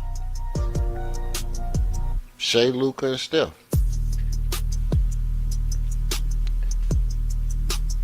Devin Booker scored 25, 7, and 4. Jalen Green was 21 or 22, I think 5 and 4 or 4 and 4, right? So it's not far to say that if he upped his points by just a little bit, Jalen Green could very well be. Jalen Green could very much be in the All-Star game next year. Period, point blank. Period, point blank. 24, 6, and 4, Steph Curry. Can Jalen Green do that next year? Absolutely. Absolutely, Jalen Green can score 24 points with 6 assists and 4 rebounds. Absolutely. So, you want us to give up an all-star, star point guard, who's been an all-star before, and multiple draft picks. It's insane. So, blowing it up is kind of, I mean, it is a strong term. We're not really looking to blow it up, but at the same time, you know, these guys are, you know, a little bit, these guys are a little bit over the top with selling the Rockets for, these guys are a little bit over the top for selling the Rockets to get Kevin Durant. And they're, at the same time, what they're really doing is they're bolstering his value to a point that the league, to me, is trying to leave open space for other teams to just run away with the championship. Like they say they want parity, but they only want parity until they need to make a superstar. And if they decide, hey, Shai's gonna be the superstar, then they can mess your team up by having these media heads tell you that you need to go out and get a guy that you really don't need, that's really gonna stifle your ability to have to really be flexible and have leverage moving forward as far as assets. From, you know, directly from you guys, kind of what are the motivations here behind a KD trade? We know that mid-season, right, there was, you know, the Suns kind of blindsided KD with trying to flip him at the trade deadline, the whole Jimmy Butler saga, and then Bradley Beal and all the no trade clause and all that mess. Kind of what are the goals here, right? Because there's two avenues, right? It's kind of the idea that you can, you know, try to tear it down and reset, rebuild, or try to remain competitive in the aftermath of moving on from KD. What are the Suns looking to do with this KD trade? Well, and I don't expect Rocket fans obviously to know this because they're not checking out Locked On Suns every day, only when they're coming over to mess with us and tell us that they're not going to get, we're going to get a ham sandwich, a Capri Sun back, and maybe the 10 pick, and then we'll just feel good about that, and that's what we're going to have for lunch. But no, when it comes to Kevin Durant, I think the Suns understand the needs of Devin Booker. It all comes back to Devin Booker. That's what all roads lead back to. And Booker had mentioned he's not going to be part of a rebuild anymore. He doesn't want to rebuild. And so there's a... Shout out to Jackson Gatlin, man. Jackson Gatlin be asking great questions. In this situation, I see Jackson. Shout out to Jackson Gatlin. What I see is Jackson getting ready to set this guy up for a mean combo. And this guy, Benjamin Garcia, is really what I like to call trying to sell you an ugly truck. Or trying to sell you a wooden nickel. Throughout this whole encounter, Benjamin Garcia is trying to pitch a sale to the Rockets as if Kevin Durant is this wonderful player that he wants to get rid of. But he says he wants to keep him. But, mind you, I'm going to look down the line as this video goes on and try to find the reports that says there was a fight in the locker room, and maybe I think that fight was between Kevin Durant and not Bradley Beal, but Devin Booker. And if these two guys came to blows in the Phoenix locker room and it's just coming out today, then that says a lot about why Kevin Durant and Bradley Booker is not going to be able to coexist in a locker room if you know, Devin Booker got them paws put on him. You're not the alpha no more. And Phoenix needs you to be the alpha. And Kevin Durant then beat the confidence out of you, and you know you can't just do anything you want to do. So I'm not gonna listen to everything this guy say, but I want to get to the way he feel about the trades, because obviously a ham sandwich and a Capri Sun is crazy if you're talking about Jalen Green, Fred VanVleet. Even if you're saying, hey, we're gonna give you, you know, Jeff Green, Jock Londale, Jayshawn Tate, and all your picks back. and Dylan Brooks or whatever, and we're gonna take some contract in Kevin Durant or whatever the case may be. You know, we're gonna send 2 players somewhere or whatever the case may be. You know what I mean? What I'm saying is, to get your picks back would be enough for a guy that you have to get rid of. To be able to draft number 10 overall this year and then play your butt off next year and then still not make the playoffs and still have a pick next year to try to draft again and replace Kevin Durant with 2 up-and-coming lottery picks would be enough to repay you for a guy that just put pause on your best player. But this guy here is not going to admit that. Look at his mouth. Look at his mouth. Look at him.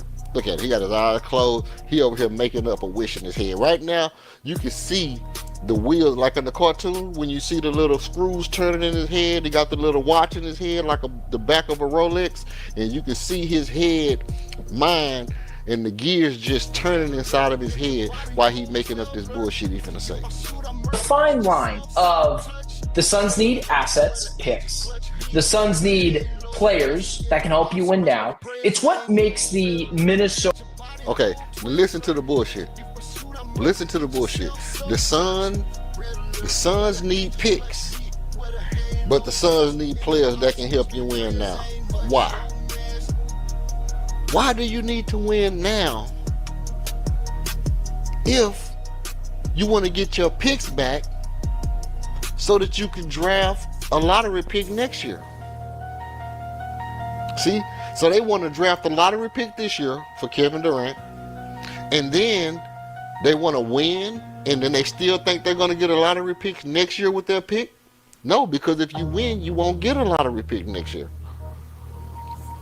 So what he's saying is utterly ridiculous just from the standpoint of you're not trying to win next year. Devin Booker said he's not going to be part of a rebuild. Guess what that means? That means Email Doka and Raphael Stone is saying, we want your team to suck tail next year, this year. And we want you to have to rebuild, and we want you to send Kevin Durant somewhere else, and we can give you your picks back for Devin Booker, because ever since they started trying to send Kevin Durant to Houston, Raphael Stone has been saying, we'd rather wait on Devin Booker. We'd rather wait on Devin Booker. Excuse me. You know what I mean? That's a little bit of that, talking about. But, so, the point is, they keep, ever since we got the Suns picks, we tried to get Kevin Durant, they asked for too much. We was just asking you because we heard that y'all, we know y'all might have to get rid of him. But we really was waiting on Devin Booker 2 years from now. And just think about it. That's exactly how it's playing out. It's like Stone had a crystal ball, and his crystal ball was linked to Phoenix Suns' office. He knew exactly how this was going to play out. Kevin Durant is going to leave. He's going to have to get out of there. Y'all, salary's going to be too much. You're going to have to get rid of some of these players, and we'd rather have Devin Booker. So guess what the problem is? The problem is you need to trade Kevin Durant somewhere else. You need to take Jalen Green, that's a young player, and you need to slide us Devin Booker. And then you get your picks back, and then you can rebuild. But they don't want to come off Devin Booker. So that's really what's going on here. And they're trying to convince us to take Kevin Durant, because if we get Devin Booker, we would have a better chance at being a dynasty. You would have a team with a bona fide bucket in Devin Booker that can score from all 3 levels. You would have a bona fide defense without losing a lot of players. And you would have a player that's only 27, 28. How old is Devin Booker? 20. How old is Devin Booker? Let's look at this. 28 years old.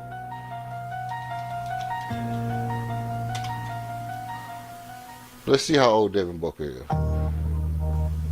Devin Booker, 1996 is red alert, red alert, red alert, yeah. Got the dirt on my soul, no grandstanding. First of all, he was born in October, so you know he ain't got good sense.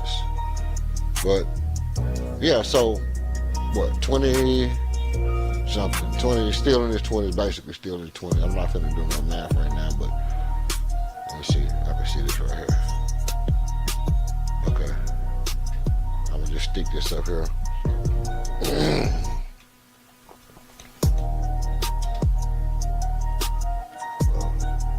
This is 20, 25 minus 1996. Okay, boom.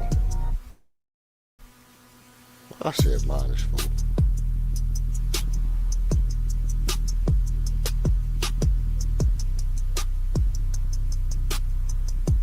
28. So Devin Booker is 28 years old. 29, 28, 29 years old. Okay.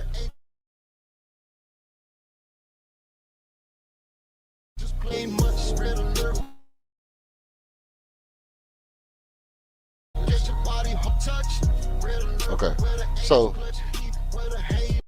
this is what the real problem is, because a 29, 28-year-old Devin Booker is a lot healthier than Kevin Durant and a bona fide bucket. Not as good as Kevin Durant, but he has shown the ability to score. I would be checking on why Kevin Durant put pause on him, and that would give me a little more reason to say, hey, look, you know, we want him or we don't want him.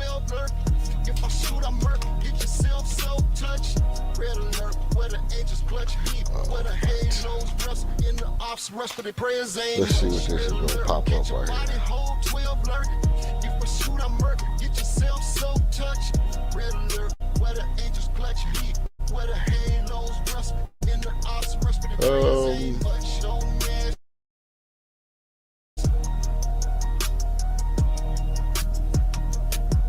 Let's see. Before I get back to that, okay, now I'm going to go ahead and go back to this. So did Timberwolves offer so appealing. Like the Rockets will do that here in a second, but like what makes the Timberwolves reported deal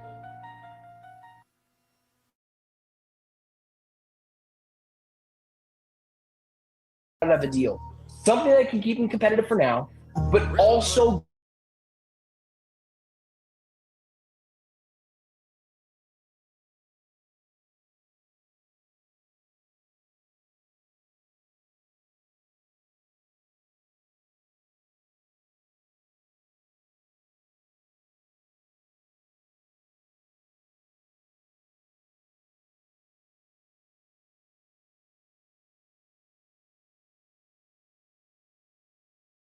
Jackson. Exactly, because he know. Listen, so funny story. Jackson was making a part, and he put something, and he was just like, he first came out, he was like, one of the reports say me and Thompson, I literally cut the stream off, and I listen to the Locked On Rockets every day it come on, I'm watching. Mostly anything that come on about the Rockets, I'm watching. But I cut the stream off, and I cut the stream off immediately as soon as you said Humming. And he came back and he was like, nah, that wasn't even part of the package. So I went back on and watched it. You know, shout out to Jackson Gaffney. Dude, he really be in his bag when it comes to those questions. All right, so now that we kind of set the stage there, here's the thing, the dilemma that a lot of Rockets fans are facing with and trying to come to terms with. A lot of Rockets fans are like, okay, KD's washed. He's 36, he'll be 37 next year. And the argument that I feel like is not a really good faith argument is a lot of Rockets fans are like, oh my God, KD couldn't even lead the Suns to the play-in tournament with Devin Booker and this, that, and I'm like, okay, first off, just like KD likes to say all the time on Twitter, basketball's a team sport. First question, is KD washed, or is he still like a very good player in the NBA? And then two, how much of the Suns' issues were not related to KD and more just about roster construction, the defense, coaching, whatever? It's so interesting because if you've seen the way that KD talks to me on social media, he would think I'm calling him a terrible player. In my opinion, and this is like an opinion, I think these things are subjective, he's a top 10 player of all time. He has shown no signs of slowing. Insane. This dude is insane, bro. Insane, bro. This is how you know what insanity is, bro. Top 10 player of all times? Top 10 of all to 4 without having a, can't even get to 6 without having super great Jerry West or somebody at 9 or 10. Like, how do you get KD at the top 10, bro? Are you gonna put KD above Akeem Olajuwon? Is that what you're trying to tell me, bro? Oh my days, bro. Listen. First of all, I don't even want to get into it. But how do you get 10 from Jordan, Braun, Kareem, Wilt, Bill Russell, Jerry West, Larry Bird, Magic Johnson? I'm at 9. I'm at 9 or 8 or 9. Come on, bro. Did I say Kobe? Never said Kobe. Did I say Shaq? Never said Shaq. Come on, bro. This is how you know, guys. Like, I don't know. This guy, Benjamin Garcia, is locked on Suns. He has the premier Suns podcast, and this guy is absolutely out of his mind. Bonkers statement to say KD is a top 10 player of all time. Absolutely bonkers, bro. I can make a debate that he's not the best scorer of all times. Absolutely bonkers, son. It's the absurdity of stuff when people say stuff like that. KD is a top 10 player. Top what? Do I like him? Oh man, I also with the Slim Reaper, man. Listen, back when he was in Texas, I was watching the Texas game, and I could go back and pull up stuff about me saying the Rockets should try to trade up, do whatever they got to do to try to get Kevin Durant. I was obviously, if I'm right, that was the Greg Oden year, and I was like, I don't know why somebody would take Greg Oden, and I would always say take the tallest person. I would almost never say pass on the center. But I never knew why anybody would pass on Kevin Durant. Ever knew why anybody would pass on Kevin Durant.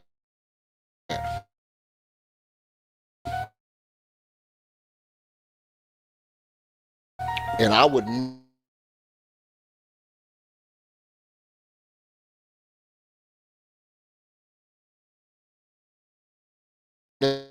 never say pass.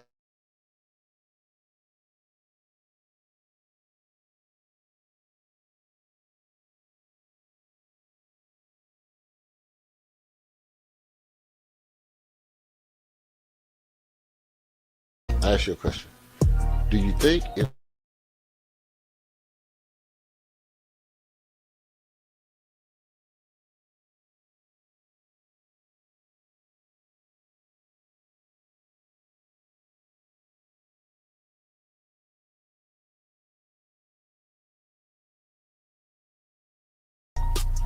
you put James Harden in at the 3? I'm just saying. Yeah, I like him. 7 foot tall. He always trying to say he's 6'11", 6'10". We know the dude by 7'1", 7'2". But I ain't trying to make it mad, man. Don't come for me, bro. I'm just saying. And I like the dude, but top 10 of all times is insane. I would be incredibly naive to think that if he comes to the Rockets next year, there's not a chance he could just fall off a cliff. Like, that is 100% a possibility. He's 37 when the season starts. 100% possibility. Questions on here. And if you look through the comments, you'll see this. No, because I was in the chat. I actually put this. Fall off a cliff ain't the problem. Fall off his own feet is a problem.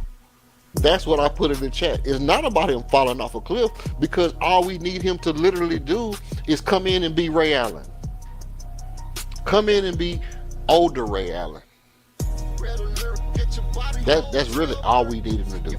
We need you to come in, get buckets when the ball is in your hand, which don't have to be all the time. I mean, obviously, if we give Jalen Green, we need 20 points to make up for that. Fred VanVleet didn't score much last year. I think Fred's average was kind of low, so anybody would take up his anybody would be able to take up the slack for what we missing Fred. But the 20 points that Jalen Green won't be there to get, that's all he would have to do. And I believe he could get that on what was it, 4 shots a quarter, 16 shots. I mean, maybe. Man, I don't think KD has to take 25 shots to get 25 points. I just don't. I never have. So I mean, I understand the efficiency, but fall off a cliff? Come on, bro. Come on, bro. Dirt on my soul, no grandstanding. About Rockets fans, they're like, you can have this, this, be a good boy, take it. You can't also say you want Kevin Durant on your team, but then say I'm willing to give up nothing for him because he's not of value to me. Pick a lane. You either think he's awesome and you're willing to give up something in terms of, like, I get it, no Şengün, no Thompson, but you're willing to give up something tangible so that you can compete right now. Look at the East. This time last year, you said. So listen, I know, you might be wanting to listen to this talk, but you either think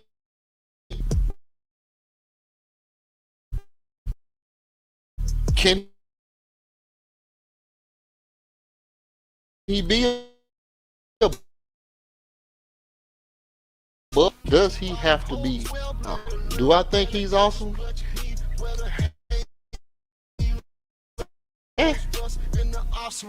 He right there. He right there at awesome. He right there at awesome. He'll get you buckets. Have you ever seen Durant score 60 points? 56 points. You can't remember that game. You can't remember the game where Kevin Durant did the Luka, or did the Damian Lillard, or did the Donovan Mitchell, and just crazy numbers. You can't remember that. Now, can he hit the big shot when you need him to, which is very important to me? Yes, he can. If he's on the floor. Let's get back to it. Celtics are just going to run it. And then the Celtics, everyone gets injured. Jason blows an Achilles, and now it's wide open. Achilles, and we need Kevin Durant for what? To do what? Jason Tatum is 26.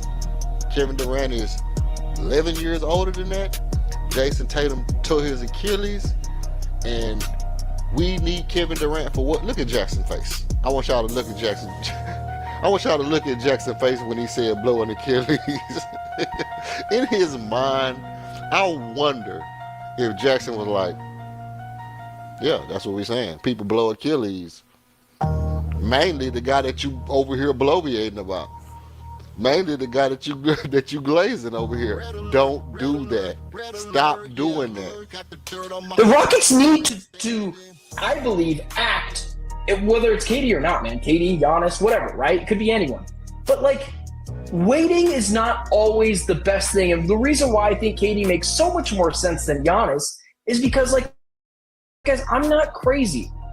Give up a pick, give up a player, a salary filler in Dylan Brooks, which is actually, like, way more difficult than we're even going to be honest. Like, the cap situation for the Rockets is actually kind of hard to match max contracts. It's going to basically need a third or fourth team. But, like, we got to be fair here. You either want him and you want to be great, or you want to do the slow burn. And I think that there's some real worries to that, man. So, no, not washed. No, not even close. Very, very good player. I want him here. Like, I want Kevin Durant here. Like, once I listen, that's what it seems like it's going to be. You know, there is a point where if you're the Suns, I think you do. Oh, this segment's going to go downhill so quick. Well, you should have thought, listen, I'm a man with not much to lose. This team has gone off a cliff I mean, listen, man, I'm an all Arizona fan. We haven't had a title since 2001. What do you want me to do? You want me to be? There's a reason why I'm as crazy as I am. I'm taking a toll mentally with these teams. I want you to accept the ham sandwich and pick number 10. That's what I want you to do. I listen. That's what it seems. Ham sandwich, bro. Ham sandwich, bro. Ham sandwich. Listen. I mean, I don't know what the ham sandwich is, but if you think the contracts of, Jeff Green and Jock Londale, who we got from the Suns, I think, and some next joints. If you think that's a ham sandwich, and your pick number 10 this year, which might be Kamal Maliwal or Kasparis or any of these guys that everybody gassing up so much, if you think that that's a ham sandwich, bro, then we could go back and look at 10th overall picks that went on to become great players. Matter of fact, I think I know a guy that went 12 that's gonna be into everybody's top 5 players of all time. Right? And they always say the same thing every year. Oh, this draft ain't really that deep. And then you go through the draft board and you say, man, I like that dude. I like that dude. I like that dude. I like that dude. And then you say, man, who was that dude I saw playing March Madness that was real good? And you go look for him and they got him at pick number 28, pick number 29, and you like, what you mean not that deep? That's the guy that I was looking at in March Madness like, this dude might be the truth. Right? Exactly. Oh, this draft not that deep. Tari Eason. The draft not that deep. Alfred Şengün. 16, 17. Draft not that deep. Cam Whitmore at 20. Right? Give me a break, man. Give me a break with the draft not that deep. Oh, pick number 10. Look at his eyes. Oh, just pick number 10? Pick number 10? Man, listen. Like I said, the Rockets are really playing this like, you know what? We want to keep some of these assets because we want to be able to try to swing for another move down the line. If we can keep some of these players that guys want, Tari Eason, some Jay Shantays, Jeff Greens, or whatever. Let's say, somebody else come available and the Rockets able to move, boom, and bring in another player that's close to the age, that's closer to our age group. And we able to get Kevin Durant for a little something, not too saucy, but not too extra. And we able to get Kevin. Now we building and we saying, okay, it's worth sacrificing 10 years down the line of your future, which it took us 5 years, bro. It took 5 years to get to this point.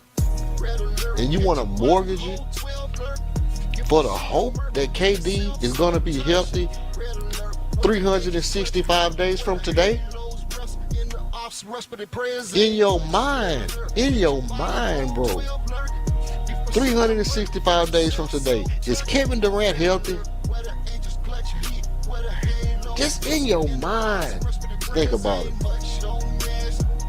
Is Anthony Davis healthy?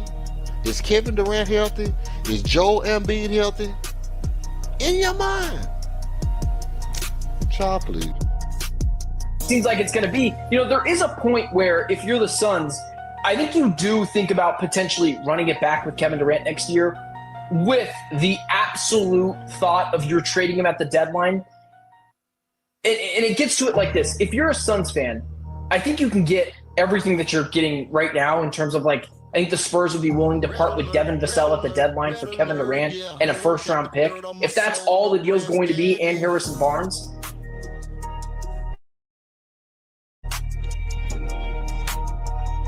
Why is it teams? Okay, this is where I wanted to get to. Devin Vassell, Harrison Barnes, and a first-round pick. Now, if the Suns got Kevin Durant, Victor Wembanyama, Swipe of the Fox. I don't know if Chris Paul is still there or not. CP3, Joey Sohan, Rookie of the Year. If they got all that over there, what makes them not a playoff team? So why would their first round pick at the trade deadline of this year be worth any value to the Phoenix Suns? Because they're going to be a playoff team this year, especially if they get Kevin Durant. If the Spurs get Kevin Durant at the trade deadline, they're going to be a playoff team next year. Why would their draft pick in 2026 have any value to the Suns? My reason for asking you is this: Devin Vassell, Harrison Barnes, and a booger pick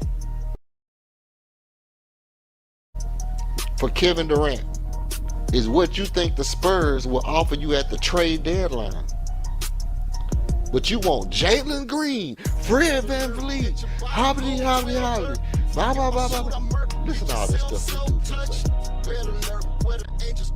Teams like the Spurs and the Rockets are in on Kevin Durant until it comes into giving up. Like, let's just throw out a deal out there. Jabari Smith Jr., Tyree Eason, the number 10 overall pick, and salary filler, which is probably going to come from Dylan Brooks. What? Now talk to me quick, but don't talk to me slick. Tyree Eason, Jabari Smith Jr., salary filler, and did you say picks? Let me just because I know you said, let me go back just a little bit, just a little tab right here.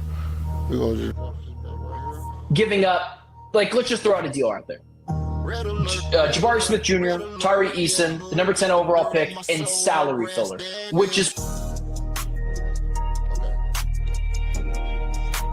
Jabari, Tari, Dylan, and the 10 this year.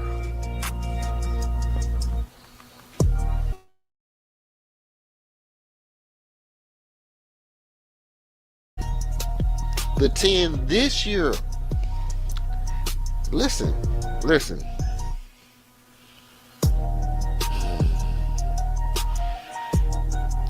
It's not the Jabari Tari.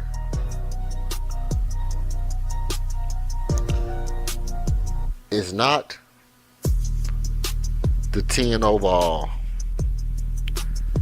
It's not the Dylan Brooks. It's the collection of all of it together, bro. It's the collection of all of it together, bro. Obviously, like I said, Tari got some kind of injury problem. But Tari is widely coveted throughout the league. Every team want Tari Eason, bro. Every single team want Tari Eason. If you was gonna bet, and I'm not gonna shout out no betting sites or nothing like that right now. But if you was gonna bet and you wanted to go on and you wanted to pick a bet that you could place every single time, you can bet that Tari's gonna get you at least 2 steals if he come off the bench. You can bet that. You understand what I'm saying? You can bet that guy was gonna get you 2 steals a game and he come off the bench.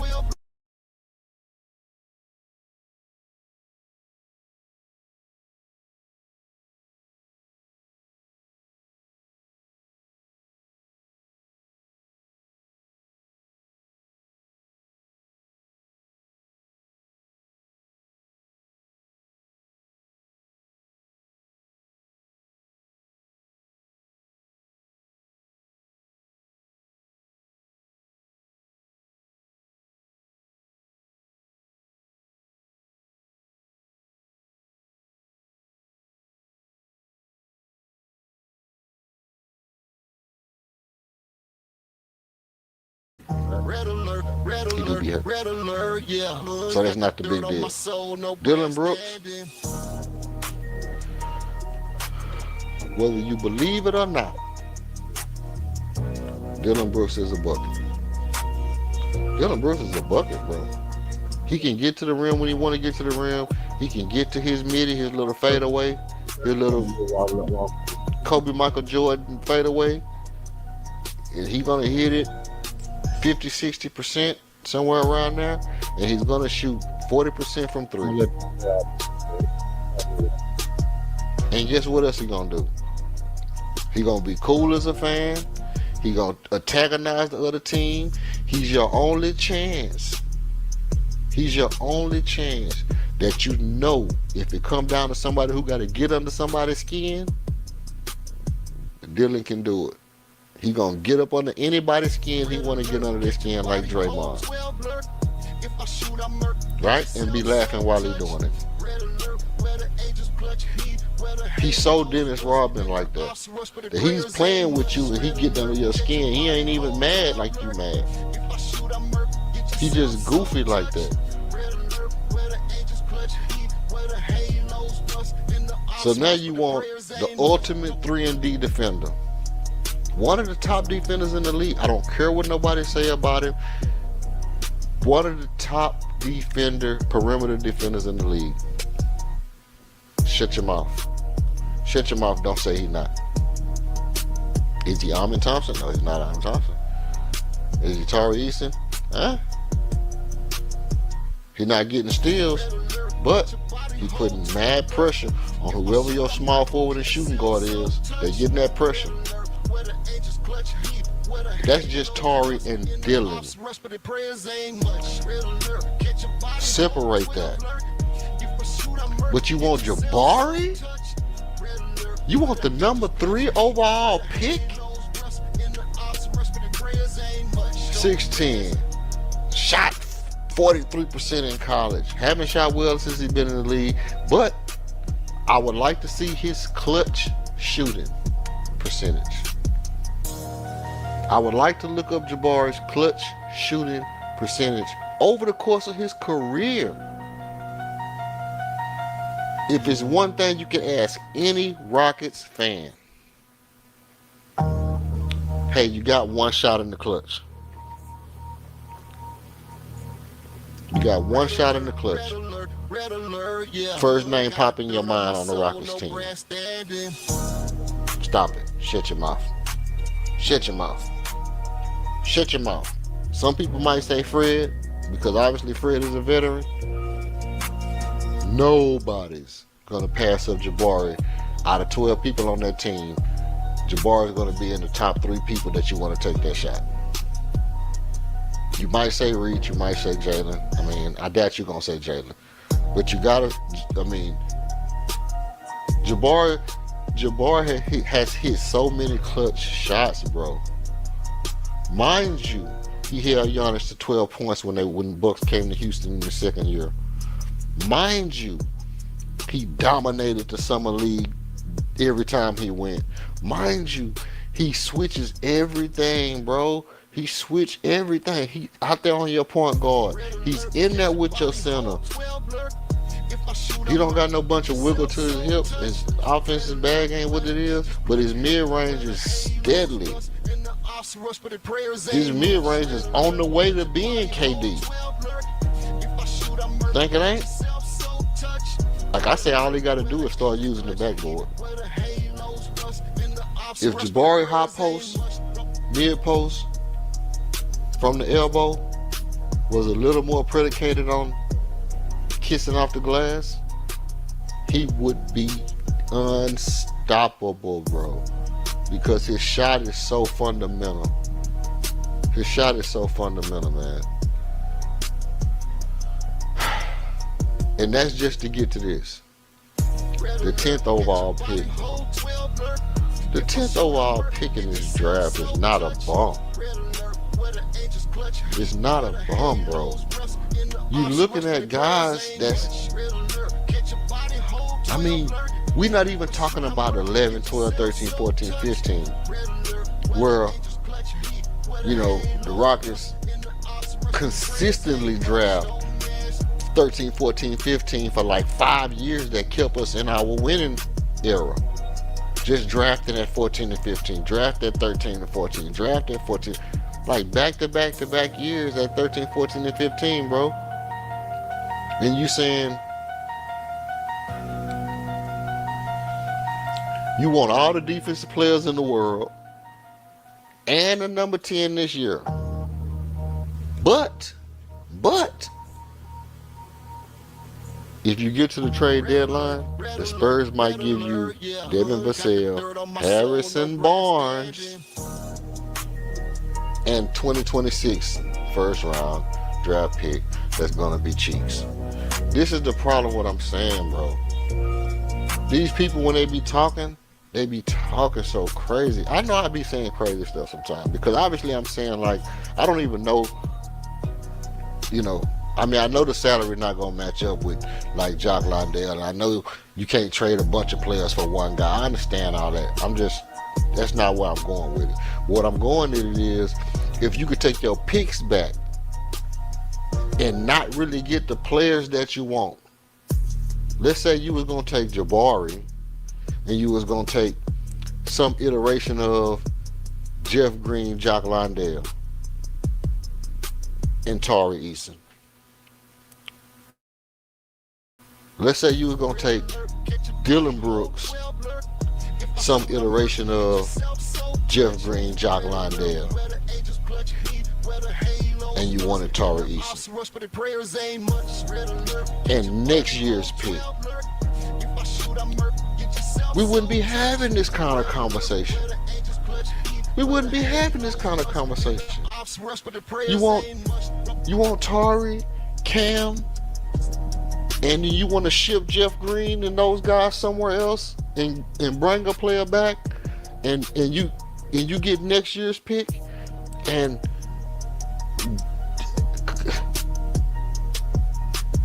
but just Jabari was our starting power forward, bro. Jabari is technically our starting power forward. And Dylan Brooks is our starting shooting guard, big small forward. And you want your pick back? And Kevin Durant won $122 million? And he's probably not going to be in the league no more than 3 years, 4 years tops. If you think this dude gonna be still playing at 42, man, you smoking crack. It's crack with fentanyl laced in it, bro. It's no.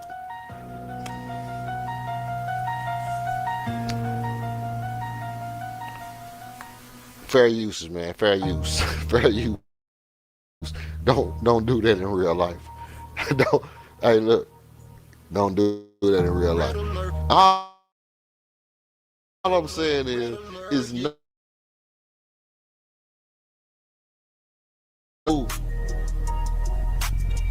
And you don't think Jabari would be killing that to a championship team if we sent him right now? You say, hey, we trading Jabari to Golden State for something.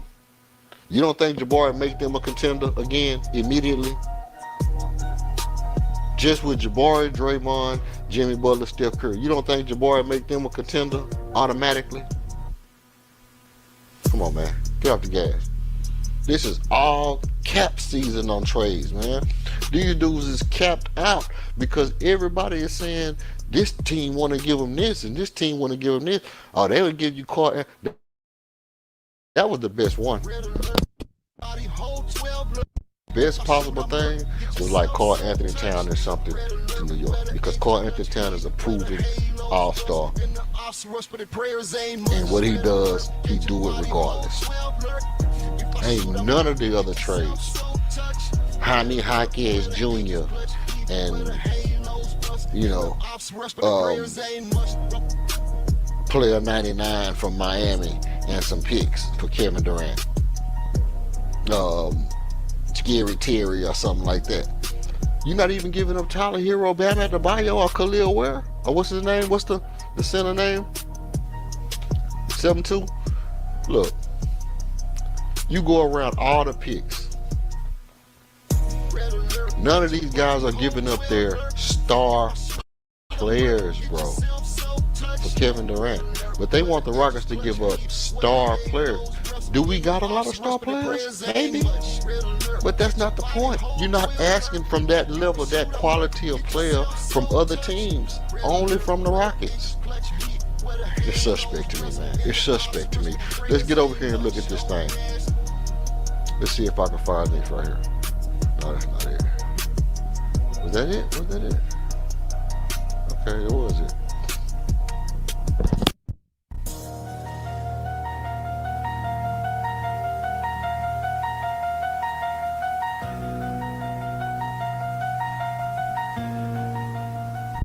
Okay, this article, Total Pro Sports. Shocking news detail reveal multiple fistfights. Multiple fistfights in the Suns locker room amid the Kevin Durant trade buzz, and fans are going absolutely crazy. Grayson Allen folded Kevin Durant. KD got flashbacks to Draymond. Oh my days. Let me see this, man. If Grayson Allen beat up Kevin Durant, bro, let me tell you something. We can't even take you, bro, because we scrap. This Houston team scraps, bro. Every time the game get heated, we scrapping, bro. We scrapping. We throwing dudes on their head. We getting in faces. We poke. Hey, listen. If Kevin Durant got them paws put on him by Grayson Allen, let's see what they say. NBA Central. The Phoenix Suns reportedly had multiple fistfights in the locker room this past season, per Boogie Cousins. I was actually watching that. They put together a team based off names. It was never a complete team. It was never a team that made sense. Even though all the chaos that happened in Phoenix, there's a lot of things that haven't been reported. I don't want to be the guy to report it, but I definitely have heard some negative things in the locker room. There were a couple of fistfights. There was a lot going on that obviously carries over to the court. I'm not going to go into details of who was fighting.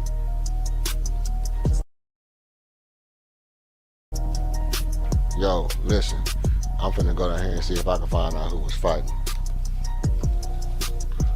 Who?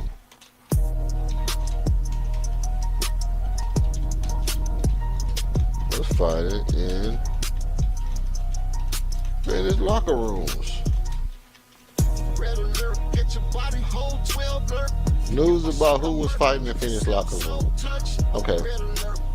Because all this is relevant. All this goes into, Kevin Durant being a Houston Rockets. Because if Kevin Durant was fighting in the locker room, if he was part of the fights in the locker room, I need to know who won. Oh, we already know. We already know. If he got Kevin Durant shuts down DeMarcus Cousins over false Suns locker room claim.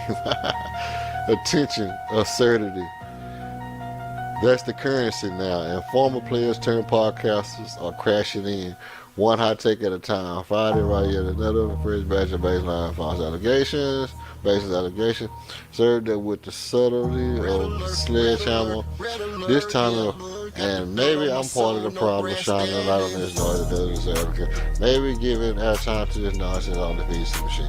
But here we are, and my mission is to point out that vetting what you watch, listen to matters, okay? He ain't talking about nothing. Talking about Kevin Durant shut something down. Throw the information up there, bro. We ain't got time to be reading we ain't trying to read all your whole little disclosure, bro. We just want to know what was said.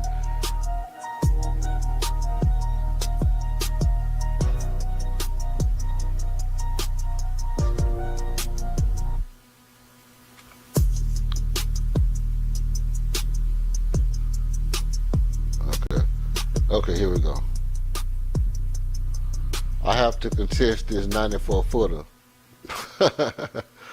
This is some BS to throw on us. Yeah. We were trash this year, ha ha ha, but we never got close to this. Never. What in the cell sneezing? What this have to do with what I'm talking about? Oh, we never got close to this. Never. Reportedly multiple fights in the locker room.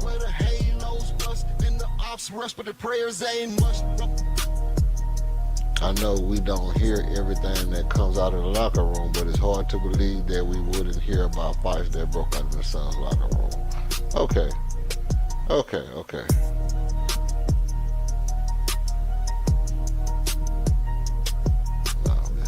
Here's how I'll rebuild a team. You want to hear what this dude got to say?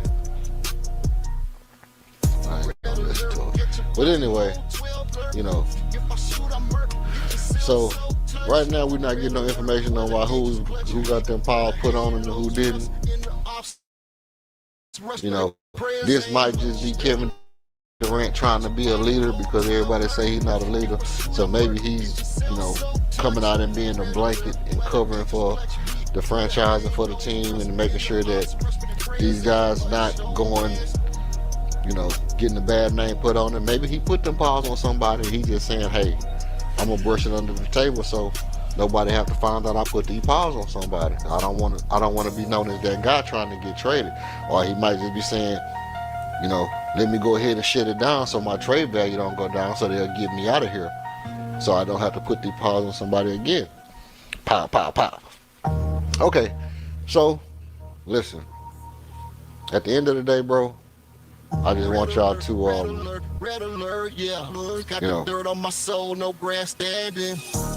just want y'all to think about it from a different aspect because obviously I feel like the media they be going into their thing and it ain't always, I don't feel like it's always just the generic feeling. I feel like sometimes they set up these topics to where they have a base. The basic of the discussion would lead you to a conclusion that is a domino effect.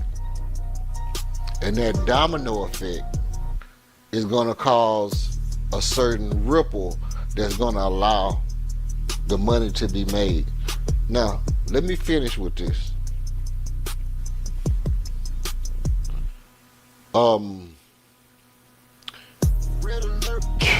Kevin Durant is not a free agent. There are free agents this year, like LeBron James, James Harden, and other people that are actually free agents. Let's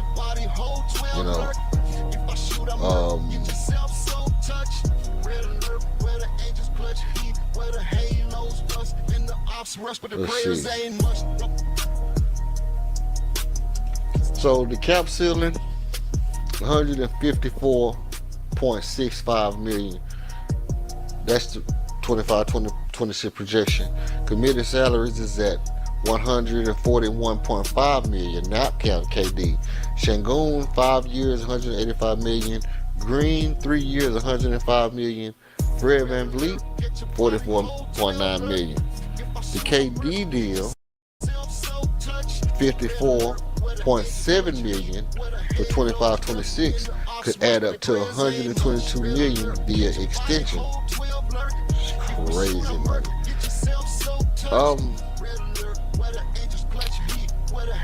Matisse Thybulle, Chris Boucher. None of these guys really mean nothing to me.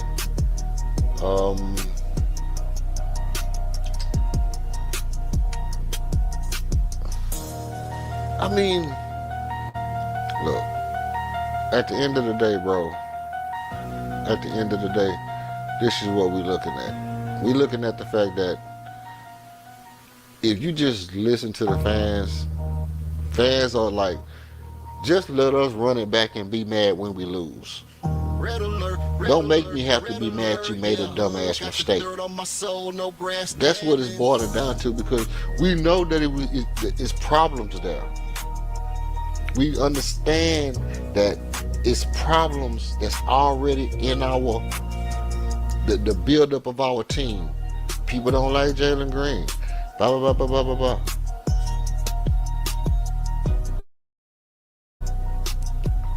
The Rockets reportedly offered Jalen Green plus a number 10 pick. So that means, something else. But the Suns are asking for more. Jabari, Armin picks and what? Cheese. Boys, cheesed out. All the way cheesed out. Okay, so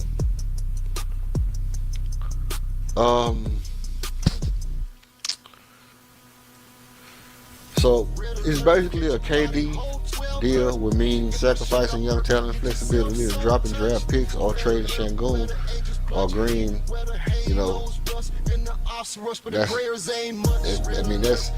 That's what it's asking for us to do to get KD, and that's not what it is. Bottom line is KD still elite, but cost ain't really. They might just be asking for too much, financially and developmentally. The best thing is probably to protect your core. You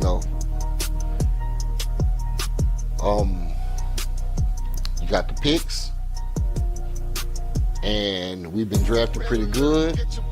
We got good analytics department.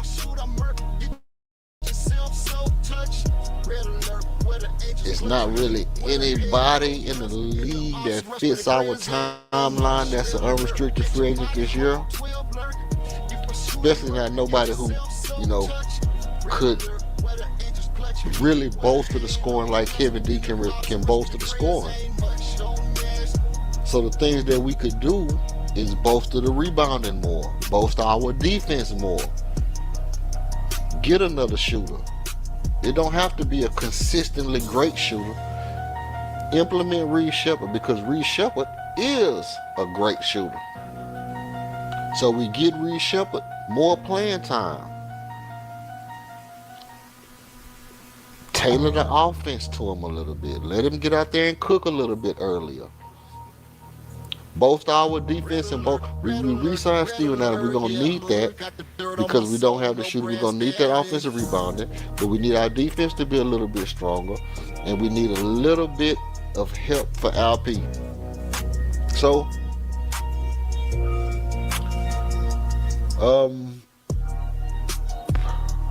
tell me what you think we should do. You think we should gamble on KD? Not. Should we gamble on KD? Do you think it's anybody that we could get that would be as good as KD as helping us achieve the goal of making a deep playoff run or putting us in title contention? Is anybody else there? I tend to think Jaren Jackson Jr. helps this team get there. I tend to think. I know people say, well, he's shrinking the playoff. Yeah. But Jaren Jackson Jr. is 25, 26 years old, bro. Defensive player of the year. Put him on side of Şengün. Floor spacer.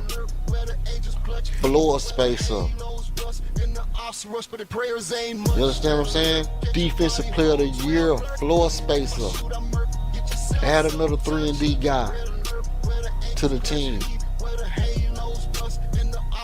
Instead of KD, Jaren Jackson Jr. You understand? I know, he not this, he not that. He not KD either, bro. He not KD either.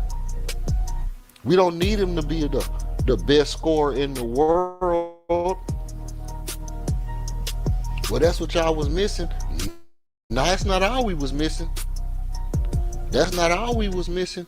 We was missing somebody who could stop Brandon Podziemski from driving in there and shooting layups on everybody.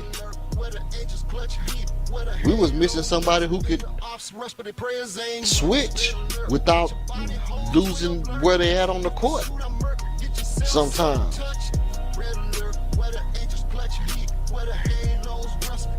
I tend to think Jaren Jackson Jr. is the perfect player to fit the kind of team that I would like to build. Because really, if you think about it, he's something like Jabari. Jabari is a little more, but not really. Could you imagine Let me ask you this before I go. Could you imagine a scenario with Al P, Jerry Jackson Jr., and Jabari on the court together? Red alert, red alert. You talking about a big lineup? That's a three big lineup defensively. Steven Adams, Jabari, and Jaren Jackson Jr. on the court together. Okay? Jabari, Jaren Jackson Jr., Amin Thompson, Dylan Brooks. Pick your poison. You understand what I'm saying? Amin Thompson, Tari Eason,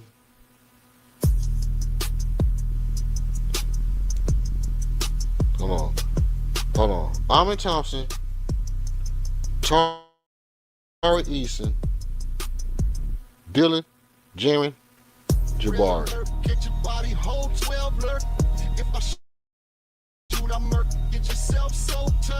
I don't know. Don't ask me where the offense come from. I mean, you got Jabari and you got Jaren Jackson Jr. Both of them can shoot. So you got two bigs that's probably the best super beat, and you got Dylan Brooks out there. He can catch and shoot. So you got some floor spacers, and then you got Amin who you want to be your star, and you got Tari who can go to the basket. But the defense on a team like that, team defense would be historical. I guarantee you, they talk about OKC's defense. If you have Amin, Tari, Jabari, Jerry Jackson Jr. on the floor together with Dylan Brooks all on the floor together, that defense is unpenetrable. Anyway, I know I know I'm gonna get killed for Jerry Jackson Jr. because he didn't play well in the playoff, but hey, go have a drink and sit down somewhere, bro. This is Red Alert. This your boy. Yeah. Hi, signing out.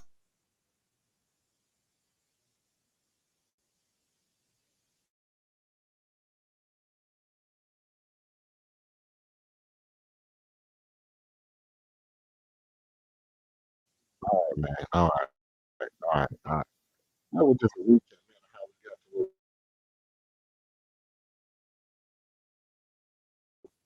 we are.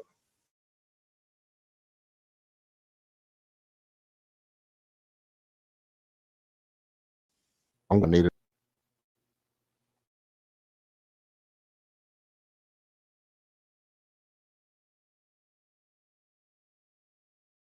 I thought it was important to recap.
Yeah, my bad. My bad about that. Obviously, as soon as I get back on, it's gonna kick me off. So, sometimes it be like that as well. But no, what I was saying was basically, I thought it was important to recap how we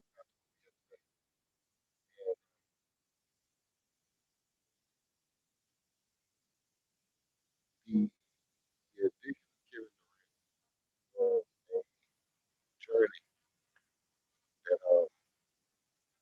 that today we plan to see like called labels, and it starts tonight at 7 o'clock. You saw how in that recap that extended recap of Kevin Durant trade talk leading up to the days of the trade deadline. We saw how media promoted the trade. We saw how they viewed the trade.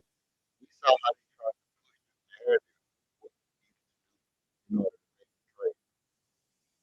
And I think it was a foregone conclusion inside the Rocket community consensus that we did not want to give up too much to make that trade. And I think that was a foregone conclusion as far as how we felt about it in Rocket Nation. So that being the case, I think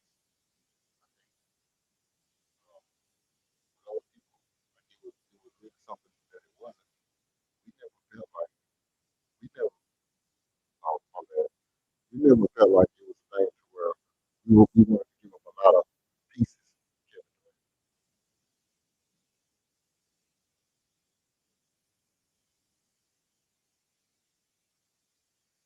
Checking my mic right now, by the way. I know I said kind of muffled on it.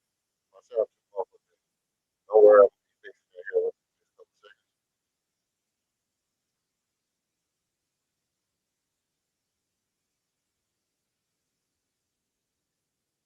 I'm tapping this out of a soapbox. I got an icebox with my heart used to do it.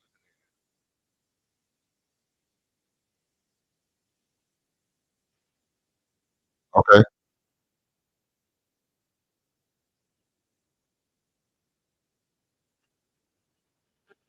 okay. All right. So no, look, it's consensus inside the Rocket community that we didn't feel like we wanted to give up a lot of stuff to Kevin Durant.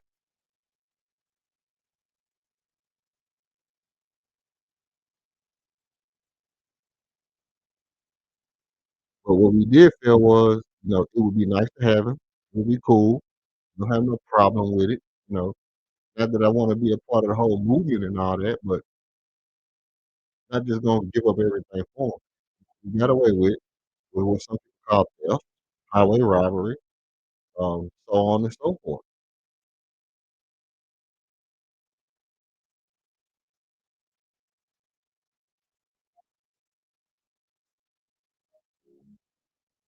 I don't know if it was all that. Mm, I don't know if it was all that, but ultimately, ultimately, it was a good trade for us. Okay, and what happens is, okay. So what happens is we acquire Kevin Durant. We lose scoring. I told you all it wasn't that stream. It might have been the next stream after that. I explained to you all how the Rockets starters only averaged like 103 points last year, and that with Kevin Durant, our point total actually dropped because we gave up the 15 from Dylan and the 21 from Jalen. So our point total dropped, and that projected point total would be closer to 87, 80 between 85 and 88 points for our starters, and our starters last year was pretty much averaging 103 points. So, um, safe to say that you know we took a drop. May not be precipitous, but yet and still, it's a drop off for our starters as far as scoring. And what we hope to do is make up for that with our defense, and we hope to make up for that with our efficiency. That's going to be the tail of the tape tonight. You know, um, we don't want to be counterpunchers. We want to be the aggressor. We want to come out and we want to chase you around the ring. We want to back you into a corner, and we want to wail on you and wail on you, and just tire you out physically, and outmuscle you, and let every punch land throughout the course of this season. And we're gonna find out tonight in a matter of 2 hours if that's exactly what we can do. So look, check this out. I have into today's opener, NBA opener, extravaganza, NBA day one, bringing to you a new person, a new subscriber to the channel. Let's bring up Nicholas Swint. Yo, what's up, man? How you doing? What's up, Nicholas? Nothing, man. Just getting ready for the NBA regular season, just like you, man. Okay. You excited? You a Lakers fan? Yeah, man. Yeah, big time Laker fan, man. Big time Laker fan. Originally from California, man. So what about you? You're a Rockets fan? You got Okay. That's what's up. How you feel about going into the season, man? Because I know it's big expectations, man.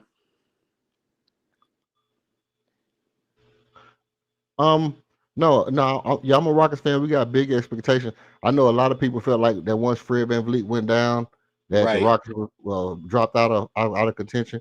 But I said earlier that when Fred VanVleet hurt his ankle, I thought that was a good time to slap that bet for a championship because we was they had us at 7. I think they had us at like 7-1 odds, so $700 on every $100 you bet when we had Fred VanVleet. And I felt like once he dropped off, I figured those odds would go up to maybe like 12-1 odds. So I Right. was like, okay, if you're gonna slap that bet this year, slap it because I don't think we're gonna lose much.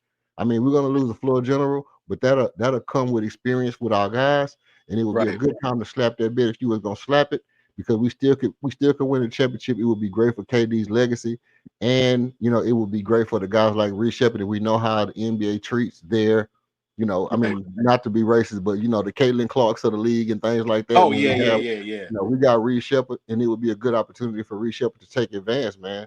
Y'all got one over there in LA with Dr. Connect. Yeah, Dalton Connect, man. Yeah, that's a young boy right there. And like speaking of like what you just said, man, like with Fred VanVleet going down, that was a major blow to like the offense. He could shoot the ball, of course. He's a good 3-point shooter. But with getting a player like Kevin Durant, that can also help take the load off of, what's his name, Sengun. So KD, you can definitely score for you in replacing of VanVleet. Because VanVleet's definitely a good scorer. Right. And I thought he was the one that carried the Rockets into the playoffs last year. Okay. So with him going down, I was like, man, that was a killer. And I just want to know, like, since you're a Rocket fan, like, what's your expectations on Clint Capella playing alongside KD? What's your expectations there? The irony is it's almost like literally like it's like literature in itself because we know Yeah. what Clint Capella came into the league with James Harden and the lob threat and James Harden being a system to itself and how Yeah. he helped groom Clint Capella's game, with the pick and roll and the lob threat, and now Clint Capella playing with Kevin Durant. They came off the same team and this, that, and the third. But I think what Clint Capella brings to the team is what I said before. His basketball IQ is exceptionally high, bro. The way he places his feet, adjusts his body to get into those lob positions is underrated as far as IQ wise. It takes a lot of knowledge to just I mean, it's basketball IQ. What else can I say? And so I'm glad to have him. He's going to make it easier on our point guards with Fred VanVleet being down. The way he Right. positions himself is going to make wide open passing lanes to the rim, wide open lob threes. It's not a mystery when you see that he's open for the lob. You don't have to think about it a lot. So when you see him position his back to his man, he got his man on his hip, and he turned and faced the goal, that's a lob that he can catch. That's gonna make it hella easy for Reece Shepard and Amin Thompson. Right. Okay. Yeah, I like that point, man. I like those points, man, because like definitely in the West, man. Everybody got better. If you look at Denver, Denver got better over the offseason. OKC, of course, they're the reigning champs. I think Minnesota, so I really put, Houston probably like my top five in the Western Conference, you know.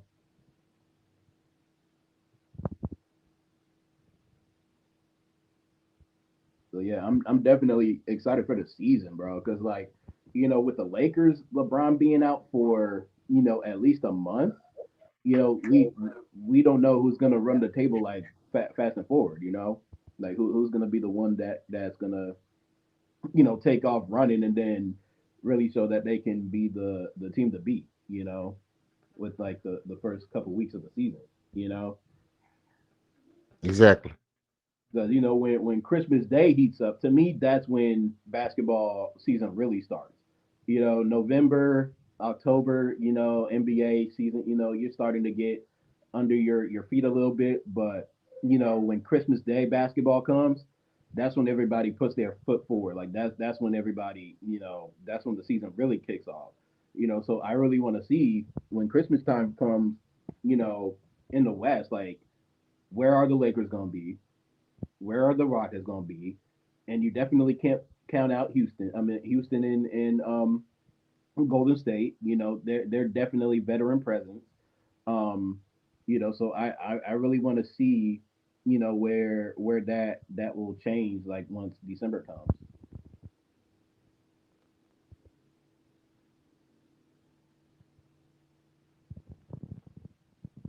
And to me, this is probably like one of the best, Rockets rosters that I've probably seen, probably since they had, James Harden and Chris Paul, and I thought they should have done something, with those teams, Yeah. and then they lost, they kept on losing to Golden State, every single year. Facts. No, that's facts.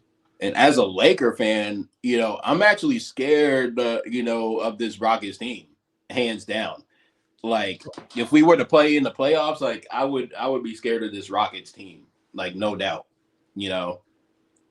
Yeah, no, I mean that's a good point because ultimately what happens is the Lakers and Rockets both being in the West, and the Rockets are more like solidified than the Rockets as far as chemistry.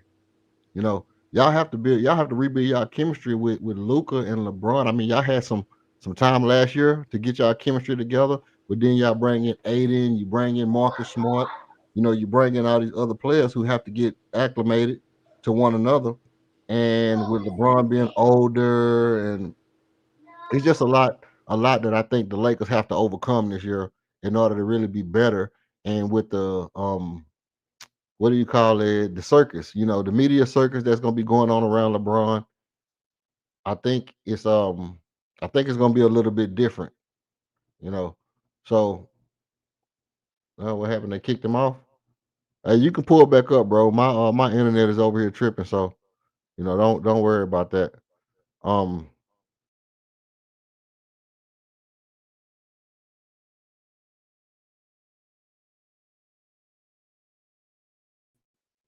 yeah, my internet acting crazy right now, but you could pull back up on me, man. Pull back up on me. We could talk about this Lakers and Rockets. Y'all play tonight. I think y'all play. I think y'all play. Do y'all play tonight? I'm not sure, but um,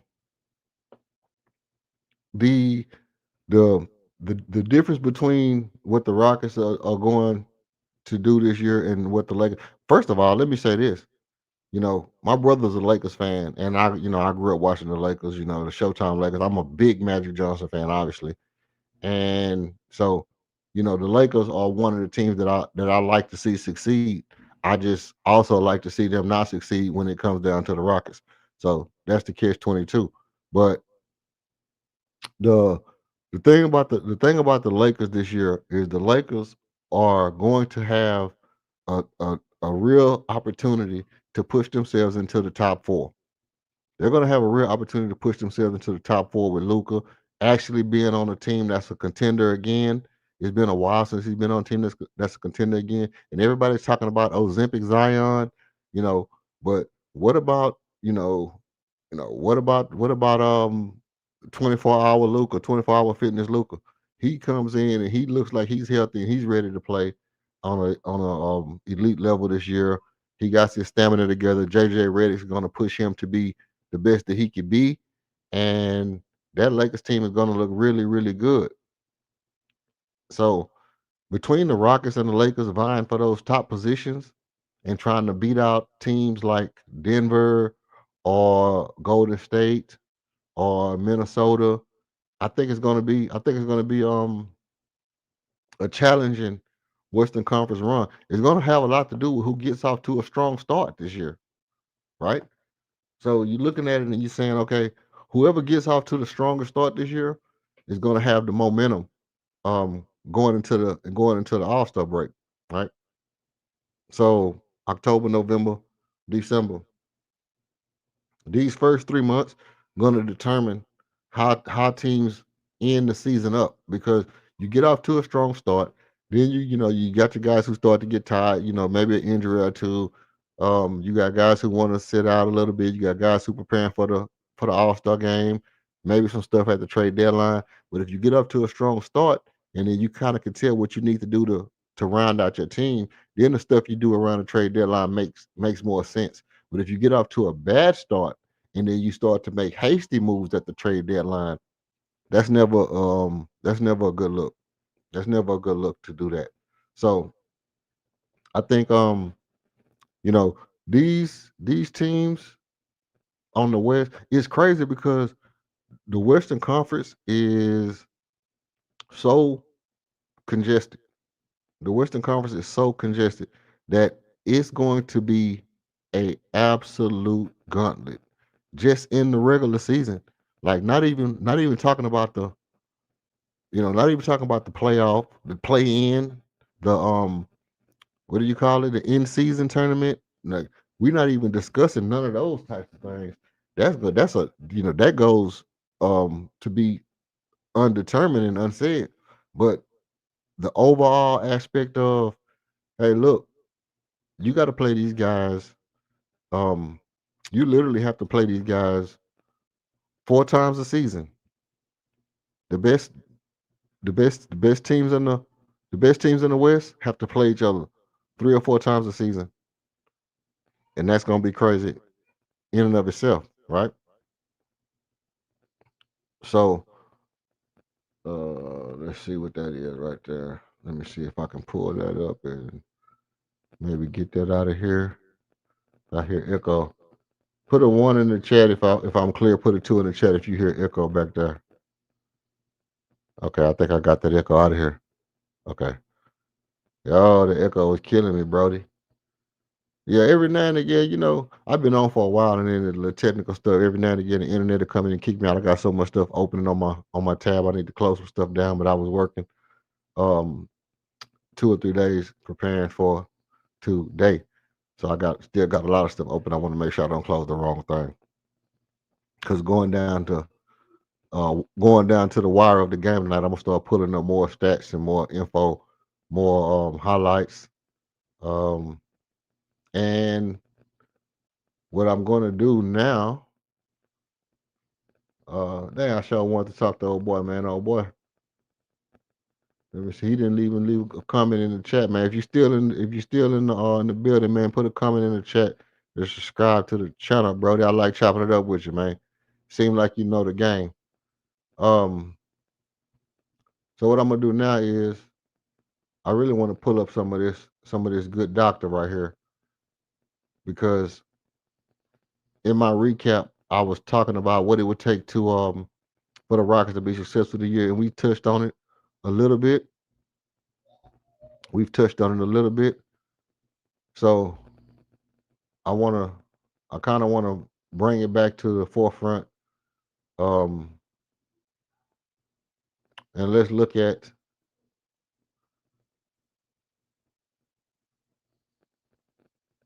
some of Isaiah.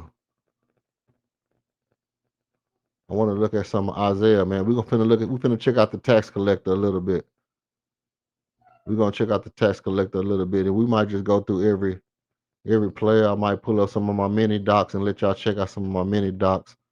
But I want to pull up Isaiah, man, because you know his mama called him Isaiah. I'm gonna call him Isaiah. Hold on, let me see. They don't want me to play Isaiah. Cheese and rice. Just gonna keep doing this all day. If his mama call him Isaiah, I'm gonna call him Isaiah.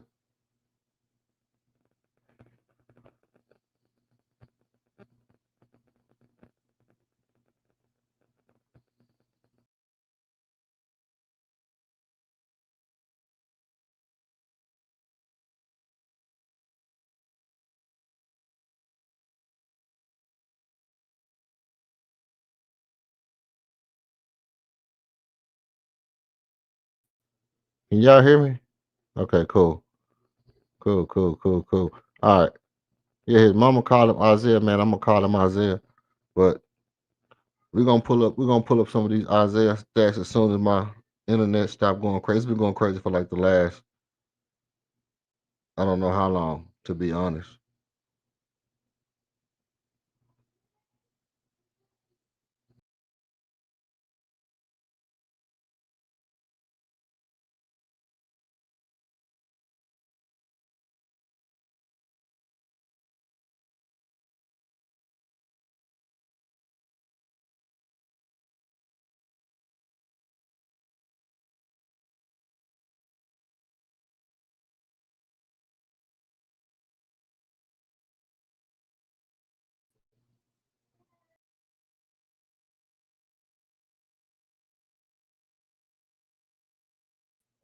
Yeah, I don't know what's wrong, what's going on. But my internet is going crazy. It's been going crazy for like the last 2 hours. That's why I was trying to stall until it stopped going crazy. And playing that little recap video. But now that we back, we're gonna keep it pumping. Um, you just sometimes you just gotta work through it, man. Sometimes you gotta work through it. Like I don't know, like it's one of the things I learned back when I was doing, radio and music and stuff like that. Sometimes you have technical difficulties with the sound. You go into a concert or something like that, and the sound is just not right, or the engineer got something too loud or something too low, speakers facing the wrong way. You can't stop the show and say, "Hey, turn the speakers around." You just got to perform to it. The mic go out or whatever. You just got to keep rolling. So that's what we're gonna do here. We're gonna keep it going. We're gonna keep right on rolling and right on rolling ahead, Brody. So, you know, that's where we at with ours. I don't even know how that's not working. Oh yeah, that's why it's not working. But anyway, look, my Reed Shepard video ain't pulling up. I was gonna play it because his mama call him Reed. I'm gonna call him Reed, bro. You know, I mean his mama call him Isaiah. I'm gonna call him Isaiah, right? And let's look at a little bit of Isaiah and what he brings to the table. Um, and that's what I was talking about when I was talking earlier about playing fast. See, boom, he move and get to his shot. That's what J Dog was saying he been doing since college. That's what he been doing since college. But this is last year. And see that little quick shiftiness right there? That's what people say he got to display that. He got to display it on a night to night basis. The little shiftiness, bro. The little shift. Get fast. Get fast, get skinny. Get over there by the free throw line and make your jumper. You know, that's gonna be important. Confidence to pull that shot with a man in his face contested. Bang bang. J Ball knocks it down. Mama, there go that man, as Mark Jackson would say. Albert Shangun with the behind the back pass. Almond didn't force it. Reed Shepard was confident with a man in his face. I can shoot this ball. That's the kind of confidence you need to exhibit in order for the Rockets to take the next lead. Okay. Okay. And so if Reed Shepard is able to, um, that's fast. That's playing fast. What did I say? What did I say? Go by the free throw line and make your jumper. Go over to the free throw line and make your jumper, young man. You know, look, bang bang. Nobody on him. That's a layup. That's a layup. That's shooting your form. Jalen misses, and then, now he's just playing big, playing real big. These kind of plays like that, that floater was crazy. Those kind of plays like that is going to make or break your season this year and your career going forward. Free throw line, jumper.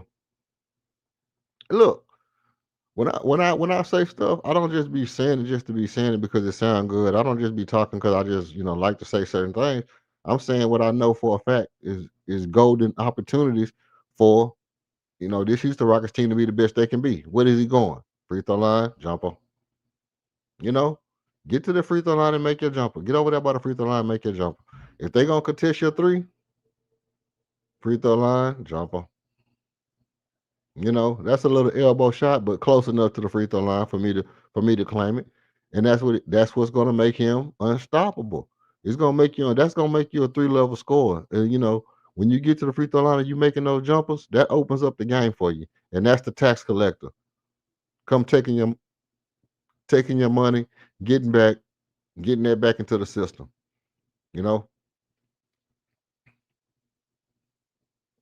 Dang. I like when he followed through with his fingers curved all the way, but that's a little confident shot when he just got the duck, got the gooseneck. But like that, when he shoots it like that with his hand curved, when Reed Shepard shoot the ball like that with his hand curved, it is automatic. Automatic. That's a little duck. He had to curve his hand at the end. Now, watch what I'm telling you. When he shoot the ball with his fingers curled like that, when he curl his fingers up, that's a guaranteed bucket. When he curl his fingers up like that at the end of his shot, that's automatic. He know that, I know that, and now if you listen to this stream, you know that. What to look for on Reed Shepard's shot. Look at that. When he curl them fingers, it's automatic. It's very seldom you're gonna see him shoot that ball and curl them fingers and it don't drop. All right. That's cool. That's real talk right there. You can take that to the bank. If he shoot the ball and he curl them fingers all the way up, that's a real live jumper. That's his actual, his look at the fingers. Look at the fingers. Not just the gooseneck with the fingers kind of flat or he have to put backspin on it. That's not, that's trying to adjust mid shot. But when he curl the fingers like that, that's a bucket. That's a bucket. That's what I'm telling you. When he do that right there with his fingers, you can count that. I don't even have to look at the goal. When I see him curl his fingers like that, I know what's gonna happen. That was a little, that's the duck shot. That's the duck shot with the flat hand. But get to the free throw line. I mean, and this is what he's gonna have to do in order to be efficient. I mean, to be effective and to take this Rockets team to the next level. I like the way he cleared out right there, found the open spot in the defense, got over there in the corner and made his jumper. We talk about people moving, and email offense, allowing people to move and requiring people to move is really a lot of times it's not about the requisite of movement. Sometimes it's about the knowledge of what's open in the offense, what's open in the offense. And if you are aware of what's open in the offense, you initiate that yourself. You initiate that with your own intuitiveness to say, okay, this look drifting into the open spot, curl the fingers, bang, it's going down. And that's what, that kind of IQ is what makes his potential so high. It's the ability to find those open spots, get to those open spots in the court, and to be confident when he's shooting the ball, even if a man is a foot away or a step away or close enough to where they can close out strong, and he's able to say, I don't care about your closeout. I'm going to shoot this ball because I already got my feet set to where I can get my shot off. You can't stop me from getting my shot off without fouling me. I'm going to take this shot. And that's something that right there is what I talked about a lot during the summer league, is that Steven Adams' ability to set screens is something that I do expect Ime to really lean into the Steven Adams screen as far as opportunities for Reed Shepard. Because look, here's the truth about Reed Shepard. The truth about Reed Shepard is he understands offense and he knows what fundamental is, and Steve Adams' ability to set that screen and Reed Shepard's ability to square his body up and take that shot immediately coming off the screen is gonna allow him to get open shots, bro. It's gonna allow him a lot of open shots, and that is gonna make the team a lot better. Just coming out of the screen. I wish they had more. See, like this. This is something to think about. This is something to think about. We watched this highlight reel from last year, and we've only seen Reed Shepard make one jumper off of threes. I mean, one 3-pointer off of screens. That's crazy work. Why is that crazy work? Because if you want to get a 3-point shooter a shot, what do? You screen for him and let him run the pick and roll at the 3-point line. Right? Because you screen for him, he kicks you the ball on the roll.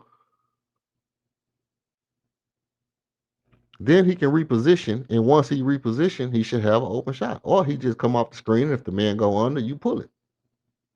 And we haven't seen that in any of these highlights. We seen that dribble handoff play right there. That dribble handoff play between Ahmed and Reed, we can expect to see that tonight. We can expect to see that dribble handoff tonight. Right? And if they run that dribble handoff between Ahmed and Reed, you know, a little dribble handoff and reposition, to handoff at the top of the key and reposition over to the open spot, that's going to get him a couple of open threes tonight. Start him off on a good foot, man. Let's start Reed Shepard off on a good foot.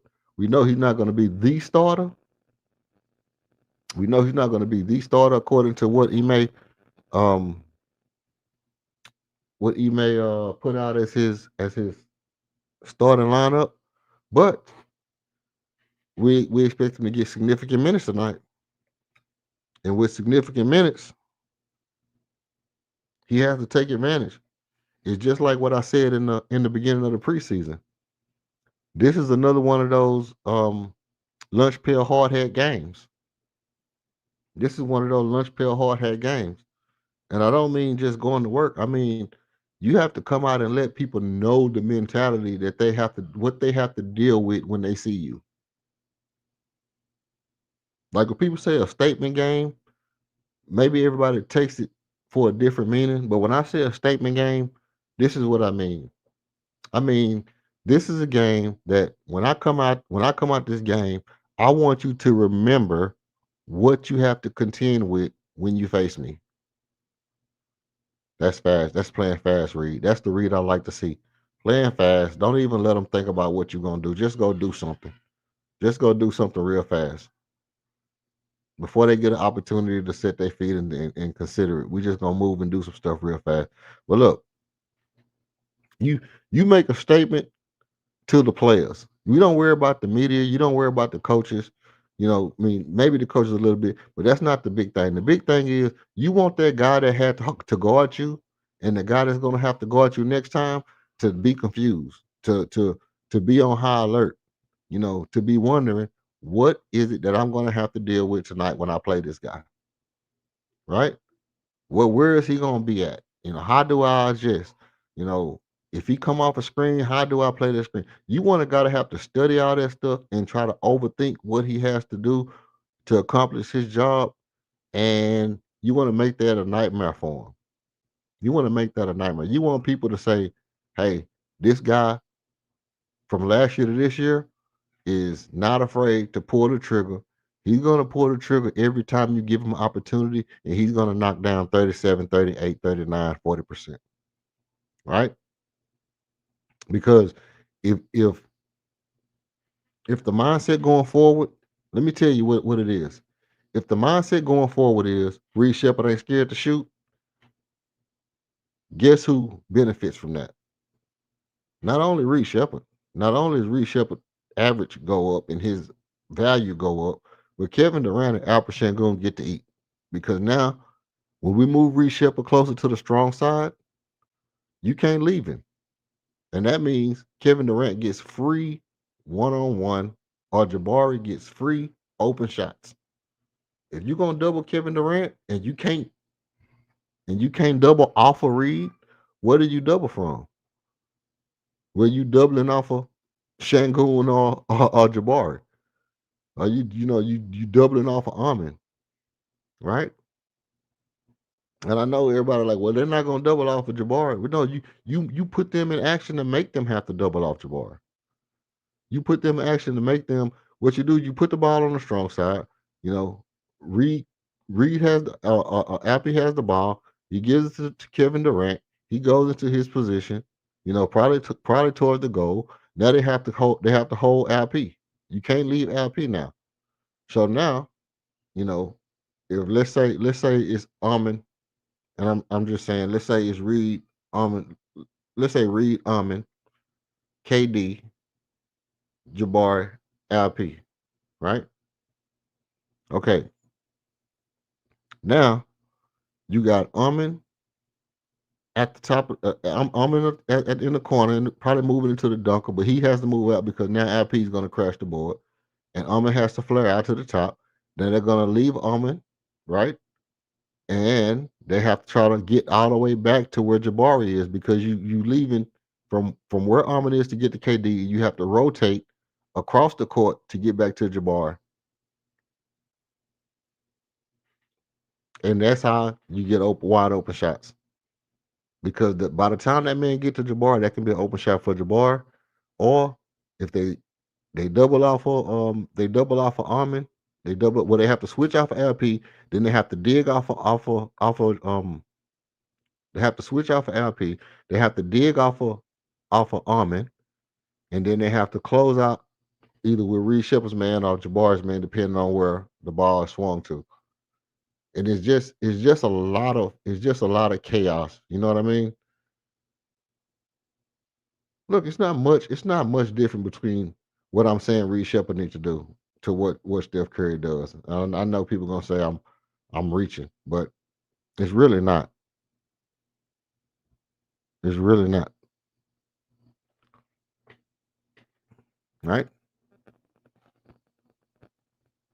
Oh my days, bro. Where in the hell? Yo, am I here?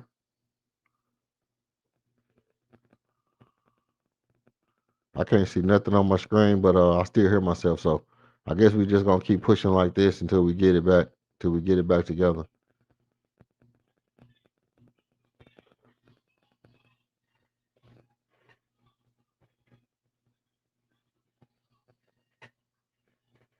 Yeah, so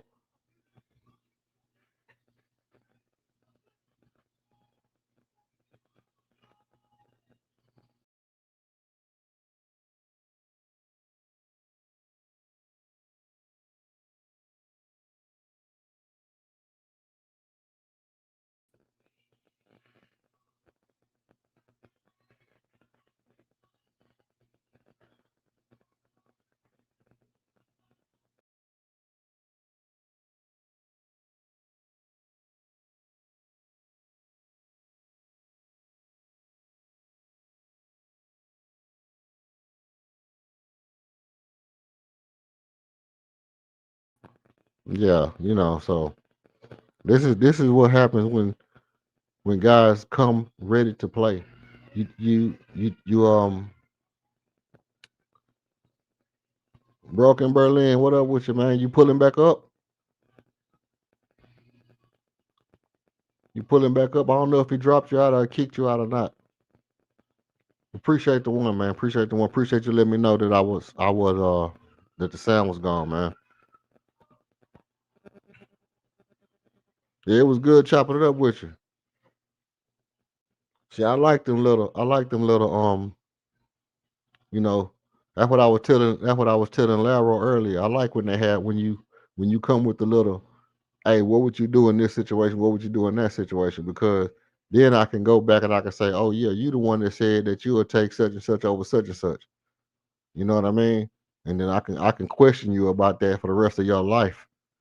I can question you about that for the rest of your life. If you pick a team and you say, okay, I'd rather have such and such over such and such, and I can be like, okay, well, you might know people, but you don't really know. You don't really have that GM type mentality. that it takes some time. But and then what's so killing about it is people don't realize that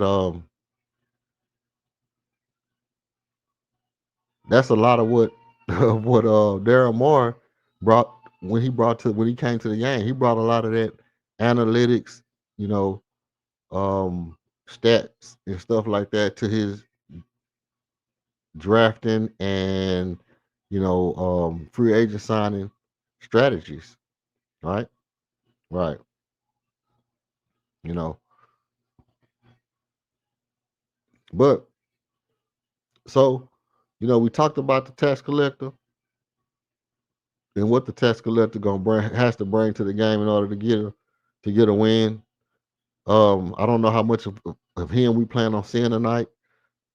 A lot of people say that they would like for Reed to start, and maybe I think one of the open topics is like people say like you know we don't want to start the same lineup all the time type shit, and that's why I kind of like I don't really know about that one. I don't really know about the whether or not you want to start different lineups on different days because you want to have consistency and continuity and just stability in the way that you approach every game, you know. And just like I was saying earlier, you want to come out and be the aggressor. You want to tell the tape. You know what I mean. You want to come out and back your guy into a corner and punch on him, punch heavy, and hit hard as you can, and see if you could tire him out. And if he starts to counter, then you can counter. You know, but you don't want to say, okay, well, hey, look, you know, uh, I think this guy don't need me to. I don't think I need to hit hard because this guy wants to fight a long fight. You know, if you get into that kind of mind frame, then you letting the other team dictate what your game plan is, then everybody's gonna do something different. And that's where you can make a big mistake is by letting other people dictate your game plan and kind of adjusting to what might happen or what you kind of fear from them, or you say, man, look, I'm a little scared of their speed. So we gonna go small. And then you still don't be able to keep up with their speed. Well, they took you out of your game because your game was not speed. That's what OKC did in the playoffs. They got them beat that game. They say, well, Indiana wants to run, so we gonna go small. And they took out Hartenstein and they got ran off the court because your team wasn't designed to not have the big guys on there. Your team was designed for them big guys to be your advantage. And once they put the big guys back in there, they was able to beat Indiana fairly easy. I mean, not super easy, but fairly easy. It was a foregone conclusion that they was gonna win. But the game that they was like, oh, this team running a lot, we gonna adjust. The minute they did that, I was like, okay, they finna lose, and they lost, because you can't you can't give up your continuity in your game plan because you scared of what somebody else can do. You have to do your game plan and let them make you change your game plan up, right? If we're in a fight and my game plan is to kick your knees, I'm gonna just keep kicking your knees until you do something different. I'm not gonna just say like, oh man, he got high knees, so he got tall knees, so I'm not gonna kick him in the knees. I'm gonna try to elbow him in the jaw. And then so when I try to elbow you in the jaw, you were like, man, I'm so glad this dude didn't kick me in my knees because my knees sore today. See, and all I had to do was stick to my game plan, and I could have won the fight. And that's what OKC did, and that's what I don't want to get in the habit of doing with this Rockets team, just because we had the versatility to say, hey, look, we can throw multiple different options out on the floor. I don't want to get in the habit of doing that before we exercise our initial objective, or exercise our initial game plan. You know, I think that could be a big mistake. But if this is the lineup that he wants to run with, if Steven Adams is healthy, if he's going to play, well, we know he probably won't play back to backs. But if this is the lineup that the Ime says, hey, this is my lineup, then just run with it. Throw it out there, and if guys running and Steve need a blow, you go ahead and call him over there and stick in Tari. The guy shooting the ball, Hurry up and give somebody a blow and put Reed Shepard out there. You might have to pull Alper Shangon and put Reed Shepard in the game. You know, it might be one of those things where, hey, look, what we're gonna do is we're gonna run with Steven Adams and Clint Capella and Reed Shepard. You know what I mean? And Kevin Durant, and just have shooters and bigs in there. Have our rebounders. We're gonna have Jabari, Kevin Durant, Reed Shepard, Steven Adams, and Alper Shangon. That's a crazy lineup. Let me tell you a crazy lineup is Isaiah Reed Shepard, Kevin Durant, Jabari Smith Jr., Steven Adams, and Clint Capella. That's a crazy lineup because you still got your bigs in there. You give Alper Shangon a little break, but you still got super big lineup, but they all shooters. They all shooters except for the two that's at the post. So you got two guys that can set screens, you know, pick and roll, rebounders, shot blockers, and then you got three shooters, straight three shooters on the wings, right? So your defense is still good, still can switch a little bit, but you don't really have to switch that much. You really can run some 3-2, some 3-2 zone with the two bigs at the bottom and the three wing defenders at the top, right? You can run some 3-2 zone and just let the bigs hold it down. That's what I would do when I'm, stuff like that. I don't mind seeing that kind of big lineup. I don't mind seeing that kind of big lineup because it's gonna put hell on your life. And so that's what I want to see how Ime plays this out tonight. I want to see how Ime plays this out tonight. I think it's gonna be incredibly entertaining as far as it's gonna be incredibly entertaining as far as the matchups go. But with Jalen Williams not being there, it's not like a Western Conference, championship preview. It won't really have that. It won't really have that Western Conference Finals preview feel because Jalen Williams is not going to be there. But by the same token, neither is Fred VanVleet and Dorian Finney-Smith. So they're losing. One of their main guys is out. Two of our main guys is out.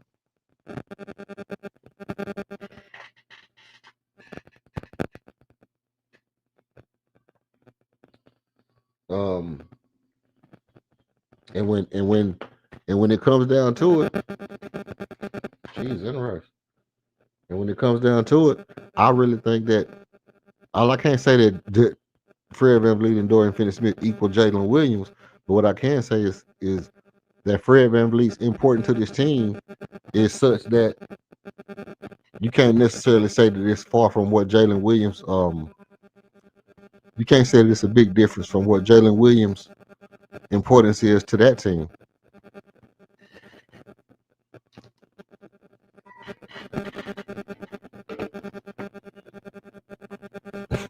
Everything, boy.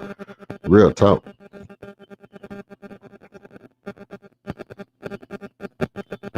Is that thing beeping like that? Hold on.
And that's that's the thing about Jabbar is that sorry about that. Yeah, I had some I don't know what that little noise was coming from, but look, if Jabbar's running the floor, when Jabbar is running the floor, because Jabbar is athletic. Like people talk about athleticism, I think they really think about the explosiveness of a player and the quickness, speed, burst wise. But Jabbar's athletic in a different way. Jabbar's athletic is um I want to say like limber. You know what I mean? Like limber, like flexible, like you know, f- very fluid in how he's able to contort his body into different positions. I know he's not like um. It don't. What I'm saying is, it don't look like he's flimsy or nothing, but he has a lot of. I mean, he's just athletic, bro. Jabbar Jabbar is just athletic big for his size, man. Because you don't even like if you watch Jabbar, you might say like, I think he could play. I think he could play the three. Now we know that that's not his strong suit. That's not his strong suit. But if he continues to grow and develop like he is, we're going to see Jabbar easily come into a position where he can play the three more. And I mean, that's what we're going to see him playing tonight is the three. Right? Here's a funny concept. Here's a funny concept. And I tell you why it's funny. Because okay, I'm gonna say it first, and then I'm gonna ask the chat. Well, maybe not ask the chat, but I'm gonna put this on your mind.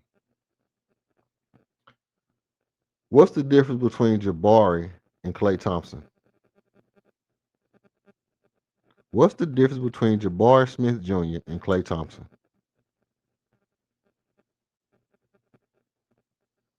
All right, just just let that sit with you for a little while. Is there a big difference between Jabari and Klay Thompson? Do you think Klay Thompson is faster than Jabari? But you say, well, Clay's one of the best shooters of all times. I'm not talking about that. I'm saying, what do they do that's different? What does Clay do that's different than what Jabari does? Is there anything that Clay does that's different than what Jabari does? Now, I'm not talking about the level he does it at. No, that's not what I'm saying. I'm not saying that Jabari is Clay Thompson. As for we know that he's not Clay Thompson as far as level, as far as status, as far as accolades, as far as resume. That's not what I'm saying. But I'm saying, what does Clay Thompson do that Jabari doesn't do?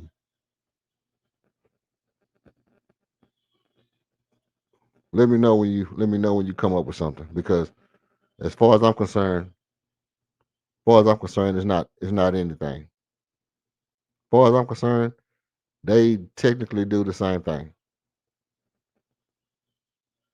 They technically do the exact same thing. Jabari is gonna be where he gonna be when he gonna be there.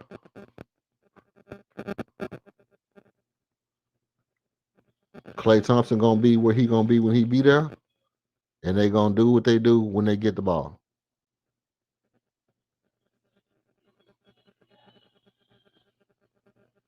Oh my days!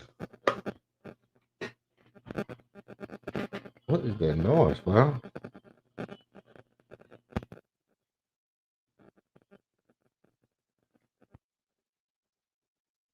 Okay, okay.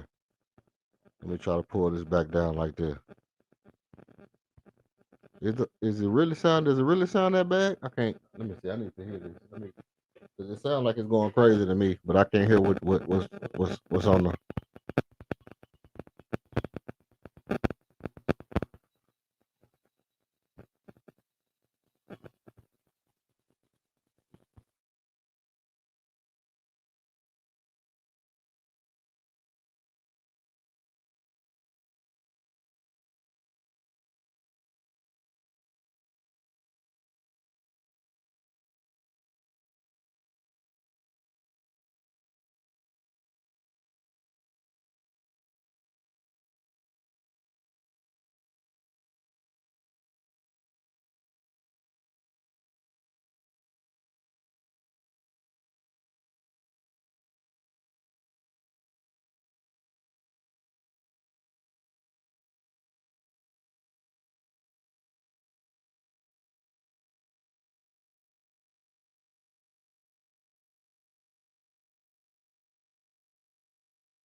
Okay. Can you hear me now? All right, check this out. Now, I don't know what's going on with this microphone thing. You know, I don't know what's going on with this microphone situation, but this is what I'm gonna do.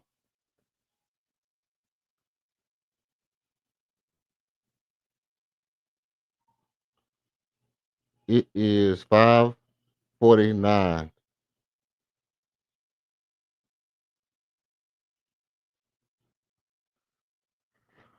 I'm going to get into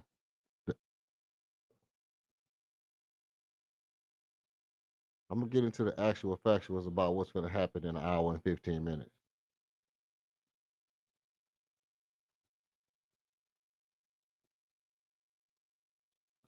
Um,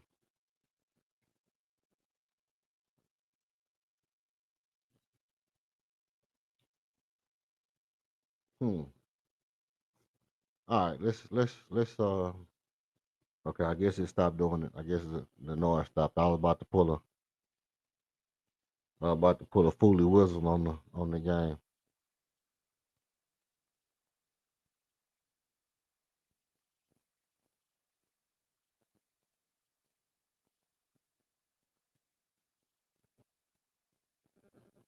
Okay, there you go. Okay, so let me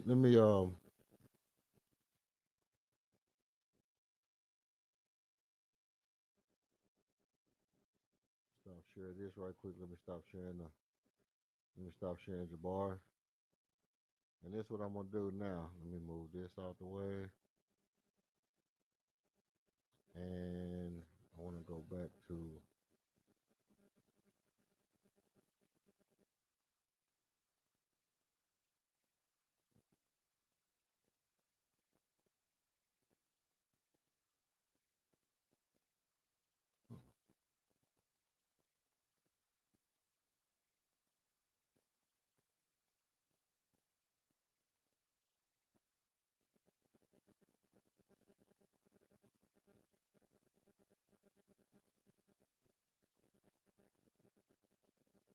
all right.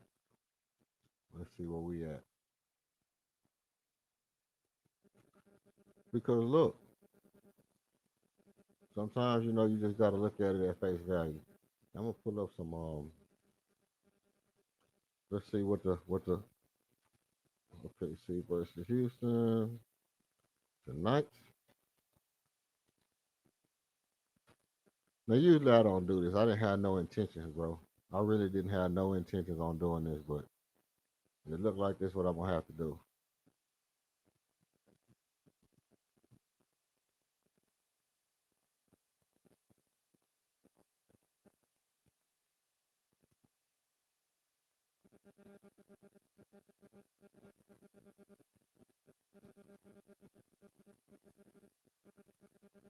Just to keep my stream going, because it's like a lot of noise coming in, and I don't understand why the noise coming in. But I'm gonna have to do something to keep my stream going, because I already committed. I'm already committed. Um,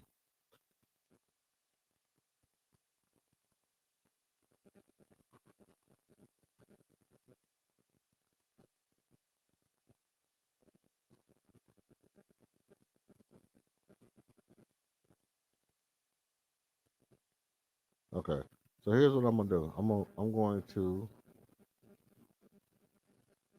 gonna let y'all check out this right here real quick while I figure out what's going on with the sound.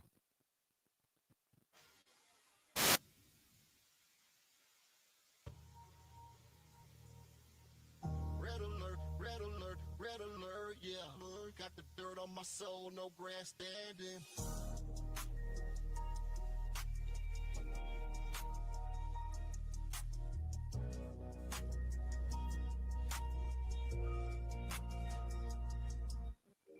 Yeah, in this thing.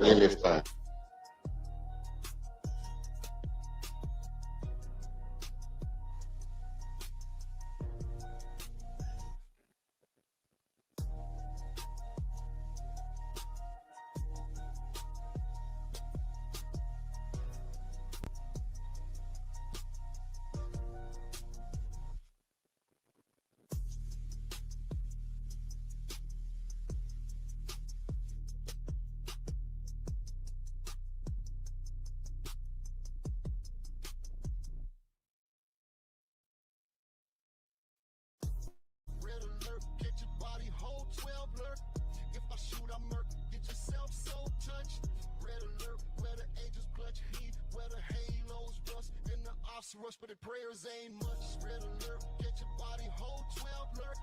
If I shoot, I murk, get yourself so touched. Red alert, where the angels clutch heat, where the halos bust. And the ops rush, but the prayers ain't much. Red alert, get your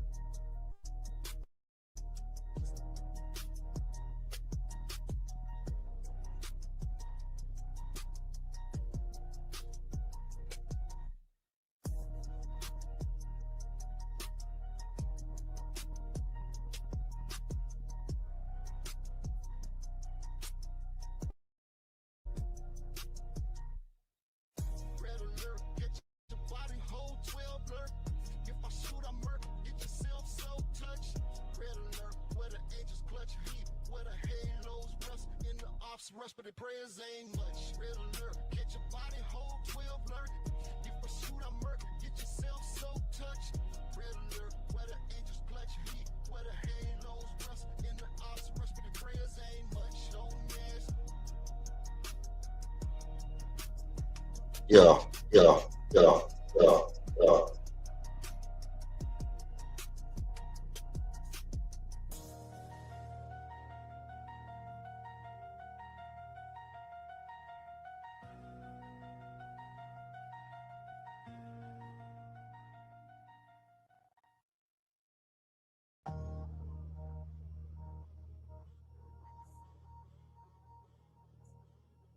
Red alert, red alert, red alert, yeah. Got the dirt on my soul, no grass standing.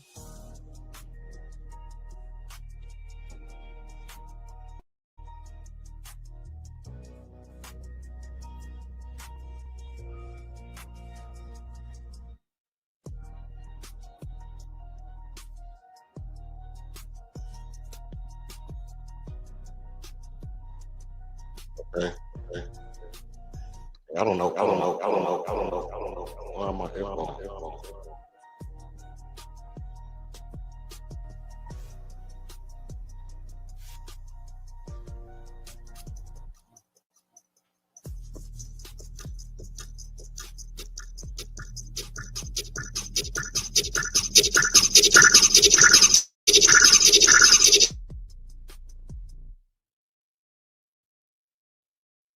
Red alert, get your body whole 12 alert.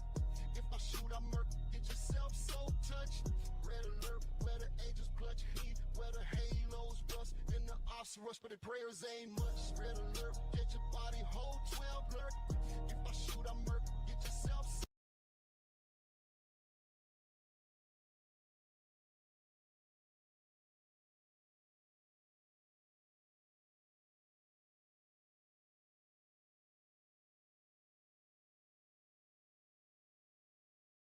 They had your boy, they had your boy echoing and everything. I thought, hello, hello, hello, hello, hello, hello, hello. Shit, I was resonating through all kind of dimensions. But yeah. Okay, so I can go ahead and start laying down the format. So when you come up here, we can have our opening statements. So that's basically how it's gonna go. I'm not gonna time the opening statements. I'm gonna let King get off his opening statements and you know, set up his, you know, his premise or whatever.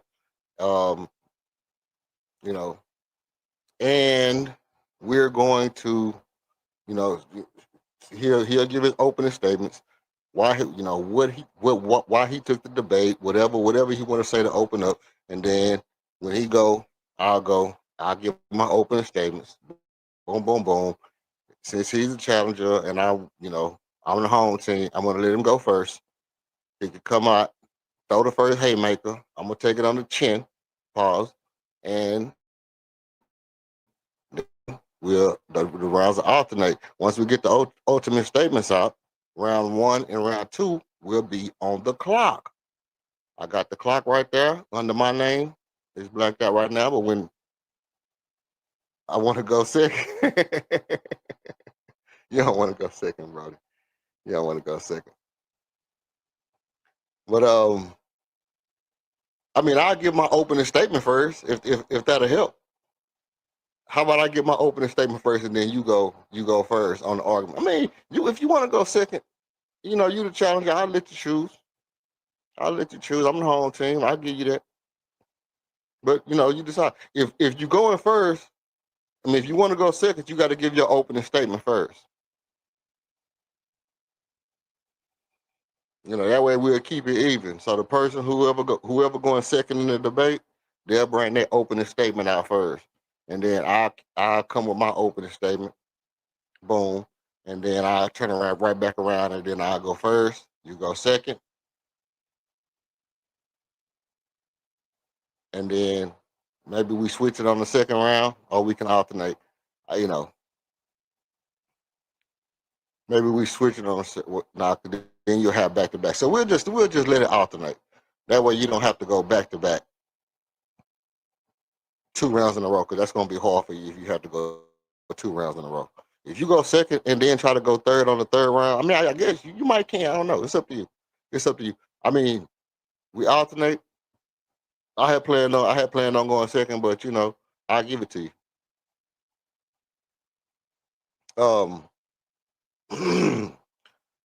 That's good. See, it say king on deck because you like to stack the deck in your favor. You know. But here we go. So that's how we're gonna do it. We're gonna let the challenger decide, you know, what position you want to go in, you know, how you want it to run. But the clock will be on for rounds 1 and 2. In the closing argument, I'll take the clock off again. And whoever went first in the opening statement will go second in the closing statement. So that's how we'll do it. And we'll just keep the middle rounds, you know,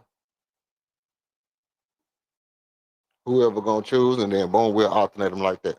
All right. So like I'm saying, round 1 and round 2 is gonna be time. The first and the last statement is not gonna really be time. I don't think there's too much you can say without hurting yourself in this situation. So, you know, we're gonna just let it flow in those opening and closing statements. Also, what we kind of want to do is we kind of want to grade it on a scale. You know, I'm gonna try to look at it from a scale performance. You know what I mean? You know, your opening statement really not being judged, but then it'll be 3 rounds after that. You know, first round, second round, and closing argument. It'll be 3 rounds. Boom. So that way we'll know somebody's gonna have less rounds than the other person who won the first round, who won the second round, you know, who won the third round. So that way we can kind of keep it judged.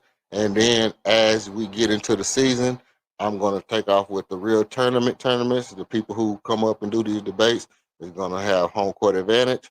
And then through preseason, and then after preseason, I'll probably go ahead and shoot out the first set of gifts, and we'll start the tournament over again. You know, something like that. That's how we're gonna roll it. Yeah, and it's gonna be fire. It's gonna be fire. He threw me off guard. I wasn't ready to go first. I mean, I'm, you know, it's all gravy. It's all gravy. You know, we ready for everything. Oh my days. Money done changed up the logo on me. What it do, King? Yeah, and what it do, man? Can I hear you? You saying something? I can't hear you at all. Yeah, you can't hear me? Yo, yo, yo. Yo, yo, yo. Okay, I can hear you. You saying something? Nah, it's an echo though. It's echo on your side? Nah, I just hear you echoing. What about that? You hear me echoing now? No. Somebody texted me right now. All right, I got it back. Rolling. You ready for this? Yes, sir.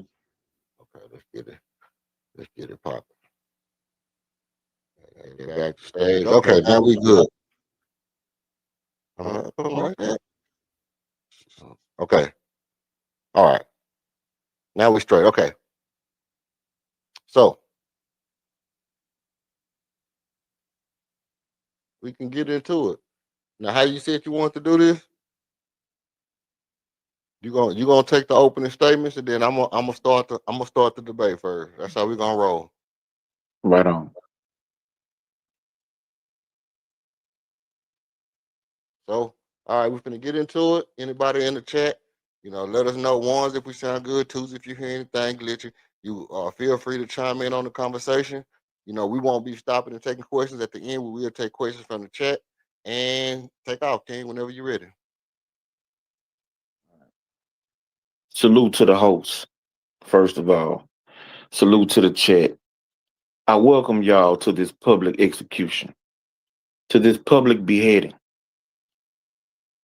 The argument, the debate that I will be squashing on EF's channel, on this great platform, is that James the Beard Harden is, without question, without a doubt, the second best player in the franchise history of the Houston Rockets. I'll show that by stats.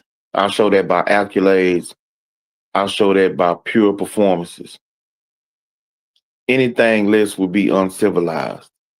There's only one person who comes close to James Harden in this argument, in this debate, and that's the late, great Moses Malone. Moses Malone's stats don't hold a candle to James Harden. He didn't spend enough years in the foxhole to be able to compete with James Harden for that title neither. And being that neither guy won an NBA championship, the mere thought or fact of anyone who I'm expecting EF to try and put Moses Malone up against James Harden in comparison with their time in Houston will be a futile attempt. That's all I got.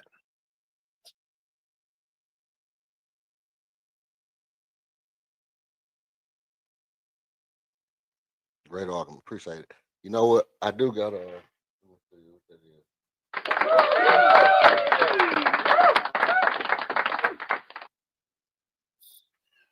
Okay. Let's get down to the nitty gritty.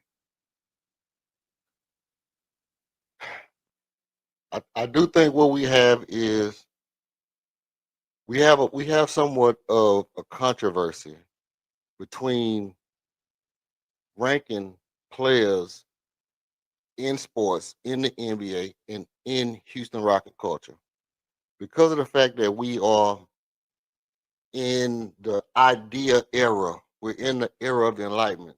I think it's more to be said about what it takes to be the best of something, or the best of some people's desires, or the best of some people's fandomship. When it comes to the point of being the best of a franchise, or the second best of a franchise, I think it goes more to the legacy. What defines greatness? What defines greatness? And so what I want to do is, I think it's important that we look at how can you call somebody the best or greatest of something. And if he is the best, does that make him the greatest? And if he's not considered the greatest or the second greatest, then can we look at, is it clear that he's the best? So this is the argument that I really want you to pay attention to. Is it clear that he's the best if he's not the second greatest? If there's an argument about his greatness overall, to where we can look at it and say it's not clear that he's the second greatest, then it's not clear that he's the second best. That's my argument. Okay.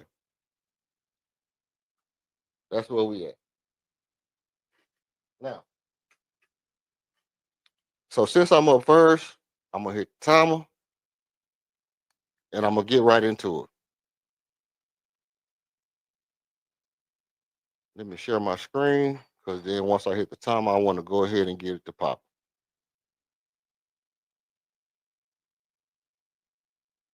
Matter of fact, I'm gonna hit the timer first because I don't want y'all to be ready for this.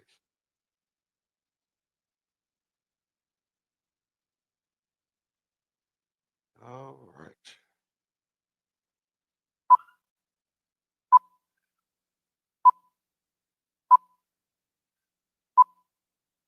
Don't be alarmed, Renee. Okay. So this is what we're looking at. I want to draw attention to something right here. Is Clyde Drexler or Robert Horry the second best Rocket ever? Is Clyde Drexler or Robert Horry the real second in legacy impact? That's what we want to look at. Legacy includes culture, heart, sacrifice. Those are key things that we're looking at in this particular situation with two of what I consider underrated, but still arguments for the second best Rocket ever. Why do I say this? What happens after you leave? What happens while you're there? Clyde Drexler had Hall of Fame impact in the championships. He arrived in 1995, instantly helped win a championship alongside the King. He's a 10-time All-Star, Olympic gold medalist, Dream Team, top 75 all time, and competed fearlessly against Michael Jordan. One of the things that we want to look at is if James Harden was in the same situation as Clyde Drexler, would he have competed with that amount of effort and doggishness, even while getting torched? Okay. One of the only players considered to really rival Michael Jordan. Still averaged 19 points per game in his 30s, played deep into the playoff. After the title run, didn't just ride the wave, but he was also a key part of it. We want to look at Robert Horry. He played only 4 seasons in Houston, but 2 of the seasons while he was there, he won titles. He was known for being a clutch player in the playoffs, 100 and 100 and 100. He left the team in 96, and after that, the Rockets never won, never went to another title, but he did. He was a definite impact to the 2 titles. You could say for as greatness is concerned, Robert Horry is one of the greatest basketball players in the same vein as Wilt. He was just a star in his role. He was a glue guy, floor spacer in the area that needed. He changed the culture. When there's an argument that can be made, no matter how uncommon, the definite is reduced by the margin of that argument. I repeat that. When there's an argument that can be made, no matter how uncommon the argument is, the definite is reduced by the margin of that argument. With that, I'm going to yield my time. I'm going to take this off the screen, and it should be right about now when we get to let King go ahead and get in.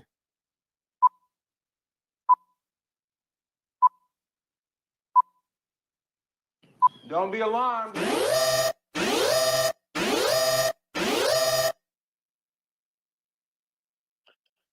So do not be fooled. Do not be swayed. Hold on, let me get your clock going. All right. As soon as the buzzer go off, you can get it in. Don't be alarmed, Renee. So again, don't be fooled or swayed by the foolery.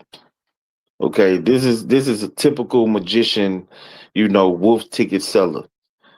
They want to show you one thing when really they're trying to pick your pocket. Bringing up what players did before or after they left the Houston Rockets is not the debate. We're not debating all-time players, all-time success accolades, or legendary status. What we are debating is who stands head, shoulders, knees, and toes at the number 2 spot all time for the Houston Rockets organization. Okay, so that eliminates Clyde Drexler and Robert Horry. Robert Horry was nothing more than a role player. He was a very young guy. The Rockets had him for a couple of years, and that was it. That was all. They shipped him off for Charles Barkley. So he was in Houston a handful of years. Clyde Drexler played 3 full seasons with the Houston Rockets. 3 full seasons. He did win a championship, but I don't think that any player who's there for that short of a time can be considered an all-time great for that particular franchise. He is known as a Portland Trailblazer. That's where he did his most damage. That's where all his numbers was. He was in Houston 3 years. He never scored more than 20 points a game his entire time in Houston. He was a nice addition, but he's nothing more than Chris Paul. And I don't think that anybody would consider Chris Paul, the best point guard of all time for the Houston Rockets organization. He wouldn't be put in those conversations. So, to my argument, James Harden spent 8 full seasons with the Houston Rockets. 8 full seasons. In those 8 seasons, he's an 8-time All-Star. He's 6 times first-team All-NBA. 1 time third-team All-NBA. He won the MVP. He's a 5-time he's a 3-time scoring champion. 1-time assist champion. I don't have to dig into all of the numbers, which I'm going to dig into a lot of them. But you kind of get the point. When you compare James Harden, his time in Houston, the amount of numbers that he put up, the games that he won almost 400 games, 391 games to 200 losses. His career statistics as a Houston Rocket is at 29.7 points a game.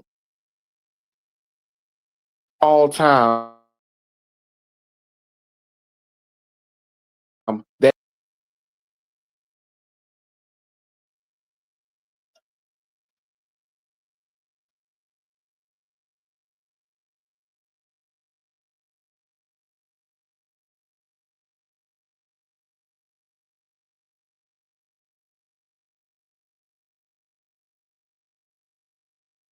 Okay.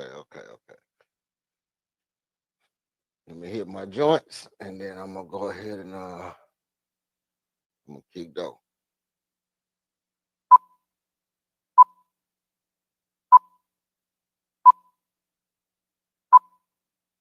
Don't be alarmed, Renique. All right. Now,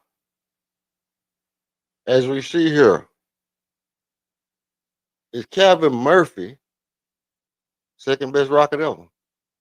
Is Kevin Murphy the second best Rocket ever? 17.9 points per game. That's 18 points a game. 4.4 assists, 13 seasons, all with the Houston Rockets. Former Hall of Famer, franchise leading scorer. Still active in the Rockets community and media. Ultimate loyalty, ultimate team player, ambassador, career free throws 89.2, among the all-time leaders in free throws, including James Harden. Rockets all-time leader in games played. Rockets all-time leader in games played. Okay. Kevin Murphy scored 57 points versus New York in 1978. He scored 57 points on 24 of 40 shooting, 60% plus 9 free throws. He set a Rocket franchise single game scoring record that stood for 4 decades until James Harden surpassed in 2018.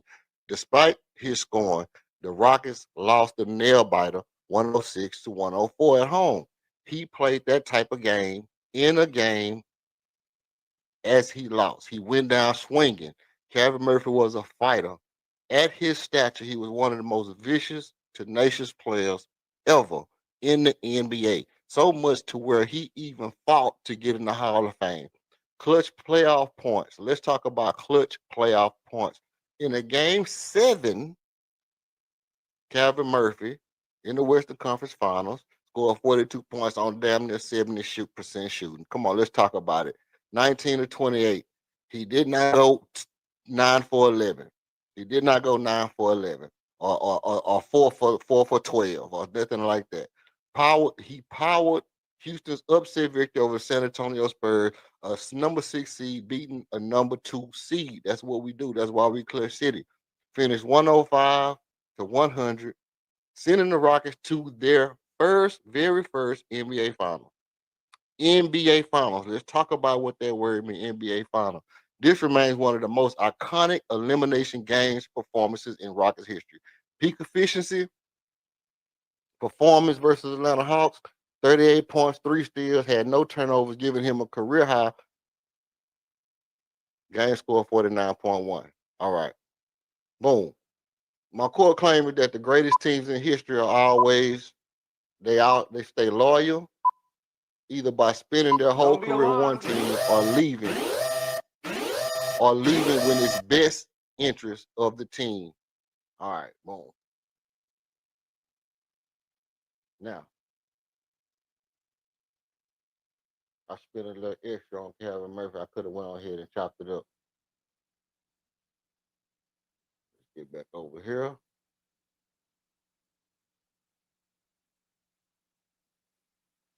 Let me remove my screen. I'm gonna hit the clock for you, then you can go ahead and get it in.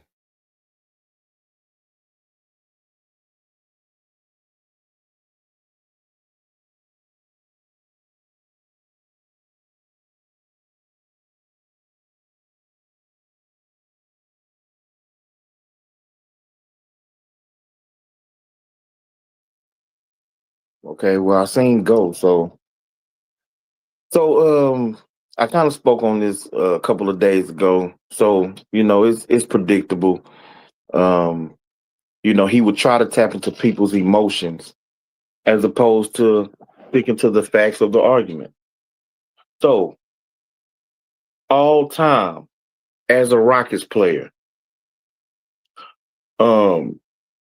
just overall, James Harden for the franchise is second all time in points. He's seventh all time in rebounds. He's first all time in assists. He's sixth all time in steals. He's eighth all time in blocks. He's first all time in 3-pointers made.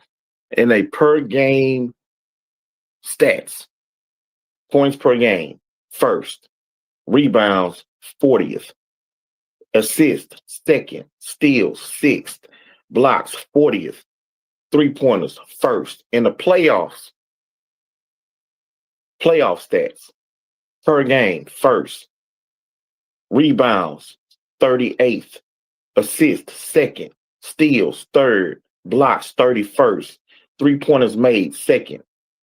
And so the first one, total stats, just as a Rockets player, he's second in the playoffs all time. Playoff points scored, he's second all time. He's first all time in assists. He's second all time in steals. He's first all time in 3-pointers made. Overall, regular season, he's first in free throws made, first in 3-pointers made, first in 3-pointers attempted, second in free throws attempted. He's sixth in games played, first all time in 40-plus point games with 98, first all time with 50-plus point games with 23, first all time with 60-point-plus games with 4. James Harden's numbers and fingerprints is all over this organization.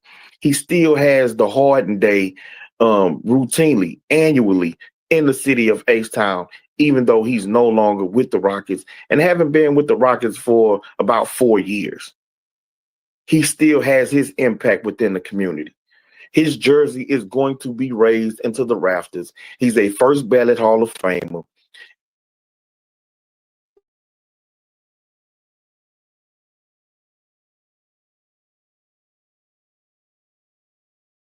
And his legacy, what he's going to be remembered. He led the Houston Rockets to the playoffs the entire 8 years that he was here for full seasons, and he led them to the Western Conference Finals twice, taking one of the greatest dynasties of all time to 7 games. That's my time.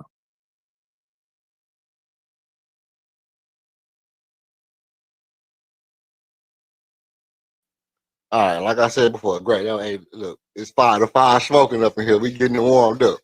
This how we finna do. We finna do the closing round. King took the opening round first, so I'm gonna do the closing round first. We're gonna keep it going like it is, and then He's gonna go ahead and give his closing round argument, and then after that, we'll take questions from the chat. We'll do some little sparring back and forth, you know, and we're gonna chop it up. And then what we're gonna do, you know what I'm saying, after we do this right here, we're just going through our regular show unless King got something to do, and then we'll come back and do a review on this right here, on another stream. So I wanna, you know what I'm saying, I want to come back and do a review where we can pull it up and then we can talk about it at face value. Okay, so this round the clock not gonna be going. So this is what I'm gonna do. I'm still gonna keep it kind of brief. I ain't gonna drag y'all along too much because this is a simple argument, bro. This is a simple argument, Brody. Look at this. King said out the gate. King said it out the gate. That there's an argument that Moses Malone could be the second greatest Rocket ever. He said it out the gate. He made the argument for us, people. We don't even have to question whether there's an argument because my challenger told y'all that there was an argument. He brought that to the debate. He said, hey, look, listen, y'all. I'm finna argue something that I already know is wrong. He gave y'all the argument. Listen, why do I say this? Because what we're talking about is it clear? Like, why do people crown somebody the greatest of something just because they just to say something out their mouth? Is greatness defined by just skill set,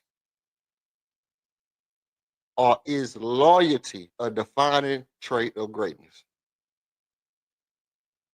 Legacy is more than just stats. It's culture, impact, identity. All that matters as much as just the statistics. What my man's is trying to do, my man's is trying to overload y'all with numbers. This ain't Scientology, bro. We don't do all the numbers. We not 5%ers. We not know none of that, bro. This ain't a algorithm. We is fanatics. We want to know about the legacy. We want to know about the loyalty. We want to know about the commitment, the passion, what it is that makes you you. Moses Malone began his prime in Houston. 2 MVPs, 17, 18 rebounds a game. I don't even have to go through the stats. The reason why because I knew he was going to bring up Moses Malone. So he wanted to shoot the argument down first. Let me get this off the screen so we can knock this out and get y'all out the way, man. We're going to go ahead and let y'all get on about your day. If anybody in the chat agree or disagree, look, hold on, like we on the time. I'm gonna approach that. But I see you. We're gonna approach. If y'all have anything to say, we're gonna let y'all get it off when it's y'all turn to get it off. If you want to come up and say what you got to say, you can come up and say what you got to say. I know it's people out there listening that got something they want to say. Greatness is about winning. Greatness is about legacy. Greatness is about giving the people who come after you shoulders to stand on. Is the person with the most skill automatically the greatest or the best? If Kyrie Irving is widely regarded as the most skilled point guard ever, is he the greatest Cavalier? Is he the best Celtic? Is he the greatest Net, the New Jersey, Brooklyn Net, or Maverick? Have we gotten to the point today to where Lamar Jackson is going to be compared above the greats in Baltimore? We even have to ask because today we are forced to define and redefine what greatness is. Look, I'm gonna be honest with y'all. I want to be clear. James Harden is great or was great. But does he exemplify greatness? Only reason I only ask is because it's not clear. It's not clear that Harden has the greatest heart. It's not clear that Harden made the greatest sacrifice.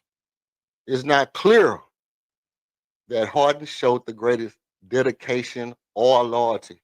Is it clear to you? Is it clear to you? Is it clear to you? Nobody can say it's clear. Because as for me as a Rockets fan, somebody who remember the losses, shortcomings, playoff heartbreaks, the way he left, even if he intended on coming back, it's not clear it was for the team. It's not even clear it was the best thing for the team.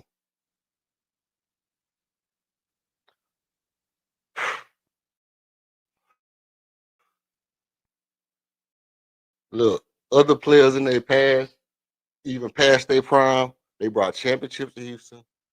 Other players weren't the biggest stars, but their impact was things they took everywhere else. If Harden was the clear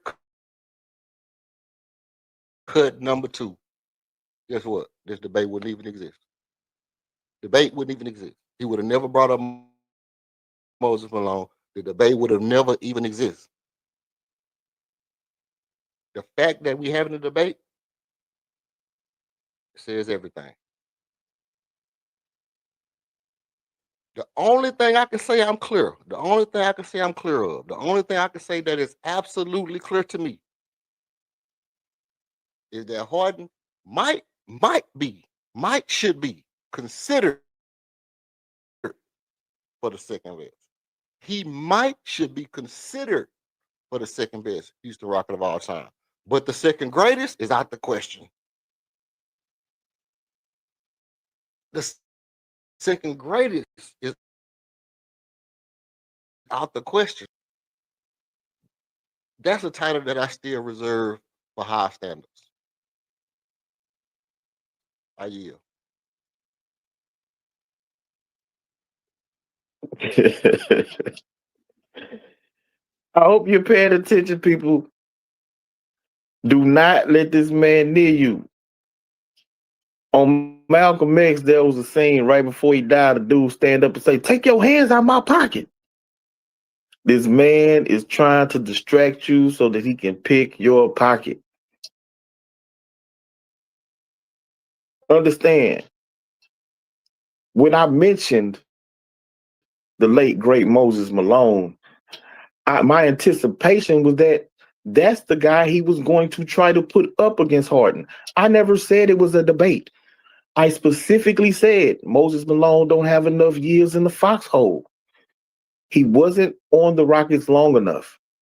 And even if you do consider that he was there long enough, his stats, his impact, overall, his time in Houston does not stand the test of time. He had more success in Philadelphia than he did in Houston. It's no way he could be put up against James Harden if you look at it critically. But he decided not to go with Moses Malone as his argument. He tried to take you down the yellow brick road and led you nowhere. This is all sleight of hand. Oh, if there wasn't a debate, well, then we wouldn't be having this debate. How does that sound, people? That's not even partially a logical argument. People debate everything, right? Pumpkin pie versus sweet potato pie. Michael Jordan versus LeBron. Michael Jordan is clearly the GOAT. But that's what we do in this society. Everything is a debate. That is a crazy, crazy, crazy argument for him to try to make. James Harden's legacy. He is a first ballot Hall of Famer. That's what he's going to go down as. First ballot Hall of Famer. Top 75 player of all time. Top 3 best scoring guard of all time. One of the best scorers, maybe top 5 scorers, just flat out scorers of all time. For his era, he was 1 or 2. You're going to either say him or you're going to say KD. And KD never put up the scoring numbers that James Harden did for any regular season. He never averaged 36 a game. I don't think he ever averaged 34 a game. He never had a 60-point game. So there, if you want to talk about an argument, you can argue who was the better scorer in their era between James Harden and KD. There's no debate on who stands at number 2 all time for the Rockets. Again, he lifted the Rockets out of purgatory. That team was not making the playoffs. They had missed the playoffs 3 to 4 consecutive years before James Harden got there. And the moment he walked in the door, not only did he turn the Houston Rockets into a playoff team, he turned them into an NBA championship contender. And that was for the vast majority of his time in Houston. There is no debate. There is no debate. And last but not least, because I'm not going to waste y'all time, with the nonsense of trying to play sleight of hand, to misguide y'all. Loyalty that he wanted to speak on.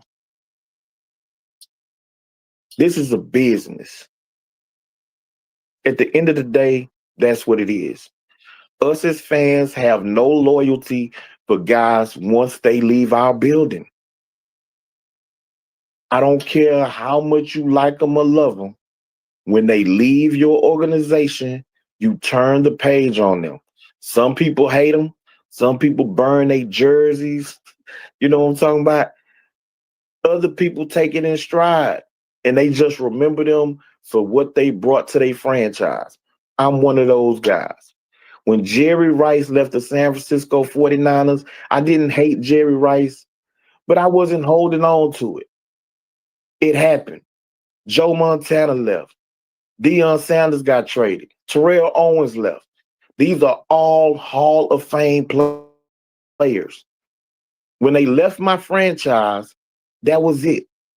So I'm not going to put some loyalty label on the players when they are in a business agreement with the team.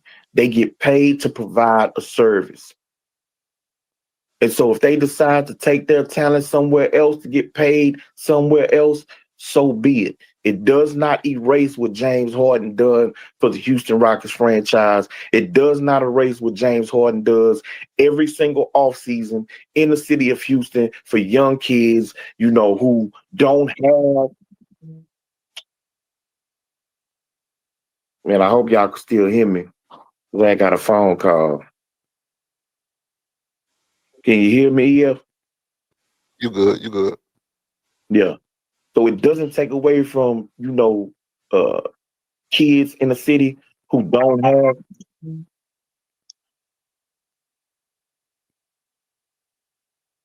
From kids in the city who don't have, or for the opportunities with his camps that he helped those kids try to learn fundamentals of basketball. This all comes down to James Harden, number 2 for the Houston Rockets organization. There is no debate. Clear cut as it comes. That's my time. All right. Good deal. Good deal. Good deal. Hey, look, the reason why that was important to play, not only because my mic was messing up, mic check. The reason why that was important to play, not only because my mic was messing up, but the quick insight to the game tonight and the things what we're looking for tonight. We are about to embark on a journey. Pay attention, Houston Rockets faithful. We are about to embark on a journey. A road to redemption. A return to the apex. The reascension to the NBA title starts tonight.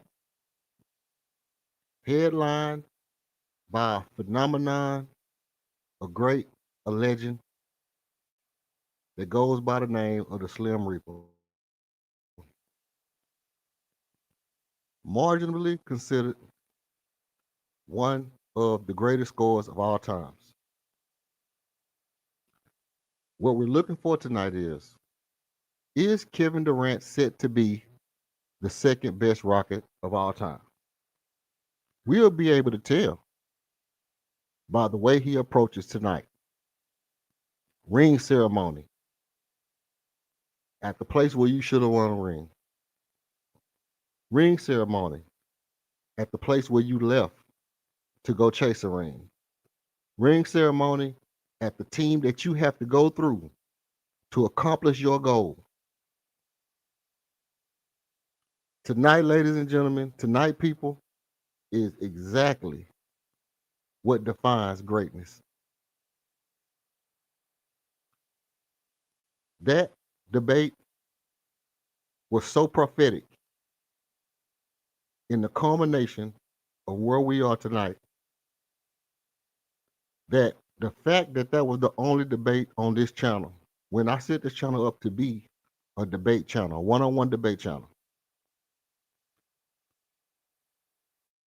that debate was so prophetic that I believe that what we see tonight will determine not only the legacy of Kevin Durant, not only the legacy of Ime Udoka, but it will determine the legacy of the Houston Rockets.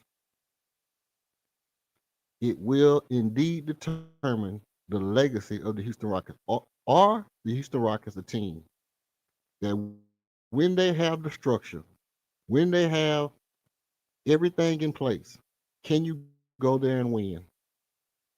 If Kevin Durant is able to bring his talents to Houston and accomplish the goal of contending and capturing a title in Clutch City, the Summit, the Big Dome, the home of the eighth wonder of the world. If Kevin Durant is able to capture a title in the city of Houston, Texas, it will be a statement to the rest of the NBA that when things are aligned, when everything is the way it's supposed to be in Houston, that's a place you can go to win. That is a city of winners. That's where you want to be. You don't have to go join up with the greatest team ever to win. You could just go to where you have winners. And if you are a winner, you can accomplish that goal. Now, let's get those predictions in now. Let's get those predictions in now. How many wins do you predict for the Rockets this season? And what's your prediction for the night? What's your score prediction for the night?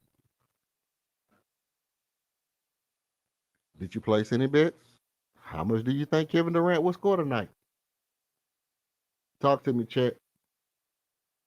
We got 15 minutes before the game. I'm winding up. I'm just winding up. I'm literally just getting started. I'm gonna pop over. I might pop over to Greenleaf if you're checking out the game tonight and you want to hear play-by-play commentary. You can pop over to Greenleaf and check out Greenleaf exclusive. You know it's gonna be the joint over there. They're gonna do what they do, or we're gonna do what we do, or however it go over on Greenleaf exclusive channel tonight. Right?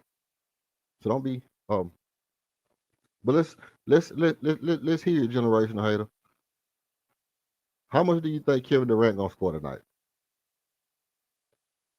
I myself personally, Broken Berlin said he got Kevin Durant for 35 plus tonight. Would you mark him? Would you mark him down for 30? Would you slap a bet for Kevin Durant for 30 points tonight? Like, I mean, if you're down to your last 20, you got Steph Curry for 1 point. Like literally. You got Steph Curry to score 1 point on our betting platforms. Everybody's giving that free bet away to get you in on NBA season. So I'm not giving out no shout outs because ain't nobody gave me no sponsorship money. But you got Steph Curry for 1 point tonight. You take that bet automatically. They had KD at, I want to say 20. They had KD at 20, and then that was the sponsored bet, the bonus bet, and then they had KD at 21.5. So do you take KD at 23? You take KD at 22? KD for 22 points tonight, ring ceremony. I'll take all that. I'll take all that. I'm kind of with Broken Berlin on this one.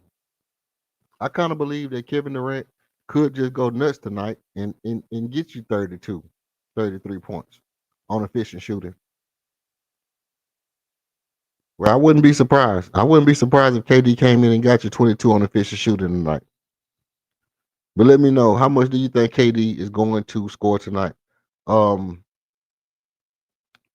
got Rockets for the win. I'm pretty sure if you're on this channel, you got Rockets for the win. That's why you're here.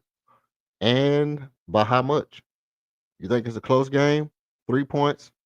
6 points? No Jalen Williams. The Rockets dominant. 10 points like me. I got the Rockets for at least, I'm gonna say 8.5.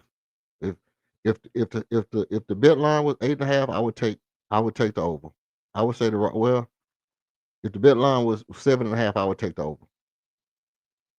I didn't check the game totals, but if the line was 7.5, I would take the over. Right? Bet that they're gonna beat them by at least 8. Bet that they're gonna beat them by at least 8. I would. Because they don't got no Jalen. They don't got no Jalen. And I think our defense is just gonna be a bit much for them tonight. Now I'm gonna tell you what I would hate. Let me do this. I will tell you what I would hate. I would hate for the night to come out and this be the night that we all feel like, damn, this Rockets team don't have what it takes. Right? That's what I would hate.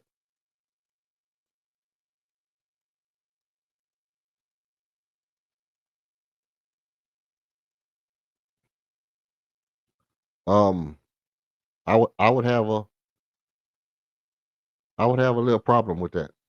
I would have a little problem if they came out and they didn't stand up, you know, and let it be known that this is what we this is what we're here for. This is what we're here for.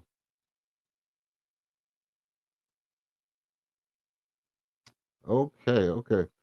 Also, for me on the year, what am I taking? I'm taking I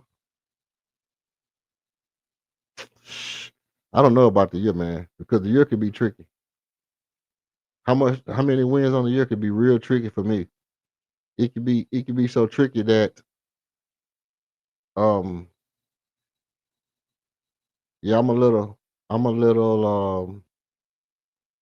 scared about I'm a little scared about the year thing, because you never know exactly what's gonna happen. You never know exactly what's gonna happen. You don't know if they're gonna really get loose. If they're gonna get loose and they're gonna everybody gonna be healthy, or you don't know if somebody gonna not be healthy, right? So that's kind of my takeaway. Like you don't know if everybody gonna be healthy or not. So the year totals is different. Look at that little hezzy in and out. See, that's what I was talking about earlier about Armin being able to handle the ball at his full speed with people trying to get it from him. You see him do that at least, once or twice a game, and you say if he can do that on a consistent basis, Armin is gonna be different. That's when you really talk about Armin's potential, what you're really talking about is, can he do that on a consistent basis? Can he handle the ball at his speed with people trying to get it and make multiple decisions consecutively? If Armin can do that, Armin is going to be different. Like none of the Armin comparisons, nobody has went back on their comparison yet. Remember when Jalen came out and Jalen had all the comparisons, and people were saying,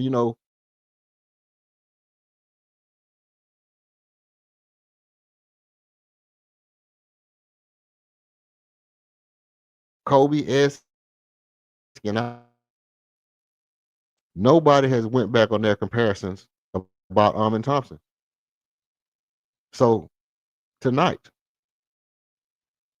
if Amin Thompson is able to protect the basketball, what Amin Thompson has to do is protect the basketball, play with exceptional speed, put pressure on the defense.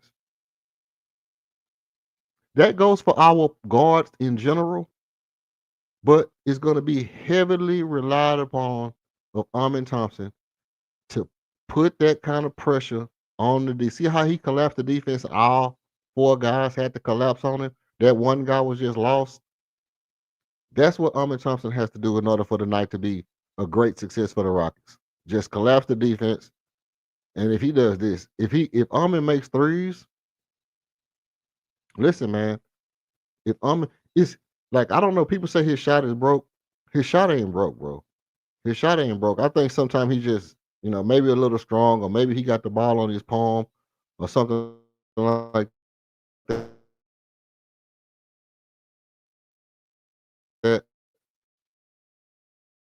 But then it's going to be a long night for OKC. That's just the facts. That's just what the facts is. Okay, I see. This one. That's just what the facts is. So,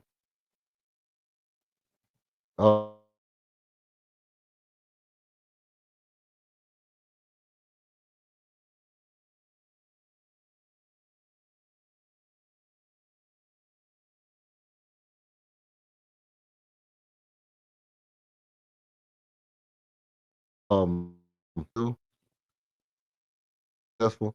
The one thing you don't want to do is get into a 3-point shootout with the Oklahoma City Thunder. That's the one thing you don't want to do. You don't want to get into a 3-point shootout with the Oklahoma City Thunder. You want this to be a knockdown, drag out.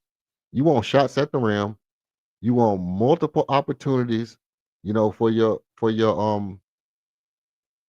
players, for your offense. And on offense, the Rockets have to collapse the defense,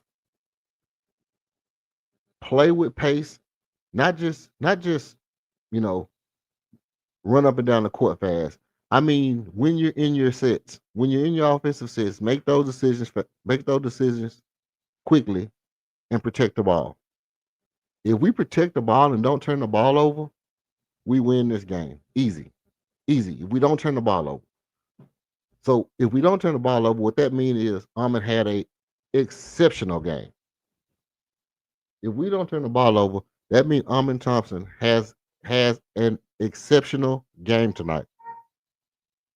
The other part of it is playing with speed.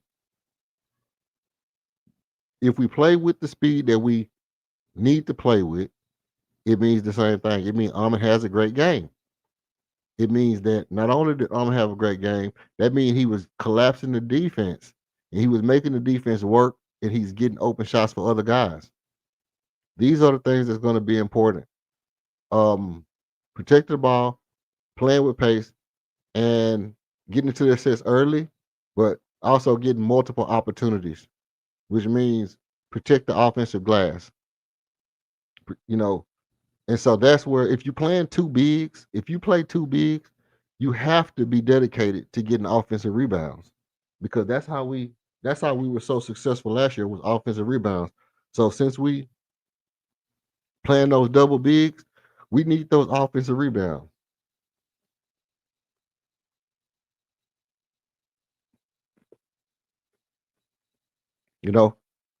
And that's kind of the offensive side of it. On defense, what the Rockets need to do. The Rockets need to protect the paint by the same token. If you got two bigs in the lane, you have to protect the paint. And you got to identify who's the hot man and take him out the game. You have to identify who's the hot man early. Who's the guy who feels it, who's coming to play, his eyes lit up, he's moving like he's waiting on this game. Who's that guy? You identify who's that hot man, and you target him early on defense, and you have to figure out a way to disrupt his rhythm. Get him out of his rhythm. Put your hand where he's trying to lift the ball up to, swing at his elbow, do all the stuff that we do to disrupt the player's rhythm. And the third thing I would say is I think the transition defense is gonna be where I hang my hat tonight. Our transition defense has got to be exceptional in order to beat this team. That transition defense, as far as Ahmed being at the top of the key and have to race back, which means Ahmed is going to be having a lot of responsibilities on both sides of the court. Getting back on defense against this Oklahoma City Thunder team is going to be a task, and Ahmed Thompson has to live up to that task. So if you notice, the main thing about the offense and the main thing about the defense is all going to be about Ahmed Thompson. The reason why I point that out is because the two guys who are probably most important to this team, I trust what they're going to do, and it's not the key to the game. Alper Sengun scoring 19 points, 20 points is an automatic. Alper Sengun initiating the offense and getting his guys open shots is automatic. Alper Sengun getting you 9 rebounds, 5 assists, 6 assists, that's all automatic. I don't have no problem. That's not the key to the game. Kevin Durant, likewise. Kevin Durant being Kevin Durant, that's not the key to the game. That's what we expect to happen. So those things, that's the key to the game. It's gonna all be, not all of it, but the main parts of the game is gonna be about Ahmed Thompson and whether or not he's able to protect the ball, whether or not he's able to stop transition defense. We're gonna rely heavily on him on both sides of the ball, and that's gonna tell us whether or not we have this victory in the bag. Now,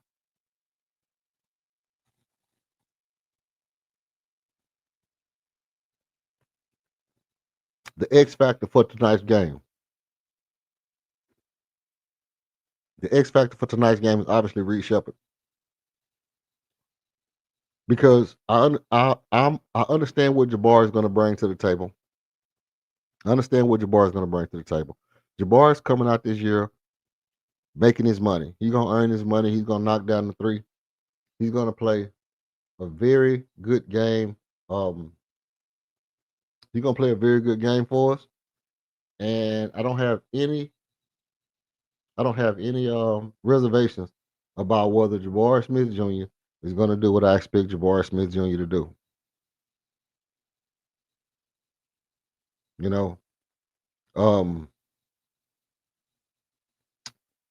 But Reed Shepherd, on the other hand, is totally different. Reed Shepherd, on the other hand, is totally different. Why is that? Well, because with Reed Shepherd, he's going to be the X factor, because if Reed Shepherd gets cooking, it's just one of those things that you just can't prepare for.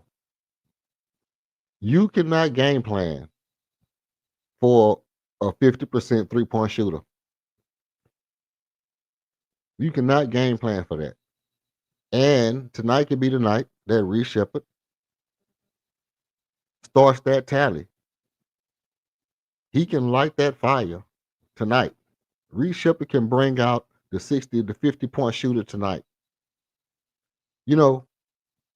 Reed Shepherd, Steve Kerr averaged something crazy percentage, 46, 47%, something crazy percent three-pointers.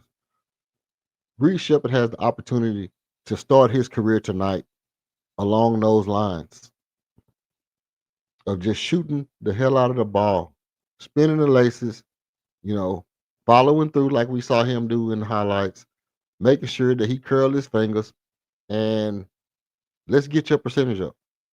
Let's get your 33% last year. Let's get your percentage up starting tonight, and let's make it a trend that people worry about Reed Shepherd. So Reed Shepherd is my X factor tonight. The tax collector. He will be digging at balls, swatting at balls. Your man's gonna be swatting at balls all night, bro. He swats at balls all night, bro. He coming out swatting at balls. And we hope that Reed Shepard, it might be one of those 2 steals in a block game for Reed. 2 steals in a block game for Reed, or 2 blocks in a steal. Either way, Reed Shepard is your X factor for tonight's game.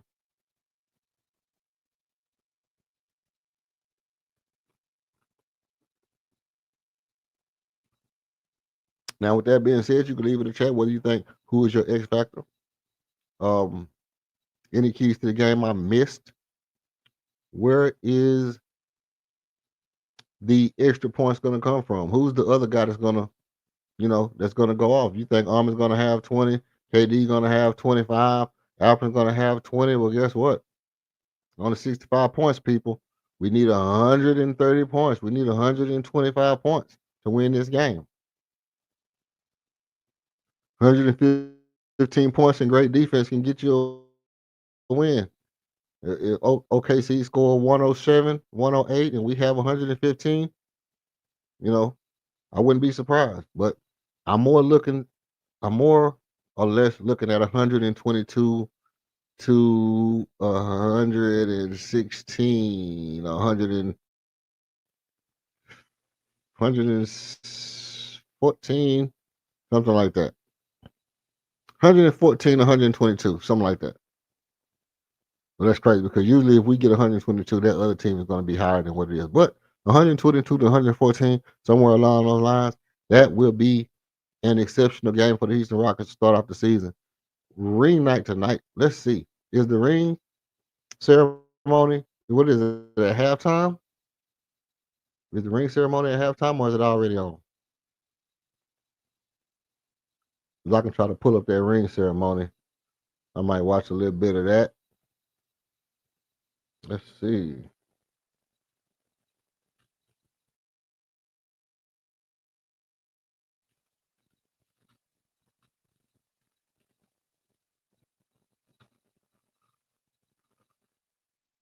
Okay. Let's see.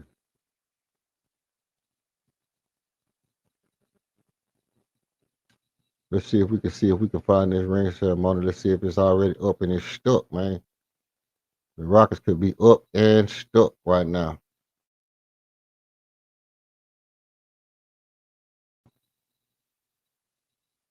Let's see. The Rockets is up and it's stuck.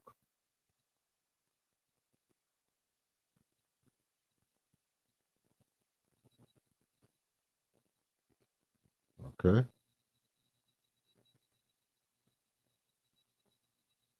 Let's see. Where is the...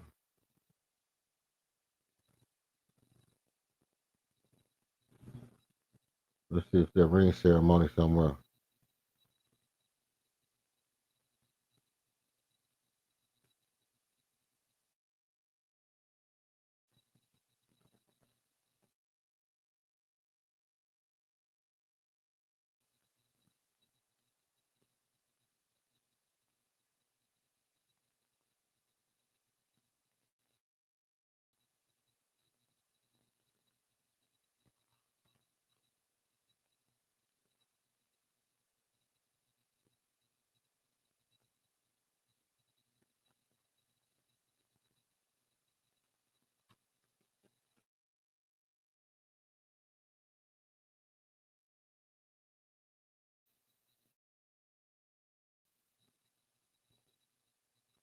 What is the sound sneezing?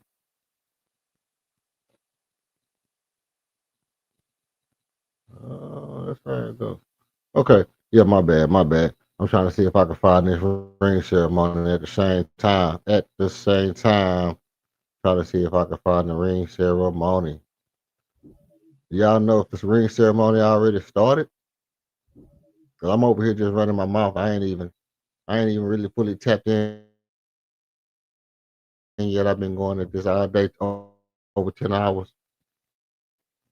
And I appreciate everybody who pulled up. Generational hater. Shout out to Broken Berlin. Shout out to Atlanta. Shout out to Lero. Shout out to King. Shout out to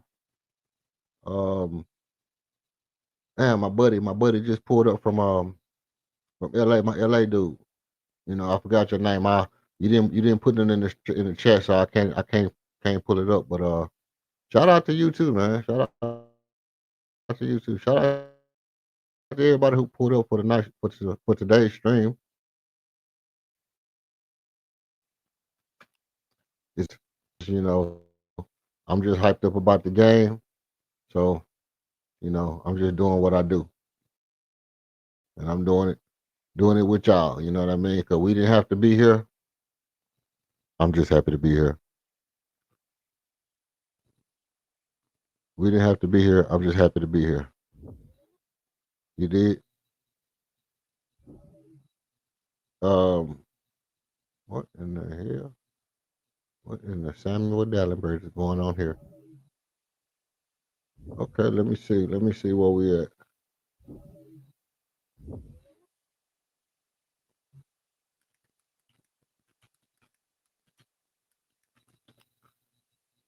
All right.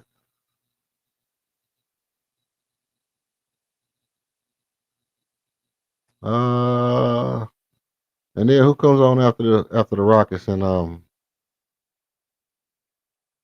so it's the Rockets in Houston and then Lakers and Golden State.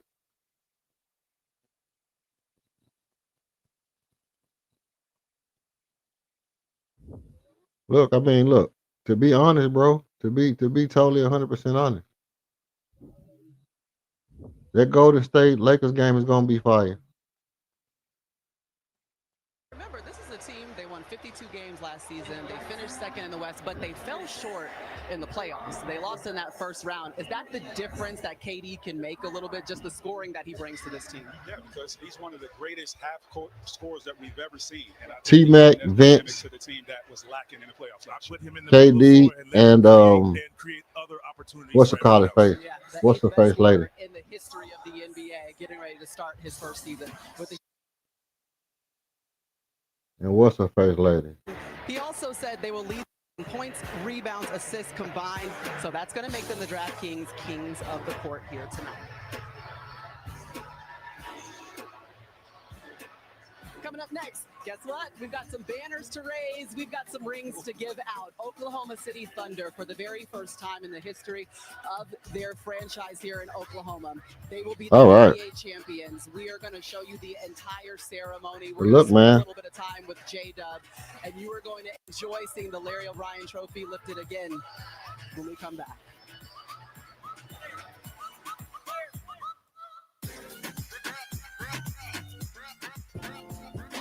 The NBA is back, and on DraftKings Sportsbook, you can win a share of $2 million if the player is going down at the Players Ball, man. Just download the app and use the promo code DUNK when you sign up.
I don't know what go where. Let's see.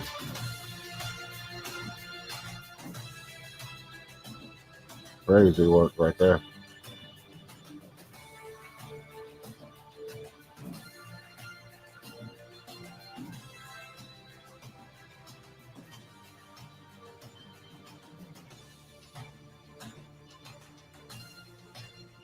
Okay.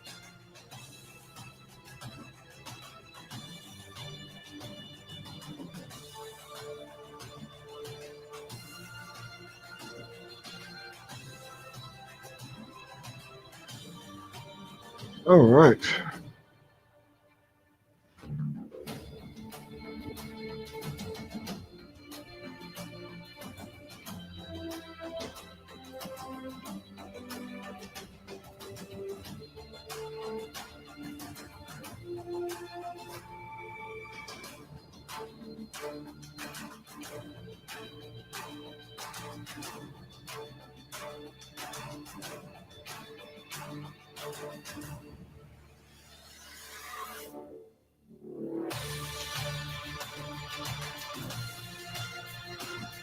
It's all right, man. My bad. I'm just over here.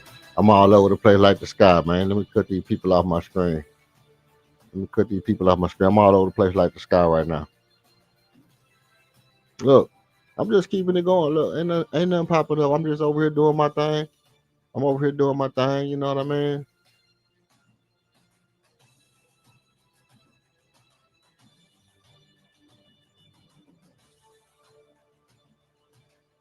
I'm gonna do my thing.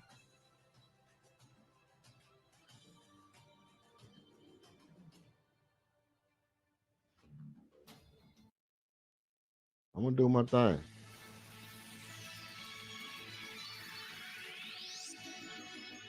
Oh, snap. Look at this shit. Oh, my God.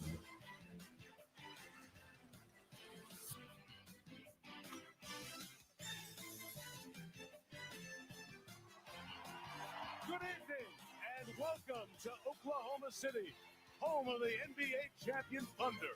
Tonight, the season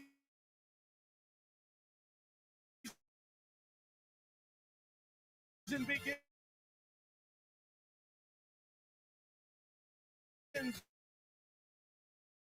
on NBC with the championship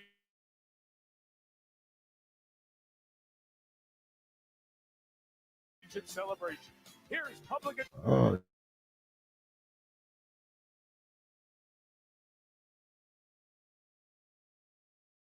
damn.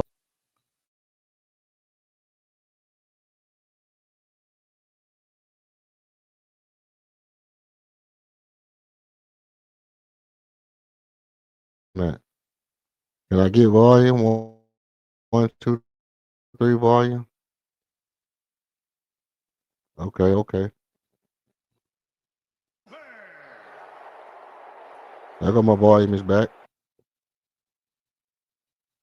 Cheese and rice. Cheese and rice, people.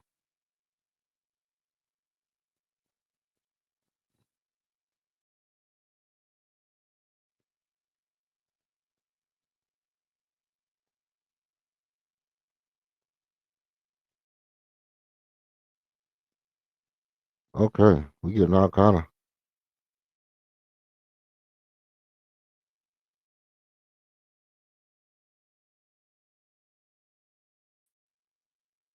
Let's do this.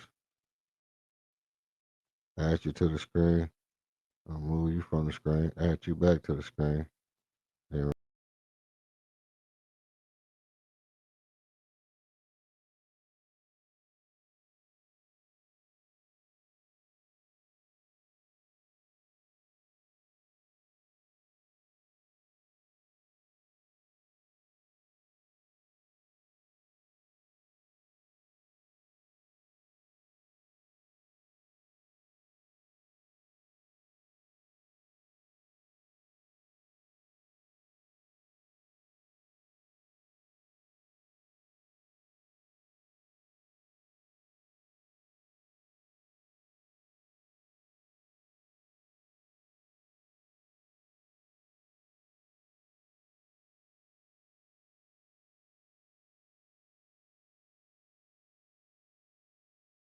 That.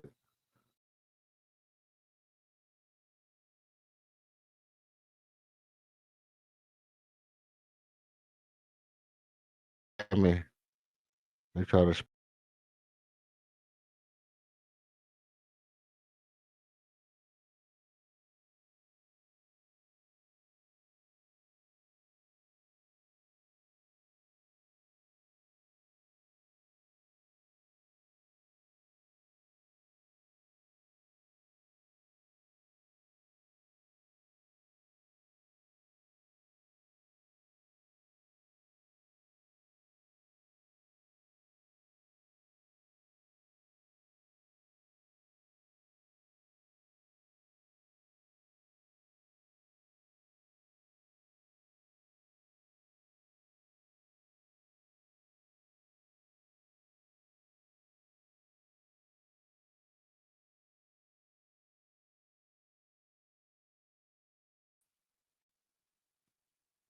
Hey, so now we're gonna keep it going because I'm gonna just watch the game. You know what I mean? I'm gonna keep on going, and keep on going.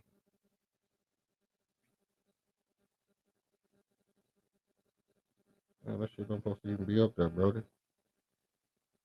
Put you back on the stage. Okay. Hey, look. Here's the thing. If y'all watching the game, you pull up. You know what I mean. You watching the game. Let me know, man. Let me know what's going on. Let me know what's going on because my internet idea.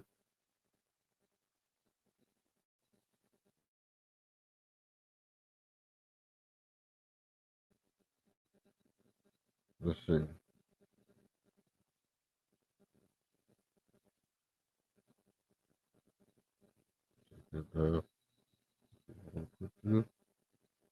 I want to add you to the joint. Yeah. Add you to the joint. Add you to the stage right here. All right. Yo, mic check, 1, 2. Okay, my mic back. Cool. That's cool in the game. Hey. That's cool in the game, bro.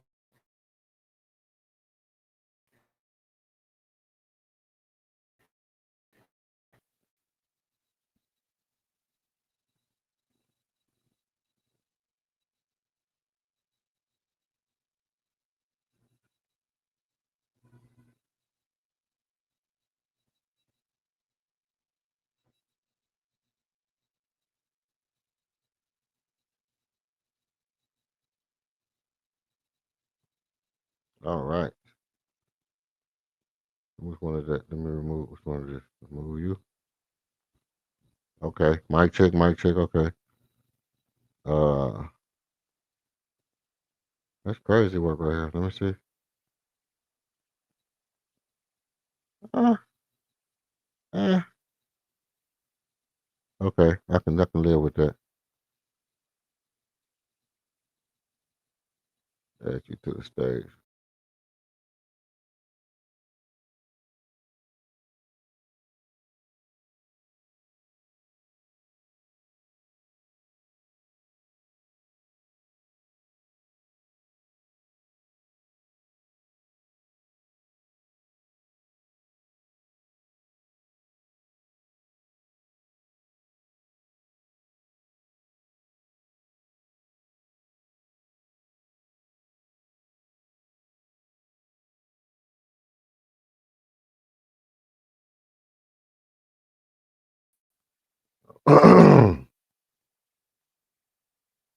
All right, all right, all right.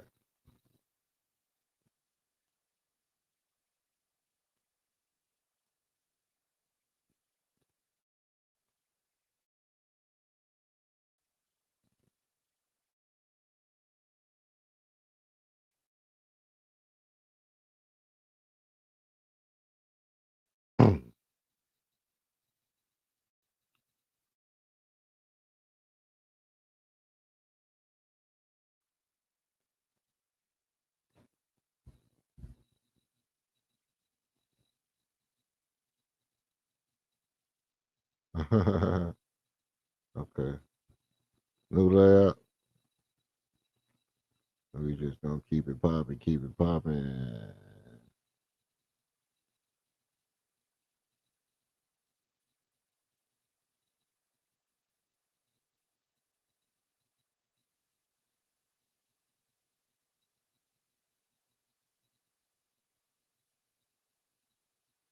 They keep making me spoil it.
Yeah, I don't.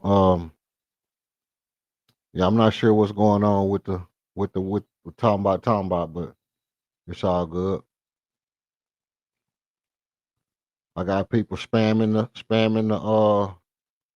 I don't know what the hell they were spamming in my chat a few minutes ago, talking about whatever it was. But hey, in losses, let me see what this say. In losses that Fred VanVleet played in, he averaged 12 points, 3.7 rebounds. You see what I'm saying? In losses, that's how that's how they do when it's losing time. But in the wins, did he produce the same way?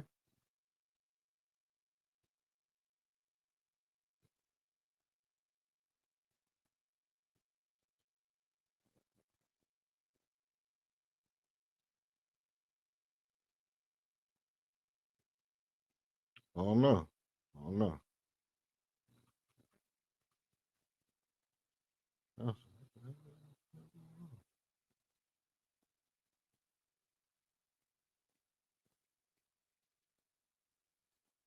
I don't know. I don't know.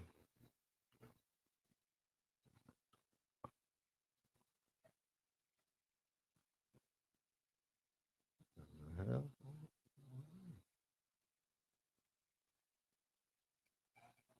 Dang, but yeah, man, I'm trying to see where we at, man. I'm trying to see where we at.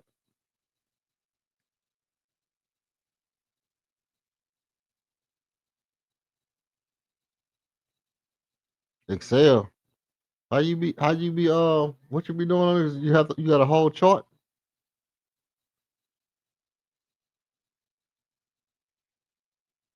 You got a whole entire chart you have to run in Excel.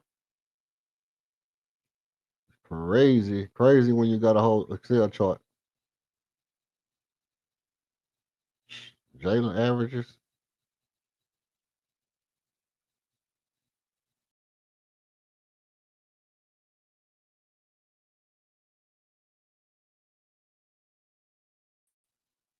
I don't know. The difference between Jalen and I wonder how close to Jalen was Jabbar.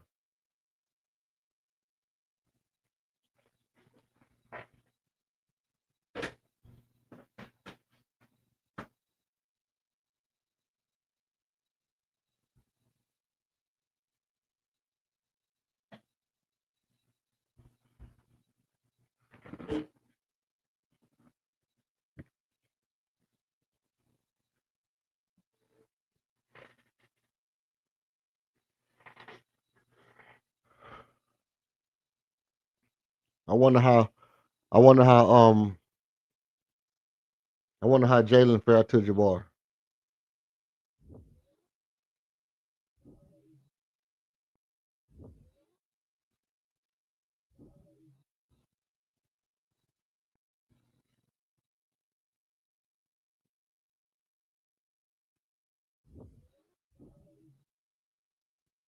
Yeah.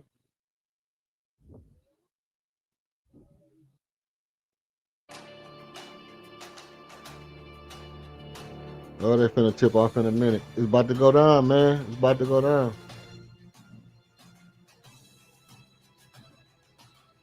Rockets party tonight, man. Rockets party night live.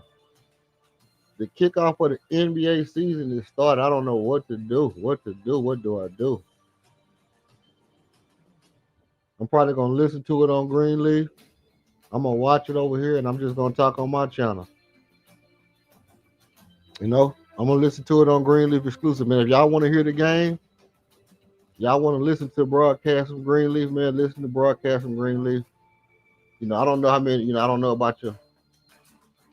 I don't know how everybody situation is, but you can listen to Greenleaf. You can pull up and talk to me while you listen to Greenleaf, and it's all good. You know, that's what I'm gonna be doing. I'm gonna be watching on one screen. I'm gonna be watching on one screen. I'm gonna be right here chopping it up with y'all about what I see live. And if I have to get serious, then I get serious. But as of right now, it's just what we doing. You see what I'm saying? So I'm finna pull up Greenleaf on my mobile so I can listen to that in one ear. And get ready to listen to my boy, man. Get ready to listen to my boy while I chop it up with y'all. It's a party, man. It's a whole party. Houston Rockets. And then I can get my takes out while we talk. You know what I mean? I can get my takes out while I talk, while the game on.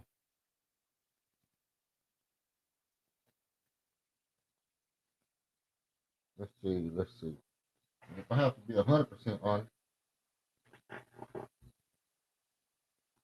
you know, that's why I like having multiple devices, bro. That's probably one reason I should be freezing up like it do, because I got so many. I got so much technical stuff going on.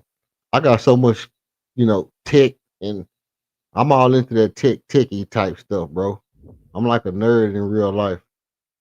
I'm like a real life nerd in real life. I be all into the techie stuff, the latest, what's the latest and greatest, this and that. So, y'all just stay with me now. Stay with me. When I say the NBA on NBC, what memories come to mind? I have none, zero. 1990s? Oh, I need a memory from there. I have no idea. I wasn't old enough. I wasn't alive, man. Yeah, you're joking, right? I was like, nah. Michael Jordan.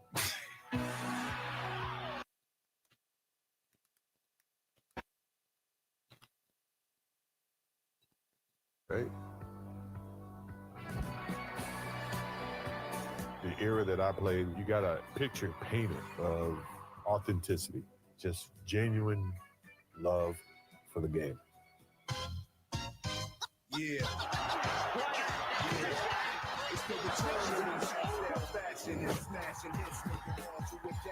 Super nostalgia. It was just super dope and inspiring for me. Fondest memory of the 90s was just all the rivalries. Yo. The heyday of the NBA. I want to see MJ. Pull up, man. Pull up. Pull up. Magic Johnson, Reggie, Patrick Ewing. You can feel the contention. You can feel the competitiveness on the basketball court.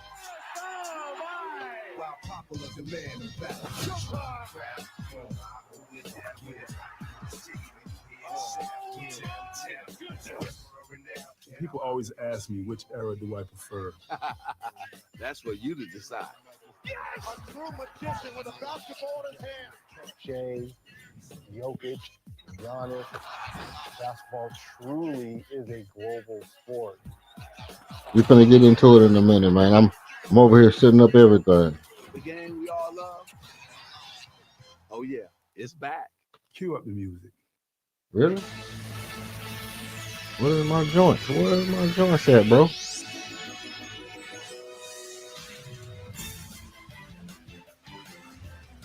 This is the NBA. Oh, my boy spamming my joint. That's how they doing it. Yep. Tonight, it's the Houston Rockets versus the Come back again. I'm gonna spam you. I'm gonna ban you again, brody. If you want to pull up and promote what you got, just pull up and promote what you got. All you gotta do is say, "Hey, I want to promote something. Let me pull up and promote it." Then I'll let you pull up and promote your joints, brody. But now it's time to turn the page. Begin the quest again with a familiar friend in town. It's the Houston Rockets and the Oklahoma City Thunder to get the season underway here in OKC. And speaking of familiar, we welcome you back to the NBA on NBC. Mike Tirico, the Hall of Famer, Reggie Miller, 3-time Sixth Man of the Year, Jamal Crawford. Reg, you start with Oklahoma City, and the conversation is 7 straight times, no repeat champion. They may be in the best position to change that. Yeah, but this was the second youngest team ever to win a chip. And with our colleague Michael Jordan in the fold and his Bulls dynasty, are we on the verge of seeing this Thunder team reach those heights? Jamal, 52 wins for Houston, a great young core. They break it up a little bit to go get the future Hall of Famer Kevin Durant. A great young core, and Kevin Durant is not a monument. He's right now. He's averaged 25 points for 16 straight years. Coming motivated, has a young troop to lead. A lot of talking. Guess what? The talking's almost over. It's time to get this season started.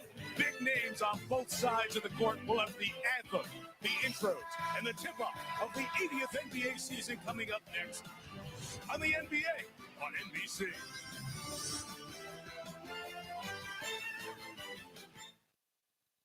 Yeah, I don't know about that. Yeah, we go too much.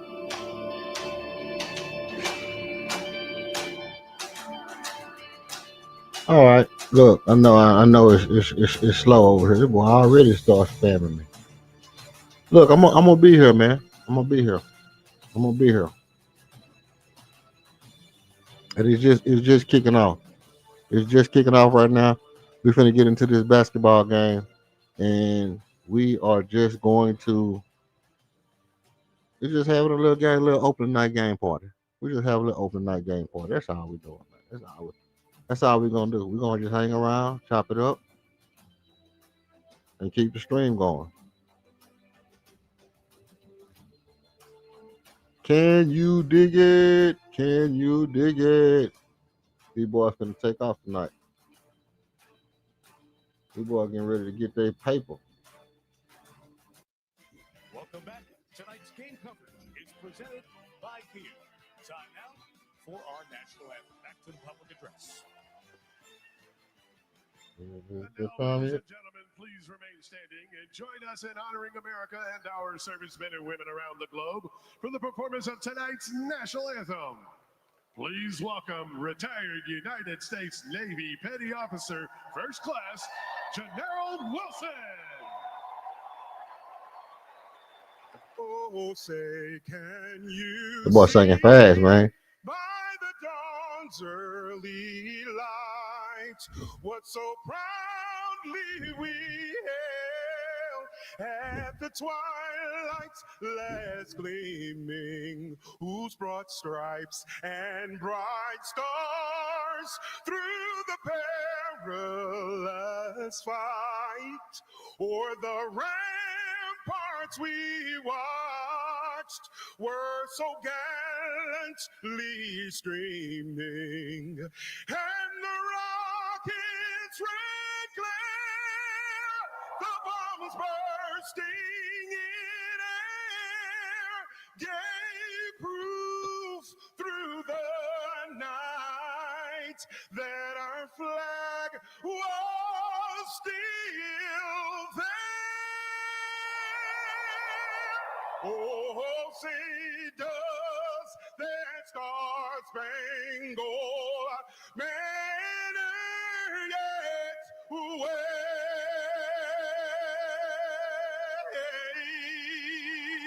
o'er the land of the free and the home of the brave.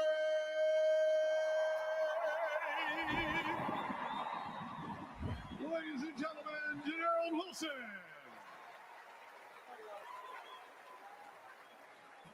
Tonight's starting lineups are presented by Kia. Movement that inspires. Now let's meet the starters. First for the visiting Houston Rockets. At forward, 6'11" from Auburn, number 10, Jabari Smith Jr. At forward, 6'11" from Turkey, number 28, Alperon Şengün. Yeah. At center, 6'11" from New Zealand, number 12, Steven Adams.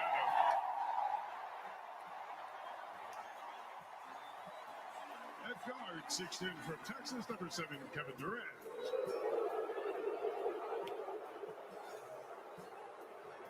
And at guard, 6'7" from the overtime elite, number 1, Ben Thompson. The head coach of the Rockets is Ime Udoka.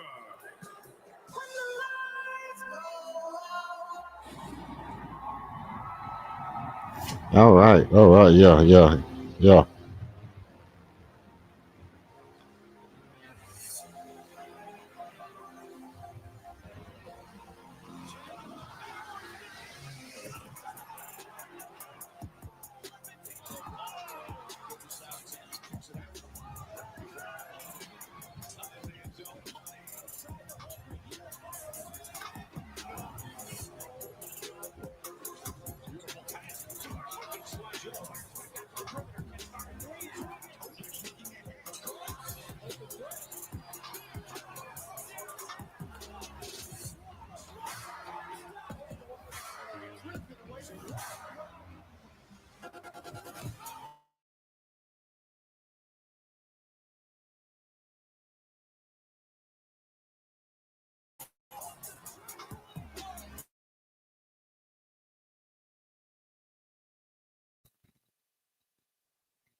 From Arizona State, number 5,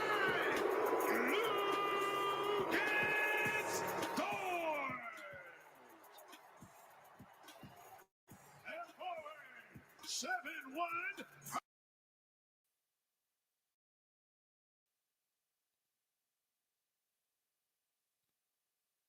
Gonzaga, number 7, Chad Holmgren.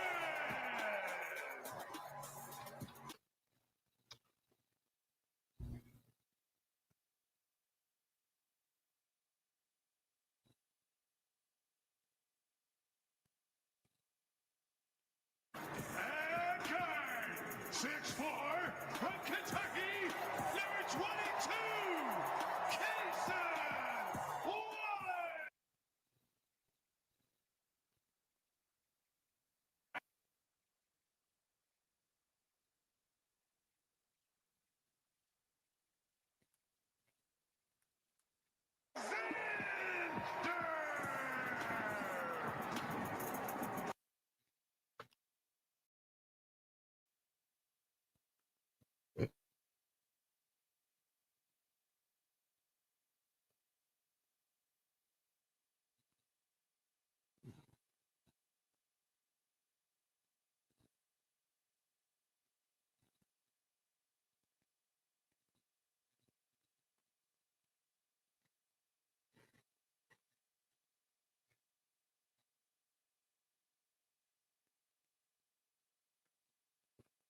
All right.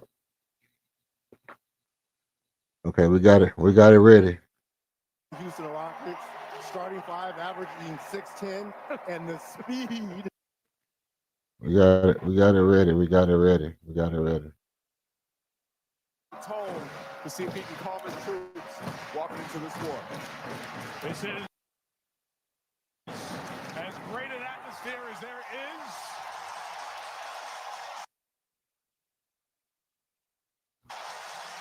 And we'll let you enjoy. Yeah. Yeah. One.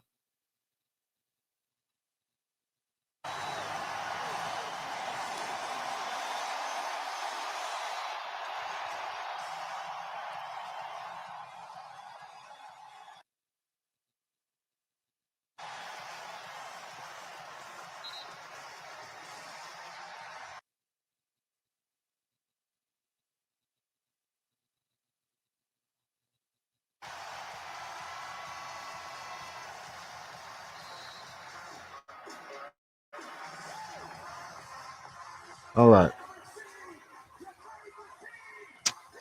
All right. All right. Here we go. Here we go.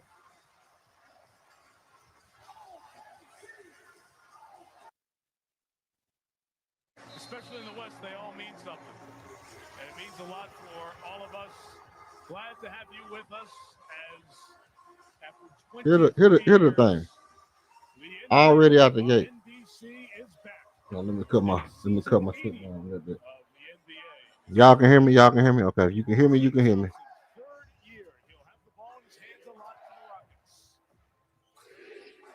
Lou Dort guarding Durant. The deflection by Hartenstein, 11 to shoot. And you're going to see a lot of that tonight. Also, this Thunder team, they led the NBA in deflections as well. Everyone gets after it defensively. From the intros to every time he touches, Durant getting the welcome back from the Thunder fans. Şengün a three. Hey, just like I said, just like I was saying earlier, them offensive rebounds, that's why you put two big men in there, because you still want to capitalize on your offensive rebounds. You don't want to give up your advantage just because you got an advantage. You know, you got an advantage. You want to keep your old advantages. You want to extend out your stuff. You know? So just extend out your advantages. Don't give up your old advantages. That'll be the key point to the night. A shot Chet took here on the back door cut here. Look at this. Jamari Smith just late in the rotation over. And you talk about taking a hit in the chest. Look at that right elbow right to the midsection chest Right? there. That's what I'm saying. So if you overall, if you looking at it and you saying, you know, if we give up one advantage, can we sustain ourselves?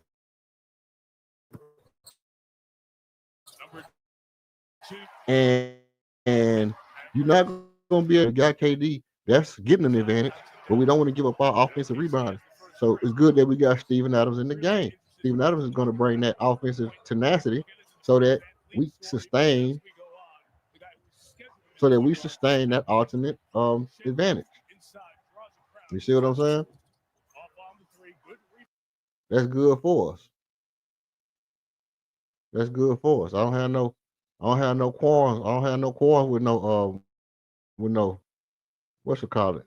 With your mans and them in the game. In the hell, bro. The Thunder can go chase it down. And you see already 3 different people has brought the ball up. Ben Thompson. Now Şengün is handling the ball. Kevin Durant's initiating offense as well. They're going to do it by committee, so it's not pressure on any one guy. Oh no. Dago looking at the replay. No, that's not intentional. I don't think that was intentional right there. That should have been a turnover. Looking for the foul. Kick happens before, so. No, that's not it. Rockets keep it 8 to shoot. Nothing has looked smooth yet. What you think? Tell me what you think. Tell me in the chat. Tell me what you think about this. We're not starting off good. We're not really starting off good. I mean, obviously we'll pick up. They're a team that's already, gelled together. They already know how they already know how to play together. This is our first game under the radar. Under the microscope, and it's gonna say a lot about how we produce tonight, right?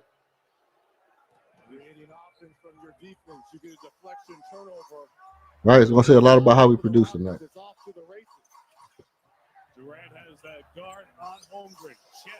Now, okay, boom. Chet Durant is a shooter, man. Chet Durant, right?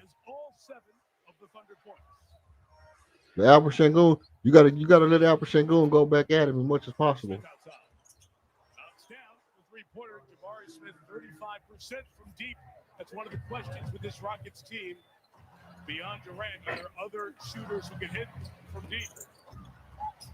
SGA drawing a lot of attention. Payson Wallace missed. Yeah, I'm a little bit behind.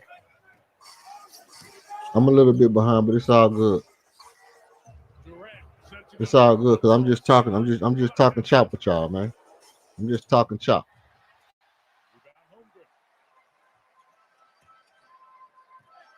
You know? MVP of the league. Hey. Another one stepping back. Hands off. Holmgren keeps it alive. Where is that's on you, LP. You can't just let Lou Dort do that, man.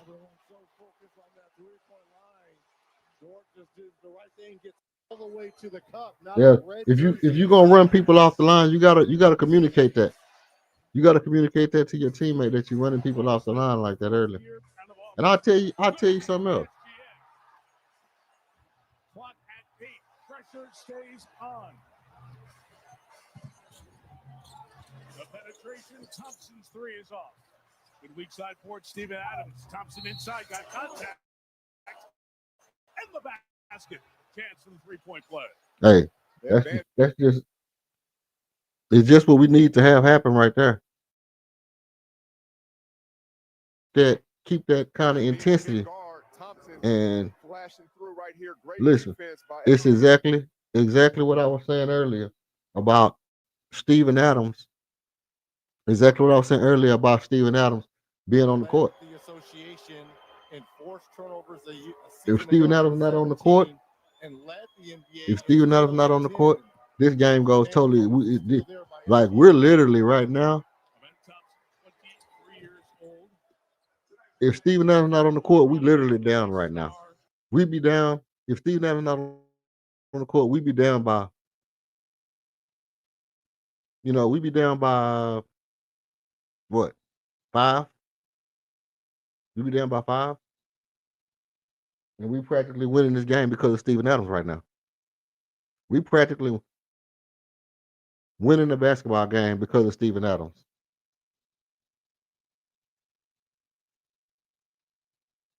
You can say what you want to say about the offense, but our offense is only our offense is only a product of our defense.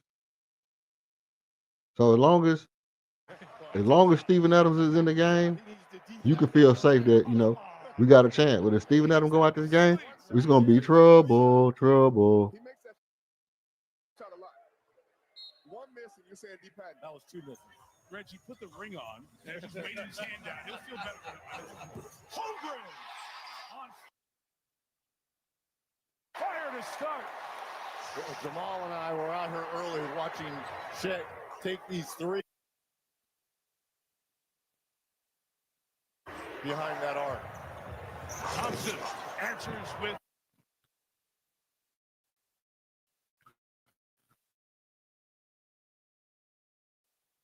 Thompson said, I've been working on this, no problem. Remember, he only shot 22% a season ago from that spot.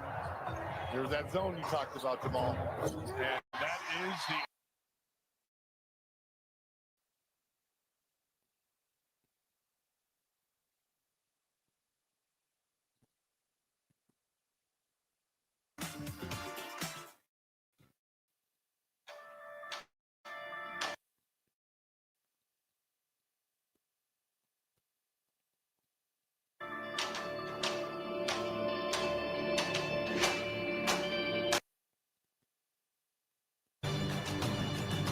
I don't know. Look, I mean, let's keep it a bean. You can say what you want to say about anything, but our team is not really running fluid. It ain't really going fluid as I thought it was. But at the same time, it's kind of what I expected. It's kind of what I expected. I kind of expect the guys to come in and have to like carve out a niche, and that's kind of what they're having to do right now. It ain't no. This ain't no cakewalk. This ain't gonna be no cakewalk. Well, I gotta switch something around over here.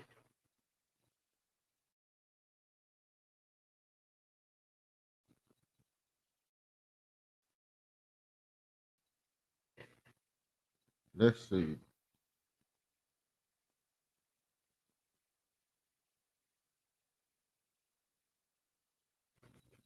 Yeah, nah, we just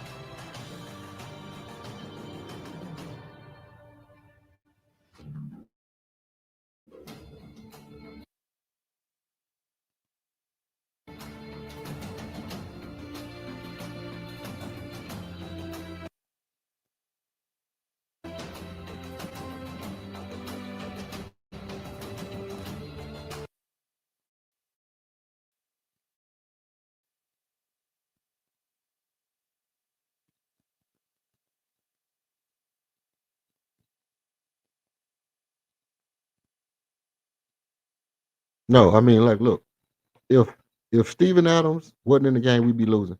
So what we have to do, we have to continue to push the ball. Armin Thompson needs to be faster. He needs to think less. He needs to get down here and attack because they're going to attack you defensively and they're going to attack you offensively. You just have to go at them. You just have to go at them. It's one of those things where you just go and you try to get them in foul trouble. You don't wait on them and try to beat them because you're not really equipped to beat them, but you are equipped to make them play hella hard and make them beat themselves. And that's kind of what you want to do in this situation. They're not really going to beat themselves, but at the end of the day, if you play hard enough, you might can force them to just make a couple mistakes to where you can go ahead and put your foot on them. And I don't see the Rockets doing that. Kevin Durant ain't really unleashed himself yet, but everybody else is. I mean, everybody's playing hard. Everybody playing hard. So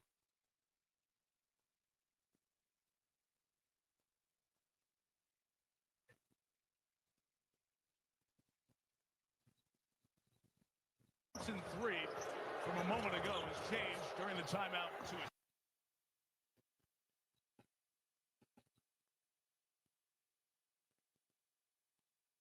2. So the score is now correct at 13-12.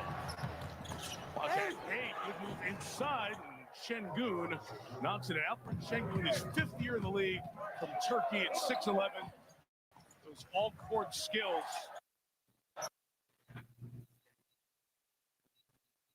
All to 13-12. A toe on the tape, too, from Thompson. And that's how you know he's not necessarily used to shooting threes, because three-point shooters like Reg and myself, we know where that line is, right? But he's getting improved in that area and didn't hesitate while he's backed off of. This is no shot for a second. We'll reset it. Zach Zarba jumping in there. Eric Dalen, Jason Goldenberg. The other officials working this opening night. Mentioned Holmgren 15 and 8 a year ago. He's 23. SGA, Shea Gilgeous-Alexander 27. Jalen Williams, who's out for at least a little bit of the start of the season after his wrist surgery, 24. The core is young, it is strong. There you see Jalen. And Oklahoma City paid a lot of money to ensure this core will stay together for the next 4 or 5 years. And they almost hit the pot of gold twice. They got better being younger and then won the championship.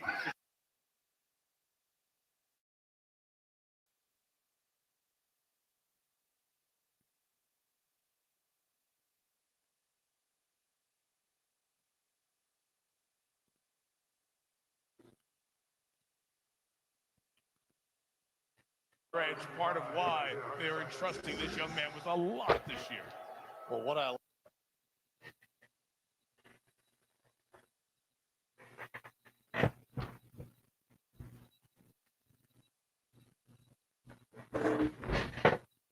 on the road in a hostile environment, like Reg, is that because no point and he's doing a lot of handling the ball? Well, what I like about it too, obviously, this is a big game for KD coming back home to this place. Right. I think these young guys are kind of saying to themselves, we got Right there, Amin Thompson was a little bit off the body of SGA. Kevin Durant.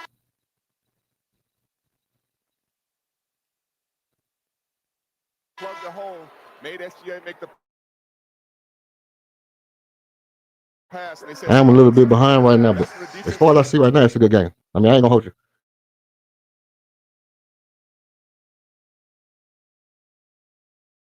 Not like I expected. It was just a little bit too strong for him. And our intensity, our defense is a little strong, and our intensity just might be a little bit too much for him.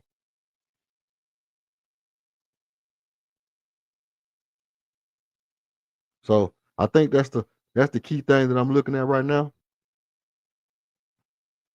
You got to tell me, you got to tell me what you think about overall. What is it that we're looking at as far as our offensive structure? What is it that we're looking at as far as our offensive structure? What are they doing that's different than what we expected them to do? We need KD to be involved. They kind of Well, actually, obviously they got their feet. Their best defensive player on KD. And they making every shot. They're not missing no shots at all, bro. They getting everything to fall. They're getting everything to fall. And as long as they getting every single shot to fall like that, it's gonna be hell to tell the captain. You understand? It's gonna be hell to tell the captain.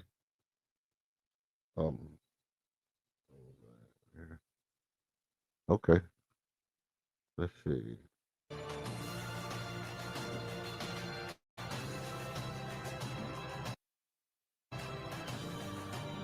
Lee.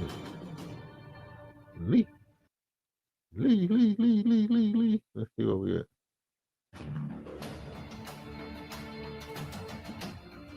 Lee.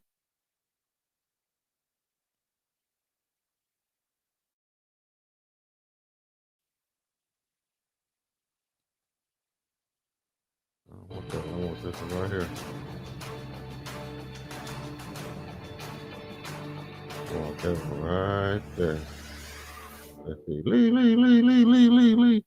Okay, so look. Okay, so as long as the Rockets continue to be efficient defensively, we stand a good chance to keep this game kind of close. Actually, to win this game. But the one thing I have realized is that they're not playing a good game. They're not playing a good game, and they're still in this game.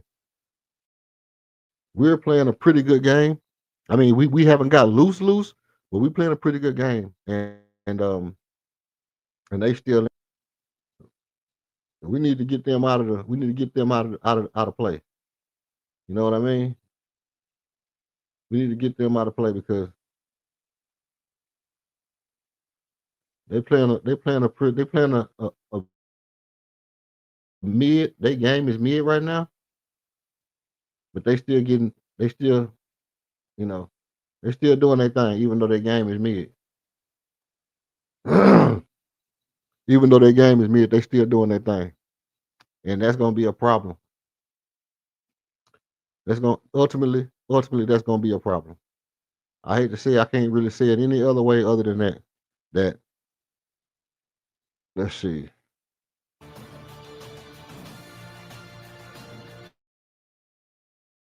Let's see, where am I at? Okay. I can just switch that to my over here. I just go here and do it. Okay. Like this. I just go here.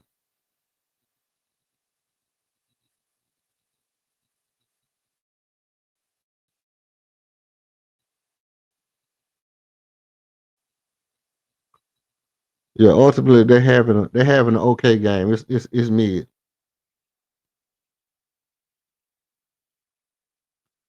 It's real mid right now.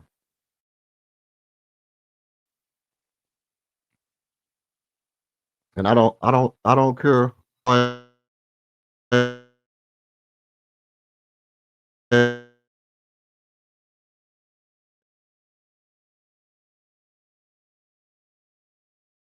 as it's totally contingent upon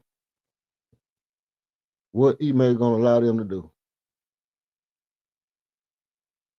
It's totally contingent upon what email gonna allow them to do. He gonna have to cut them loose in a minute. He gonna have to cut them loose, and then once he cut them loose, we can find out what's going on. Because that's right now, we don't have no definite.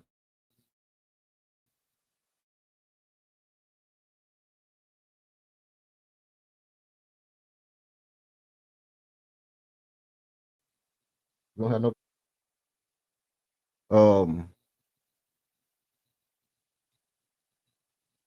Yeah, man. Yeah. Three is off. Off the fight inside. It comes into the hands of Casey Wallace.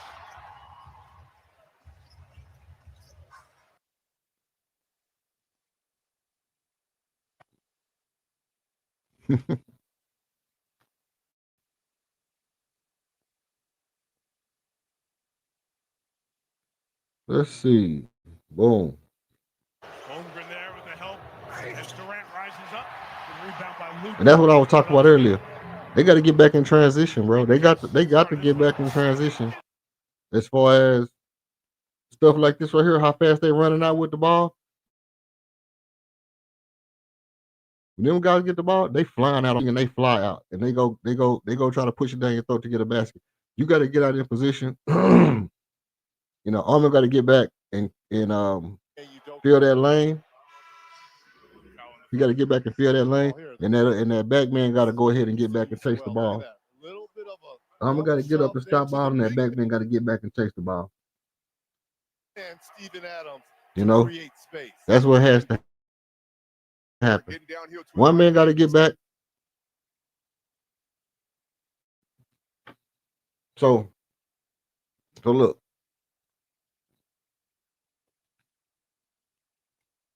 Let's see.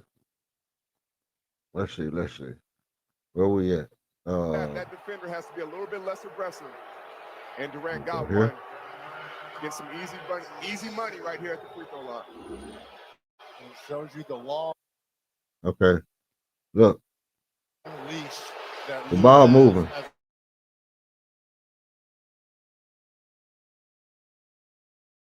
Right. Defender, all NBA defender. Just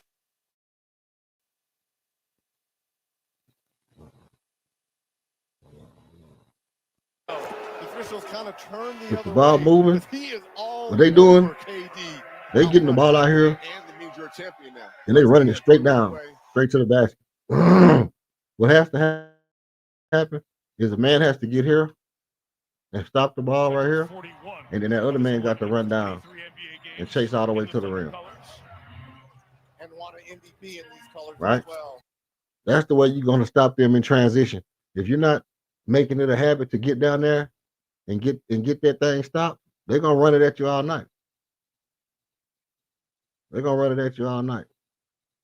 100% of the time. He's learning that position again, but he will make the right reads more than that. Oh my God, SGA. Sees two bodies. 100% of the time. You got to get down there and stop that ball. And once they bring the ball out and they get into position to stop to get the shot off, you have to be willing to chase that ball and get to where it needs to be. And chase them down the court. You know? That's just what got to happen. Reed. There you go. There you go, Reed. Get in there and slap some arms, baby. Get in there and slap some arms. That's the only way you're going to make a name for yourself, buddy. You got to slap some arms around here. Arms not going to slap themselves. Them arms ain't going to slap themselves for sure. 100% for sure. They're not going to slap themselves, buddy. Believe that. I got to do this.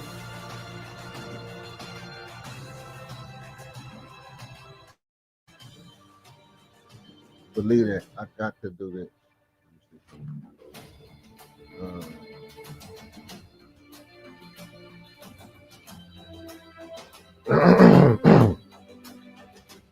Let's see. Man is cooked. I'm gonna do my thing. No, so look. Here you go right here. You got Shea is creating. Shea's creating a lot of opportunities, you know, for his team by putting so much pressure on the defense.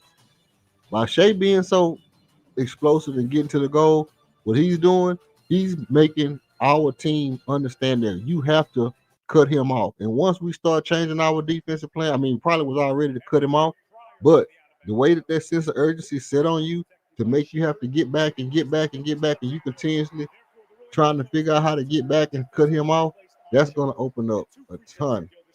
That's going to open up a ton of opportunities for shooters as the game starts to progress and guys start to get tired. That's just how it pans out. An easy answer there on Shepard. Let's see. Okay. So it brings one of the most common sights in the NBA last year, Shea Gilgeous-Alexander to the free throw line. Led the league, average right under 8 a game. And the best way for a scorer to get in rhythm or stay in rhythm is to get to that free throw line. You see KD on one end, SGA on the other. It's nothing like seeing that ball go through as a score. And I jinxed it. Of course you do. Welcome. This is foul on Reed Shepard, knocked the ball loose. Man, that little slow down clock stuff, man. Nobody supposed to be able to see that, brother. Nobody don't even supposed to know that happened. Nobody don't even supposed to know that happened in real life. That's supposed to be a secret. Ooh, my secret. Supposed to begin to fly. Lightning in the sky. To myself when I say that. And Tari Eason has it. And to Kevin Durant. Let me see. I know I'm behind. I'm not really reading the chat right now, so give me a second. I'm gonna get back over there and look at my chat. If y'all in the chat, appreciate you pulling up, chopping it up with me, man. I really ain't doing too much. I'm not really, doing too much. I'm just kind of watching the game and having myself a little party on here, man. Have myself a little opening day party, a little opening day celebration. Now, if the game get good, I mean, it's already a good game, but it ain't, it ain't nothing super exciting right now that I'm just going crazy. You know what I mean?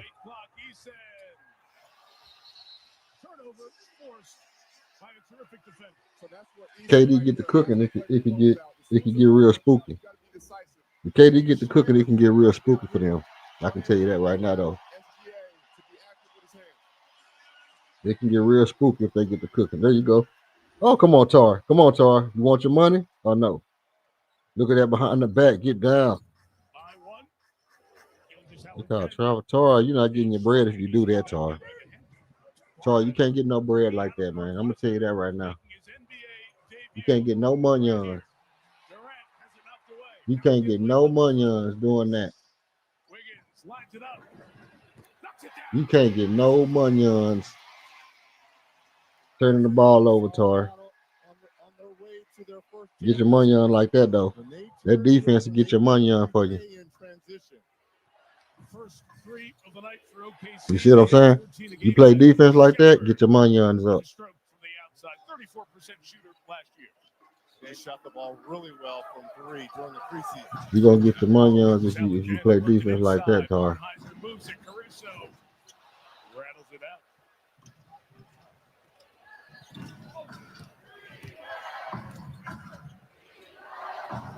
Yeah. So right there, that's where KD this right here is a good little old. With Jay Will on him. But Tari Okay.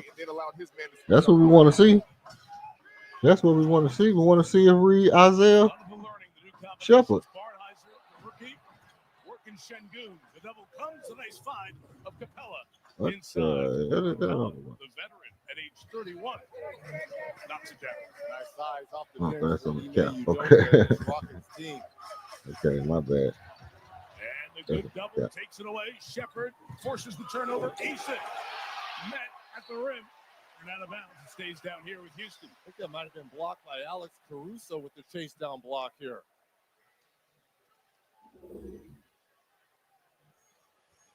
Oh, that was SGA. Oh, yeah. Let's see. All part of The this money on up, Reed. The MVP watched it. All the big moments get even better last year. Şengün kicks it back. Durant up on the Şengün the board. Shepard's got it. Durant waiting out here watching. Leaving space. Oh, my days. Tar, you want bread? You want bread, Tar, and that's how you playing? They have been discombobulated on multiple possessions as they get used to life without a true point. Shot clock is off. And the turnover. Buy that regular pistol. Capella with a Buy your regular pistol. Isaiah, the tax collector, got to fire his regular pistol. Oh, the other way. So Jalen Williams drew the contact. And they got to call that. They got to call that fouls, bro. You got to call them fouls like that, Brody. Both officials were kind of looking at one another. It's the correct call, but it took so long for them to acknowledge it. It did, but Tari. You got to call them fouls like that, Brody, man. Around a little bit. He's knocked himself out of rhythm. Could have got to the free throw line. Chris Youngblood on a two-way contract checks in for Oklahoma City. Final 5.5 of this first quarter. Wiggins, again, the long arms causing trouble. There's been some good defense played in this first quarter. That was late and off the mark as we get to the end of quarter number 1 here at Oklahoma City. Houston 30, Oklahoma City 27. You're watching the American Express NBA tip-off coverage presented by Kia. This right here? Okay. So here we go. Here's the overall look right here.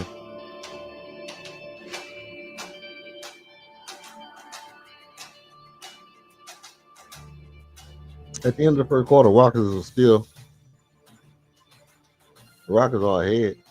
Marginally. Let me see something. You know? The Rockets ahead 30-27 at the end of the first quarter. And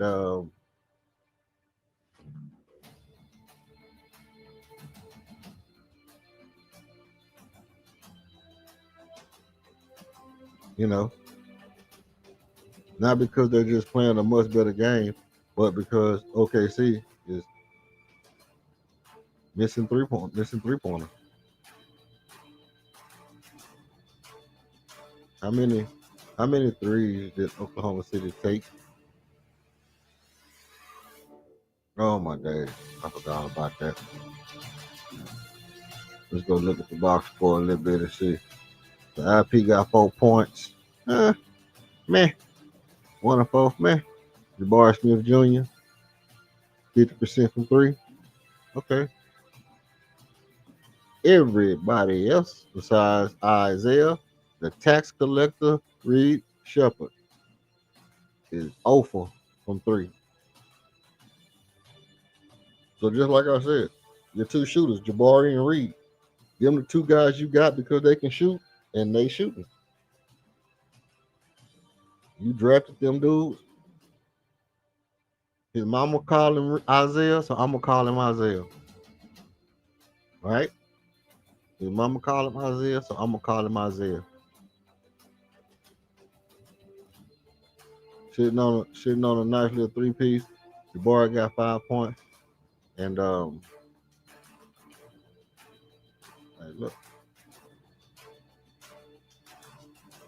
It's not a bad look right now. It's not a bad look.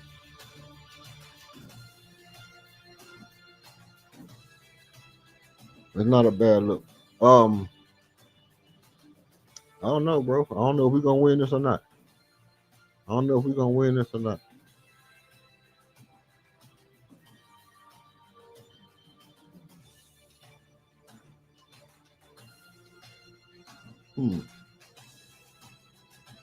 Right now, I mean, we've been leading pretty much the whole first quarter. But I don't know about the, I don't know about the this and about the that. Time now for the off-the-court report, and we welcome Zora Stevens. Hey, Zora. Well, guys, picture this. Shea and the Thunder win Game 7. Confetti is falling everywhere. And before Shea's trainer... I don't know about the this and that. He says, yo, there's so much I need to get better at. So in this offseason, Shea did a lot of crawling. Yeah, you heard me right, crawling. Shea's trainer, Nem, with Unlock, told me 1 rep could be up to 5 minutes. He said crawling helps with changing speed and direction. And you may notice in that video, Shea was barefoot. That's because all his sessions are no shoe zones. Nem told me as athletes are in shoes all the time, it compresses the foot. So in the weight room, they try to activate the muscles, a no shoe zone. Reggie, do you still do that? I don't, but to my 12-year-old son, Riker Dean Miller, guess what Daddy has for you when we get home? Guess what we're going to be doing? What's he going to be doing, Red? What? All right, let's see where we at. Yeah, he is working. Boom. Okay. Now look, here's the thing. So great to have Zora with us as part of our team here on opening night. You can't let Shea go to the bench and then they still be efficient. You got to break down their efficiency once Shea go to the bench. When Shea go to the bench, you got to take advantage. You need to be able to play better defense on them and stop them from being efficient when they MVP is on the bench. Come on. Three is short. Hartenstein the rebound for the Thunder. Mitchell turned away, but finds Holmgren coming all the way in. Contact in the foul, and Holmgren hit the deck hard.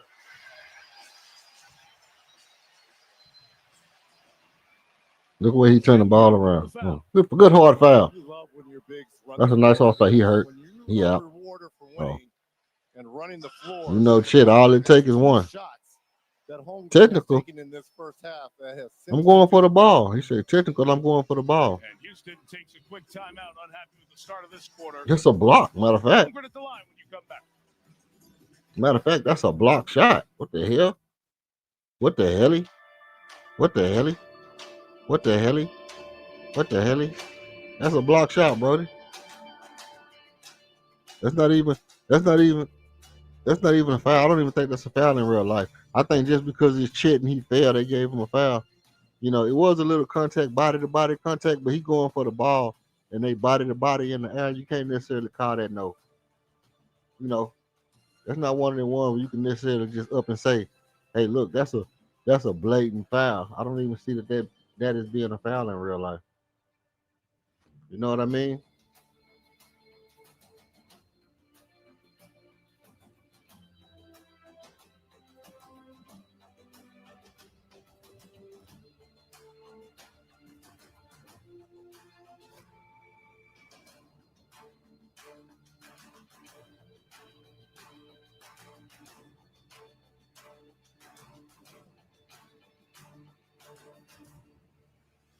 I think ultimately, look, like I said, this game is way too close for comfort, especially when Shea Gilgeous-Alexander taking breaks and all this kind of stuff like that.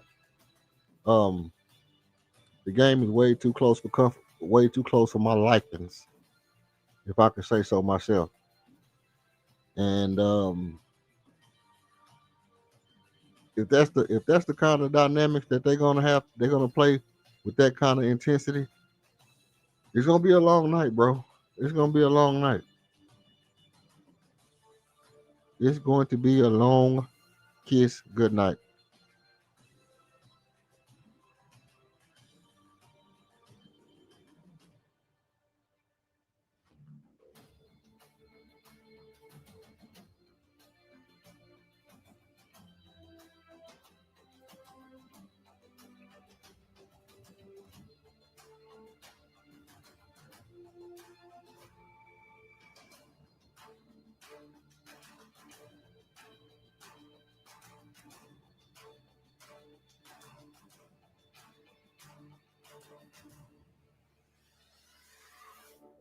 What the hell?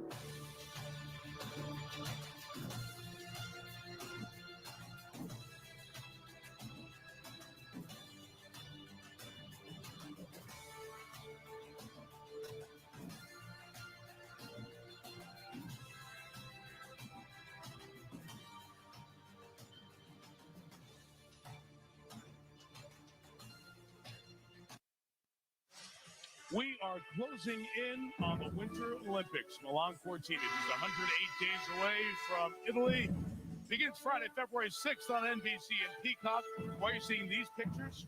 Because in the 2028 Los Angeles Olympics, Oklahoma City will be hosting two sports, canoe slalom and softball. Softball always great here in Oklahoma City, Women's College World Series. It's the hotbed of American softball, and Oklahoma City will join LA as host cities for the Summer Games in 28, less than 1,000 days away, which will feature one heck of a men's and women's basketball tournament as well. I love the countdown. No, it's every day. It's every day. Do you ever need to know how many days away? You just text me. Hop into the group chat. We got it. Nice save. Thompson has it. Plenty of time to shoot here for the Rockets as we are all even at 30. Caruso pounding Şengün and forcing the turnover. And good job coming back to deflect it by Tari Eason, but Holmgren keeps it alive. Hartenstein's bounce pass is not good. This is where Şengün should look to turn his back more. Right here, Hartenstein did some magic Charlie right there, but it didn't go through. So, Hey, what I was talking about earlier about Reed Shepard having that. When I was talking about Alpha Şengün. I mean, I was talking about Reed Shepard having that foul privilege. Look at Caruso and how he playing. Caruso strong, but I guarantee you, man, that boy, if that dude is that strong to where he's stopping it, all the big men, he basically playing. And I'm just basically just gonna play, point center, and not point center. I'm play center something, center point. Goddamn, I'm a defensive. I'm a center in defense, but I'm a point guard on offense. If that's what he's doing. remember what Ime told us. He's going to Something about that sketch. of Şengün and KD to keep one of his all-stars on the floor here. Something about that very sketchy in my mind's eye. I thought the trust coach Dagnall has. Should have been a steal there by Mitchell. How about him empowering Mitchell and Barnheiser early on here in this first half? Two guys that normally wouldn't get minutes at all. And that goes to his unconventional thinking that we talked about earlier, Red. Good shot by Tari Eason right there.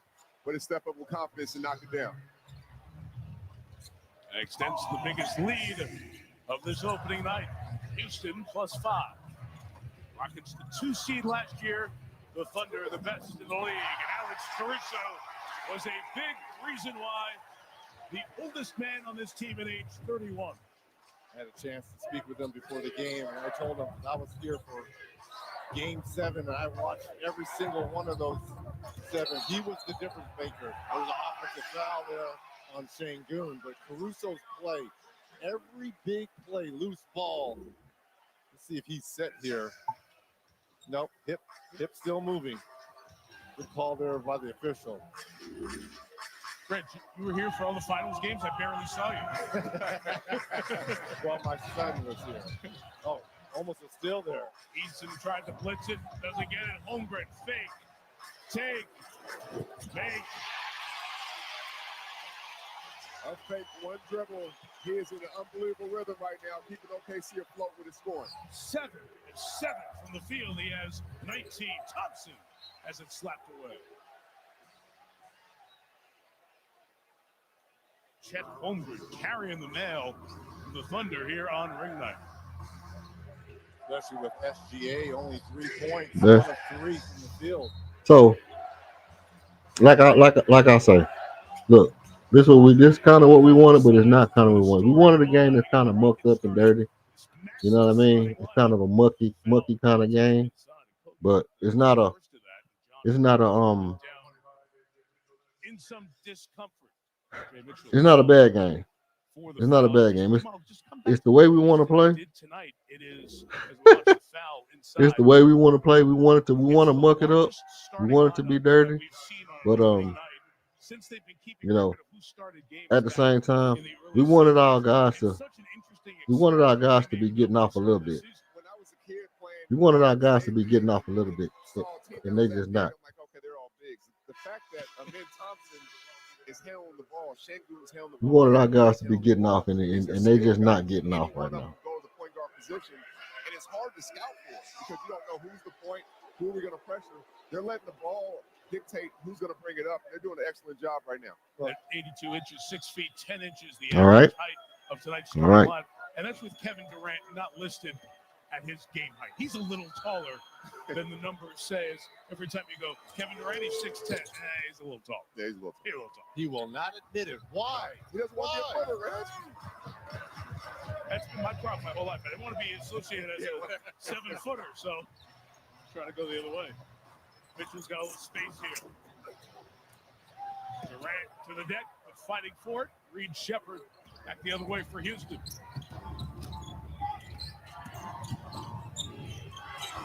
Now Durant, Caruso guarding. Right back to Shepherd.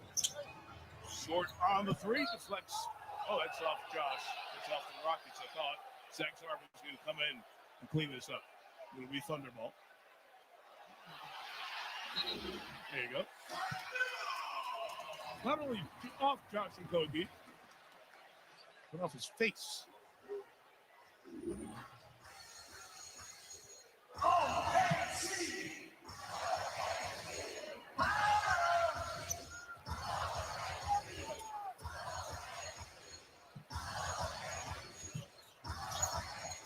Mitchell knocks down the three. Only 36 games played last year, missed more than half the season with turf toe. Second-year man out of Cal Santa Barbara. Jabari Smith inside, turned away.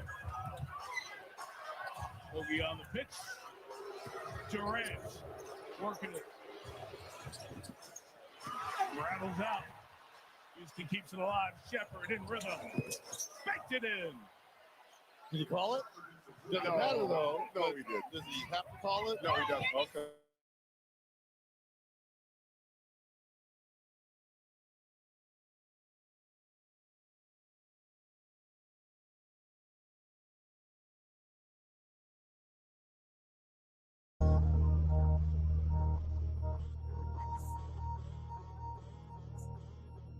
Red alert, red alert, red alert, yeah. Got the dirt on my soul, no grandstanding.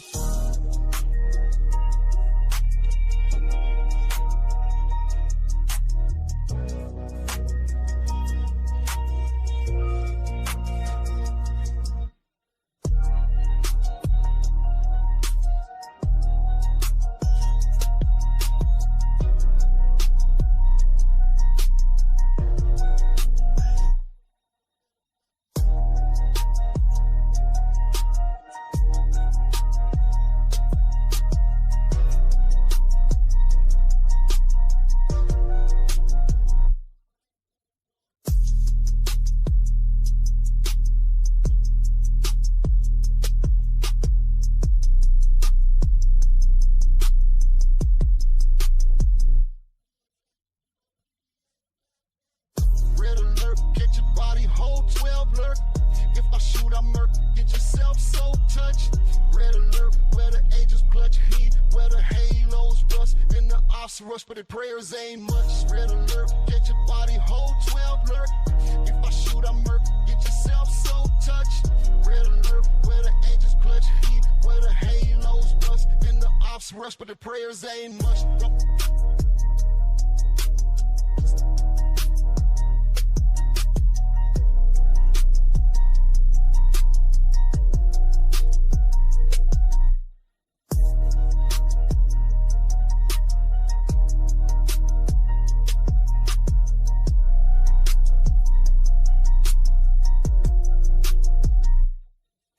Red alert, get your body whole 12 lurk. If I shoot, I murk. Get yourself so touched.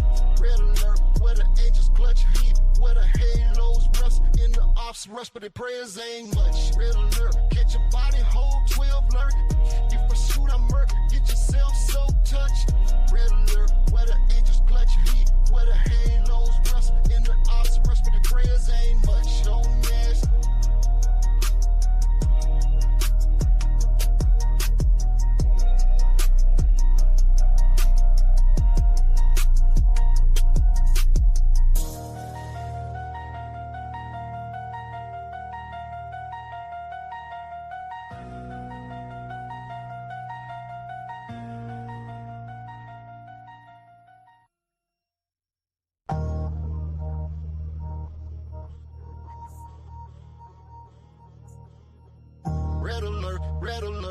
alert, yeah. Got the dirt on my soul, no grandstanding.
Rush, but the prayers ain't much. Red alert, get your body whole 12 alert.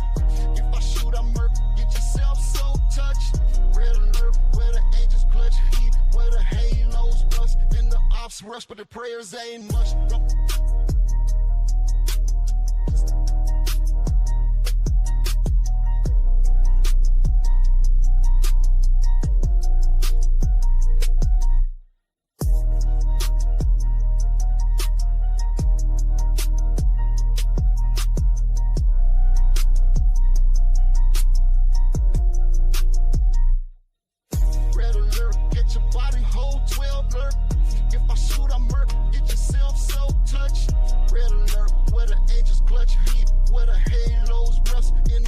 Rush, but the prayers ain't much. Red alert, catch your body whole 12 alert.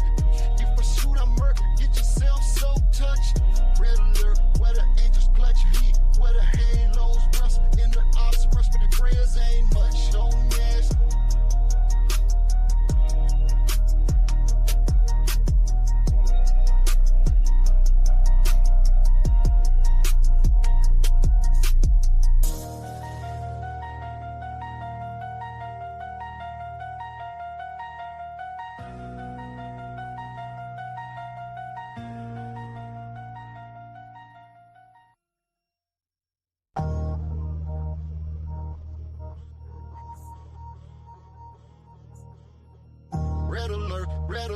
Red alert, yeah.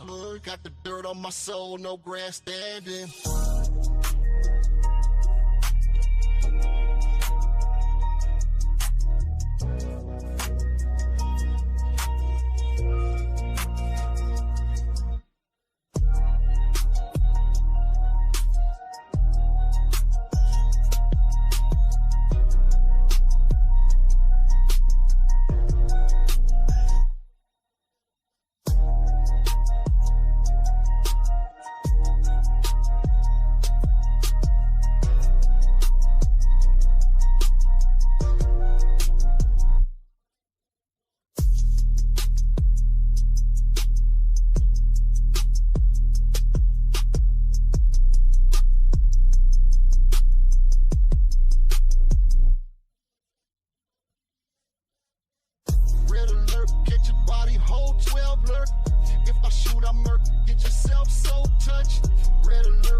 Rush, but the prayers ain't much. Red alert, get your body whole 12 alert. If I shoot, I murk, get yourself so touched. Red alert, where the angels clutch heat, where the halos rust, and the ops rush, but the prayers ain't much.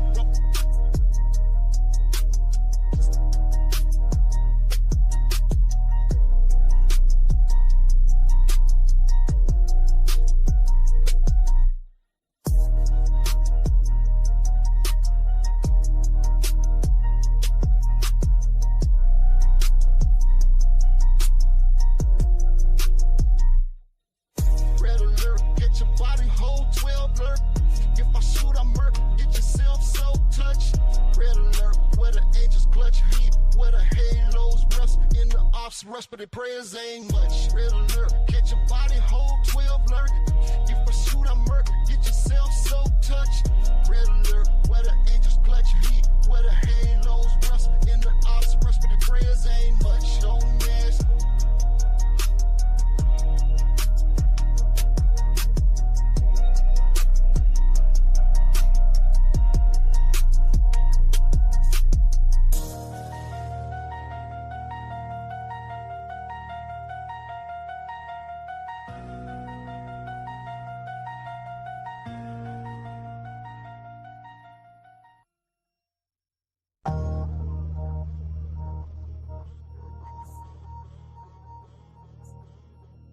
Red alert, red alert, red alert, yeah. Got the dirt on my soul, no grandstanding.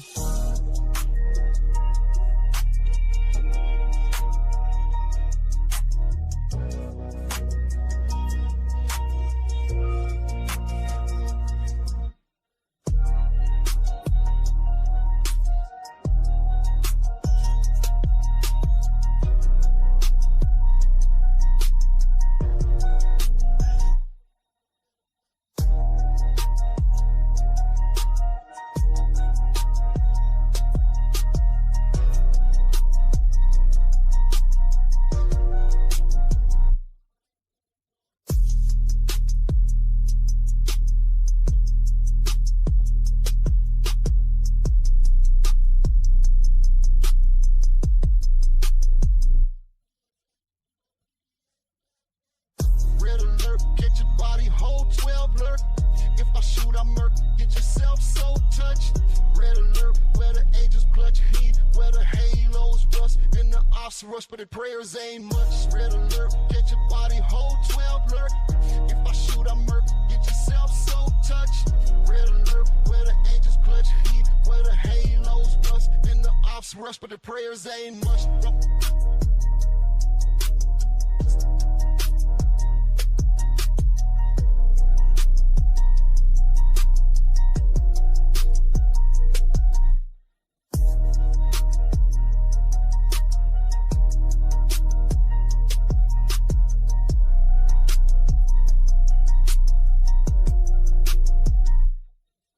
Red alert, get your body hold 12 lurk. If I shoot, I murk. Get yourself so touched. Red alert, where the angels clutch heat, where the halos rust, and the ops rush, but the prayers ain't much. Red alert, get your body hold 12 lurk. If I shoot, I murk. Get yourself so touched. Red alert, where the angels clutch heat, where the halos rust, and the ops rush, but the prayers ain't much. Don't mess.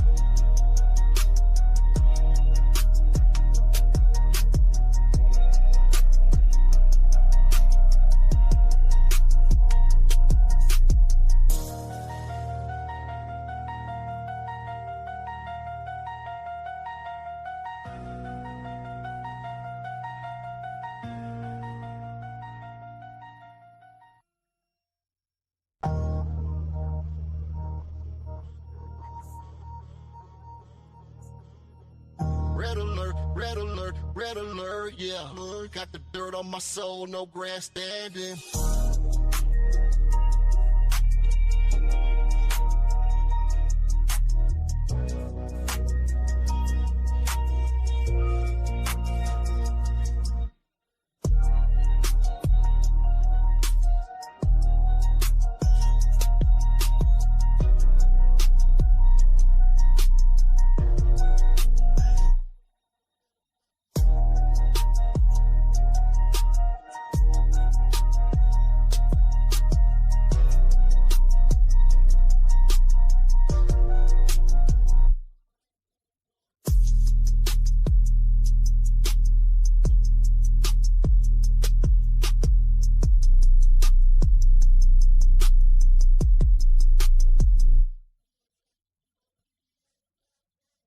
Red alert, get your body hold 12 lurk.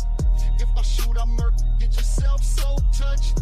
Red alert, where the angels clutch heat, where the halos rust, and the ops rush, but the prayers ain't much. Red alert, get your body hold 12 lurk. If I shoot, I murk. Get yourself so touched. Red alert, where the angels clutch heat, where the halos rust, and the ops rush, but the prayers ain't much.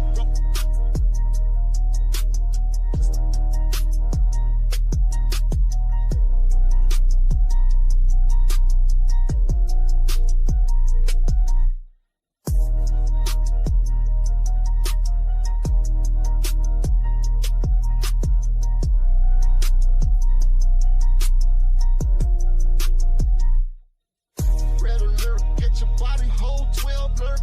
If I shoot, I murk. Get yourself so touched.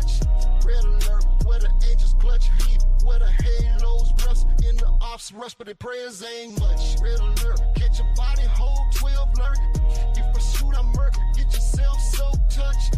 Red alert, where the angels clutch heat, where the halos rust. In the ops rush, but the prayers ain't much. Don't ask.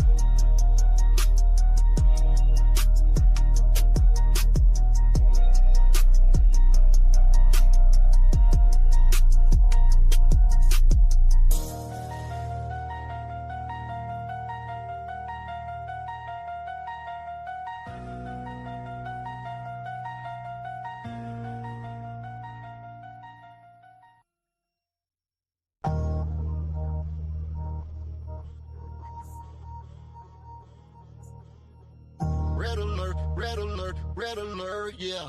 Got the dirt on my soul, no grandstanding.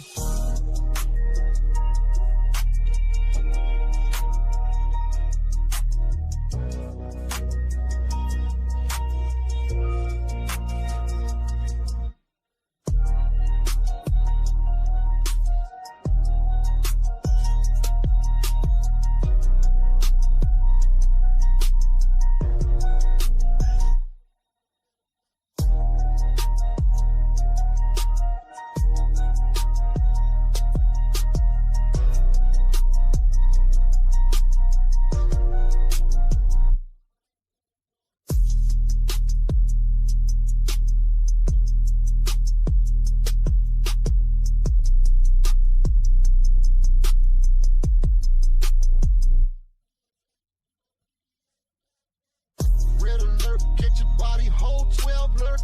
If I shoot, I murk, get yourself so touched.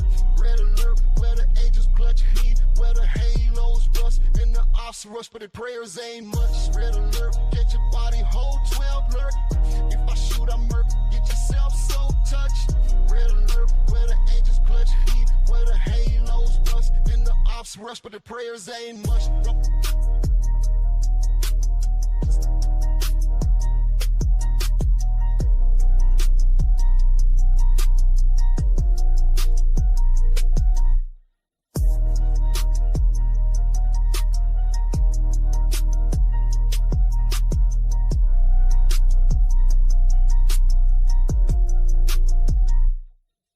Red alert, get your body, hold 12 alert. If I shoot, I murk, get yourself so touched. Red alert, where the angels clutch heat, where the halos rust. In the ops rush, but the prayers ain't much. Red alert, get your body, hold 12 alert. If I shoot, I murk, get yourself so touched. Red alert, where the angels clutch heat, where the halos rust. In the ops rush, but the prayers ain't much. Don't ask.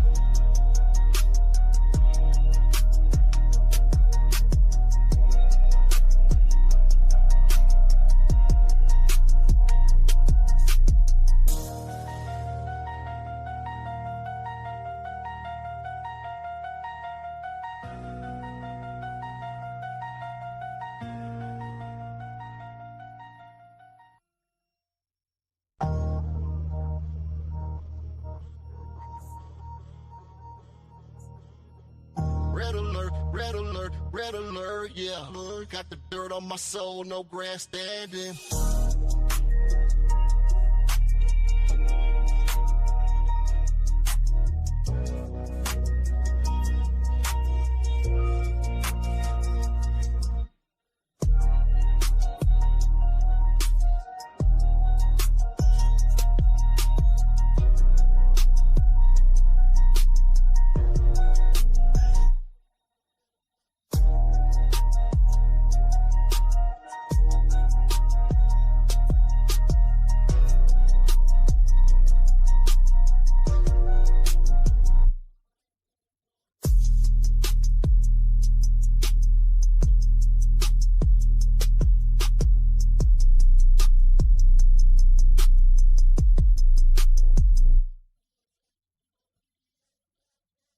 Red alert, get your body, hold 12 alert.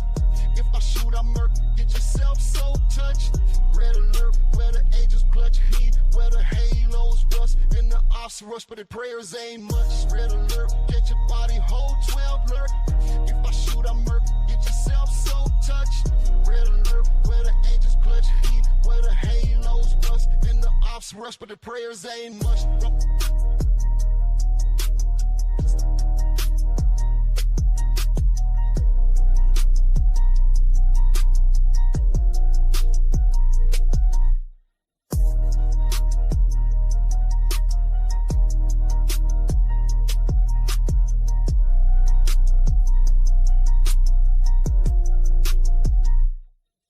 Red alert, get your body whole 12 alert. If I shoot, I murk, get yourself so touched. Red alert, where the angels clutch heat, where the halos rust, in the ops rush, but the prayers ain't much. Red alert, get your body whole 12 alert. If I shoot, I murk, get yourself so touched. Red alert, where the angels clutch heat, where the halos rust, in the ops rush, but the prayers ain't much. Don't mess.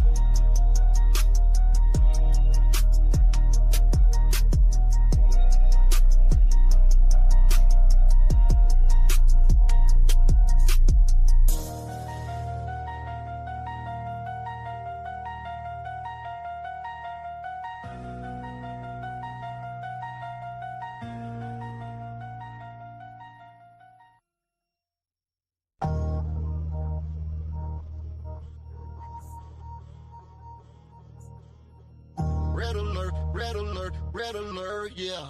Got the dirt on my soul, no grandstanding.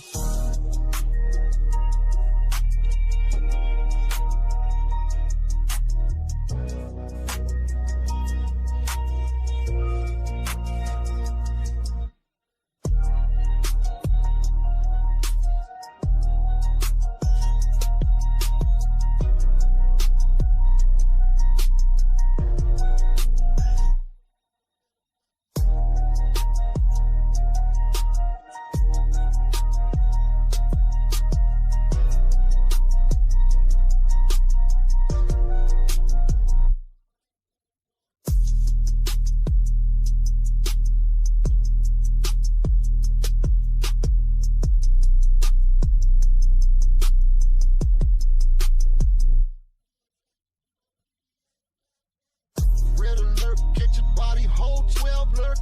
If I shoot, I murk, get yourself so touched. Red alert, where the angels clutch heat, where the halos rust, and the ops rush, but the prayers ain't much. Red alert, get your body whole 12 alert. If I shoot, I murk, get yourself so touched. Red alert, where the angels clutch heat, where the halos rust, and the ops rush, but the prayers ain't much.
All right, all right, all right, all right. Let me go ahead and get my listen. Listen. This is where we at the halftime right now. As you can see, the Rockets are still winning this basketball game. Um, part and parcel, part and parcel, due to just I want to say just defensive intensity and an efficient night by selective guys, where we were able to capitalize on really, I mean, really not open shots, but just make big shots tonight. Some guys just made big shots tonight, which is the only reason we're really up in this game, other than the fact that um just what I said happened. We had to come out early and smack them guys in their mouth early in order to get them off their rhythm. If not for that, we're not in this game. I mean, to keep it honest, if it's not for the fact that Steven Adams is in there getting every offensive rebound and pushing guys around, we get round out the game early, and they came out with a lot of intensity and confidence that they could beat us, and they wanted to prove that they can beat us. And the thing that they couldn't do, listen, the thing that they couldn't do is this. Mike check. Stop my cam. The thing that they couldn't do is this. Okay.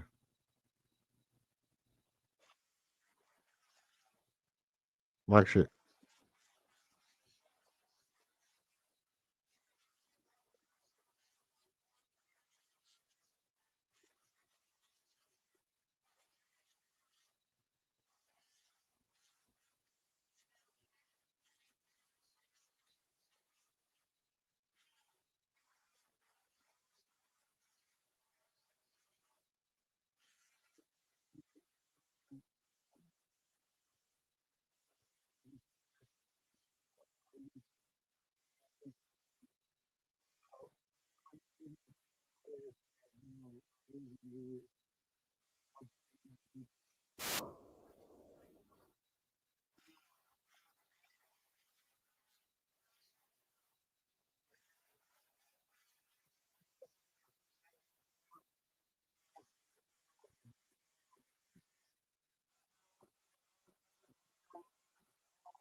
Mike check.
to go ham.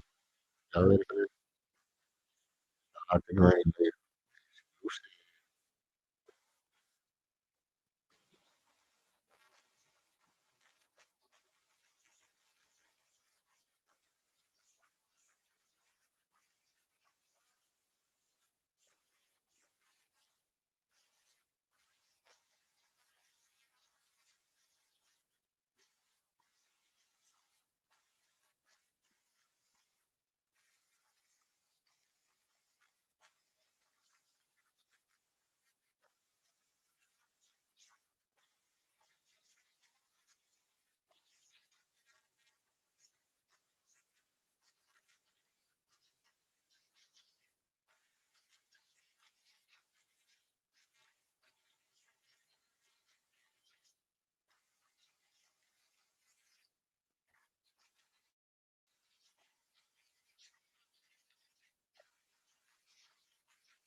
What up with your family?